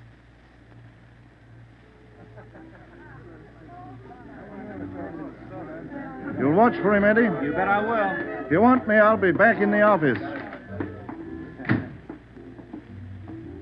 Keep your mouth shut and stand still. Huh? You own this bar, don't you? Well, yes. What is this? You're the boy we want to see. Which one of you? All 3 of us.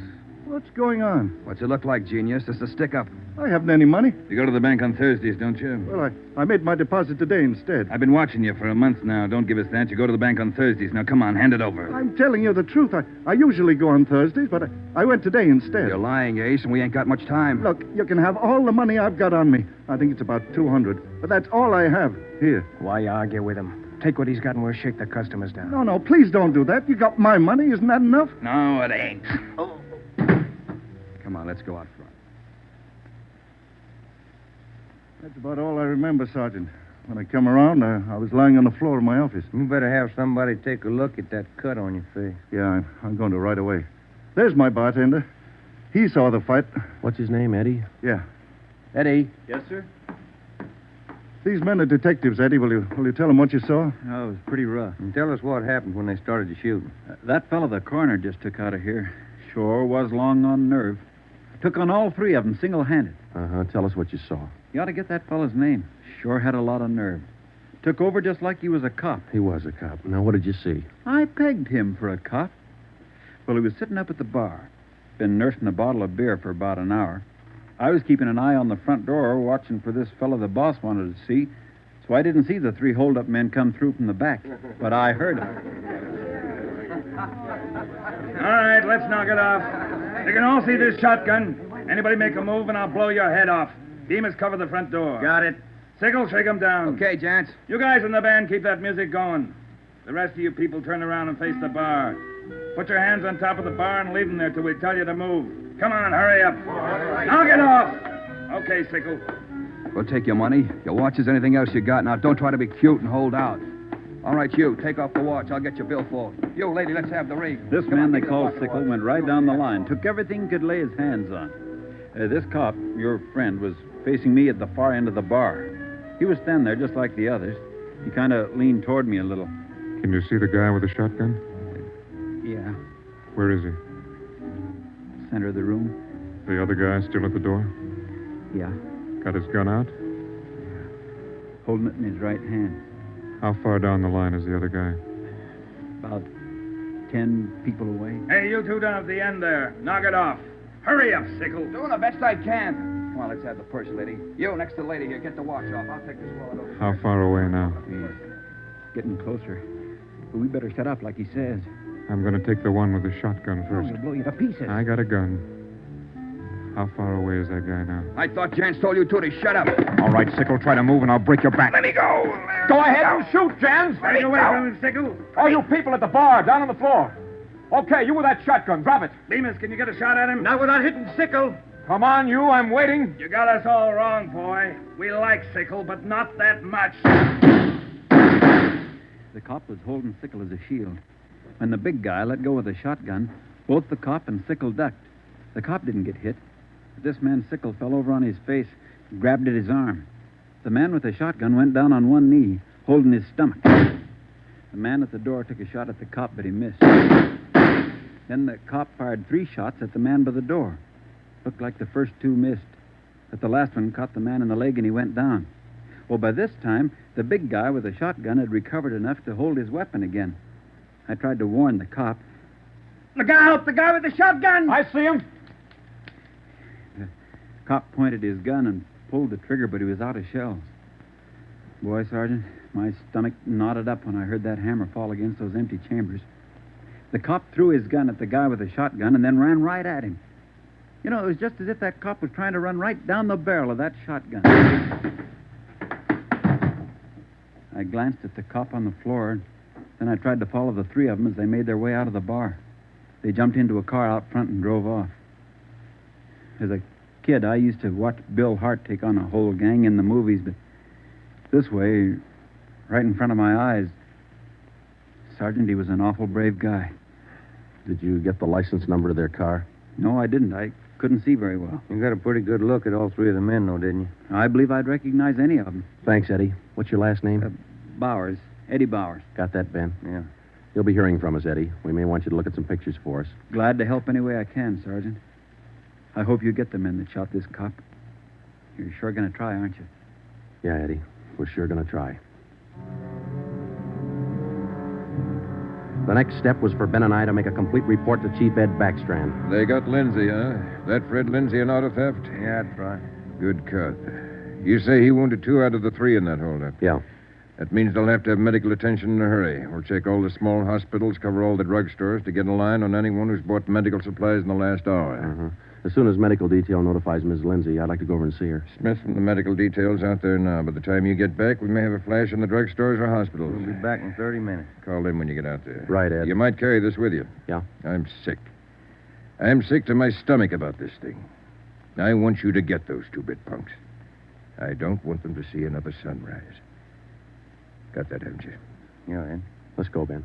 Chandler? Yes, sir. Put out an APB. Have communications broadcast the descriptions of these suspects every 30 minutes until further notice. Get them to communications right away,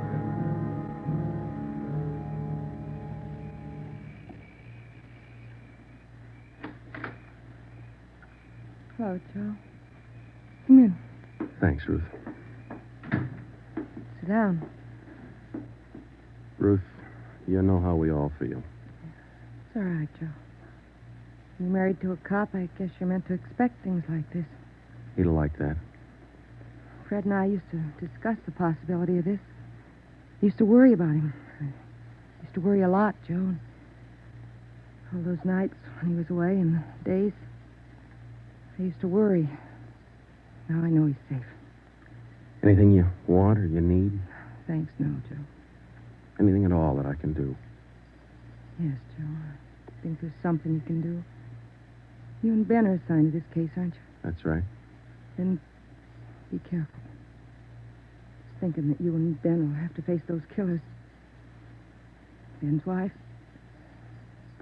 Be careful, Joe. Yeah, Ruth, we will. Sure.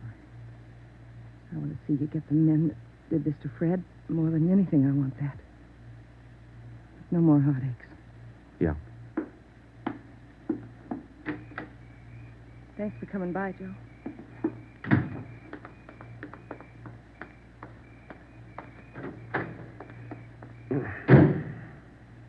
How'd you take it, Joe? Let's go.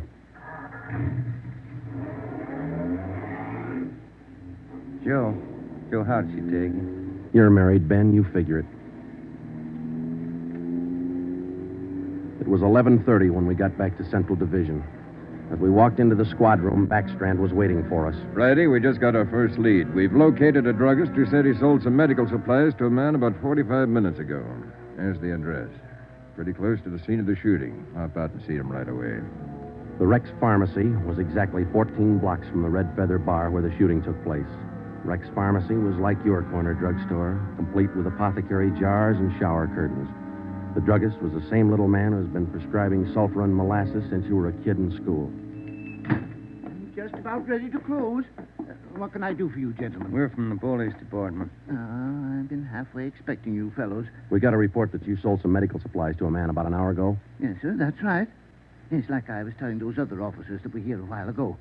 There was something funny about that little fellow. How you mean? Well, for one thing, he came in here sweating quite a bit. Of course, it's a warm night, but he seemed terribly nervous. Anybody with him? No, he was all by himself. What did he buy? Well, it wasn't so much what he bought, but how much. What do you mean? Oh, you know how most people buy iodine, a little 10-cent bottle. He bought a couple of pints. Then there was all that gauze and adhesive tape. Bought enough to repair a small army. Cotton, box of swabs. Then he asked me something that made me wonder. What was that? Asked me if I had something to probe with. That's just the way he said it. Something to probe with. I asked him, what do you want to probe for? What'd he say? Said a splinter. I told him a sewing needle would do the trick. He said, forget it, and then he paid me and walked out. Uh-huh. Could you describe the man? He was a small man, dark. Like I said, awful nervous. You think you could identify him? Oh, sure I could, if I ever saw him again. Well, did he leave on foot, or was there a car outside? Left in a cab, parked right out in front. Couldn't miss it. Did you happen to take down the license number? Well, no, I didn't. But I did jot down the taxicab number. Would that help? Taking down cab numbers isn't exactly in a druggist's line, but because he had the presence of mind to do that one small thing, we accomplished in 10 minutes what could have well taken as many weeks. Maybe with this small wedge, we could do what Backstrand wanted us to do. Get the killers before another sunrise. Well, it was close to midnight when we stepped into the drugstore phone booth. I called the cab company, got the night supervisor. I gave him the number of the cab, and he checked his location chart. Cab 375 was operating out of a stand at Wilshire and Greenhaven. It was the right driver, and he remembered the fare. Sure, I know who you mean. A little guy. Seemed in a big hurry. It was a long fare, though. I took him out to Inglewood.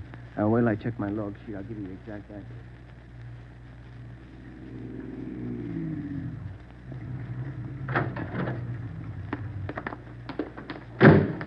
Here it is, Joe. 1523 Imperial. It's the room and half. Yeah, come on. We'll check with the landlady.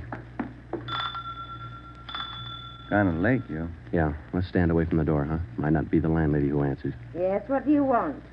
Police department. Oh, well, just a minute. Let me see your badge. There you are, ma'am. I'm Sergeant Friday. This is Romero. Homicide. All right. Now, what do you want? I run a good, clean rooming house It's here. not the house, lady. It's one of your tenants. Which one? That's what we want you to help us on. Look, do you men know what time it is? Come back here in the morning. Sorry, this can't wait till morning. Well, I'm not going to invite you in. We'll talk right here on the porch and keep your voices down. My tenants work during the day. Whatever you say, ma'am. Now, what is it you want to know? We're looking for a small, dark man. Well, I got 3 here. Could fit that description. No, he came in late tonight, about 45 minutes ago. I wouldn't know about that. I don't spy on my people. This is very important. You'll have to keep your voices down. Sorry. He's dark and he's small. Oh, I didn't just say he was dark. You must mean Mr. Tyndall. What's he done? What's his room number? He's in room 10, but I can't allow you to tramp up and down the stairs at this hour. You'll wake all my roomers. We'll be as quiet as he wants us to be. What do you mean by that? Is there going to be trouble? I don't know, lady. Where do we find number 10? The end of the hall, last room on the right, and keep your voices down. If you'll just wait in your room, lady, we'll call you if we want you.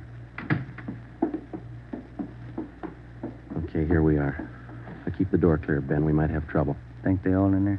We'll know in a minute.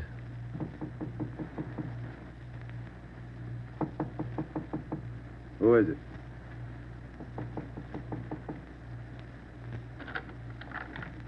What do you want? Police department. I'll try this closet, Joe. What do you want with me? What are you looking for? Closet's empty. What'd you say your name was? Tyndall, Bob Tyndall. New name, but same face, huh, Joe? Yeah, how long you been out of jail, Tenny? My name ain't Tenny, it's Tyndall. Your name's not Tyndall, it's Sam Tenney. We sent you up on a robbery charge 4 years ago. Now, isn't that right, Tenny? No, it's not right. You got the wrong man. I never been in jail. Yes, you have, because we sent you there. Now, come on. Who'd you buy the medical supplies for? I don't know what you're talking about. Look, Tenny, it's a hot night and it's late, so let's cut out the smart talk, huh? Who'd you buy those medical supplies for? Tenny, look, you're a 2-time loser right now. Who are you shielding? You got nothing on me. I ain't done a thing. We can prove that you bought those supplies tonight, and it can go kind of hard on you. So let's open up. I've been out of this room all night long. We got a druggist and a cab driver who will make a liar out of you. I still don't know a thing. That cab driver hauled you home here 45 minutes ago. Where were you? I was out on a date. Is that who you bought the medicine for? Ben, call the druggist and get that cab driver. We'll take Tenny downtown. All right. All I did was buy the bandages and stuff. I got nothing else to do with this. Who'd you buy the stuff for? Now, you know everything else. You figure it. Oh, now, look, punk. We know there were 3 of them. One of them killed a cop. We're going to get to him, and Tenny, you're not going to stand in our way. They killed somebody. They didn't tell me that. Who didn't tell you? I don't want any part of murder. I'm going to tell you who it was, but I'm clean. I got nothing to do with it. I was trying to help him out of a jam. Who were you trying to help? It was Roy Bemis, Charlie Sickle, and Red Jans. They didn't tell me nothing about murder. Well, why'd you help? They offered me a pretty good piece of change to run an errand for them. You know I got paid for. That's all I had to do with it. Where did you deliver those medical supplies? Do I have to tell you that? I'm afraid of Jans. He's awful free with that shotgun. We'll give you protection. Now, where are they? Can I go to jail till you get them? You'll get protection. Give us the address. It's an apartment house. Just around the corner from here. The Blue Eagle. We took Sam Tenney down to Central Division with us. On the way downtown, he told us that Red Jantz and the other 2 had their room at the Blue Eagle barricaded. Tenney said that they told him that they'd kill the first cop who tried to take them. But we knew they were wounded. He told us that Sickle had an arm wound, Bemis got it in the leg, and Jantz had a slug in his side. We figured they'd be weak from the loss of blood, and we could take them easy. You'll never take those guys easy. Sure, they lost a little blood, but they had enough fight left to stack that room. And they got enough left to kill you if you try to take them. On the way to headquarters, we stopped at an all-night drive-in and called Ed Backstrand. We told him we had a radio car watching the Blue Eagle. We gave him the whole story and told him we were on our way in. By the time we checked into homicide, Ed had the plan all mapped out. It was 2:25 a.m. Here's the map from the city engineers. It's one city block bounded on the north by Hawthorne Street, on the south Lawndale Avenue, on the east 16th Street, and to the west 17th. The Blue Eagle apartment house is right here, on 16th and Hawthorne. West of the Blue Eagle is a private residence. South of the Blue Eagle on 16th is a vacant lot. There are 12 apartments in the building. The men we want are on the second floor, number 11. And that apartment faces east on 16th. How do you want to handle it, Ed?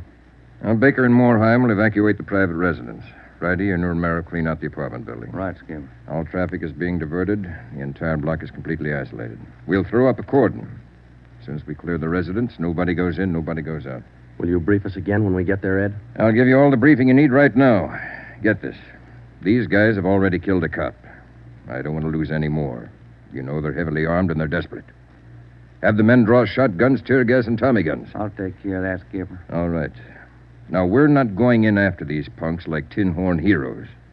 We're going after them, and we're coming out alive. All of us.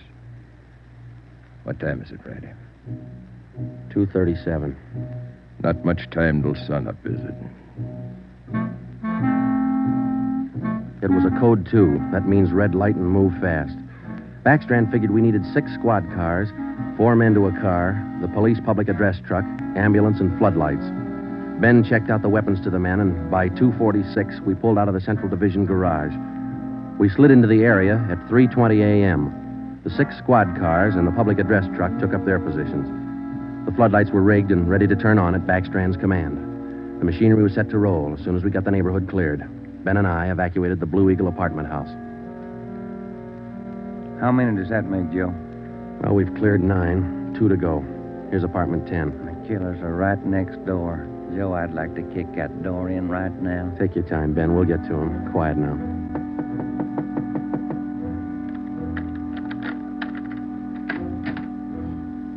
Yeah, what is it? Police department. May we come in? Yeah, of course.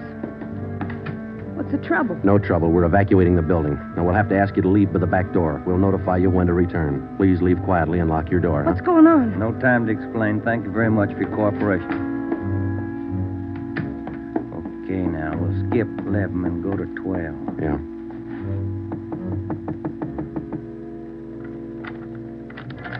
Yeah? Who are you? Police department. Can we come in? Sorry to disturb you at this hour. We're evacuating the building. Please hurry and leave quietly by the back door. You'll be notified when to return. Lock your door when you leave, thank you. It was 4:10 a.m. Everything was set now. The neighborhood was completely cleared. The entire block was empty except for apartment 11 on the second floor of the Blue Eagle. I left Ben to watch the door of apartment 11. I went downstairs and across the street to join the rest of the men. It was Ed Backstrand's show from here on. That's it, Ed. All set. Baker, Morheim, all clear? All clear, Chief. Baker, you and Morheim take 3 men and cover the rear of the building. Right. Is that detail covered Hawthorne Street? They're all set, Ed. How about the vacant lot? Taken care of. The rest of you men? Yeah. Friday and I are going into the building. We'll try to get him to come out now. Johnson. Yes, sir? Come with us and keep us covered. Let's go.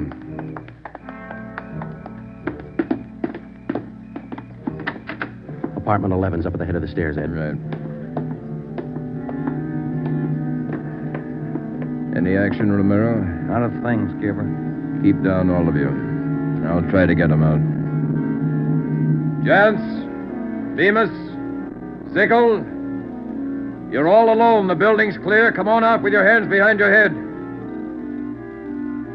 Come on out, Jance, or we'll come in and get you. You hear me? I hear you, Ed. Come on, let's get out to the street. Johnson, cover that door and be careful. Keep down. Right, Chief. Friday, Romero, come with me. We left Sergeant Johnson to watch the door, and we ran out into 16th Street and ducked down behind the police sound truck. The floodlights hit the side of the building. Backstrand grabbed the microphone. Jance, Bemis, Sickle. You've got 30 seconds to come down out of that room. Walk out backwards with your hands behind your head. Stay together. Don't fan out. 30 seconds, Jance. They're making it tough, Ed. Romero, lob some tear gas through that window. Right, Skipper. Come on out, Bemis. We're giving you a chance. That's more than you gave that cop in the bar. Come on out. That's Jance, Ed. He isn't coming out. They must have got Johnson because they're in another room. Shoot the gas in there. That's not going to get him out, Ed. Give it time, Friday. Burn those floodlights in up there. Friday, rake that second floor with the Tommy gun. Let's keep them in one room. Right. Hold your fire, Friday. George, give us a couple of masks. Ben and I are going in. The rest of you men concentrate your fire on those 2 rooms. Hit them down! Here's your mask, Joe. Let's go. Come on.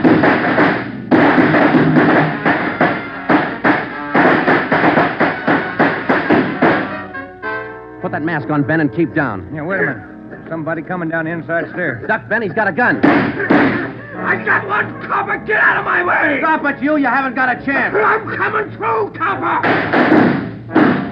Think I stopped him, Joe. Can you see Johnson? No, it's too much gas in there. All right, you two up there. We got one of you. The other 2, come on out. Joe, think we got him? I don't know. Can you see Johnson? No, Joe, it's still too thick in there. I'm going in, Ben. Cover me. Come on. We know there are 2 of you up there. Just one, copper. Throw your gun down the stairs ahead of you. Hurry up. Shotgun, Joe. Gents. I see him. I'll take him at the foot of the stairs. All right, I got my hands up. I found Johnson, Ben. All right, Jance, outside. Come on. Move. Put the handcuffs on him, Ben. I'll cover you. How's Johnson? I don't know. Ed, get the ambulance crew over here. Gents, who's this other guy we got? Bemis. How about Sickle? I said just one, didn't I, copper? Never mind the smart talk, Jance. Now just answer the question, huh? Sickle wanted out of it a long time ago, so I let him out. He's upstairs. I let him out the back way. Mean you shot him? He wanted out, didn't he? All right, we'll take him in. Johnson's in the ambulance. I'll see you in the office. Yeah. Right, Skipper.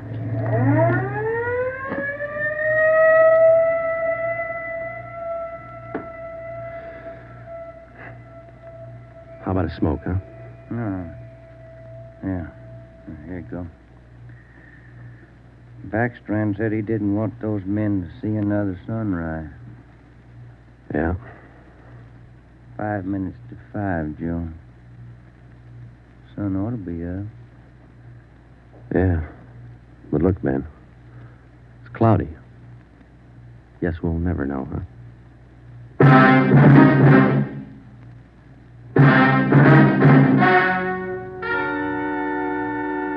The story you have just heard was true. Only the names were changed to protect the innocent. Edgar Red Jans, the sole survivor, was tried and convicted and sentenced to be put to death in the state penitentiary in the manner prescribed by law.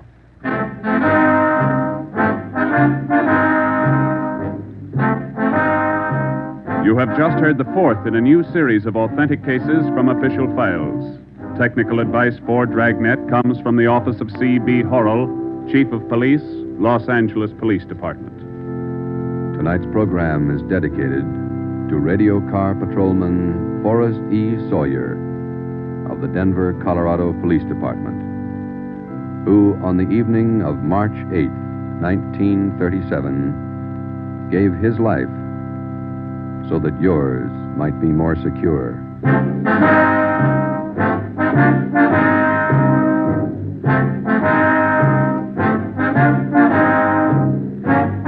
Dragnet came to you from Los Angeles.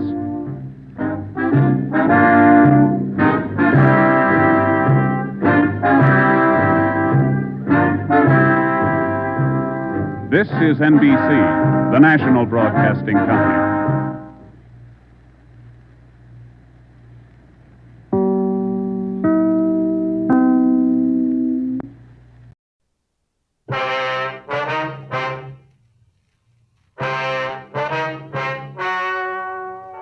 Ladies and gentlemen, the story you are about to hear is true. The names have been changed to protect the innocent. Dragnet is brought to you by Chesterfield, made by Liggett & Myers, first major tobacco company to bring you a complete line of quality cigarettes.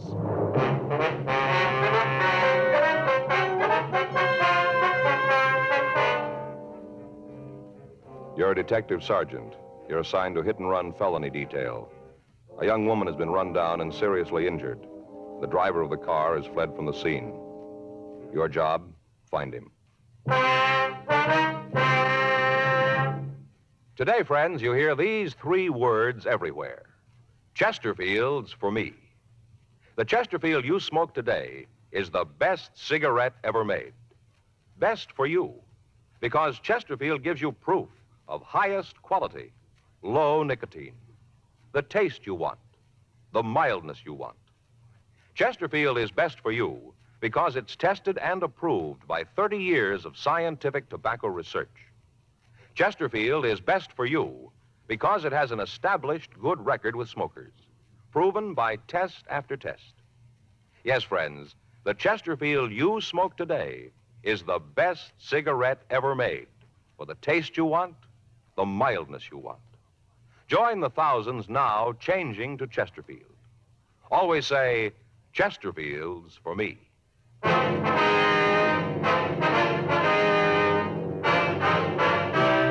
Dragnet, the documented drama of an actual crime. For the next 30 minutes, in cooperation with the Los Angeles Police Department, you will travel step by step on the side of the law through an actual case transcribed from official police files. From beginning to end, from crime to punishment, Dragnet is the story of your police force in action. It was Tuesday, April 7th. It was cold in Los Angeles. We were working the day watch out of traffic bureau, hit-and-run felony detail. My partner's Frank Smith. The boss is Captain Calfee. My name's Friday. We were on our way out from the office, and it was 8:40 a.m. when we got to 1784 Byram Street. Front door. Better try it again, huh? Yeah. Wait a minute. Sounds like somebody coming. Yeah? Something you want? Miss Hunter? That's right. What do you want? Police officers. We'd like to talk to you. Oh, about the thing last night, huh? Yes, ma'am, that's right. Well, come on in. I can't stand around for long. I'm going to be late for work as it is. Come on. Thank you. This is my partner, Frank Smith. My name's Friday. How do you do? Hi. Sit down there. I got to get ready to leave. There's some coffee there in the carafe if you want some. No, thank you. No, ma'am, thank you. Would you mind pouring me a cup? You'll find everything right there on the table. 2 sugars. All right. What do you want to know about last night? I told the officers who were there all I know. Yes, ma'am, we know. We read their report. We'd like to go over it with you if it's all right. Seems like a waste of time to me. Spend a little more of it trying to catch the kid that hit the girl. It'd be better all the way around. Yes, ma'am. There's your coffee. Oh, thank you. Ooh, still warm. Either one of you got a cigarette? Yes, ma'am. Here you are. Here's light. Thanks. What do you want to go over? Well, according to what you said to the officers last night, you saw the accident. Is that right? I saw it, yeah. I don't think it was an accident. If you ask me, I think the kid deliberately hit the girl, deliberately. Now, why do you say that? Well, just the way it looked, that's all. Kind of feeling. Way he came barreling around the corner. He must have seen her. She was right under the light, didn't even make an attempt to stop, none at all. Mm-hmm. I saw her, the girl, step off the curb. Right under the light. He had to see her, had to. Anyway, she stepped off the curb and started to cross the street. Harry and me saw her. She started to cross, and then all of a sudden, this kid in the hot rod was coming right at her. Was there anything she could do? Yes, ma'am. She kind of looked up at the car and then, well, like she was going to run. But she didn't have time. The car hit her and knocked her down. Did you get a good look at the car? You mean the one that hit her? Yes, ma'am. You bet I did. Passed right under the light. Got a real good look at it. Mm-hmm. I wonder if you describe it for us. I told the cops all about it last night. Seems like that'd be enough. Why do I have to go through it again? Well, it might be something you didn't think of last night, Miss Hunter. Something you might have forgotten. Isn't likely, but if you gotta have it, I guess that's the way it's gotta be. Hope we can get it over with fast enough. I gotta get down to the corner so I won't miss my bus. Well, if it'd help, we can drive you to work. You can give us the information on the way. Well, that'll be fine. Wait a minute, I'll get my coat. Uh-huh. How'd it look when you came in? Ma'am? Did it look like it was gonna rain? No, it's pretty cold, though. Paper said it might rain today. Well, better take an umbrella. What kind of a car was it, Miss Hunter? A hot rod, you know the kind, real low, 2 exhaust pipes kind of beat up. Well, what kind of a car was it? The brand name? Well, I guess it was a Ford. Looked like one. Mm-hmm. Hard to tell. It was kind of banged up, you know. I don't know why the police allow cars like that on the streets anyway. It couldn't be very safe. Can you tell us what year the car was? Well, I'm not real good at that, but I'd say maybe a 1940. Might have been 1941. It was a pre-war car, though, huh? Oh, You yeah, sure I'm of that? sure of that. Mm-hmm. Would like to get in, ma'am? Okay, thanks.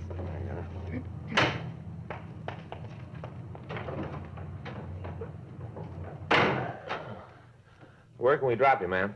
Near First and Broadway will be fine, just on the corner there. Okay.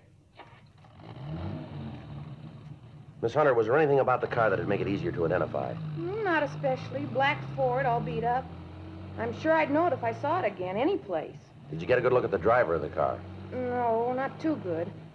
All I could see was that he was a kid, you know, maybe 19, 20 years old. Uh-huh. I'd like to see you get that kid. Is the girl all right? She looked pretty bad last night. Well, she's still in a critical condition. Doctors aren't sure yet whether she'll be all right. Sure hope she is. Have you talked to her? No, we haven't, not yet. It's a terrible thing. Kids like that running around in hot rods, barreling around the city. A person's not safe on the streets anymore. Well, just because a car's got twin tailpipes, Miss Hunter, doesn't have to be a hot rod. Well, this one was. Even had the little sort of license plate hanging down from the back bumper. You mean a state license plate? No, one of those with a club name on it. You know the kind. There's not a notation of that on the report that we remember. I guess I forgot all the excitement and all. I must have forgot. Well, did you see the name on that plate? Yeah. Not real good, but I saw it. Think you can remember it? Not all of it. The last part was wheels, something wheels, 2 words. You're pretty sure of that, are you? Yeah, wheels. That's the word I saw. Didn't remember it last night. Guess it didn't seem important then. Must be a lot of cars that have those plates on them all over town. Yes, we know. Don't seem like it's going to help much. A lot of cars with those plates on them, lots of them. Yes, ma'am. Even if you do find the kid with one of them, how are you going to know if he's the right one? Well, it's not going to be too hard. Huh? His car will tell us. According to the report, an automobile driven by one male occupant had struck a woman while she crossed the intersection of Olympic Boulevard and Connecticut Street the night before. When the ambulance arrived at the scene, the victim, who was identified as Mrs. Helen Chapman, was unconscious and was removed to Georgia Street Receiving Hospital for emergency treatment. Members of the crime lab had arrived at the scene and gathered what physical evidence they could find. All citizens in the vicinity were interrogated and their statements were taken. Photographs of the coroner were made and held for evidence. Because of the hit-and-run aspect of the case, Frank and I had been assigned to investigate it. At 1:14 p.m., we drove over to Georgia Street Receiving Hospital to talk to the attending physician, Dr. Sebastian. He said the patient's condition was so critical that she couldn't be moved to her own hospital. He told us that the victim hadn't recovered consciousness to the point where she could be questioned. He went on to tell us that she'd been administered serum albumin to counteract shock. He listed her injuries for us. Compound fractures of the femur, rib fractures, and associated internal injuries, including a punctured lung and brain concussion. It was not expected that she'd live. Frank and I left the doctor and walked down the hall. In the waiting room, we met a tall, thin man who looked as if he hadn't slept in several days. On the floor in front of him was a small pile of half-smoked cigarettes. He identified himself as the victim's husband, Carl Chapman. I don't know. I came home from work. They told me about it. I didn't even know. Didn't they try to call you at work? No, I guess they called the house. There wasn't anybody home. I just walked up to the door, and there was a note telling me to call there. Didn't even know about Helen. I see. You like a cigarette, Chapman? Thanks.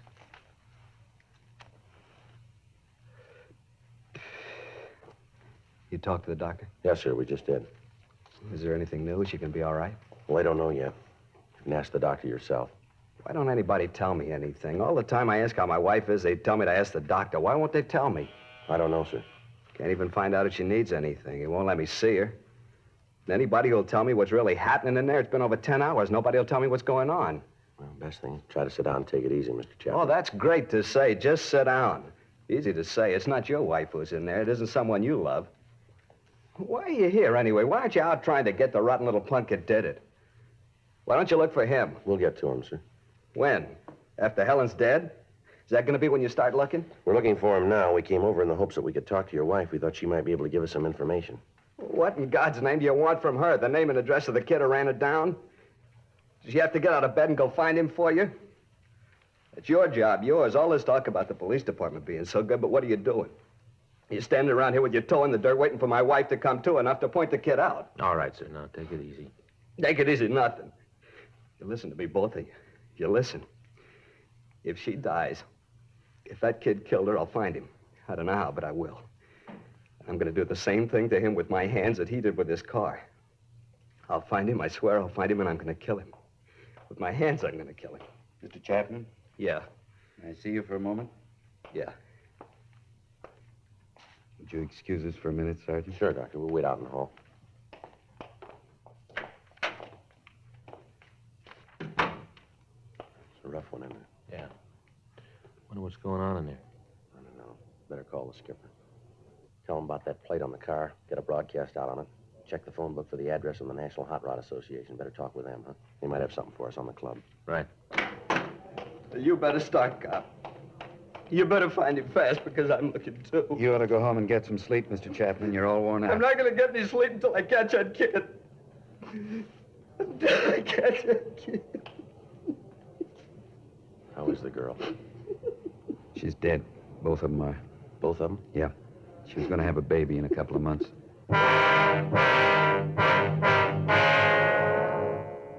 3:15 p.m. Frank and I drove out to the offices of the National Hot Rod Association on Hollywood Boulevard.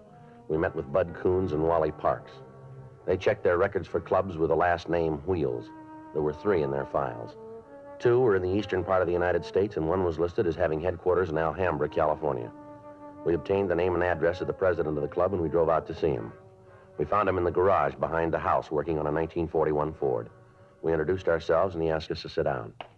What do you want to see me about? We understand that you're the president of the Square Wheel, is that right? Yeah, that's right. Why? How many members do you have in the club? 18. 18 actives. There's a couple of guys in the service. What's this all about, anyway? How come the questions? All your members have the metal plates with the club name on their car? Yeah.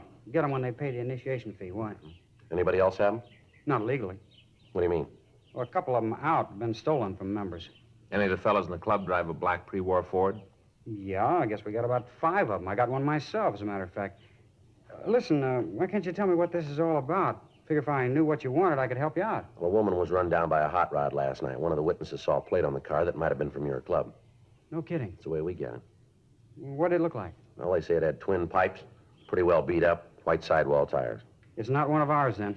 You sound pretty sure. What about the plate? Well, I told you, we've had a couple of them stolen. Must have been one of them. Well, how come you're so sure it wasn't one of your members? Oh, I know the cars in the club. There isn't a yo-yo in the bunch. What's a yo-yo? Well, yeah, you know, a shot rod, junk heap. Oh, I see. I don't know. Seems like every time there's any trouble with a car over 5 years old, it's a hot rod. Sure not fair. That's so. Yeah. Hey, come here, I'll show you. Now, take a look at that. I've been working on it for 3 years. Got over $1,200 in it. Take a look at it. It's a lot of motor. Yeah, it's a good car, but what's it prove? The car that ran that woman down wasn't a hot rod. Well, how do you figure that? You said it was a wreck, didn't you? That's right. We haven't got a wreck that's allowed on the streets in this club. I don't know a legal club that has a yo-yo in it. We got a safety check every month. Any car that isn't safe has to be fixed or the guy's out. A lot of clubs operate that way. Yeah, we know. Our kids build rods for 2 reasons. Because they want the cars to run better, be more efficient, or else they want something a little different than you can buy in a showroom. Yeah, well, all this sounds good, but a woman was killed last night by a kid driving a hopped-up car of some kind. Maybe it had twin pipes, a loud muffler, but I'll give you odds from here to Bonneville that it wasn't a hot rod. I know how you guys feel. We're always getting it. Every kid behind the wheel in a second-hand car is a potential killer. The way the papers picture us, we just roam around looking for somebody to run over. That's not true. You check the records. I think you'll find that the ratio between tickets given out to members of hot rod clubs, members of the NHRA, and any other group of drivers will make the hot rodders look pretty good. There hasn't been a ticket in our club in the last year and a half. The one before that was for overtime parking. Oh, I'm sorry, fellas. That car last night wasn't one of our guys, and you can bet he wasn't a hot rodder either. You got any way of knowing who could have gotten the plaque? Well, not right off, but we'll find him. How? There's only so many streets in Los Angeles. We'll find him. Guys like that make things rough on the clean drivers in this town. We'll find him for you. Well, we'll appreciate any help you can give us on this, but it's police business. If you find him, give us a call right away. Don't worry, we will. How do I get in touch with you? I'll leave you one of our cards. Anytime. You call us. All right. I'll get on the phone and get the fellows rounded up. If you turn anything, call us right away. Don't try to take care of it yourselves. Only one thing we're interested in. Yeah, what's that? Proving to you it wasn't one of us. That's what's important. Showing you we're on your side. Well, that shouldn't be too hard. Huh? There's a lot of room. We got the names and addresses of the members of the Square Wheel Club, and we talked to them. We checked their cars, and each of them volunteered to assist us in attempting to locate the hit-and-run vehicle. 6:40 p.m., Frank and I got back to the office. During the afternoon, the broadcast on the car had gone over the state wire, and every police officer in the state of California was looking for the hit-and-run car. When we checked with communications, there'd been no replies to our broadcast. 7:15 p.m., we put in a call to Georgia Street Receiving Hospital, and we talked again to Dr. Sebastian. He told us that the victim's husband, Carl Chapman, had been placed under the care of his family doctor and had been given sedatives to make him sleep. While I checked with Lieutenant Wolfram on the developments, Frank went over to the crime lab and talked with Lieutenant Lee Jones. 8:47 p.m., we met back in the squad room. Any word yet? No. Got a call from Al Gibbs. Hot Rod Club? Yeah. He says all the clubs in the area are looking for the car. They divided the city up in sections. Members are checking all the streets. No luck, though, huh? No, nothing. Well, they turned a couple of cars, but they don't check out. How'd you do? Pretty good. Got the report here. Uh-huh. Had a couple sandwiches sent in. Got your Swiss on rye. Good. It's in the bag there. Where's coffee? Right there, carton. Oh. The lab sure did a good job on this stuff. Here. Mm-hmm. Here's the scene. Victim was found 10 feet 4 inches from the northeast corner, 4 feet 8 inches from the north pedestrian crosswalk. That'd put it about here, wouldn't it? Yeah. They found particles of broken glass. Checked on them at the lighthouse. Lenses from 1944. Here's a picture of them. Yeah. In the gutter of the southwest corner, they found this. There's a bumper guard. Yeah. I looked at it. It's new. Any brand name? Yeah, but it's not going to help much. Distributed all over the country. Well, how about skid marks? Any sign of them? No, not that they could find. Either the kid didn't have time to use them or else he didn't want to. They came up with this, though. Yeah, what's that? Well, some marks from a tire. Lee says he thinks they were made when the kid dug out to get away, spun the back wheels. Sure indicate that he didn't mean to stop at any time, huh? Well, that's the way Lee's got it figured. Well, it isn't much to go on, is it? Well, they've come easier. Yeah. Well, let's go out and check the neighborhood again. We might still be able to turn up a decent description.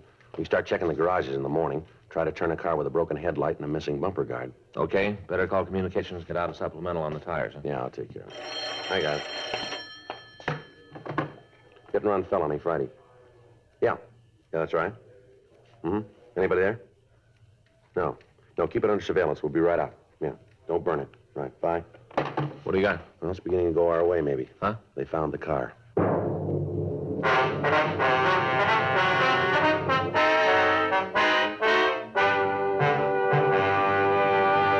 You are listening to Dragnet, the authentic story of your police force in action. Chesterfield's For Me. You hear it everywhere. Tonight, we hear from America's #1 band leader, Ray Anthony, who, with his attractive wife, Dee, plays college dates from coast to coast. In cigarettes, the young crowd really goes for Chesterfields. I've noticed that wherever we've played. And I guess it's one of the reasons Chesterfield is America's most popular two-way cigarette. Of course, Dee and I are Chesterfield smokers, too. We know they're best for us. Chesterfield's For Me. You hear it everywhere. The Chesterfield you smoke today is the best cigarette ever made. For the taste you want, the mildness you want, join the thousands now changing to Chesterfield.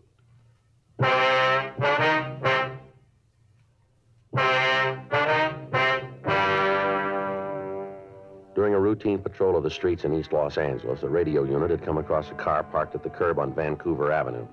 They'd stopped to investigate and found that it matched the description that we'd sent out. On the phone, I'd instructed the officer not to search the car, but merely to keep it under surveillance and check and hold anyone who approached it. Frank and I notified the crime lab of the find, and then we left the office and drove out to the location. We talked to the officers in the police car, and they told us that they hadn't seen anyone near the vehicle.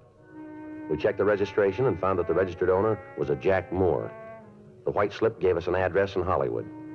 While the crime lab went over the car, we drove out to Moore's address to talk to him. He lived in a large house built in the mid-20s as a private residence. It had been converted into a boarding house.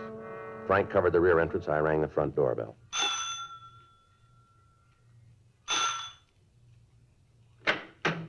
Yeah? What do you want waking me up this time of night? Police officers. You have a tenant here named Jack Moore? What about him? We'd like to talk to him. Too late, Mac. He ain't here. Where is he? I don't know. He moved out this afternoon. He didn't say where he was going. A thorough search was made of the suspect's room. The manager told us that Moore had come home that morning, packed his belongings, and left the house. We called the crime lab, and Lieutenant Lee Jones told us that they'd established that Moore's car was the one that had run down the Chapman girl. We talked to the other people in the rooming house. None of them could tell us where Moore might have gone. We put in a call to auto records, but the car was not listed as being stolen. Frank called his name into R&I, but we found that he had no felony record. From the occupants of the rooming house, we found that the suspect had no relatives in this state and no close friends that they could recall. Leighton Prince came out and went over the room, and in going over it, we found a wastebasket Moore had used to dispose of articles that he didn't want. In the basket, we found several match folders from a bar out on West 7th Street. We put in a call to the bar, but we found that it was closed. From the manager of the rooming house, we got a good description of the suspect, along with the information that he received no mail and that he was apparently unemployed. A stakeout was set up on the house, and at 3:36 a.m., Frank and I checked out of the office and went home for the night. The next day, Wednesday, April 8th, we contacted DMV and asked that they give us all information on the car. 9:15 a.m., we drove over to the bar on West 7th Street. Not open yet. Don't open till 10. Police officers like some information. License is back there on the wall in plain sight. There's nothing going on here. You have a customer in here named Jack Moore? We just open the doors. We got no say about who comes in. As long as they don't cause trouble, we don't either. This guy's about 20 or 21, 5'8" to 5'10", 165 pounds, blonde. Name's Moore, Jack Moore. What's he done? We want to talk to him. About what? Police business. Have you seen him? Nothing that's going to get the bar in trouble? Well, that's a simple question, mister. Have you seen him? Maybe, yeah. You tell me what it's all about, and I might be able to help you out. You're running out of time. Have you seen Jack Moore? Yeah. When? Last night. Here? Yeah, he was in, got liquored up. I tossed him out when we closed. Where's he now? You better ask him. I want to tell you once more. If you know where he is, you're going to save yourself a lot of time by cooperating with us. I run a clean place here. I don't want any trouble with the cops. My license is on the wall. I got no choice of the customers who come in here. I don't want to get mixed up in anything. We're not calling it that way. That's the way it is. This is a clean place. That's not what the book says. You've been tabbed a couple of times for serving minors. You run B-girls. You haven't served straight liquor in here for a couple of years. Now, if we have to get the information from you downtown, that's the way it's going to be. Get your coat. Oh, now, look, fellas, I was just trying to take care of myself. You did. Get your coat. Isn't there some way we can work this thing out? I don't want any trouble. Where's Jack Moore? I try to run a clean place. A couple of times I've been... We've been over all that before. Now, where is he? I got him up at my place. You there now? I guess so. He got pretty loaded last night. Told me he didn't have any place to pad down. I took him home. What's the address? 1862 and a half Woodworth Court, room 14. All right, let's go. Yeah. And don't try to call him. I got no phone in the room. If he's done anything, I had no part in it. Just trying to help a friend out, that's all. Just help a friend out. Yeah, sure. You tell him that, how he got me in trouble, all because I tried to help him out. You just tell him. Yeah, we will. And tell him not to come around here anymore. Tell him to keep out. Tell him that, will you, for me? Tell him not to come back. Don't you worry about it. He won't be back. We called the office, and another team of detectives came out to the bar to keep the bartender under surveillance in the event that he might try to contact the suspect. It took 5.5 minutes to drive to the Woodward Street address. It was a large building located at the end of a blind street. Room 14 was on the 3rd floor in the front of the building. Frank and I approached the room, and we listened. There was no sound from inside. You want to try the door? Yeah. It's unlocked. Yeah. There he is on the bed. Yeah. Looks like the right guy. Now, let's wake him up. Come on. Come on, Moore. Wake up. Come on. Let me alone, Charlie. Come on, get up, Moore. Get up on your Let me feet. alone. I told you, Charlie, let me... Who are you guys? What are you doing Police here? officers, you're under arrest. Now, wait a minute. All right, let me go. Now, come on, stand still. All right. All right, I quit.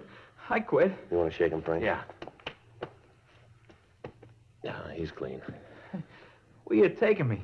I ain't done nothing. You got no reason to push me around like All this. right, let's go. Where? Where you gonna take me? Downtown. For what? Manslaughter. I didn't do it. I didn't. You got the wrong guy. You got the wrong one. I didn't do it. All right, come on, let's move. But you got the wrong one. I didn't do it. I didn't know what you wanted. That's why I run. I didn't know what you Well, wanted. you do now, so let's go.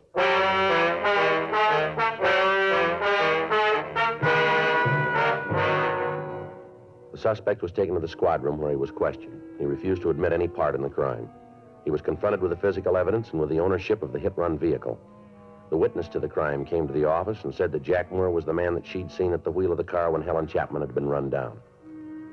Throughout the interrogation, the suspect refused to say anything. At 1:47 p.m., the door to the squad room opened and Carl Chapman came in. Where is he? I know he's here. I want to see him. All right, take it easy, I Chapman. heard you caught him. I want to see him. I want to tell him. Is that the kid? Are you the one? You the one who killed Helen? Well, answer me. All right, take it easy, Chapman. Is he the one? The evidence points that way, yeah. Please. I want you to do something for me. What's that? Go away. Out of here, please. We can't do that, Chapman. He's in custody. Please leave me alone with him. Come on, Chapman. You better wait outside. Now, just a minute. Listen to me, kid. When they put you in that cell, you get down on your knees and thank God that they found you before I did. You understand? You thank him, and every day you live, you thank him. You do that because I would have killed you. Take it easy, Chapman. My wife's dead because of him. You hear that? You killed her. They got laws to save people like you, but none for her. None for her and the baby. They didn't have any laws. None for them. All right, Chapman. Come on, take it easy. Frank? Come on, sir. Yeah.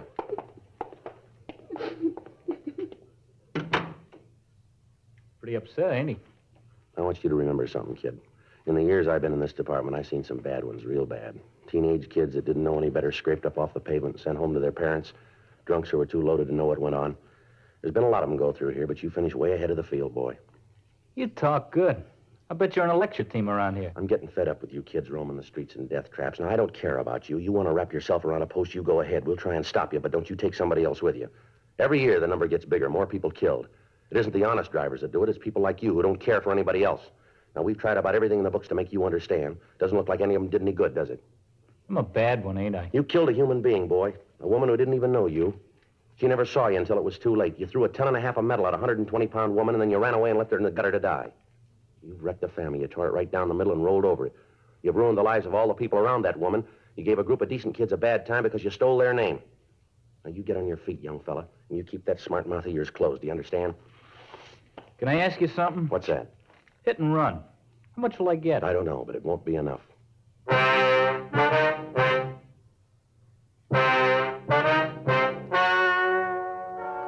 The story you have just heard is true. The names were changed to protect the innocent.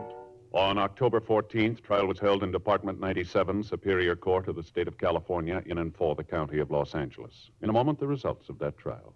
Now, here is our star, Jack Webb. Thank you, George Fenneman.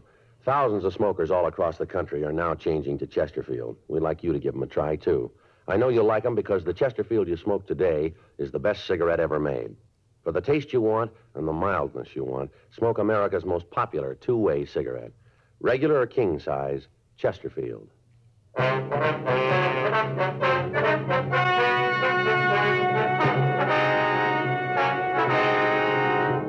Jack Carlisle Moore was tried and found guilty of manslaughter, 1 count, and received sentence as prescribed by law. Manslaughter is punishable by imprisonment in the state penitentiary for a period not to exceed 10 years.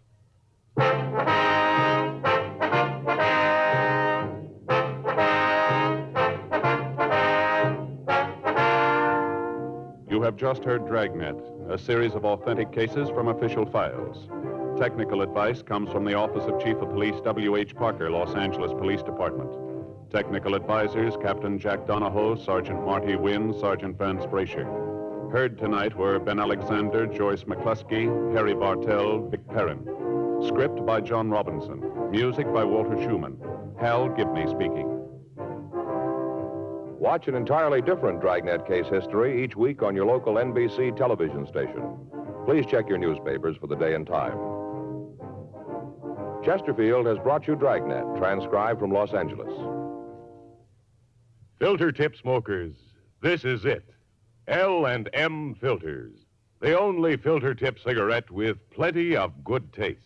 The right length for effective filtration, and just the right filter. Only the L&M filter contains the miracle product, alpha cellulose. You get much more flavor, much less nicotine. This is it. As Bennett Cerf puts it, L&M filters are just what the doctor ordered.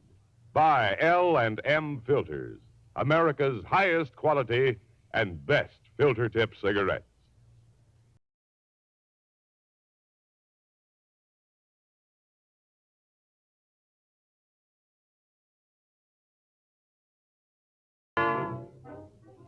Hear Rocky Fortune following John Cameron Swayze and the news on the NBC Radio Network.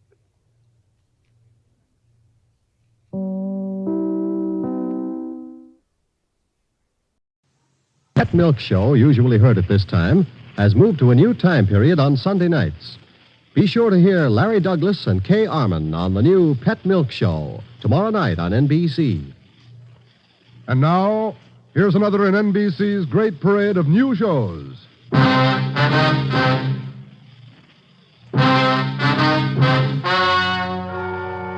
Gentlemen, the story you are about to hear is true. Only the names have been changed to protect the innocent. NBC brings you Dragnet.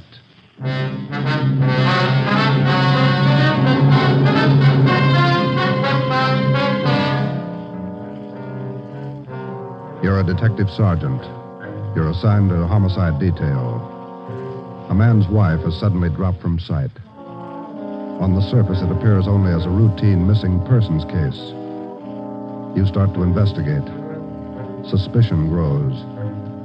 There is evidence of possible foul play. Your job, find the woman or find her murderer.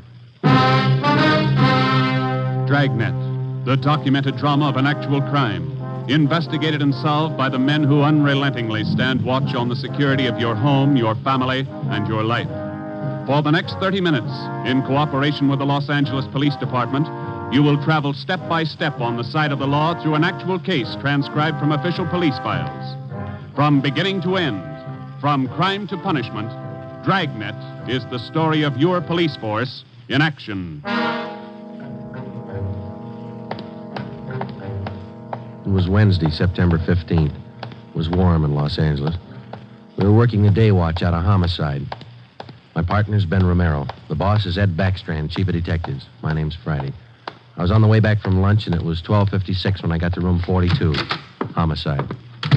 Hi, Joe. Waiting for you. Hiya, Ben. Al. Hi. I hear you got something for us. Here's a report right here. Gardener by the name of Eric Kelby called in day before yesterday. Said his wife disappeared from their home out in the valley Sunday night. Says he thinks she left him. That happens every day, Barghetti. Not this way, it doesn't. Walsh and I went out yesterday to interview the guy. Story doesn't add. Why not? None of her clothes are missing. None of her luggage. She even left her pocketbook behind, full of money. Found out from the neighbors a missing woman is a 17-year-old boy by a former marriage. So what? An only child. Mother dotes on the kid. Shouldn't even say goodbye to him. How did this Eric Kelby impress you? Pretty grouchy with Walsh and me. No cooperation. Wants to find his wife, doesn't he? I don't know if he does or not. There's no help, I'll tell you that. Can I see that report a minute now? Oh, here you are. Agnes Trumbull Kelby, age 39. Kelby's her second husband. First one died a little after the boy was born. Mm-hmm. Disappeared Sunday night from her home, 546 Belasco Road, between 7 and 8 o'clock. When did Kelby call in? Monday afternoon. Said he thought his wife might be spending the night with her sister. When he found out she wasn't, he called us. Did you meet the boy while you were out there, Borghetti? Yeah, that's another thing. Kid came riding in on a bike while we were talking to one of the neighbors. Tried to talk to him, but the old man came out, hustled him inside the house. Then he starts eating us out. What'd he say? Told us it was our job to find his wife, not to go prying into her stepson's affairs. Well, that's a new slant. How about her friends and relatives around here, Al? Any besides her sister? Walsh located a couple of her aunts. I don't think he's checked them yet, though. I'll tell you, boys, this is one I'll bet on. Maybe. You got the names of Mrs. Kelby's relatives? Oh, yeah. Right over here. Sure wish we had a chance to talk to that boy. Yeah. How's it feel to you, Ben? I don't know. Notice anything else funny about the guy, Al? I don't know. Now, here's those names, Joe. Thanks. Kelby was upset, all right. For some reason, he didn't strike me as reacting the way a normal guy reacts when his wife disappears. All right, Al. How would you react? Barghetti's worrying again. Oh, now listen, boys. It's no fooling matter. This is one I'll bet on. It's a homicide. All right. How about a copy of this report? Yeah, where'll I get the phone? Missing persons, Barghetti. Who's that? Oh. Yes. Yes. About what? Oh, sure. All right, son. 4 o'clock. Yeah. Goodbye. That was Kelby's stepson. What'd he want? Thinks something's happened to his mother. In police work, missing persons detail is not a department separate in itself. It is organized as a part of the Homicide Bureau. According to Barghetti, who took the call, the boy said he suspected his stepfather, and he didn't want him to know of any meeting between him and police officers. He would meet the officers that afternoon at 4 p.m. in a restaurant on the corner of Hollywood Boulevard and Fairfax Avenue. At 3:15, Ben and I left the office and drove out to the meeting place, the Dairyland Fountain and Coffee Shop. We arrived there at 3:45. At 8 minutes to 5, the Kelby boy still had not arrived. Youngster's not very prompt. Well, let's wait a little while longer. Yeah. Smoke? Yeah, thanks. Want some more coffee? No, thanks. Well, I guess the boy isn't going to show. Think something's happened? 15 minutes after we left the coffee shop, we drove up in front of the gate of the Kelby Nursery on Belasco Road. The house itself was set well back on the property, which covered about 4 acres. The entire nursery was surrounded by a 6-foot steel wire fence, and it looked like almost every available foot of ground inside was planted with some kind of a flower or shrub. Kelby met us at the gate. Yes? What do you men want? Police officers. Are you Mr. Kelby? Yes, what do you want? Well, if you'll shut those dogs up for a minute, we'd like to ask you a few questions. I'm busy now. Can't you come back tomorrow? It's pretty important, Mr. Kelby. I think we better talk right now. All right, if you have to. Red, Giant, down. You two, Jaime. Quiet. All right. Now, what do you want? Mind if we come inside? Well, these watchdogs of mine are pretty vicious. We can talk here at the gate. All right, Mr. Kelby. This is Sergeant Romero. My name's Friday. We've been assigned to look into your wife's disappearance. Oh. Did you find anything yet? Nothing definite. Maybe you can help us. Would you tell us exactly what happened the night your wife disappeared? What do you mean, what happened? Well, when did you last see her? When you first noticed she was gone? We finished up Sunday night dinner about 7 o'clock, and I laid down for a nap. Agnes went out on the front porch for some air. I woke up a little before 8 and went outside to look for her. She was gone. Nobody saw her leave, Mr. Kelby? Not that I know of. Maybe some of our nosy neighbors, I don't know. How about your stepson? Wasn't he around Sunday night? Bruce? No, went out to a show with some other kids. When did he get back from the show? About 10, I think. Why? Where's your stepson now? Who are you looking for, my wife or my stepson? Both, Mr. Kelby. Where's your stepson? Gone. I took him over to my sister's in Alhambra. Been feeling bad since his mother disappeared. Figured the change would do him good. When did you take him over to your sister's, Kelby? This afternoon. What's that got to do with it? We'd like to talk to Bruce. No, I can't allow it. The boy's too upset. I can't allow it. I'm afraid you're going to have to allow it. Listen, mister, you can get off this property right now. No cop's giving me sass. Nobody's giving you sass, Kelby. We want to talk to your stepson, that's all. He might give us a clue as to the whereabouts of your wife. And I say you can't see the boy. What's more, you cops couldn't find thorns on a rose patch. I'll get somebody else to look for Agnes. It's my business anyway, nobody else's. It's our business, too, if anything's happened to her. What are you talking about? You better get your coat, Mr. Kelby. We're taking you in for questioning. You come through that gate, and I'm going to let these dogs go accidentally. I'd hate to shoot the dogs. Now go on in the house and get your coat. Eric Kelby turned and made his way up the path and into the house. 5 minutes later, he came out. Without a word to either of us, he came down the path, closed the gate behind him, and got into our car. On the way back to headquarters, he chatted pleasantly about the weather, the nursery business, and his dogs. When we pulled up in front of the city hall, we met the reason for his sudden change in temperament. His lawyer was waiting for us at the door. We took Kelby to one of the interrogation rooms. His lawyer tagged along. We tried to question him, but the lawyer objected to 2 out of every 3 questions we asked. It was hopeless, and we knew it. So did the lawyer. We released Kelby, but we did get the name and address of his sister where the stepson Bruce was staying. After they left, Ben and I got back in the car and drove out to Alhambra to check on the boy. Forget he had this one pegged right, Joe. It's a real sleeper. Yeah. I'd like to know how the stepson missed that date with us this afternoon. Well, if the kid called us from the house, his stepfather could have overheard him. It's possible. Sister's house ought to be along this block, shouldn't it? Yeah, let's see. 1408, 1406. Right is, Joe. A gray cottage, 1402. Right. Well, it's a nice-looking little place, isn't it? Well kept. Yeah, it's a nice neighborhood. I wonder how the lot prices run out here.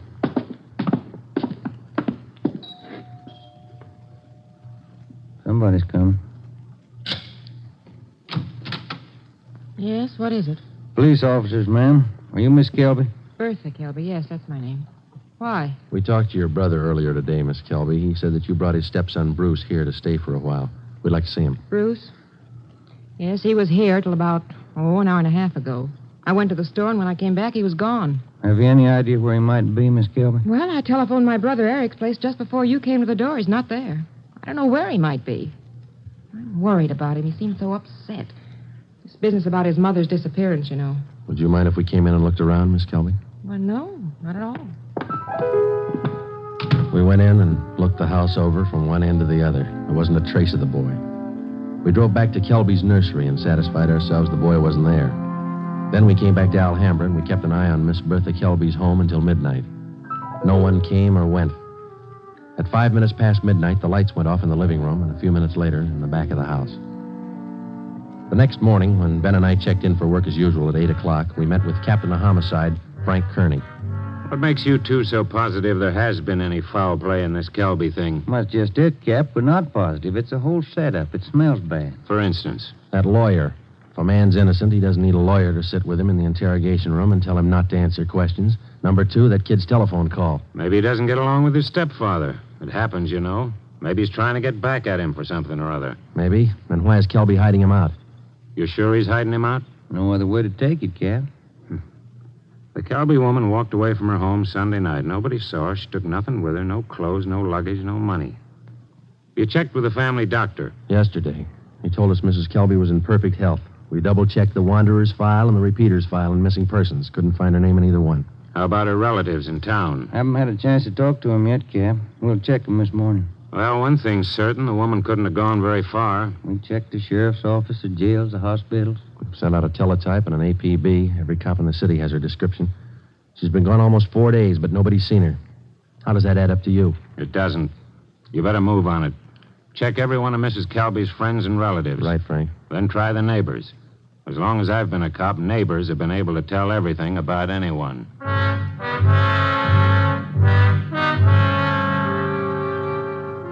All that day, Ben and I made the rounds. First stop was the Western National Bank, where Mrs. Kelby maintained her account.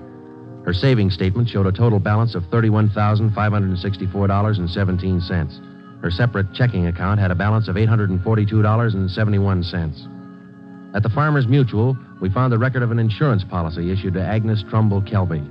It was a 20-pay life policy covering the insured in the amount of $30,000. The beneficiary was listed as the insured son, Bruce Trumbull Kelby, if living upon the receipt of such due proof.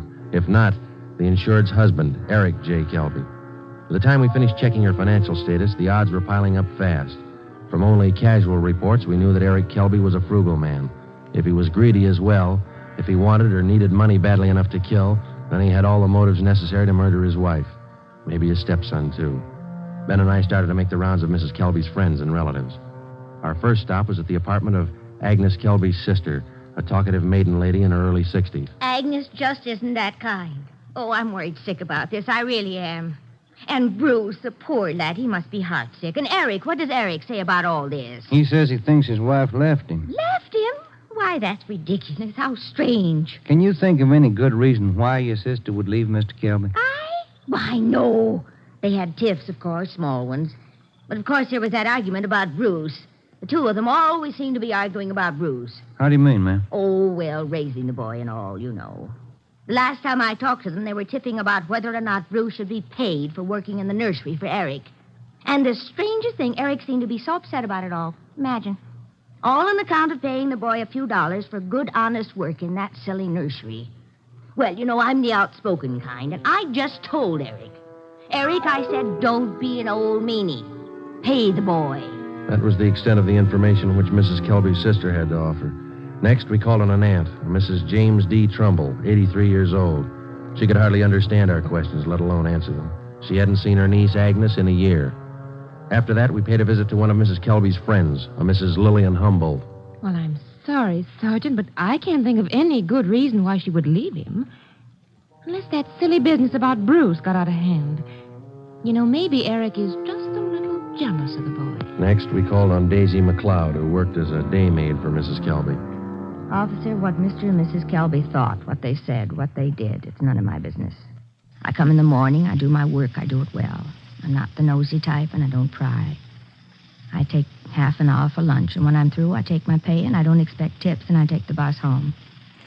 I'm not the peeking through the keyhole kind, sneaking around corners listening. But what I couldn't tell you about that man. Exactly what do you mean, Miss McLeod? Oh, he's a hard man, you know. They're always arguing about the boy. Bruce this, Bruce that. He's a nice boy, I think. He's never done anything to me. Oh, but the arguments. Him and her all the time. Should the boy be paid for working? Shouldn't he? Why? Why not all the time? It's just... When Ben and I finished with a list of Mrs. Kelby's friends, relatives, and employees, we started out on the neighbors. None of them saw Mrs. Kelby after 6 p.m. the night she disappeared. 2 of the neighbors said they saw the porch light burning after 7 p.m., but both said the porch was empty. Mrs. Kelby was not sitting in her chair at the usual time after dinner. According to them, that was one of her habits. It was 10 minutes to 6 by the time Ben and I got back to the office. The light was still burning in Captain Kearney's office. Full day, Joe. Lot of money. Yeah. Wonder what the captain's hanging around for. Let's find out. Get anything? Pretty good luck, Cap. Good. I've got some more for you. Just walked in 5 minutes ago. What do you mean, Frank? Who walked in? Bruce Kelby. He's waiting in the next room.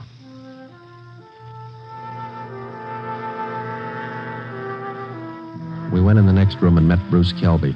He was small for a 17-year-old, dark-haired, and a little on the sickly side.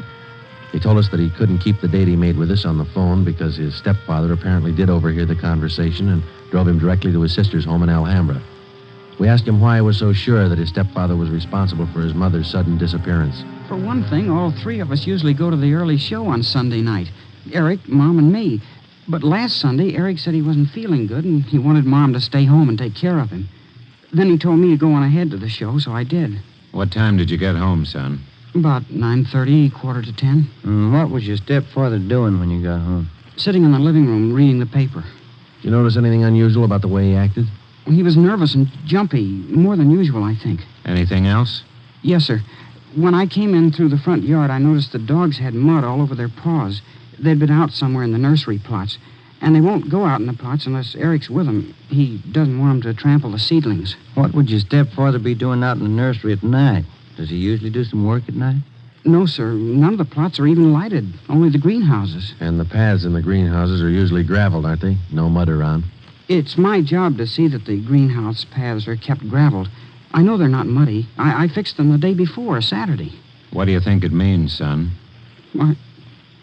I don't know. I don't want to think about it. I just know he's done something. He's done something to her. Did your stepfather give you any reason for keeping you away from the police officers the other day?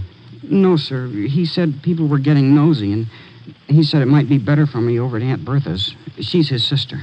Do you think your Aunt Bertha might know where your mother is? No, we hardly ever see her. We don't know her well at all.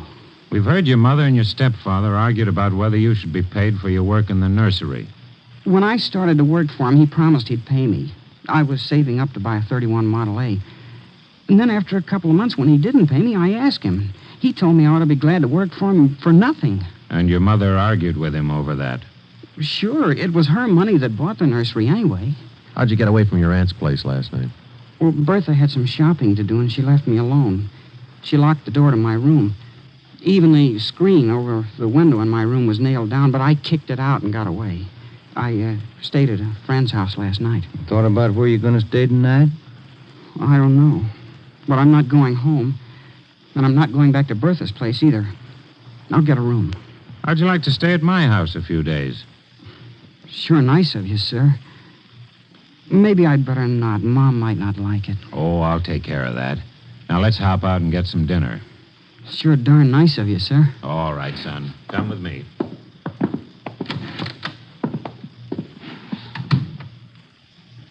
What do you think, Joe? He could be lying. Yeah.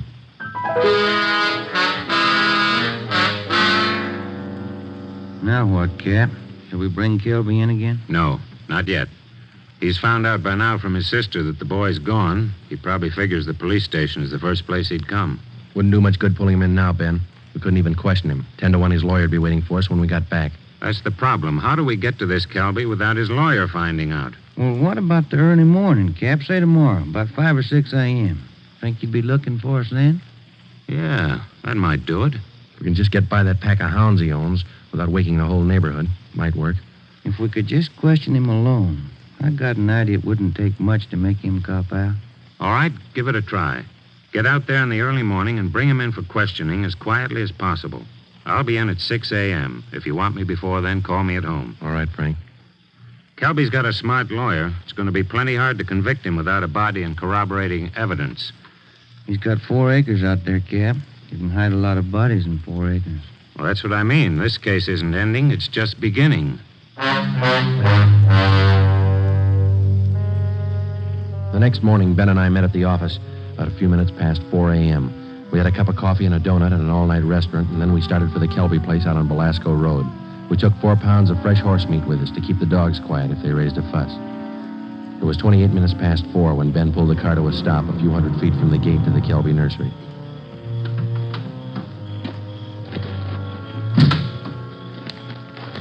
We got out of the car and made our way down the road to the gate. I reached in and tried the latch. It was padlocked. The dogs started in. Okay, Ben, looks like we'll have to jump the fence. Toss some of that horse meat over to him. Yeah, here. That's it. Come on, let's climb. Keep an eye on those hounds. Looks like they could chew your leg off. Yeah. Here comes a third one, Ben. Toss some more meat. Yeah, there you are, boy. Go get it. Go get it, boy. Here. Look, Ben, lights going on in the house. Come on, let's make it fast. Who is it? Who's there? I'll set the dogs on you. Police officers, Mr. Kelby. What? What are you doing out here this time of night? You're under arrest, Kelby. Get your coat. You cops are asking for a peck of trouble. Get your coat. Where's my stepson? What you done with him? What have you done with your wife? You're going to pay for this. I'll have your jobs. That's not the first time we heard that, Kelby. Let's go.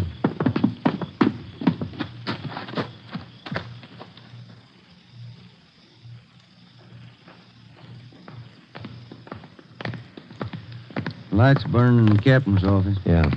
All right, Kelby, in here. You pay for this, mark my word. Ben, take him in the office here and stay with him. I'll see if Frank's in yet. Right, Joe. Come on, Kelby, inside.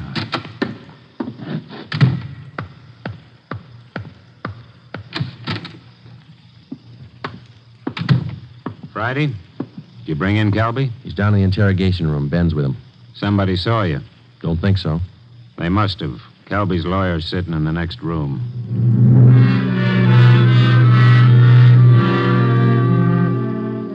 Kelby again refused to answer any questions without the advice of his attorney. We released him. That day, Captain Kearney sent out 2 men to keep an eye on the nursery and report on all of Kelby's movements. Shortly after 7 o'clock that night, just after nightfall, we tried once again to bring in Kelby for questioning without his lawyer's knowledge. It didn't work. A little after we booked him, his lawyer obtained a writ of habeas corpus. We had to release him again. The 2 men assigned to stake out the Kelby place reported definitely that somebody was tipping the lawyer whenever unknown visitors showed up at the nursery and drove off with Kelby. There was nothing we could do about it. The next morning, Kearney came up with a lead. I had a long talk with the boy last night. Accidentally, I think he's given us a pretty good lead. Yeah? There's only one way we'll ever get a conviction. That's by finding the body and evidence to tie Kelby in. Yeah, that'll do it. Where do we start looking? In a new rose bed next to one of the greenhouses in Kelby's nursery.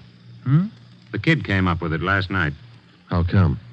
First, Kelby's crazy about saving $1 and making one. Yeah. In the nursery trade, especially where you have a limited area to work in, like Kelby, you cultivate every foot of ground. Every bit of soil you got is planted with something. Kelby's not the type to waste anything. Especially he's not the kind that would let ground lie fallow when he could plant something that might bring in a few dollars next season. Bruce tells me his stepfather has every inch of those 4 acres planted. Every inch. Except a 6 by 9 foot plot of ground in that rose garden. Oh, that sounds like a long shot to me, Frank. The boy said he prepared that piece of ground for planting late Saturday afternoon. His stepfather wanted it ready for Sunday morning. The plot of ground's still vacant. Might have planted it yesterday, Cap. When's the last time you checked? Before I came to work this morning. I called the men on stakeout next to the nursery. They told me the plot's still empty. It's worth a chance, Frank. When do we look it over? Tonight. I don't want Kelby or his lawyer to know a thing until we find that body. Well, how are we going to work it? We'll order up a crew from the crime lab. They can take probings through that plot and all around it. They can tell us without any guesswork how deep that ground's been worked over lately. When do you want to start? Be here in the office at 8:30 tonight.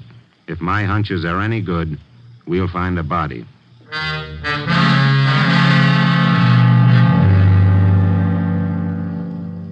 It was 10 minutes past 9 that night when we got to the Kelby place.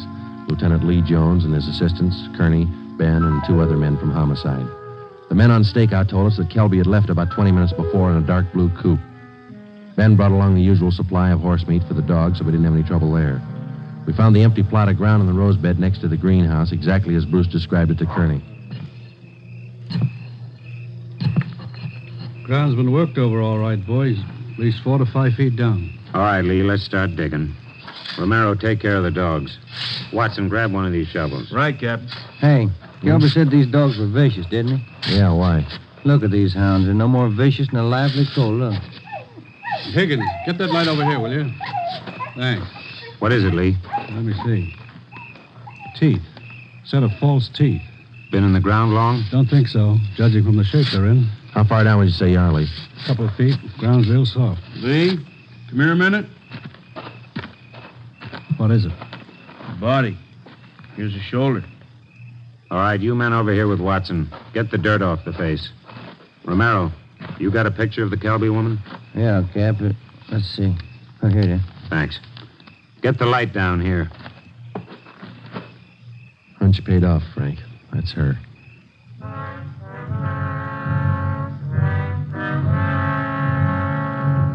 Ben and I went back to the car and notified communications to broadcast a warrant for murder on Eric Kelby. His description, together with a description of the car and license number of the car he was driving, was rebroadcast every 15 minutes. Then we went back to check the house. We found the front door unlocked. We went inside and looked around. In one bedroom, we found clothes scattered over the bed and the floor. There was only one old suit remaining in the closet. On the table next to the bed, we found an airline's timetable. We got to the phone and notified communications to alert all police details at railroad stations, bus terminals, and airlines, and then to send out an APB on the teletype. After that, we checked with the airlines. One of them told us that a man answering Kelby's description had booked passage for Mexico City. The plane was scheduled to take off at 10:40 that night from Burbank Airport. Ben's watch said 4 minutes past 10. We called the detail at the airport and alerted them. Then we drove over to check in person. It was 10:35 p.m. when Ben and I took up our positions just inside Gate 3, where passengers were boarding Flight 72 for Mexico City. He's cutting it close, Joe. Got about 4 minutes more to make that plane. We waited. The crowd got thicker as departure time came closer. At 10:39, Eric Kelby came through the main entrance, across the terminal, through Gate 3, into a pair of handcuffs. I don't understand. What does this mean? We found your wife's body, Kelby. What? I don't know what you're talking about. In the rose patch next to the greenhouse. Your lawyer can't help this time. Mexico City. Would have been a nice trip. Expensive. I'll plead insanity. I didn't know what I was doing. Be a nice vacation next year, Joe, Mexico City. I'm going to talk to my wife about it. I didn't mean it. She slapped me. We were arguing about the boy. I didn't mean it. I don't know if you did or not, Kelby, but you killed her. Come on. You missed your plane.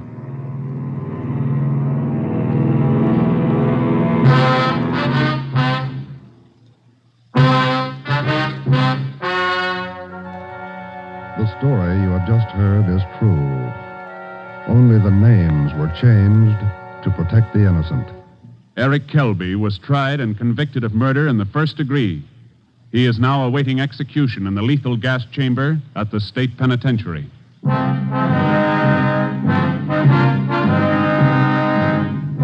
You have just heard the 14th in a new series of authentic cases transcribed from official files. Technical advice for Dragnet comes from the office of W.A. Wharton, Acting Chief of Police, Los Angeles Police Department. Tonight's program is dedicated to William J. Weston, Jr. of the Washington, D.C. Police Department, who on the evening of March 4th, 1945, gave his life so that yours might be more secure.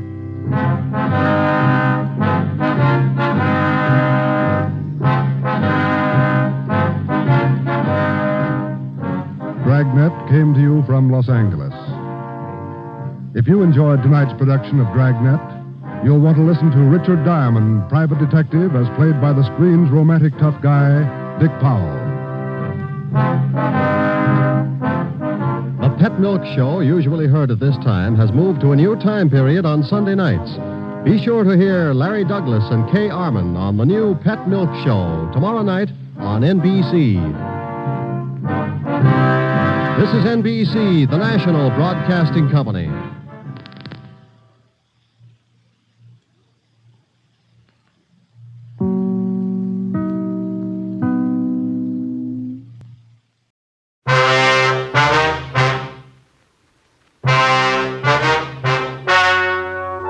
The story you are about to hear is true. The names have been changed to protect the innocent. Fatima Cigarettes, best of all king-size cigarettes, brings you Dragnet on both radio and television.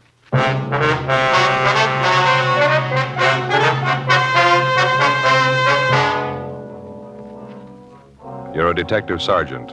You're assigned a bunco detail. An experienced confidence man has set up operations in your city. From his first two victims, he gets more than $8,000. You've got one good lead on the suspect, his method of operation. Your job, get him. Prove Fatima quality yourself today. Compare Fatima with any other king-size cigarette. You'll find Fatima's length filters the smoke 85 millimeters for your protection. Fatima's length cools the smoke for your protection. You'll find Fatima's length gives you those extra puffs, 21% longer than standard cigarette size. And in Fatima, you get an extra mild and soothing smoke, plus the added protection of Fatima quality. Remember, Fatima gives you more for your money. Buy Fatima. in the bright, sunny yellow pack. Best of all, king-size cigarettes.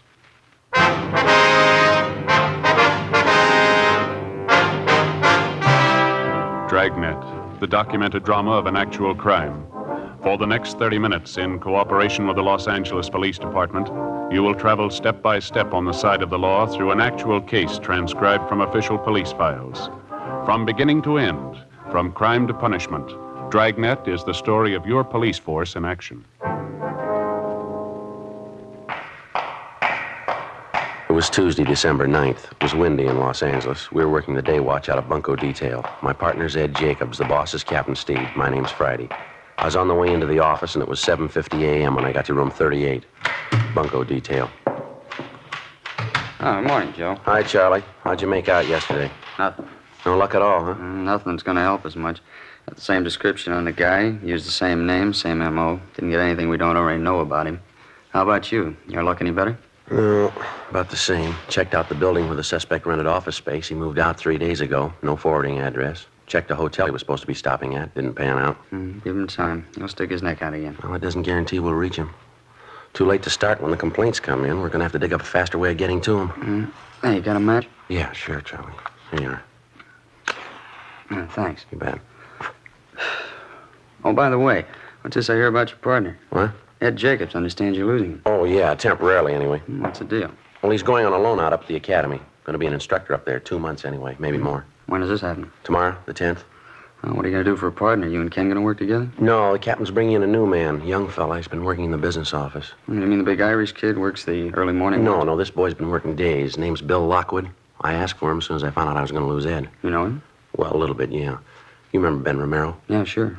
Well, Lockwood's a nephew of Ben's, sister's boy. Tall, red hair. Oh, yeah, I've seen him around. Seems to be a nice enough kid. A good record, has he? Well, the captain thinks so. Figures he ought to work in pretty well.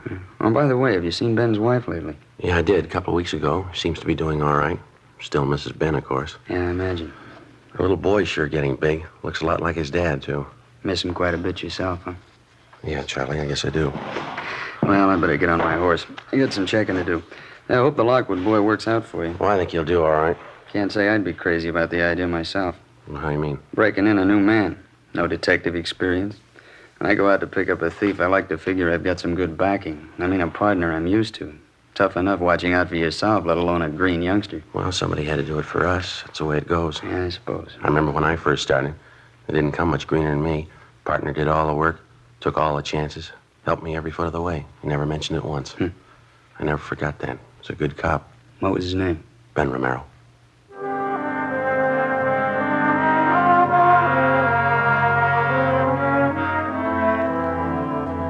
In our particular setup, before a man's eligible to apply for duty in the Detective Bureau, he has to have a minimum of 5 years' experience as a police officer, either assigned to radio patrol, traffic duty, or some other general assignment. After the initial 5 years of service, the men go through a screening process to determine which department and which job they'll fit into best, some position that they seem to show a natural aptitude for. If a man applies for duty in a division of the Detective Bureau, and if he's accepted, he's assigned a partner to work with the day he goes on the job, generally a working detective with some experience. In the case of Ben's nephew, Bill Lockwood, he put in his first 5 years working Wilshire traffic and also doing radio patrol in Hollenbeck and 77th Street divisions. After spending another 11 months in our business office, Captain Steed put in a request for him, and he was transferred. When I heard Ed Jacobs was going to be loaned to the police academy as an instructor, I talked to Captain Steed about Lockwood, and he assigned him as my new partner. The changeover happened in the middle of one of the toughest investigations we'd had in months. A bunco artist who was working hard at the business opportunities racket. The following morning, December 10th, Bill Lockwood reported in for work, and we drove out to check a potential lead on the suspect. On the way, I laid out the case for him. Nothing on the man in R&I, huh? No record at all? No, not as far as we know, Bill. Checked Brereton up at Sacramento, CII. Nothing doing there. He couldn't help us. What have you been going on? His description? Yeah, that and his M.O. and his name. He uses a different alias on each job. Russell Preston, that was the last name he used. I see. He usually starts by putting a want ad in the paper, is that it? Well, he rents himself an office first, usually a pretty expensive one, well furnished. And then he hires a good-looking secretary, has her put a want ad in the daily papers for him, and he's in business. How do the ads read? The usual? Yeah, typical thing you see in the daily paper. A business opportunity for people with vision, good investment, high profits. Apply now, you know. And then he gives his address and phone number. There's nothing clever about it, but people still go for it. He get many replies, do you know? Well, we figure he got between 20 and 30 on that last deal he pulled. Seems all he has to do is land one victim out of the bunch with enough money, and he's got it made. Took his first victim here for $5,000. Second one for $3,200. Both elderly women. Took them for their last dollar. About the way he sets up the deal with these different businessmen, Joe, I don't think I got it quite straight. Well, how do you mean? Well, say the owner of that manufacturing plant this Russell Preston lined up. Yeah? You say Preston went to the plant, introduced himself as a business advisor, told the owner of the plant he had some people with money to invest. He convinced the owner he was legitimate. Yeah, that's right. Then Preston had his two victims shown through the plant and convinced them they ought to invest their money in the business. Yeah, that's it. Do you mean to say the plant owners were acting in good faith? Well, they were all checked out, Bill. Everything about them. They all have good business reputations. They didn't know any more about the deal than the victims. They needed more capital for their business, and they figured this was it. This Preston, or whatever his name is, sure must have a line that won't stop. He's got everything that goes with it. Nice clothes, well-mannered, good-looking. He doesn't try to high-pressure anybody. Tells them if they have confidence in him, he'd be glad to invest their money. If they hedge at all, he shows them right through the office. Pretty good pitch. Once they're sold on him, he's got him over a barrel. It's about the size of it, yeah. Funny there's no record on him. Sure sounds like he's had a lot of experience. What are the other names he's used, you remember? Well, just two of them we know of. Russell R. Preston and George A. Fairchild. I guess the newspapers have been checked out, huh? The ones he ran the what ads in? Yeah, they've all been talked to. All their personnel have been notified to watch for ads of that type. Be one way to get a lead on him if he tries again. Well, what about the buildings where he rented office space? Couldn't the people there help any? Well, they confirmed his description. We picked up samples of his handwriting. That's about it. He only rented the offices long enough to cover his deal, about 2 weeks. Let's see, what 100 block is this, Bill? Can you see over there? Let's see. Yeah, 1700. Well, we want the next one, 1811. Who's this woman we're going to talk to? Vivian Castle, that right? Yeah. I'm not sure if she's the right girl or not. Got the lead from an employment agency. Chance she might be the girl Preston hired to be a secretary. I don't know. Oh, good parking place up there ahead, huh? Yeah, that's good. You can pull up anywhere along here. It's fine.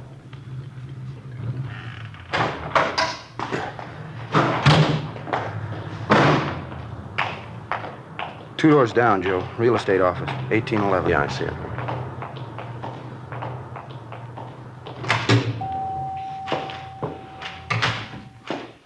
Good morning. Good morning. Can I help you? Police officers, ma'am. We'd like to talk to a Miss Castle, Vivian Castle. Oh, I'm Vivian Castle. Well, here's our identification. This is my partner, Officer Lockwood. My name's Friday. How do you do? How do you do? What is it you want, officers? We'd like to find out if you know a George Fairchild, ma'am. Fairchild? No, I don't know anyone by that name. How about a Russell Preston, miss? That mean anything to you? Well, I used to work for Mr. Preston, Russell Preston. About how long ago was that? A month and a half ago. Mm-hmm. Where does he have his offices? Well, he did have them on South Grand near 8th, the old Belmont Harris building. Why? Would you mind describing Mr. Preston for us, ma'am? Just a general description of him. He was about 40, 45 years old. Brown hair, a little gray. Nice build. Seemed to be a very nice man at first. Always dressed so nice. Always wore a dark blue suit. Seemed to be very nice. Checks out so far, Joe. Yeah. Would you mind telling me what it's about? We'd like to locate Mr. Preston, ma'am. You any idea where he is now? I wish I did. I'd call the State Labor Commission. He seemed like such a nice man. I've never been so disappointed in my life. How do you mean, Miss Castle? He owes me 2 weeks' pay, $65 a week. Hired me as a private secretary. Good jobs aren't hard to get now either. He can't say he was giving me a break when he hired me. Are you from the Labor Commission? No, ma'am, we're not. Could you tell us how long you worked for this Mr. Preston? Just the 3 weeks. He said I was going to get paid every Friday. Gave me the money for the first week, and that's all. Kept waiting for my pay, but he kept putting me off. Last week and a half, he didn't even show up at the office. I was there all alone, 8 hours a day. Finally, the building manager showed up and told me it was all over. Mr. Preston closed the office. Didn't even have the decency to come in and say thank you, goodbye. I just left. And you have no idea at all where Mr. Preston is now? No, sir, I wish I did. Were there any office files, mail files, any way to get a possible line on him? Not as far as I know. I didn't keep any files for him. Matter of fact, I didn't do any work at all. Just a showpiece. I guess that's all he kept me there for. There's no reason why he shouldn't pay me, though. Are you sure you're not from the Labor Commission? Did Mr. Preston ever have you place any want ads in the daily papers, Miss Castle? Yeah, he did a couple of times. Ads for business opportunities, you know. He was in the investment business, helped people invest their money. Would you happen to know anyone who invested money with him? I mean, would you know them by name? No, not by name. Quite a few people came through the office. I know a few of them made deals with Mr. Preston. I wouldn't remember their names, though. And you don't know any friends he might have had in town? Any of his business associates? No, sir, not a one. I didn't know he had any associates. How about where he was staying, Miss Castle? You must have known that. Now, the first week I was there, I did. It's the only week I got paid for. He was staying at a small hotel on South Flower. He moved the next week, though. I don't know where he went after that. Neither does the hotel. I asked them. Well, during the time you worked for him, ma'am, did you ever have anything to do with Mr. Preston socially? I mean, was it part of your job to go out to dinner with him, things like that? I did once or twice when he asked me. I didn't think it was part of my job, though. Mr. Preston didn't mention it either. Once we went out to dinner, just the two of us. Another time we went out with my girlfriend, Norma. I had a terrible time. Mr. Preston was awful. How do you mean, miss? Well, he drank too much and was throwing his weight around. You know, the boss. And he kept making a play for my girlfriend, Norma. I think he liked her quite a bit. Sure was embarrassing, though. Look, would you mind telling me what's the matter? Is Mr. Preston in trouble with the police? Yes, ma'am, I'm afraid so. He's cheated some people out of quite a bit of money. It's not the first time either. Well, what was it? What'd he do? Confidence game. Selling interest in the company he had no connection with. If that isn't the limit. I guess it's my own fault. I should have known better. It's happened before. Ma'am? They hire you. They give you a beautiful office, nice soft chair to sit on. They never give you any work to do. You don't have to lift a finger. I finally got the drift. Yeah. Those are the kind you have to watch out for.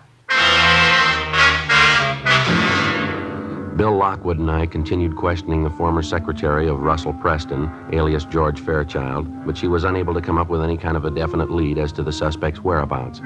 We left our card with the girl, and she promised to contact us in the event she came across any information regarding Preston. For the rest of the day, we ran down 3 more possible leads. They came from an informant, a head waiter in a second-rate nightclub, a small-time grifter with an axe to grind. And they all figured they had the right answer, where to find Preston. We checked out the 3 locations they gave us, a motel out near Santa Monica, a rooming house in Hollywood, a cocktail lounge in Highland Park. Not one of the 3 paid off. Russell Preston, alias George Fairchild, wasn't known at any of the places, either by name, dress, or physical description. During the next 3 weeks, along with Sergeants Charlie Riblett and Ken Scarce of Bunco Detail, Bill Lockwood and I ran down every possible lead on the suspect. Hotels, the want-ad departments of the daily papers, managers of downtown office buildings, secretarial employment agencies, small businesses advertising stock for sale. They got us nothing. Despite all the precautions and all the legwork, on January 6th, we got a call from a Mrs. Marie Barrett in the Westlake Park area. She owned and managed a toy shop just off Wilshire Boulevard. Bill Lockwood and I drove out to talk to her. Yes, and they told me it was the opportunity of a lifetime, a big opportunity. I just can't believe it. Can't understand it. Why, he even took me out and showed me the factory. Him and the man who ran the place. They're making plastics. Showed me the whole plant. You say the plant was out in Glendale, ma'am. Whereabouts? It was right along San Fernando Road, maybe a mile or 2 before you get to the airport. They showed me through the whole plant. Who showed you through, Miss Barrett? Owner of the place in this, Mr. Fairchild. It's a big place, making plastics of all kinds. Can't say I wasn't impressed. What was Mr. Fairchild's first name? Do you remember? George Fairchild and Associates. That was the name on the door of the office when I went up to see him. Of course, I really didn't have a notion to invest any money when I first went up. It was a newspaper ad, you know, and I answered lots of them. Kind of a hobby with me. Yes, ma'am. So I went up to see him, and we talked. And as I say, I wasn't thinking of investing any money, but Mr. Fairchild seemed like such a nice man. Seemed to have a good business head on his shoulders. Well, ended up with me putting my whole savings account into the plastics plant. $6,400, every penny of it. I haven't heard from Mr. Fairchild since. I just don't know what to think. I can't understand it. Do you have any idea where to contact this Fairchild now? Any address, telephone number? Well, I called his office. It's in the Oxford Exchange Building. There's no answer, though. They say it's disconnected. I've been trying for a week to contact Mr. Fairchild. I mean, $6,400. I just don't know what to do. It's all my savings. I don't know what to do. Oh, well, you excuse me, please. Customer can't afford to miss a sale now. Yes, ma'am. You go right ahead. Ellen, will you help this lady, please? Looks like he scored again, huh? I wouldn't doubt it. She seems to do a fair business here, huh? I mean, after Christmas and all. Yeah, I suppose. Of course, the women go for it. You hang up a sale sign, you can't beat them off with a club. That's right. See this gadget here? Pretty clever, huh? Yeah. Miniature Sherman tank. What's it do? Watch. Yeah, well, how about that? Pretty cute, isn't it? Cannons on the side, sparks coming out. My nephew got one for Christmas.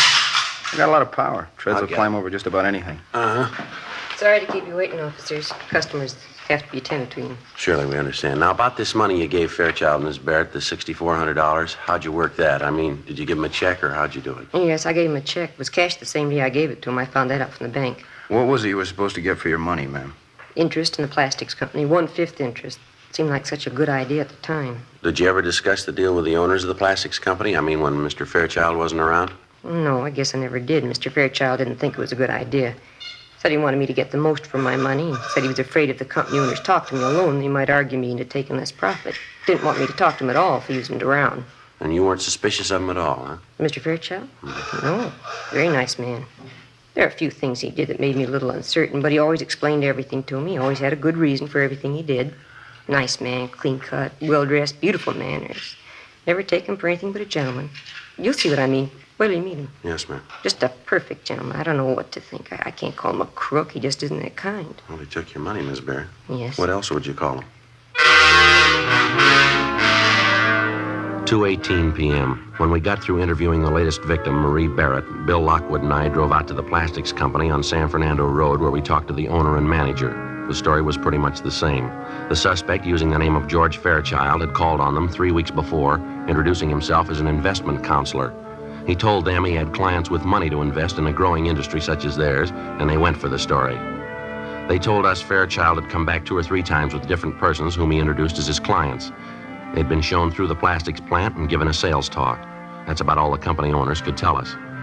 When we got back to the office, we checked their names through the regular business channels and found out they were reputable businessmen. There was nothing to indicate that they had anything to do with the suspect's bunco operations. 4:30 p.m. Hey, Joe. Yeah, Bill. Girl out here to see us, the one who used to be Preston's secretary, Vivian Castle. Oh, yeah. She say what she wanted? No, seems a little anxious. Officer, I'm glad I found you in. How are you, Miss Castle? I'm all right. I was going to phone you, but I couldn't remember your number. Lost the card you gave me, so I decided to come down. You remember talking to me, don't you, about Mr. Preston, my old boss? Yes, ma'am. Have you heard from him?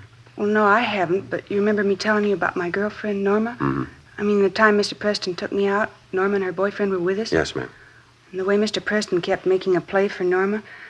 Well, I saw Norma at lunchtime today, first time in weeks. Mm-hmm. She told me she got a call from Mr. Preston. I told her I'd tell you all about it. She's got a date with him. When? For dinner Friday night.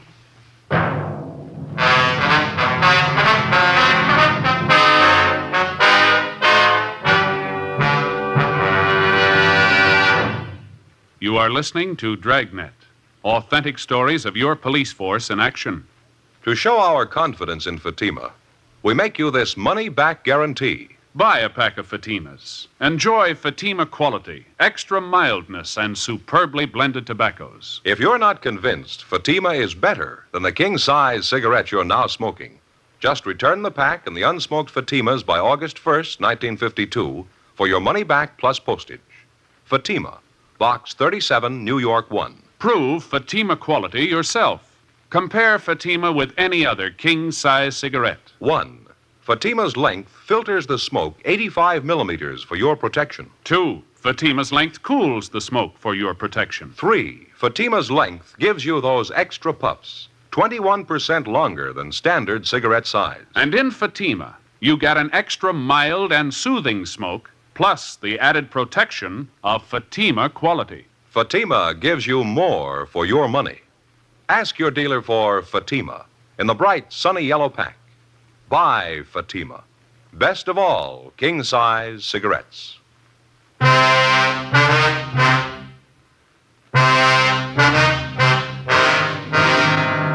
Wednesday, January 6th, 4:50 p.m. We called Vivian Castle's girlfriend, Norma Cummings, and then we drove out to talk to her. The Cummings girl told us that Russell Preston had telephoned that morning and made the date with her for Friday night at 7:30. He said they were to have dinner at a nightclub out in the Wilshire district. He also mentioned to her that he was staying in a hotel, but she didn't know the name of the location. We made arrangements for a stakeout at Norma Cummings' apartment. The girl agreed to cooperate with us. Thursday, January 7th. We checked with the personnel at the different restaurants, bars, and nightclubs which Preston and the Cummings girl were to visit. Some of them remembered Preston, but as far as they knew, he hadn't been back. We left our cards with each one of them, and we asked him to contact us if he should return. Just after lunch on Friday, we got a phone call from Norma Cummings. When was that, miss? Uh-huh. Did you find out where he was? I see. Mm-hmm. Will you be there for the rest of the day? All right, fine. Yeah, we'll call you back. Goodbye. Yeah? Cummings girl. She's at work. She just had a phone call from Preston. She tried to find out where he was. No go. Well, what do you have to say? That dinner date he had with her tonight? Yeah. He called it off. Later that afternoon, we went out and talked to the Cummings girl. She told us Preston explained on the phone that he had to cancel a date that night because of some business deal that had come up. He told her he'd get in touch with her over the weekend. He didn't. By Thursday of the following week, she still hadn't heard from him. 2 days later, on a Saturday afternoon, we got a call from one of the cocktail lounges Preston had visited. The bartender remembered us being in there to inquire about the suspect, and he'd saved our card. He said Preston was there now with another man drinking at the bar. We asked the bartender to try and delay the suspect as long as possible. Then we got in the car and drove to the location. It was too late. The bartender explained that he tried to delay the man that he thought was Preston, but he didn't have much luck. The suspect had left a few minutes after the bartender had called us. He'd been drinking heavily. The man Preston had been with was still there. He was sitting at an old upright piano in the back of the place trying to pick out a tune with one finger. Bill and I went back and talked to him. He gave his name as Fred Sandell. Yeah, that's right. I was drinking with a fellow. Why? What's the matter, officer? Did you ever see the man before? Yeah, once or twice. In here? No, a place up the street, 780 Club. I had a couple of drinks with him in there. You know his name? Well, what's the angle? You want him for something? Oh, it's just a routine check. We'd like to talk to him. Well, I don't know. I might know his name. Yeah. Well, what's the angle on the thing? You want him for something big? We want to talk to him, that's all. Did he pull a heist? Something like that? Hey, he didn't look like that kind of guy. Lousy thing. I never could get that right. How about it? You say you might know the man's name. What was it? Well, I don't know. I'm not sure if I'm the one that ought to tell you. How do you mean? Well, I don't want to get anybody in trouble. I want to give out names. What's the angle on him? You want him for something big or what? It's big enough, yeah. Oh. Well, his name's Preston, I think. That's the name he gave me, anyway. I see him around bars in the neighborhood every once in a while. How much do you know about him? Well, not much. I had a few drinks with him now and then, talked a little bit. That's about all. What did you say your name was, sir? Sandell, Fred Sandell. Well, what's the angle on this Preston? We want to get in touch with him. You know where he lives? I don't know. I might. You want him for something big, isn't that right? Well, what's the difference? We want him. Well, it could be a lot of difference. I mean, what's the angle? If it's important to you and I helped you, well, you'd probably want to do the right thing, huh? I don't know if I got you right. Well, I mean, if you really want the guy, you know. If it's important to you and I helped you reach him, you'd want to make it square with me, wouldn't you? Huh? And not that I'm asking for payoff. You understand that? Yeah, we understand. Where's Preston live? Well, I didn't say I knew where the guy lives. I didn't say that. Do you know where he lives? Well, I'm not sure. I might. I don't know if I'll tell you, though. I don't. All right, you want to stand by here, Bill? I better check in. Yeah, fine. Okay.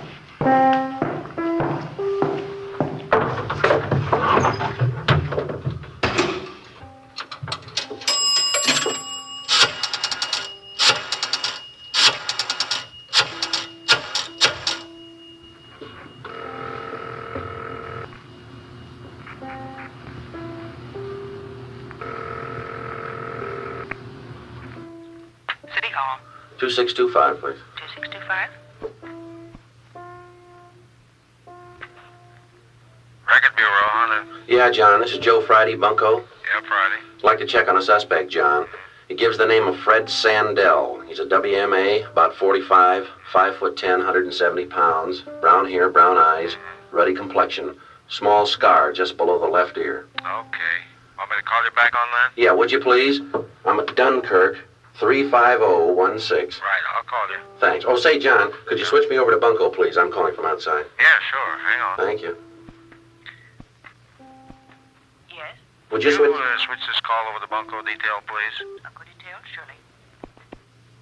Bunko, Riblin. Joe Friday, Charlie. Anything doing? Oh, yeah, Joe, quite a bit. That suspect of yours, Russell Preston, Mm-hmm. he's been picked up. Yeah? Well, how'd that happen? A radio car picked him up 8th and South Grand. Drunk charge, I understand. He was pretty well plastered, wandering around in the middle of the street. Had quite a bit of money on him. They brought him into robbery for questioning. Are you sure he's Preston? Yeah, description checks, a couple of sets of identification on him, too. One for Russell Preston, one for George Fairchild. Well, where they got him now? Next door, interrogation room. Ken Scarce is talking to him. He's copying out on 2 of the jobs he pulled. Okay, Charlie. Thanks a lot. We'll be right in. Right, Joe. All right, bye.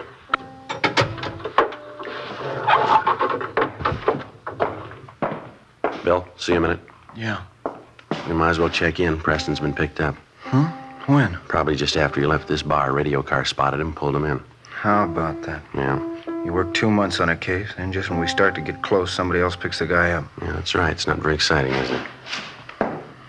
You know, I was just thinking, officers, I don't want to be a hardhead about this thing, you know. I mean, if you want this guy Preston, I'd be glad I'd help you find him. I don't want to be a hardhead.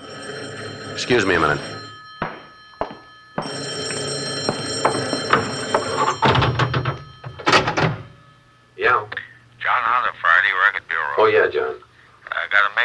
name you asked for, Fred Sandell. There's a warrant on him.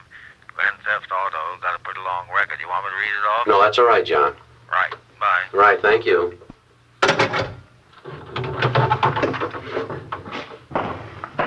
Well, what do you say, Sergeant? Suppose we sit down and have a drink and talk things over. And I'll show you where I think this Preston hangs out. I mean, if we make the right deal, Well, it's already been made. You want to grab your top coat there? We'd like to talk to you downtown. Me? What for? What are you talking about? Grand theft auto. They want you, mister. Oh, wait a minute. You made a mistake. You didn't come in here looking for me. You're not even the side of my case. Well, this ain't fair. Get your coat. Let's go. Yeah, but this ain't fair. You come in here looking for Preston. You didn't want me. We do now. Well, what kind of a deal do you call that? You're looking for Preston. You picked me up. Well, what's the angle? There's no angle. Some days you got to settle for less, that's all. Come on, let's go.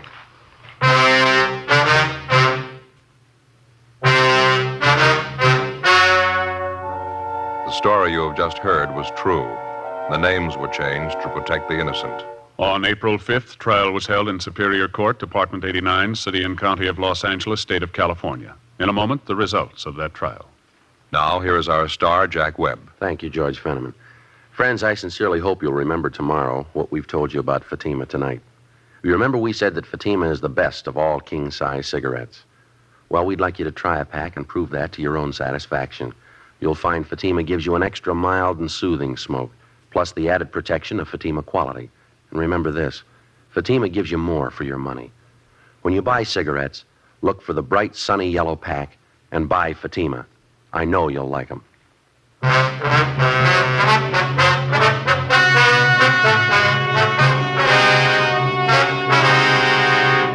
Russell R. Preston, alias George Fairchild, alias Robert Fairchild, was tried and convicted on 3 counts of grand theft. Fred Sandell was tried and convicted of grand theft, 1 count. Both men received sentences as prescribed by law. They are now serving their terms in the state penitentiary, San Quentin, California. Grand theft is punishable by imprisonment for not less than 1 nor more than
Now it's Counter Spy on NBC.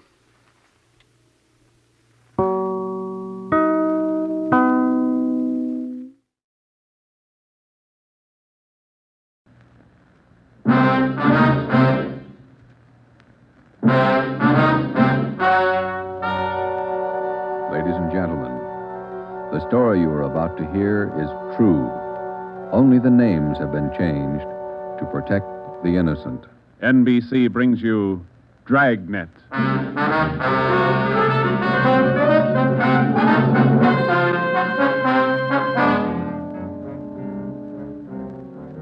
You're a detective sergeant. You're assigned to homicide. Somewhere in the tangled web of your city, there's a killer on the loose. A young woman has been brutally murdered. The weapon, a steel bludgeon. Your job is to get him. Dragnet, the documented drama of an actual crime, investigated and solved by the men who unrelentingly stand watch on the security of your home, your family, and your life. For the next 30 minutes, in cooperation with the Los Angeles Police Department, you will travel step by step on the side of the law through an actual case from official police files. From beginning to end, from crime to punishment. Dragnet is the story of your police force in action.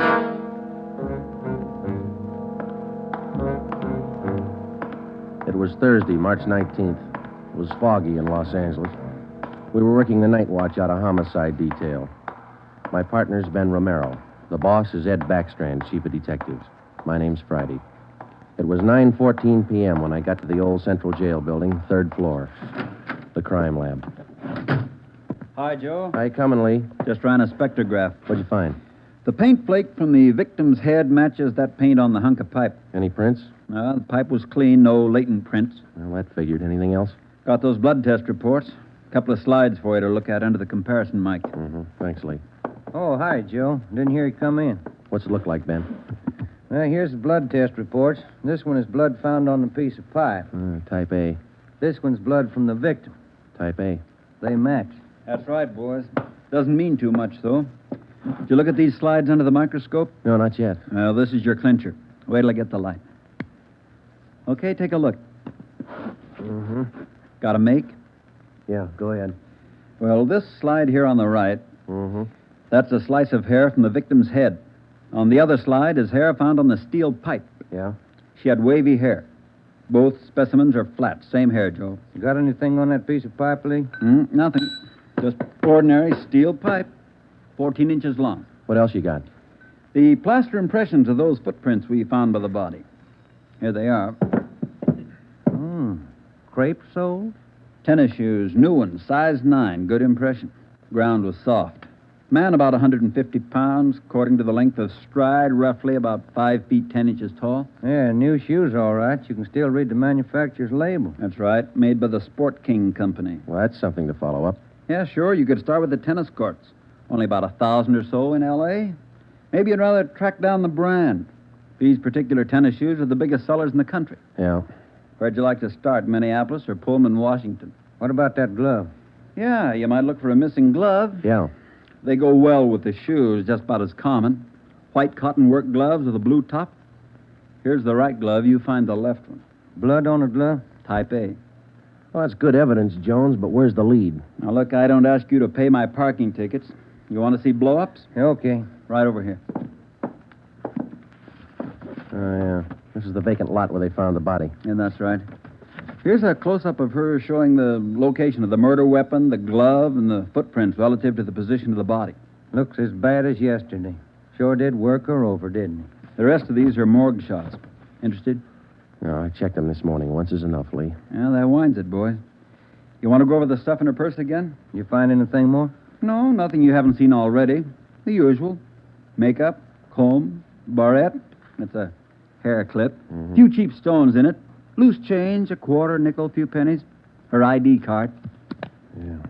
Helen Corday. 33 Naomi Place. Age 21. 21. That's not very old, is it, Lee? Not to die. No.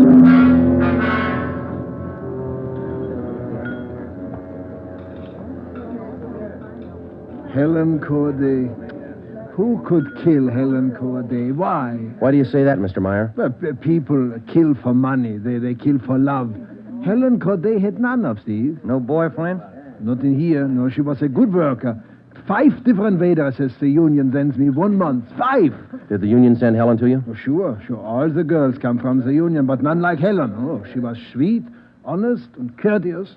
Mr. Meyer, did you know anything about her personal life? Only that she was a good worker. Everything else she took home with her from this place. Did she ever mention any men to you? Anyone at all? No gentleman, not one. No. How much money did she make here?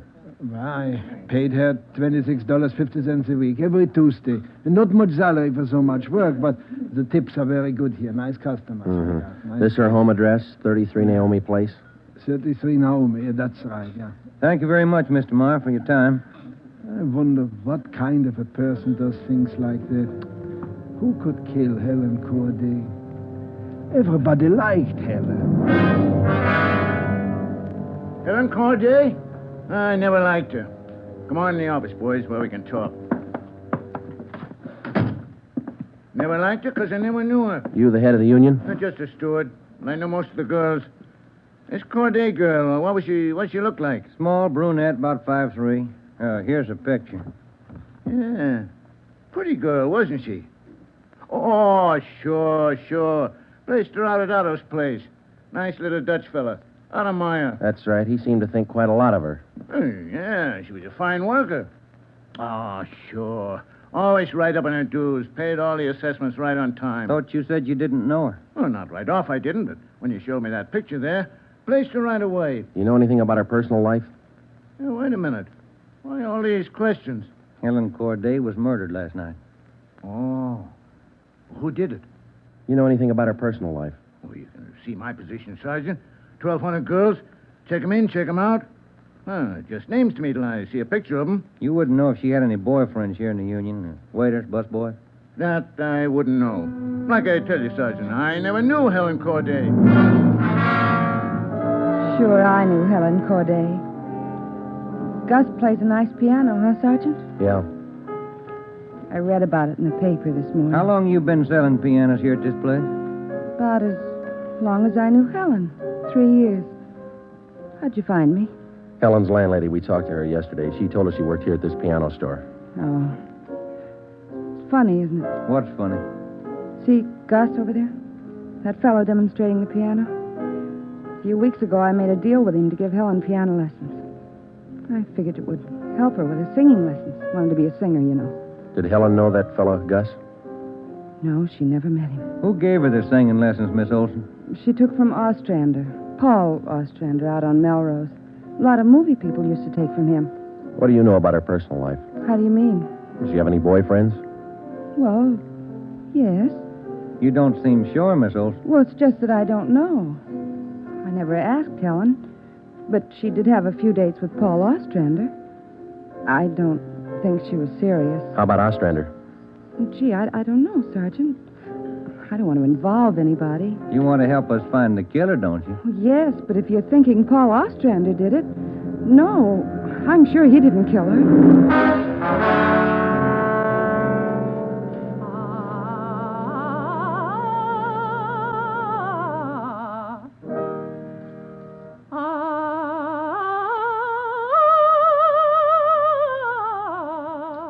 That's all for today, Victoria.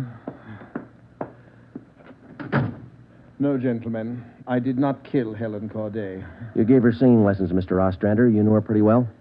Yes, I gave her voice coaching for about a year and a half. Helen showed a little promise. Not a great voice, a bad vibrato. You knew her pretty well? Why do you say that? Mr. Ostrander, didn't you used to take her out once in a while? No. No, I didn't know Helen socially at all. We know you had dates with her. That's not true. Only times I saw her was when she came here to the studio for lessons. You better tell the truth, Mr. Ostrander. We can prove that you've been out with her. Afraid of the publicity? Is that it? Certainly that's it.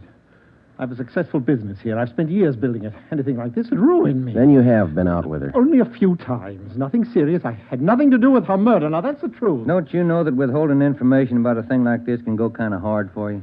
Yes, I know that. What else could I do? Mr. Ostrander, somewhere in this city right now, there's a guy who beat a young girl to death. He crushed her skull with a piece of steel pipe. We need every bit of information we can get to track him down. I know that, Sergeant. You could have come to us. We wouldn't run to the newspapers with it. If the information's confidential, that's the way we treat it. Most of the time, it's the people who run to the newspapers first. Then they come to us. That's right, Mr. Ostrander. People are their own press agents. Sergeant, I'd like to know what right you have to invade my privacy and lecture me on my civic duty. All right, I'll tell you what right, Ostrander. We want the man who murdered Helen Corday. I got as much right as he had at 12:14 this morning. Come on, Joe. Yeah. Thanks, Mr. Ostrander. Sorry if I invaded your privacy.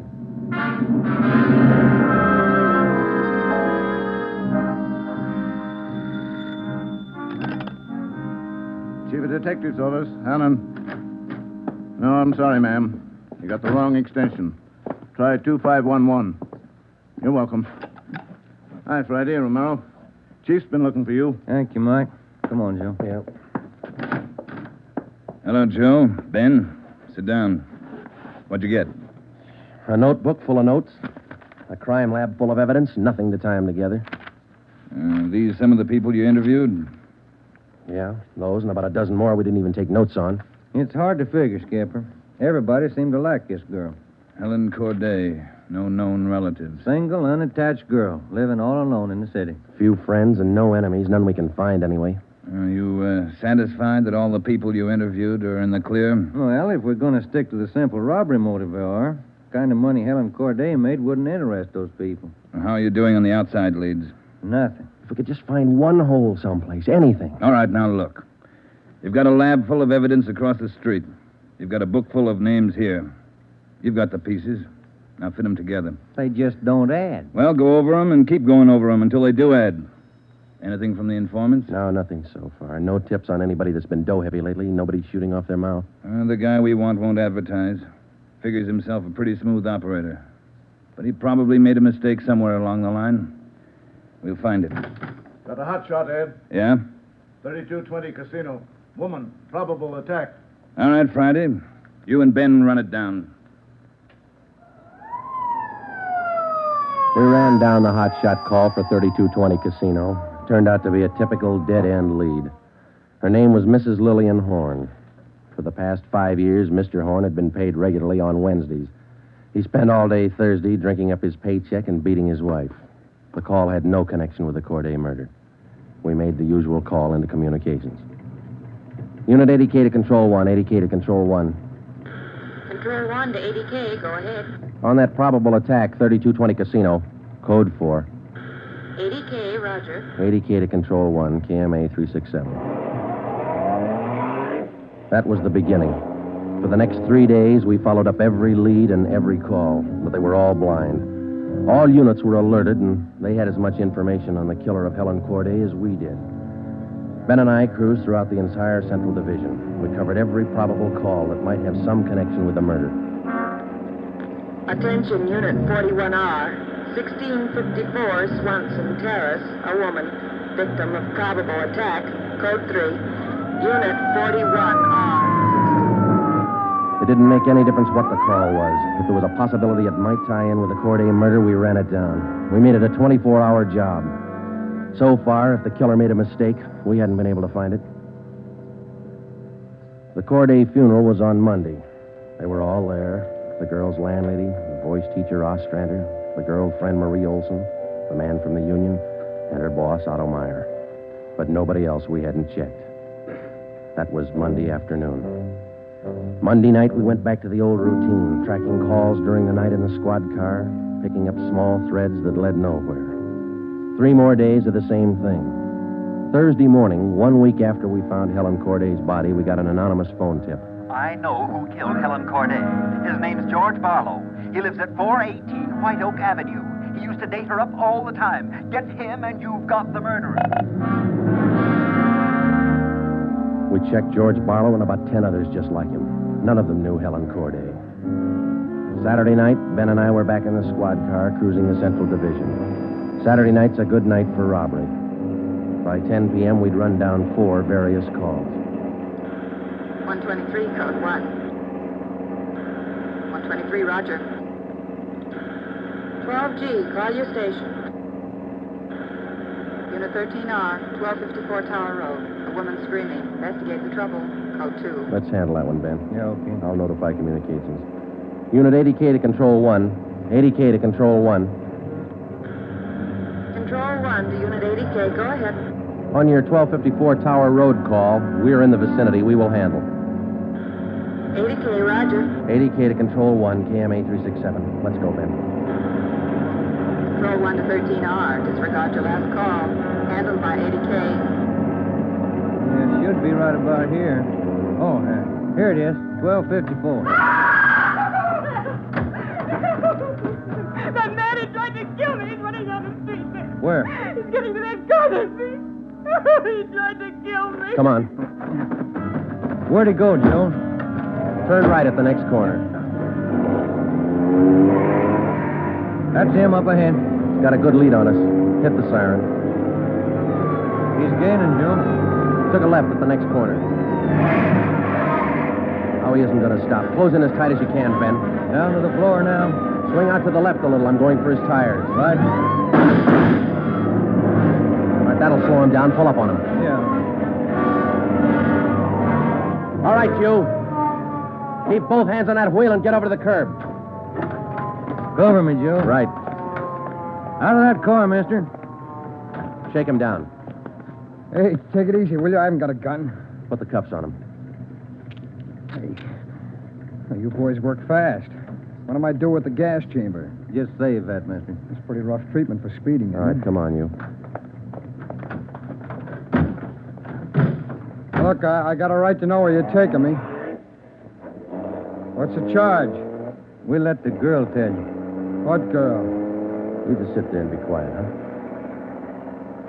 Oh, I know where you're going. The place back on Tar Road. Well, I asked to use the phone. The girl slammed the door in my face. I don't know what you cops are trying to prove. I just wanted to use the phone, that's all. I even tried to scare her a little. I told her I'd hit her over the head if she didn't let me use the phone. It's a laugh, huh? All right, you get out. Yeah, I suppose so. Get out. Hey. I got nothing to hide. That little girl's gonna lie. You know that, don't you? Who's there? Police officers. It's the man. That's him. He tried to kill me. His full name's Frank Philip Larson, Ed. No previous record. This the girl's report? Yeah, that's it, Skipper. Judy Scott. How old is she? He's 19. He's a babysitter. Real tough boy, isn't he? Forced his way into the house, beat her about the neck and arms. A tire iron. We found it in his car. Jones is running it through the crime lab. Asked her if she had any money. She told him no. Struck her again. Where's this Larson live? Hotel out near Santa Monica. He's a clothing salesman. Ed works for a big men's store, Burns and Company. According to the house book sales record, he bought a pair of tennis shoes 2 weeks ago. Weighs 158 pounds, 5 foot 11 inches. Tennis shoes are missing. They're not in his hotel room, and he's not wearing them. What else did you find? A rhinestone. You mean a pin? No, just a small loose stone recovered from the rug in Larson's room. Crime lab got it? Working on it now. Ed, I think...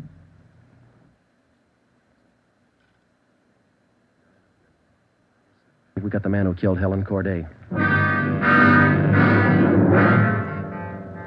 A few scraps of circumstantial evidence and a hunch. That's not much to go on. Larson had gone after the little Scott girl with a tire iron. Wasn't much of a tie-in, but we had to be sure.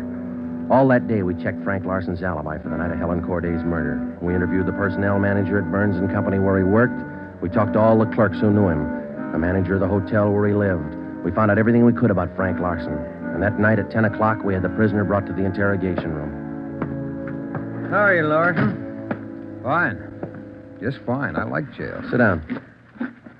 Lousy weather, been foggy all over town. I wouldn't know. I've been inside all day. How old are you, Larson? 31, same as the last time you asked me. Where'd you go to school? I didn't. I was born smart. You sell clothes, don't you, Larson? We know you work for Burns and Company. Remember, you told us. What is all this? What are you guys trying to build? Just want to know if you like selling clothes. That's all. What do you coppers know about clothes? One blue serge a year is your speed.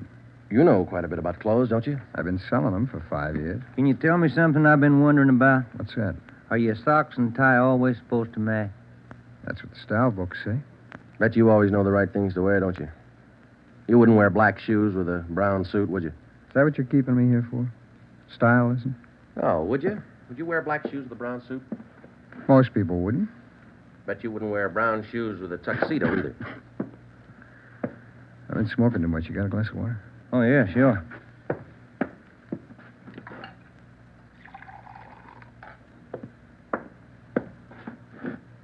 There you are, Larson. Thanks. That's good and cold. How about it?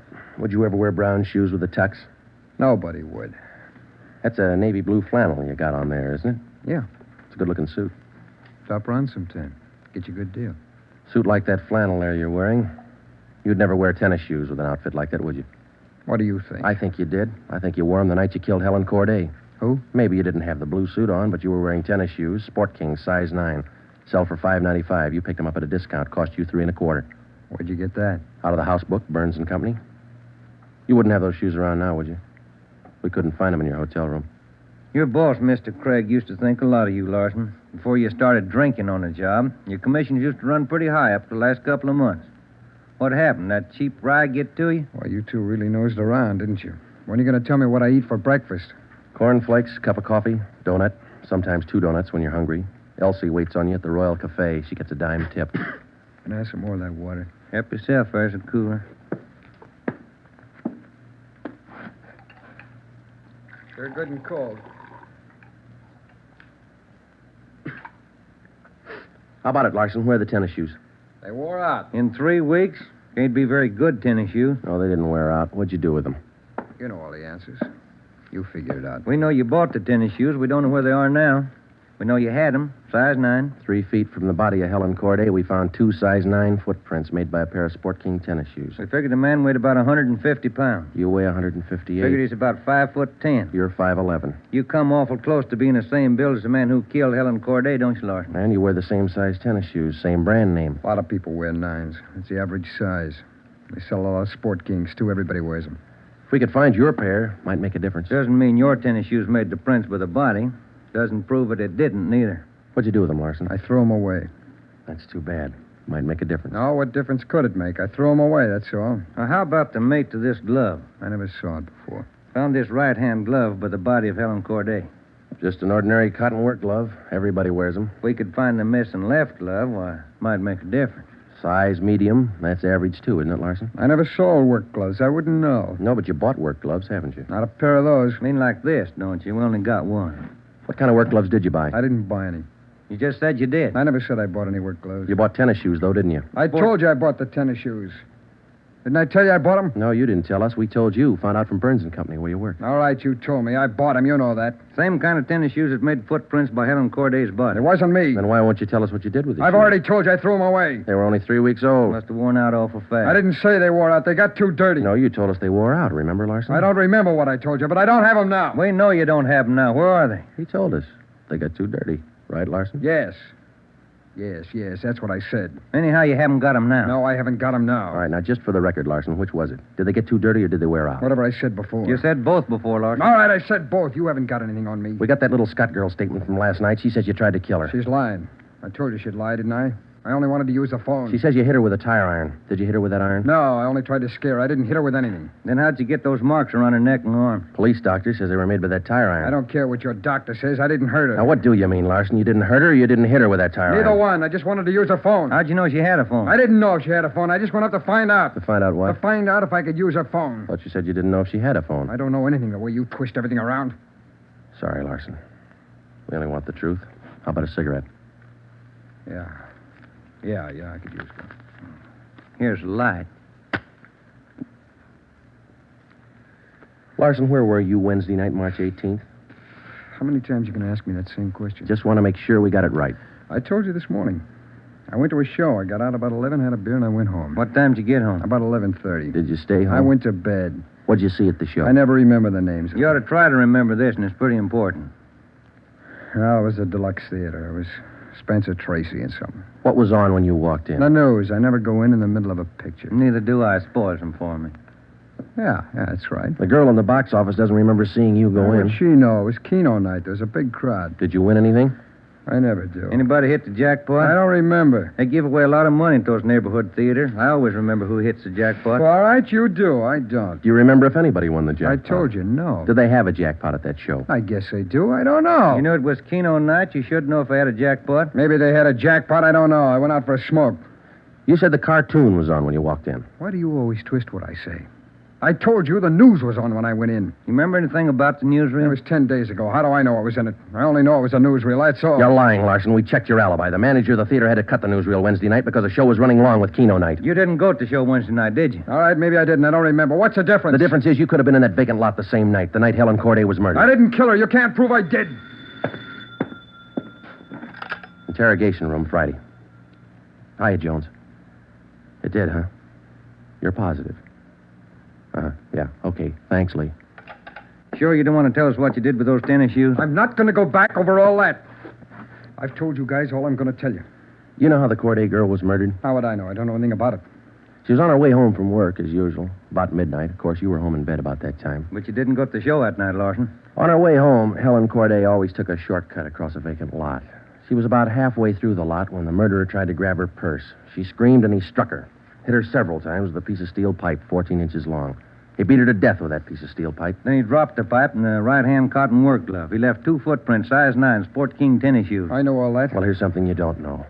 When the killer scooped the paper money out of that girl's purse, he accidentally took along a loose rhinestone, a stone that fell out of a cheap barrette in the bottom of her bag. He carried that stone home with him. When he reached in his pocket to pull out the money he stole from her, the rhinestone fell on the floor. So? We found that rhinestone on the rug in your hotel room. Well, I haven't lived in that hotel room all my life. Maybe the tenant before me dropped it there. No, not this one. We checked the cement that held it in that barrette. It matches the glue on the stone. No, Larson, that rhinestone came from the hair clip that Helen Corday wore before she was murdered. And that's enough to take you to the district attorney with. What am I supposed to say? We want you to tell us the truth. Why did you kill Helen Corday? Yeah. You want the sandwiches and coffee now, Sergeant? Bring them in, Mike. Looks like we're going to be here a long time. Yeah, I brought you ham, cheese, and liverwurst. And some fruit. Coffee's black. Cream and sugar on the side. Thank you, Mike. Ah, it looks good. What kinds you want, Larson? Ham, cheese, or liverwurst? Oh, you're not hungry? Okay. Sandwich, Joe? No, thanks. I think I'll have an apple, huh? Yeah. Okay. I fixed you a plate there, Larson. Coffee's right here. It's a fine apple. Nice and fresh. This a Washington apple? Yeah, I don't know. Is that coffee hot enough? No, that's fine. Where'd Mike pick these up? Well, across the street. Eddie's? Yeah, Oh, it tastes good. Well, drink your coffee anyway, Larson. It's getting cold. All right! I didn't want to kill her. She screamed and I hit her. All I wanted was her purse. That's all I wanted. She wouldn't give to me. She had to fight back, so I hit her. I didn't want to kill her. All she had to do was give me the purse and I wouldn't have hurt her. I was drinking and I didn't know what I was doing. I was drunk. I didn't mean to kill her. I didn't mean to kill her. Mike. Yeah, Joe? Stay with him. We'll call the stenographer.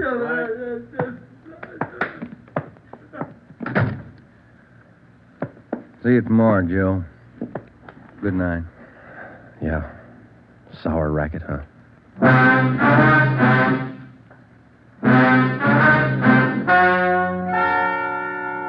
The story you have just heard is true. Only the names were changed to protect the innocent. Frank Philip Larson was tried and convicted of murder in the first degree.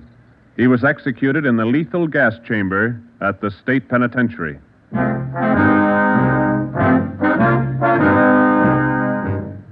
You have just heard the fifth in a new series of authentic cases from official files.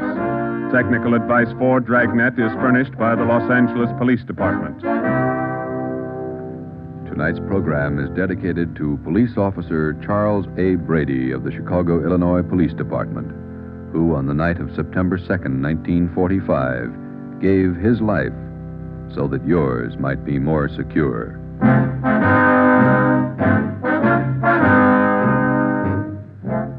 Dragnet came to you from Los Angeles.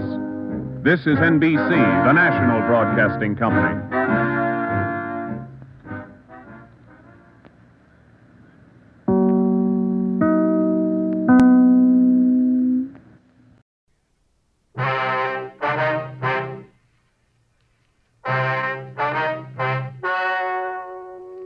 Ladies and gentlemen, the story you are about to hear is true.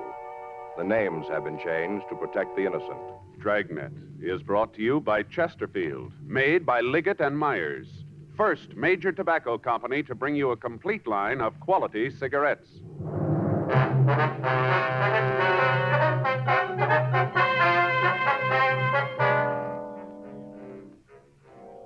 You're a detective sergeant.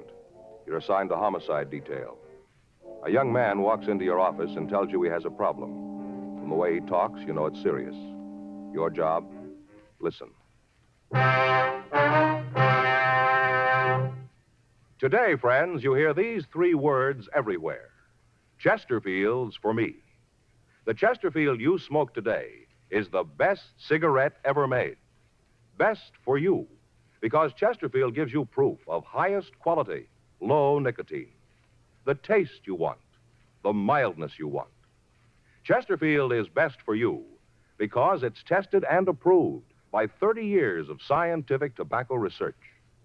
Chesterfield is best for you because it has an established good record with smokers, proven by test after test.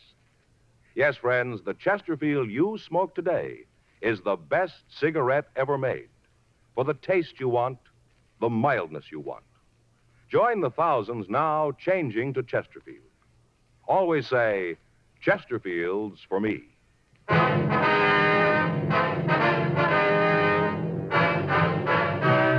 Dragnet, the documented drama of an actual crime. For the next 30 minutes, in cooperation with the Los Angeles Police Department, you will travel step by step on the side of the law through an actual case transcribed from official police files. From beginning to end, from crime to punishment, Dragnet is the story of your police force in action. It was Wednesday, September 8th. It was cold in Los Angeles. We were working the day watch out of homicide detail. My partner's Frank Smith. The boss is Captain Lorman. My name's Friday. I was on my way back to the office from R&I, and it was 10:14 a.m. when I got to room 42.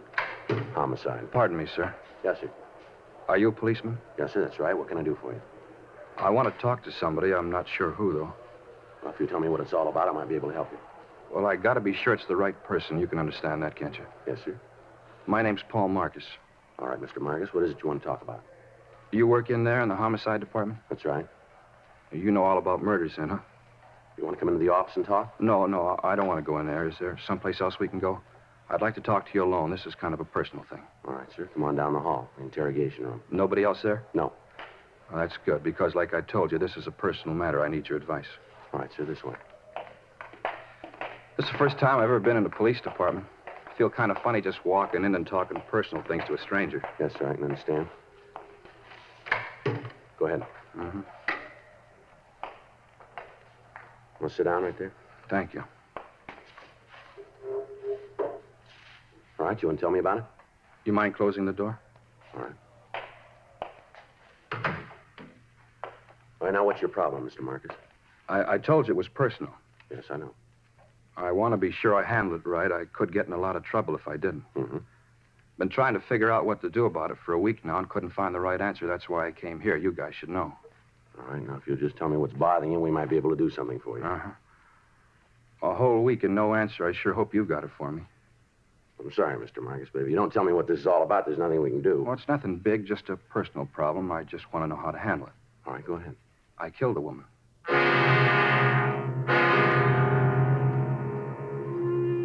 10:18 a.m. We got the name of the woman Paul Marcus said that he'd murdered. We also obtained a description of the victim, and Frank went down the hall to missing persons to see if a report had been filed on her. I waited with the suspect. It's a personal problem. You know how to handle it. I wasn't sure. That's why I came to you. All right, where did you meet this Lorraine Farrell? San Francisco. How long ago? A couple of weeks. I just knew her a little while before it happened, just a couple of weeks. Mm-hmm. Fisherman's Wharf. What's that? Fisherman's Wharf. That's where I met her in San Francisco. I was on a vacation. 2 weeks with pay, and I went to San Francisco. Fisherman's Wharf. That's where I met Lorraine. All right, go ahead. Well, I was down there sitting on the dock looking at the boats, just sitting there eating prawns. You know how they cook them in those great big pots? Yeah. Well, I was just sitting there eating prawns, and I met her. Well, where'd you kill her? Look, you got to let me tell this in my own way, or I'm not going to tell you at all. It's got to be right so you'll understand. Now, if you don't get it right, the whole thing's gone wrong. You see, it's a real personal thing. All right, sir, go ahead. Well, I was just sitting there eating prawns, eating them, and throwing the little tail pieces down in the water. You know how you do. Mm-hmm. Watching them kind of float around, and kind of all of a sudden, she was right there sitting just alongside of me. You ever see her before? I never laid eyes on her till then. All right, go ahead. Well, we both sat there for a minute, and then we started to talk. Just little things like nice weather and how long you've been in San Francisco, things like that. You know how you do. How old did you say the Farrell woman was? 19. Turned 19 the 5th of August. All right. She was born there, you know, in San Francisco. She told me about it when we were talking, how she was born there and grew up there. Yeah. Told me all about the schools she went to, how she used to play on Strawberry Island and Stowe Lake. You ever been there? Yes, sir. It's kind of a beautiful place, you know. They got those rowboats, and you paddle around the lake, and right in the middle is this island, Strawberry Island. There's all those swans that swim around. You can feed them. Real beautiful, Strawberry Island. Tell me something, Marcus. You ever been in the hospital? Huh? You ever had any mental care? Been under the supervision of a psychiatrist, maybe? You think I'm crazy, don't you? No, I just asked you a question. Well, I'm not. I've never been to a doctor. I'm telling you the truth. You'll see. All right, you want to go ahead? I guess you get a lot of crackpots in here telling you all kinds of phony stories, huh? The doors are wide open all night. I guess you get a lot of them. But I'm not a crackpot. I'm telling you the truth. I did kill her. But it's important you know why I did it. I got to tell you the right way. If I don't, none of it's going to be any good. When'd you kill her? September 1st, that's the day we left. September 1st. That'd be a week ago today, huh? Yeah, September 1st. Joe? Yeah. See you a minute. All right. Just a minute, Marcus. Mm-hmm. All right, what do you got? Well, I checked missing persons. Yeah. I got a report on the girl, same name, description matches. When'd she disappear? September 1st. Well, that fits in with what he told us. Yeah, but there's something that doesn't. What's that? She's 16 years old.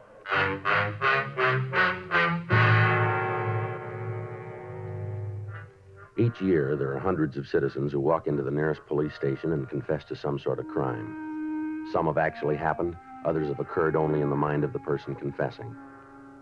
No matter how wild the confession, how implausible the details of the crime, each report has to be checked out. To doctors, such cases are clinical, but to the working detective, they're the cause of a lot of legwork and a great deal of checking. They cost the taxpayer untold man-hours and investigating time, and many times result in nothing. Because of his attitude and his reluctance to give us the complete story all at once, it appeared that Paul Marcus might be one of these people. The fact that he named a girl who was missing meant little, since it was possible for him to have read the story in a newspaper. The only way we had of being sure was to continue the interrogation. 10:34 a.m. She told me she wanted to get away from home. That's what she told me, how it was rough for her there, and she wanted to get away. Mm-hmm. That's when you said you'd bring her down here, is that right? Oh, no, I didn't even suggest it. The whole thing was her idea. She brought it up? Yes. You see, after that first day on Fisherman's Wharf, I saw her several times. Almost every day, we'd meet someplace and talk. Where would you meet her? Well, sometimes in one of the hotel bars. Once we met out at the Steinhardt Aquarium. We met on the rotunda there. You know where they have the big pool and all the alligators swimming around? You know where? Uh-huh. Well, we met there once, and we walked over to the place where they have the band concerts right across the way where the band plays, only they weren't there that day. Wasn't anybody there, just Lorraine and me.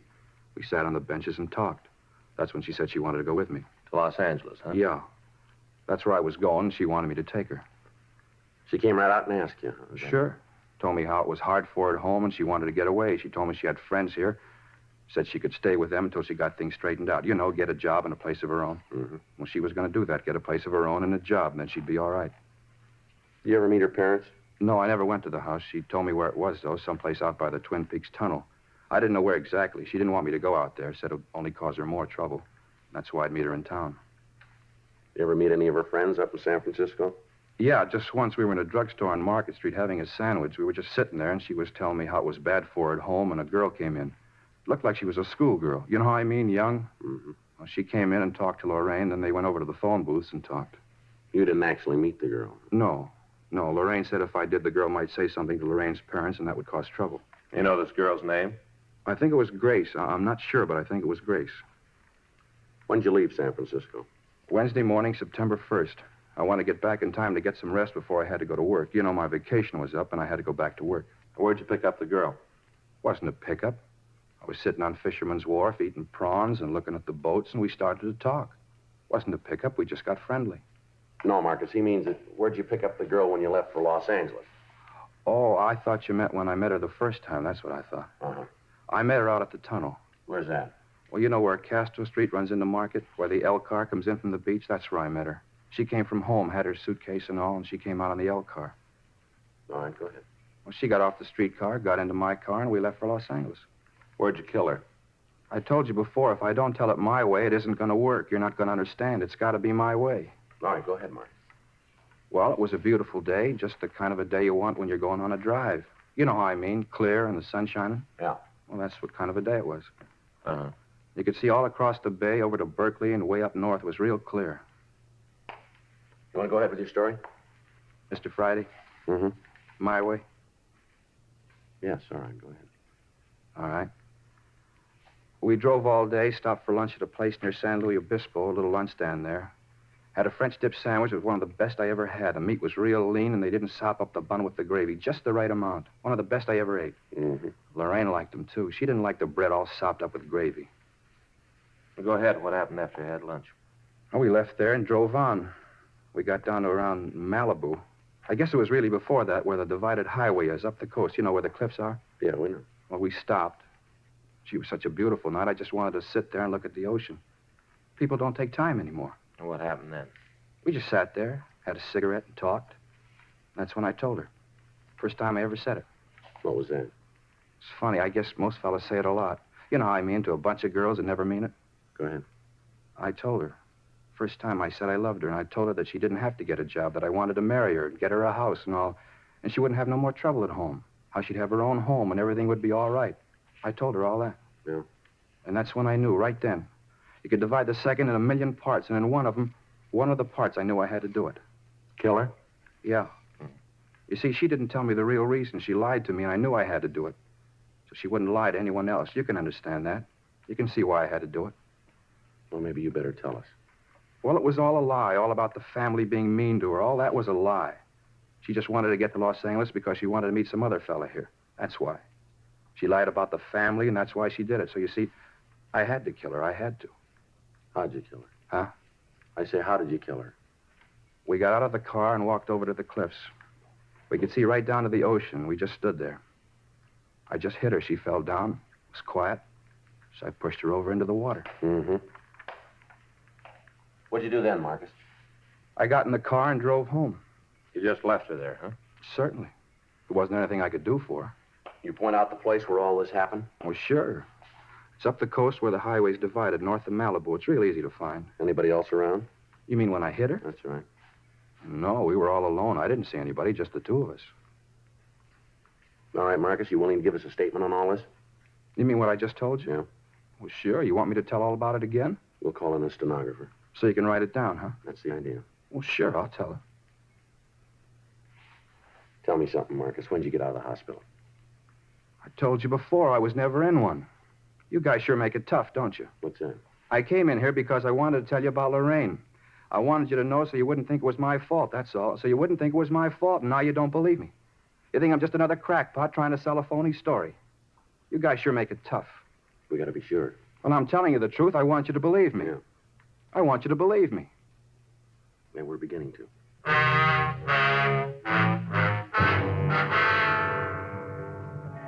A statement was taken from the suspect, and he was booked in at the main jail on a charge of suspicion of violation of Section 187 PC, murder. We sent a teletype to San Francisco, and we contacted Inspectors Ed Vandervoort and John O'Hare of Homicide Detail. We filled them in and asked that they check out the suspect's story on their end. We also asked that they send us all available information on the missing girl and that they check with her family and try to get a list of any known associates that she might have had in the Los Angeles area. Frank and I checked out of the office at 7:48 p.m. and we went home for the night. The following morning at 9:23 a.m., Inspector Vandervoort from San Francisco called back. Uh-huh. Yeah. When was that, Ed? Wait a minute. All right, yeah, I got it. How about friends down here? I say, how about friends down here? Mm-hmm. Oh, I see. Well, it should be here this afternoon, then. Right. Yeah, we'll check them out. No, that's on the way. We put it in the mail for you last... Well, you should have it by now, then. Huh? Okay, right. Right, Ed, thanks very much. We'll be checking with you. Right. Bye. How about it? Well, they checked the family and the friends, the place where Marcus said he stayed up there. Yeah. Marcus' story checks out all the way.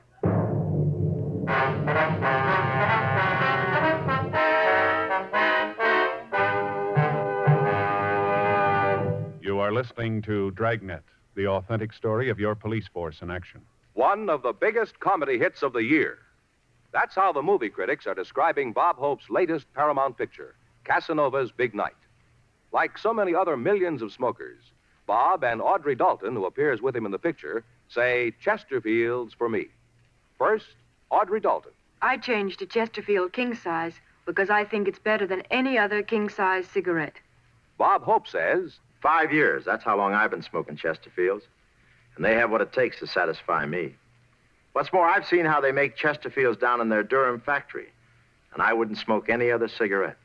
Try Chesterfields yourself. You'll find they're best for you, too. yes, either way, regular or king size, smoke America's most popular two-way cigarette. Join the thousands now changing to Chesterfield.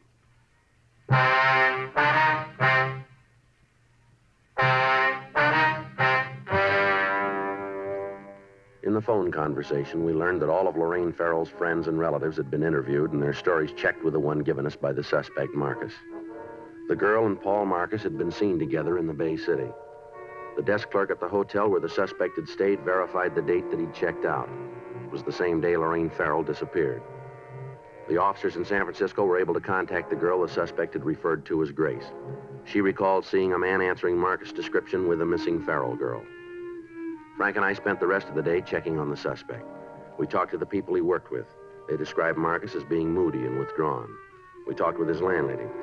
Her description of the suspect's attitude was the same that we'd gotten before. We thoroughly searched Marcus's apartment, and in a desk drawer, we found a loose-leaf notebook with several pages of penciled notes describing the trip that he'd taken up to San Francisco.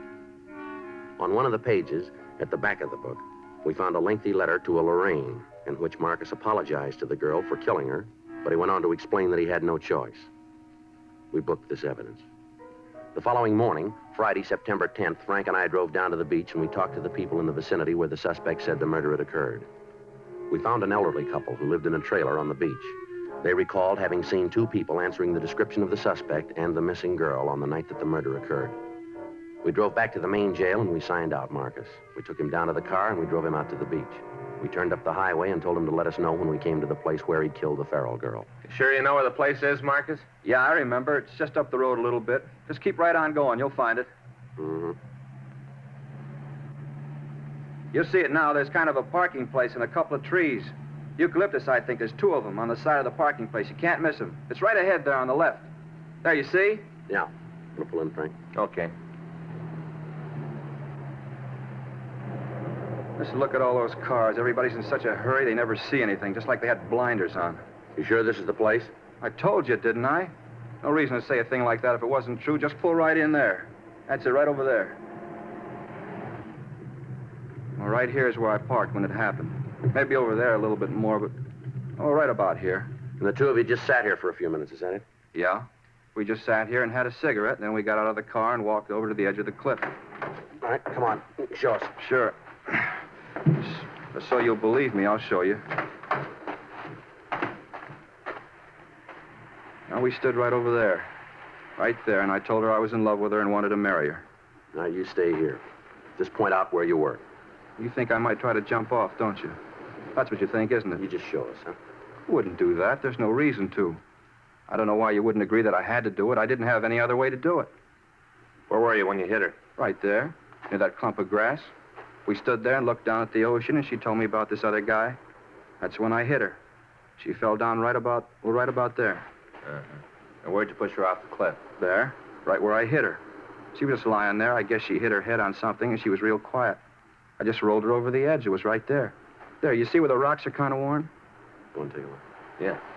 No, you wait here. Gee, if I'd have known it was going to be this hard to get it straightened out, I don't think I'd have started the thing. When am I going to get out of jail? That isn't up to us. Well, then I want to talk to the people who it's up to. I got to tell them about Lorraine, how she lied to me and why I had to kill her. As soon as they hear the story, they'll understand. They got to realize that there wasn't any other way. How's it look? Well, I found this caught in a branch just over the edge. Yeah. It's a girl's handkerchief. Read the name on it. Yeah. Lorraine.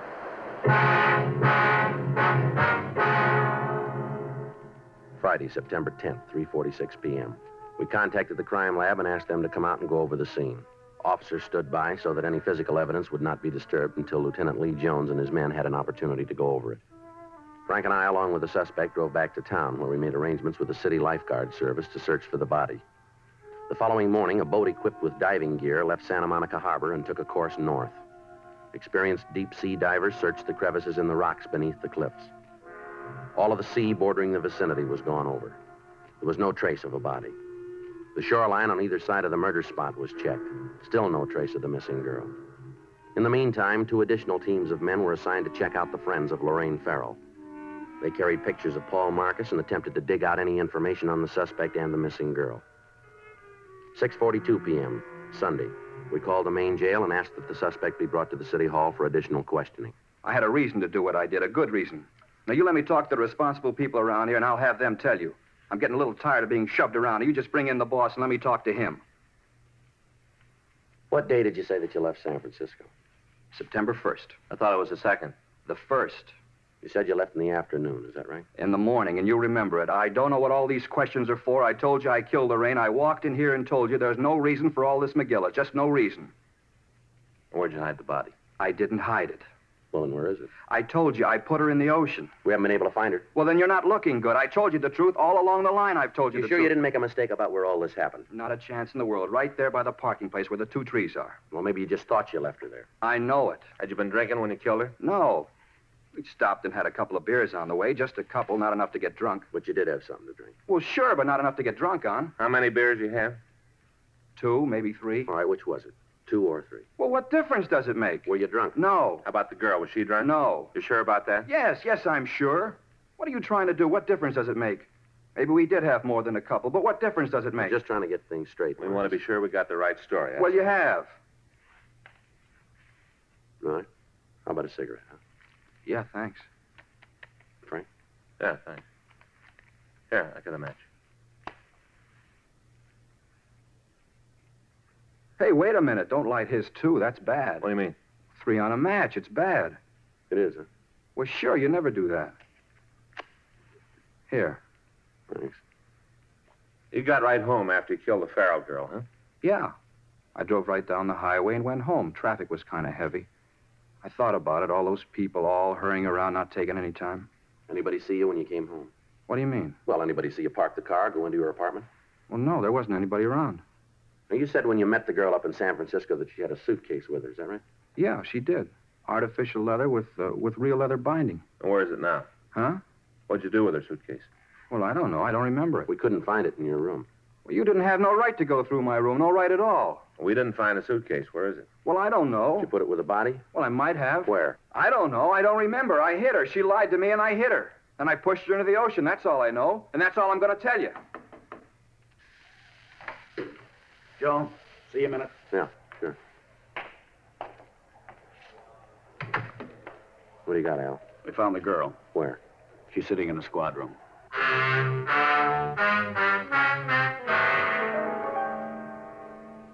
Frank stayed with the suspect in the interrogation room, and I went with Sergeant Al Olivas up to the office. Sitting at one of the tables was a small girl with jet black hair. As we came into the room, she was putting on lipstick. She glanced over at us, and then she went back to what she was doing. There wasn't any doubt about it. The girl in the squad room was Lorraine Farrell. She dyed her hair, and she had on a lot of makeup, but it was the missing girl. Joe, this is Miss Farrell, Joe Friday. How do you do? Hi. Where'd you find her, Al? Friend out in Eagle Rock.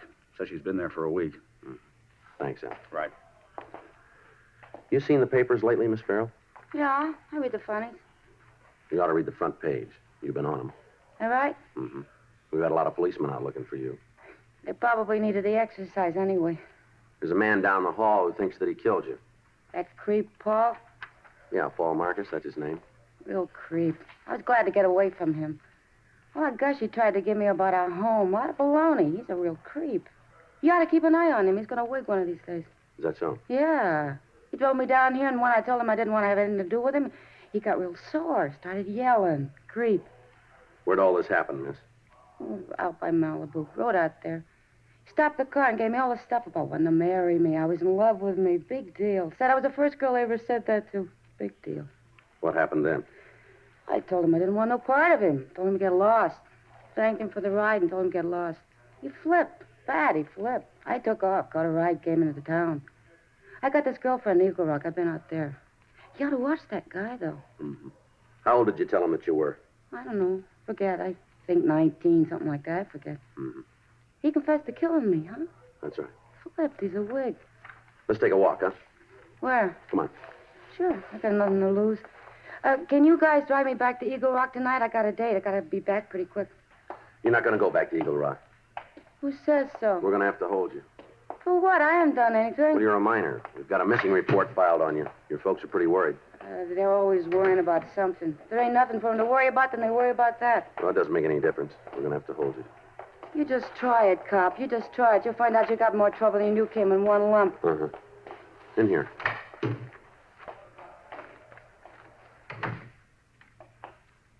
This is Lorraine Farrell, Officer Smith. Hello. Lorraine. Hi, creep. I didn't mean to do it. You know that. I didn't really mean to do it, but there wasn't any other way. What's plan? You know what he's talking about? He thinks he killed you. Wait. I didn't think I'd ever see you again. I didn't think I would. But I want you to know one thing, Lorraine. What's that? I forgive you for lying. I told you it hadn't. Yeah, come on. Where to? We'll take you to the office and call a policewoman. Then to the can, huh? To juvenile hall. Come on, let's go. I'll take her, Joe. Right. Bye, Paul. Bye, Lorraine. I'm not mad at you anymore. You know, I was worried.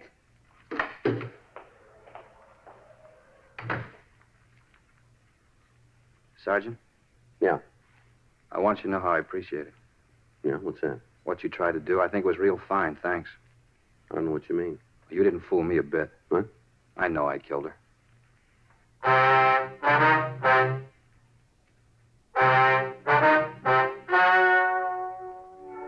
The story you have just heard is true. The names were changed to protect the innocent. On October 4th, the hearing was held in Department 98, Superior Court, State of California, in and for the County of Los Angeles. In a moment, the results of that hearing. Now, here is our star, Jack Webb. Thank you. Earlier, George Fenneman told you exactly why the Chesterfield you smoke today is the best cigarette ever made. And best for you. Now, the rest is up to you. Get a carton or two for yourself. Smoke them and you'll say, as we do, it's Chesterfields for me.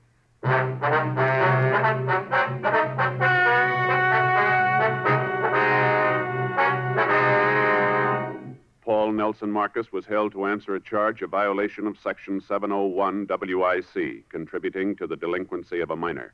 After due deliberation, he was placed on probation and delivered into the hands of a competent psychiatrist.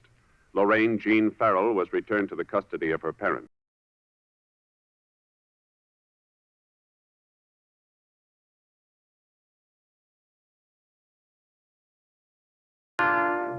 You have just heard Dragnet, a series of authentic cases from official files. Technical advice comes from the Office of Chief of Police W.H. Parker, Los Angeles Police Department. Technical advisors Captain Jack Donahoe, Sergeant Marty Wynn, Sergeant Vance Brasher. Heard tonight were Ben Alexander, Herb Ellis. Script by John Robinson. Music by Walter Schumann. Hal Gibney speaking. Watch an entirely different Dragnet case history each week on your local NBC television station. Please check your newspapers for the day and time. Chesterfield has brought you Dragnet, transcribed from Los Angeles. Filter tip smokers, this is it. L&M Filters, the one filter tip cigarette with plenty of good taste, much more flavor, much less nicotine, and effective filtration. Only L&M filters have the miracle filter tip containing alpha cellulose, the purest material for filtering cigarette smoke. Yes, this is it. As Bennett Cerf puts it, L&M filters are just what the doctor ordered. Buy L&M filters, the distinctive monogram cigarette. L&M filters, America's highest quality and best filter tip cigarette.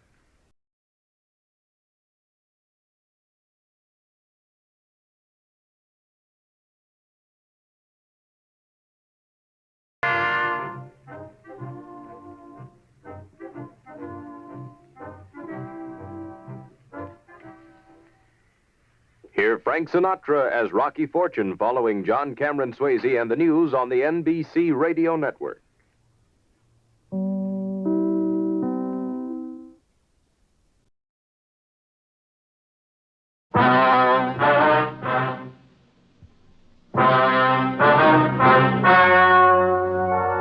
The story you're about to hear is true.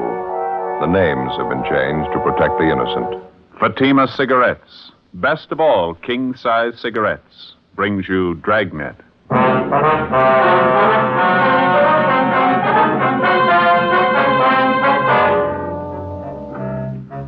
You're a detective sergeant. You're assigned to traffic investigation, hit-run felony detail. An elderly woman and her 9-year-old grandson are struck down in a pedestrian crosswalk by a speeding truck. The woman is killed instantly.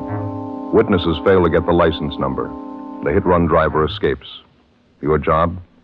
Find him. The latest Fatima sales report shows thousands and thousands of king-size cigarette smokers are switching to Fatima. For the month of October, coast-to-coast actual figures show Fatima sales are up 110%, or more than double. Fatima, best of all king-size cigarettes. Definitely the best quality in its class, but the same price as the cigarette you're now smoking. Remember, thousands of Americans are switching to extra mild Fatima. Next time, insist on the best. King size Fatima in the distinctive golden yellow package.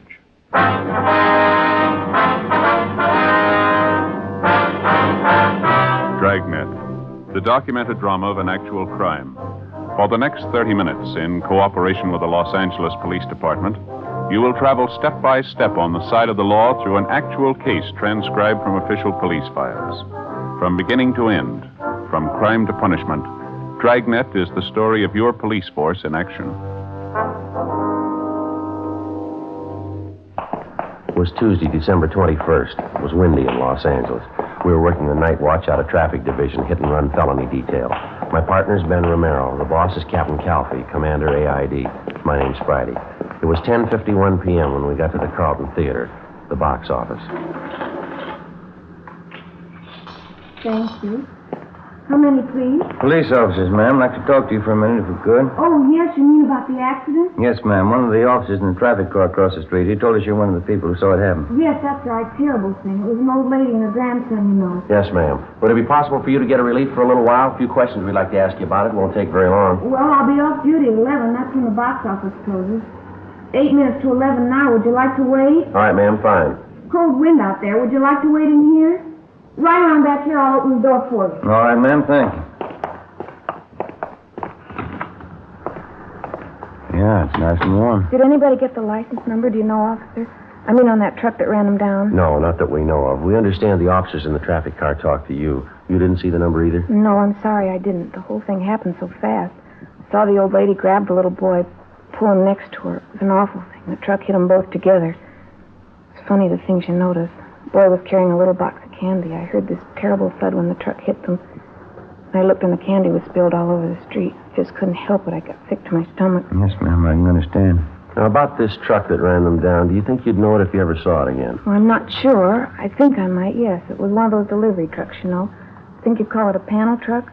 It was a light tan color all over, and there was black lettering on the side. Mm-hmm. Could you make out any of the lettering at all? Well, I think there were 3 or 4 words painted on the side, and I know one of them was bakery. I'm sure of that. Did you recognize what make of truck it was, ma'am? The year, the model? It was a late model. I'm pretty sure of that. Either a Chevrolet or a Ford, I'd say. One of those regular delivery trucks like some bakeries use. You sure about that word you saw lettered on the side? It said bakery. Yes, I'm positive of that. Now, anything else out of the ordinary that you might have noticed about the truck, ma'am? Anything outstanding that might have caught your eye? No, I'm sorry, officer. That's about all I can tell you. How is the old lady? Do you know? And the little boy? Could they tell you anything? Yes, ma'am. The woman's dead. She was killed instantly. They've taken the youngster over to Georgia Street Receiving Hospital. Afraid he's in pretty bad shape, too. Terrible shame. Poor old lady. She lives right here in the neighborhood, you know. Seen her shopping in the market next door here Saturday afternoon. It's just tragic. Yes, ma'am, it is. Boy's her grandson, you know. Somebody said he was down visiting her for the Christmas vacation. Seemed like a nice kid, well behaved. She seemed so proud of him. Sure be a sad Christmas for the family.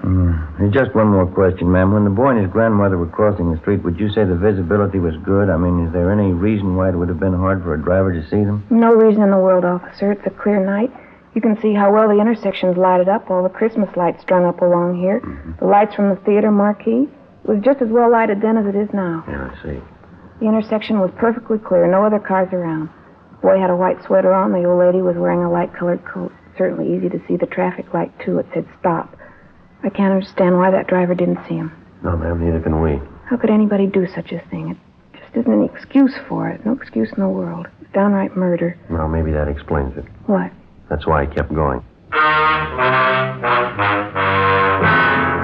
11:35 p.m. Ben and I finished interviewing the cashier in the theater box office, and then we called the office and had them get out a supplementary broadcast and an APB on the description of the hit-and-run vehicle. We went back across the street to the scene of the accident where the officers in the T-car, along with the crew from the crime lab, were finishing up their preliminary investigation. We interviewed 2 more witnesses to the hit-run accident, but they were unable to tell us anything that we didn't already know.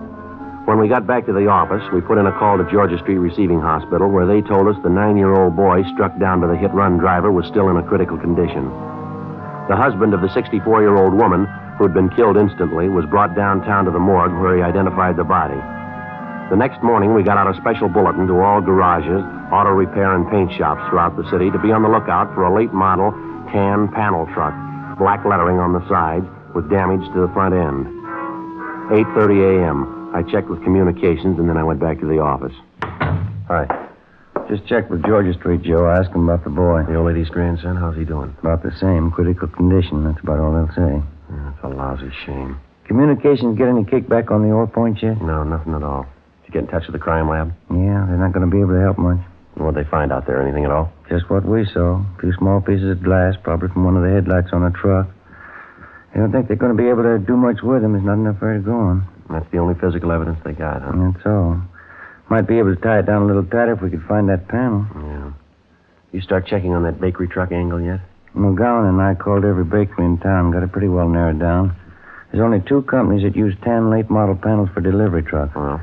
Only one of them uses black lettering on the sides of the truck. Other company says they use red lettering. Which one has the black? I got it right here. Outfit called Nielsen's Wholesale Bakery. They got a fleet of $100 black lettering on both sides, late model Ford delivery truck. Mm-hmm. They tell you whether or not any of their drivers could have been making deliveries that time of night, 10:30, 11 o'clock? Yeah, there were about a dozen of them out on deliveries. More of them to account for than that, though. How do you mean?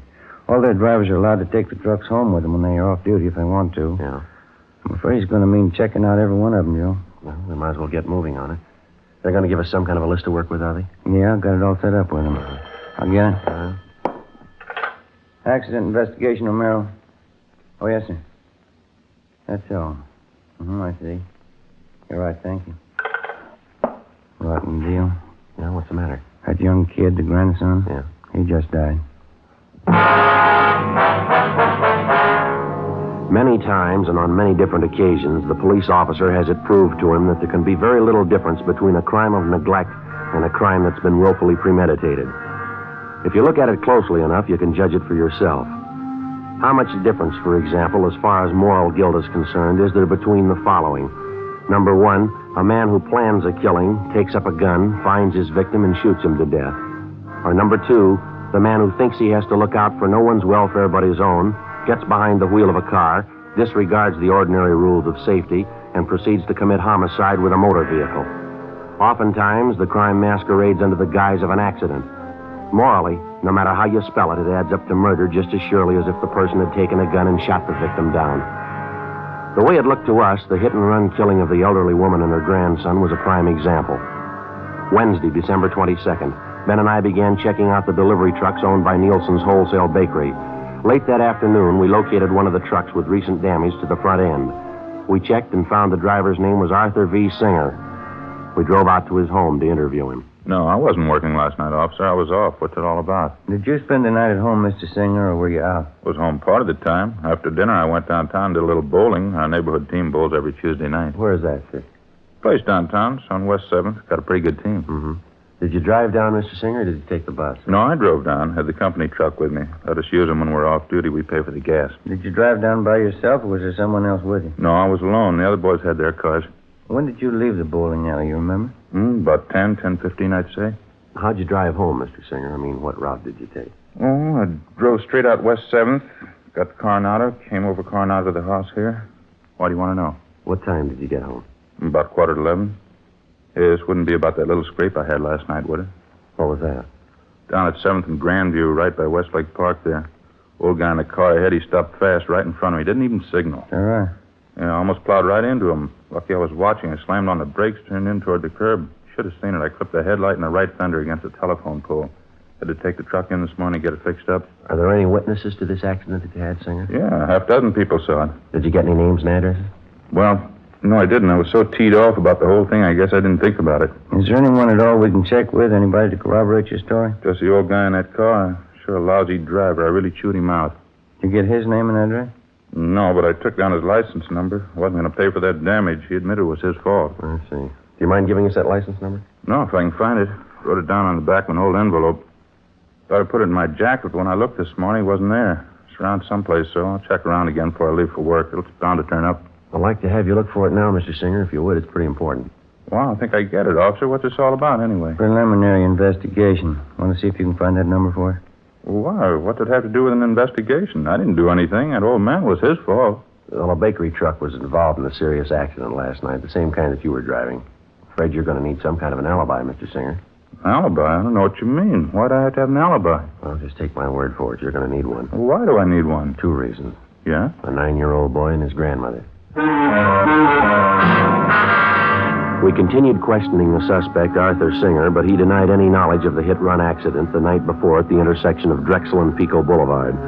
We stayed with him while he searched his home for the license number of the car, which he said caused him to have his accident the night before. After half an hour of looking, he came up with a number scribbled on a scrap of paper which he'd found back in one corner on the floor of his closet. We put in a call to RDMV, and they came back with the information that the license number was registered to a Mr. Thomas Foley on Lancashire Boulevard.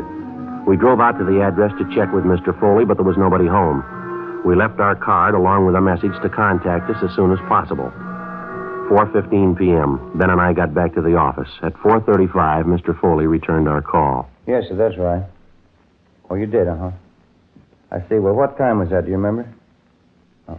Well, all right, Mr. Foley. Thank you very much. We may be contacting you later. Right, bye. What'd you get? Thought this was starting out too easy. Why, what'd he say? Apparently, this Arthur Singer's telling us the truth. Mr. Foley says he did have a little scrape with a bakery truck last night. Described Singer as the driver of the truck. Well, what about the location? Is Foley pretty sure about that? Grandview and West 7. Said it happened about 10:35 last night. That put Singer about 3 miles from the scene of the hit run. It's impossible, Joe. Yeah. This Mr. Foley's right. Singer couldn't have done it. Wasn't anywhere near the scene. I sure thought he was it, didn't you? We can drive out and double check with Foley. Can't think of any reason why he'd lie about it, can you? I guess I'll get it. Accident investigation, Friday. Yeah, Ted. Where? Yeah. Nobody, huh? Yeah, right away, thanks. It's moving a little fast. Got a piece of luck here. Who was it? Ted Zimmerman. He and McClendon are down the south end of town. Yeah? The hit-and-run truck. They think maybe they found it. 4:28 p.m. Ben and I left the office and drove to the south end of the city where we met with Sergeants Zimmerman and McClendon, a block from where the tan panel bakery truck had been located. As soon as the truck had been discovered, an immediate stakeout was placed on it. A code 5 was broadcast on the vehicle's location, warning all units to stay away so as not to discourage the suspect in case he decided it was safe to return and get the truck. Ben and I drove down the side street where the truck was parked and got a good look at the front end of it. The right headlight was damaged, and so was the right fender. While Zimmerman and McClendon remained on stakeout, Ben and I contacted the Nielsen Bakery people again, gave them the number of the truck, and they traced down the driver's name for us. He was listed as Daniel Miller. He'd been employed by the bakery for the past 3 years, and he had a good record. They told us this was his day off. 5:30 p.m. We checked at his home address, but his wife told us he wasn't there. She said that besides driving a truck for the bakery, he also had a part-time job at night. He worked as a counterman at a small coffee shop out on Wilshire Boulevard. We drove out to the coffee shop and interviewed him on the job. No, I'm sorry. I don't know where the truck is. I wish I did. What happened, Mr. Miller? Was it stolen? No, not exactly. A fellow that comes in here quite a bit. His name's Paul. Good customer. He borrowed the truck from me last night. Said he'd only be gone an hour. I haven't seen him since. Where does this man live, this friend of yours, Paul? Well, to tell you the truth, I don't know. A good customer. He comes in quite a bit at night when I'm working. Gotten to know him pretty well. He asked to borrow the truck for an hour. Didn't think much about it. Let him have it. Is there anything wrong? What's this Paul's last name, do you know? No, I guess I don't. Never thought to ask him, as a matter of fact. Guess I never had any reason to. About what time was it last night that you loaned him the truck? A little after 8 o'clock, I think it was. He said he wanted to take his television set over to a guy he knew and get it fixed. He told me he'd be back by 10 o'clock at the latest. You don't know where this man lives? You have no idea at all how to get in touch with him? No, I guess I don't, Sergeant. Why? You in the habit of lending the truck to strangers? No, not usually. Well, what's your beef, anyway? What's this all about? What are your hours here at the coffee shop, Miller? When do you check in for work and when do you leave? I check in at 7 o'clock. I go a straight 5 hours to midnight. That's when we close up, midnight. Well, you worked that shift last night, did you? 7 p.m. straight through to midnight? That's right. Monday through Saturday, 6 days a week. That's the schedule. Just a part-time job for me, extra dough, you know. My regular job is driving the truck for the bakery. Was anyone around last night when your friend Paul came in to borrow the truck? Maybe another customer, a waitress, somebody we could double-check with? No, there were a couple of other customers in the place. Don't know who they were, though. Why do you have to double-check anyway? I haven't done anything. I loaned Paul a truck, that's all. Well, have you any way at all of proving you were here from 7 to 12 last night? Must have been some customers you waited on that you remember. Sure, there are at least half dozen, and they'll tell you I was here. I'd like to have their names and addresses if you don't mind, Miller. Yeah. Excuse me a minute, huh? Got a customer to wait on. Sure, right in. Hi, Dan. I missed you last night. Hi, Fred. What do you have? Coffee, a couple of those donuts back there, powdered sugar ones. Okay. Yeah, me and the missus dropped in for a sandwich after the show last night. Looking for you. That's so? Yeah, about 10:30. Where were you, Dan?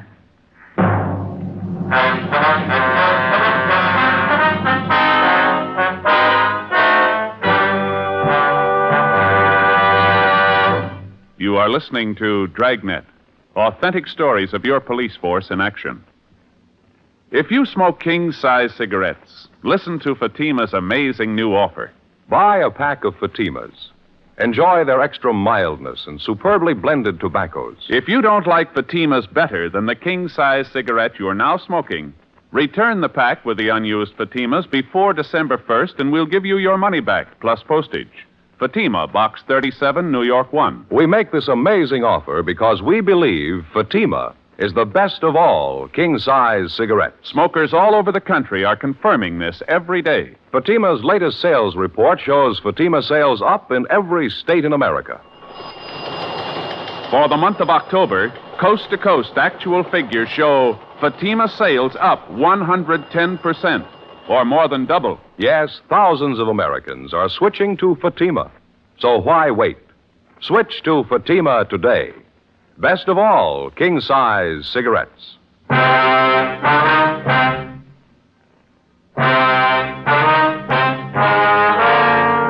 7:15 p.m., Wednesday, December 22nd. We continued questioning the hit-run suspect, Daniel Miller, for a full hour, but he seemed to be unable to account for his time the previous night.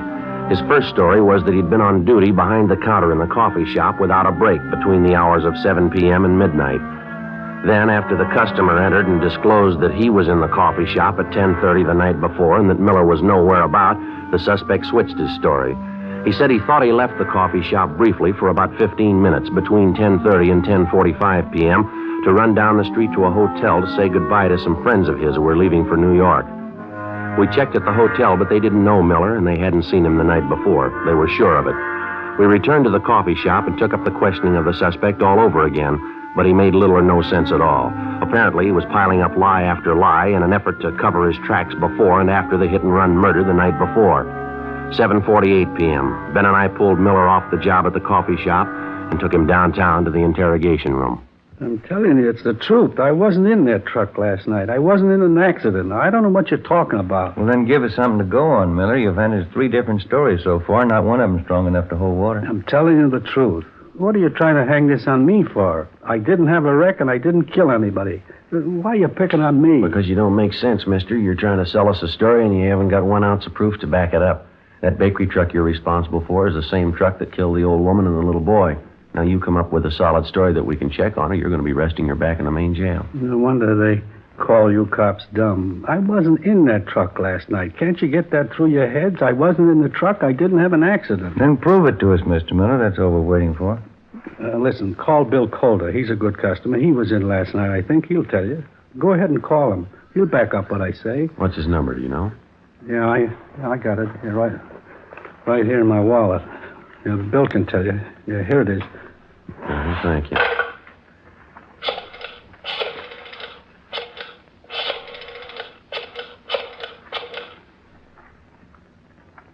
Hello, William Calder there, please? Yes, ma'am, it's important. All right, will you have him call Michigan 5211? Yeah, 5211. That's extension 2512. Right, thank you very much.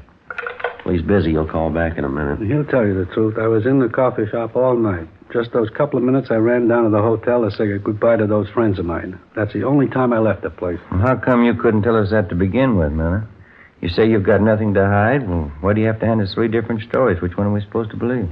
I got nervous, that's all, when you first come in and started to ask questions. I didn't know what it was all about. I didn't know there was any trouble. I just loaned the truck to this guy, Paul, as a favor. How'd I know what he was going to do, getting himself in a jam like that? All right, now try to look at it from where we stand, Miller. You loan out your truck to a man. You don't know his last name. You don't know where he lives. You say he must have been driving the truck when the lady and the boy were killed. Sure, he must have been driving it. I wasn't. I was back at the coffee shop. I was there until midnight. All right, then prove it to us. If you know the man well enough to loan him the truck, you ought to be able to find him. Now, they must be Bill Calder. He'll tell you. Go ahead. See what he says. Yeah. Interrogation room, Friday. Oh, yeah, Mr. Calder. Well, my name's Sergeant Friday, LAPD, Accident Investigation. Friday, yes, sir, that's right. Wonder if you'd tell me if you know a Daniel Miller? Mm-hmm. When's the last time you saw him? Do you remember? I see. The place where he works, the coffee shop? Were you in there last night by any chance? Did you see Miller in there? You're sure? Yes, sir. No, sir, that's all for now. Thank you very much. We're going to contact you later on. Thank you. Goodbye. Well, how about it? He told you, didn't he? That enough for you? He says he hasn't been in the coffee shop for 3 days.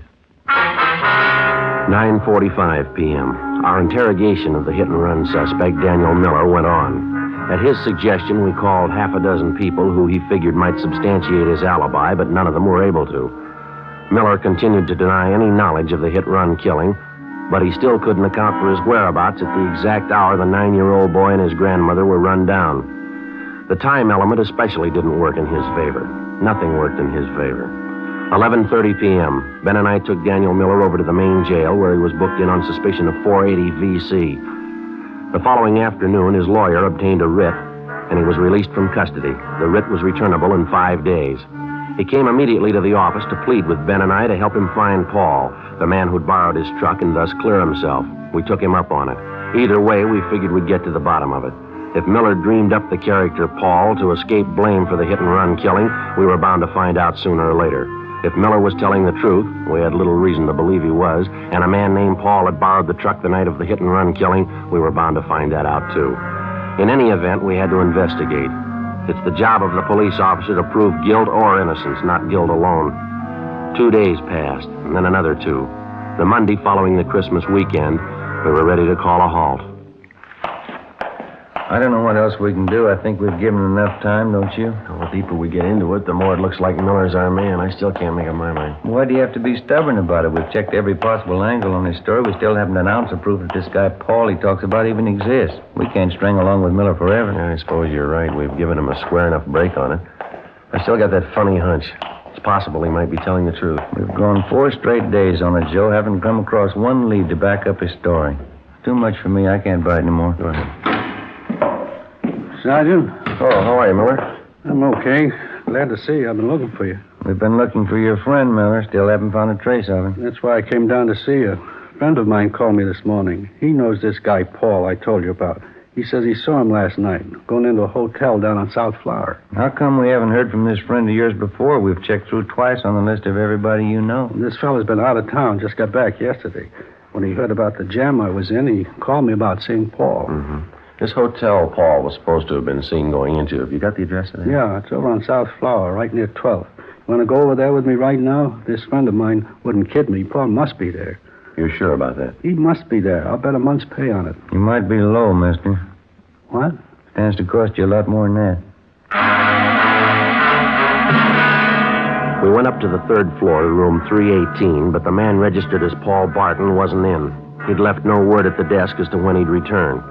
We sent Miller home and told him to wait for our call. Ben and I went on stakeout at the hotel.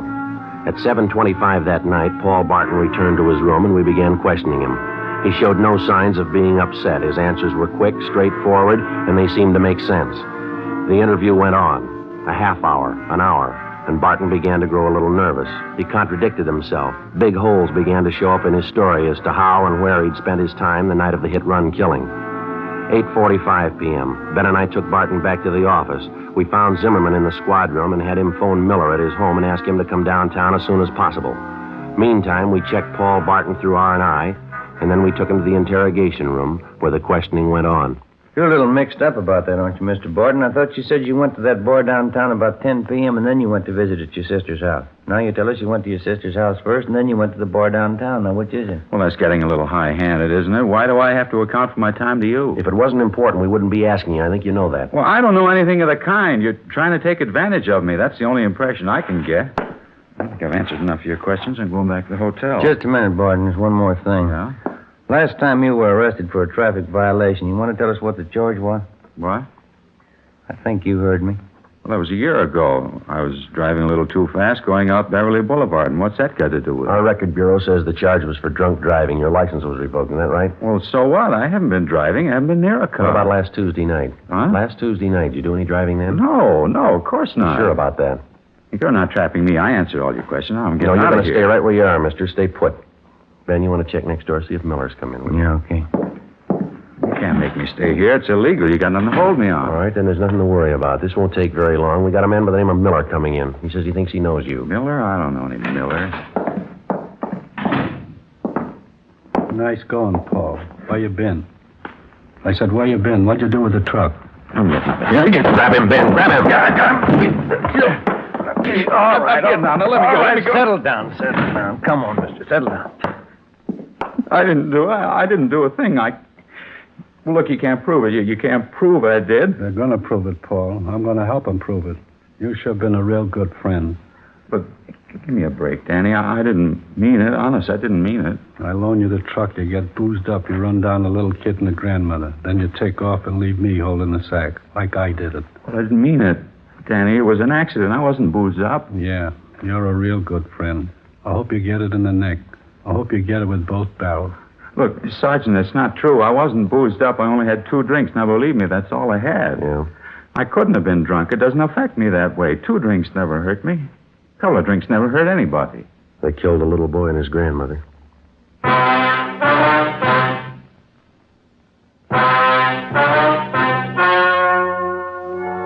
The story you have just heard was true. The names were changed to protect the innocent.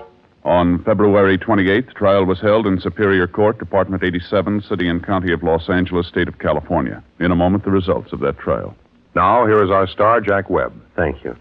Friends, we made Fatima's money-back radio offer for the first time on Dragnet over a month and a half ago, Thursday, September 20th. Here's what happened. Over 10 million listeners heard Fatima's famous offer. That's right. Millions heard it, yet only 44 have written.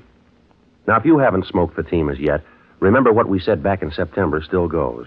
Buy a pack of Fatimas. Enjoy their extra mildness and superbly blended tobaccos. If you don't like Fatimas better than the king-size cigarette you're now smoking, return the pack with the unused Fatimas, and we'll give you your money back, plus postage. Thousands of Americans are switching to Fatima, so why wait? Switch to Fatima today. Best of all, king-size cigarettes.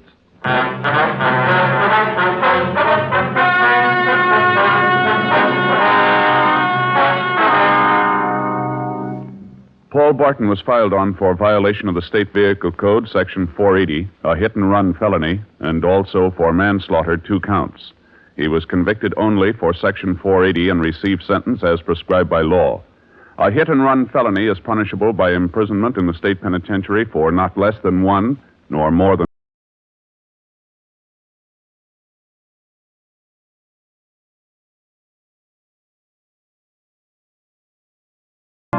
You have just heard Dragnet, a series of authentic cases from official files. Technical advice comes from the Office of Chief of Police W.H. Parker, Los Angeles Police Department.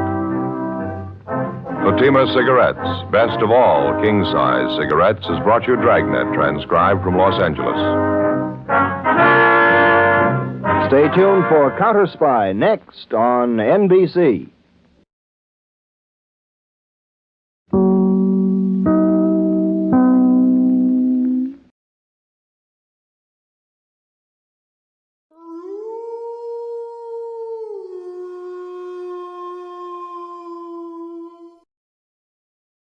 Tune in to nostalgia. Tune in to now. Golden Radio Hour.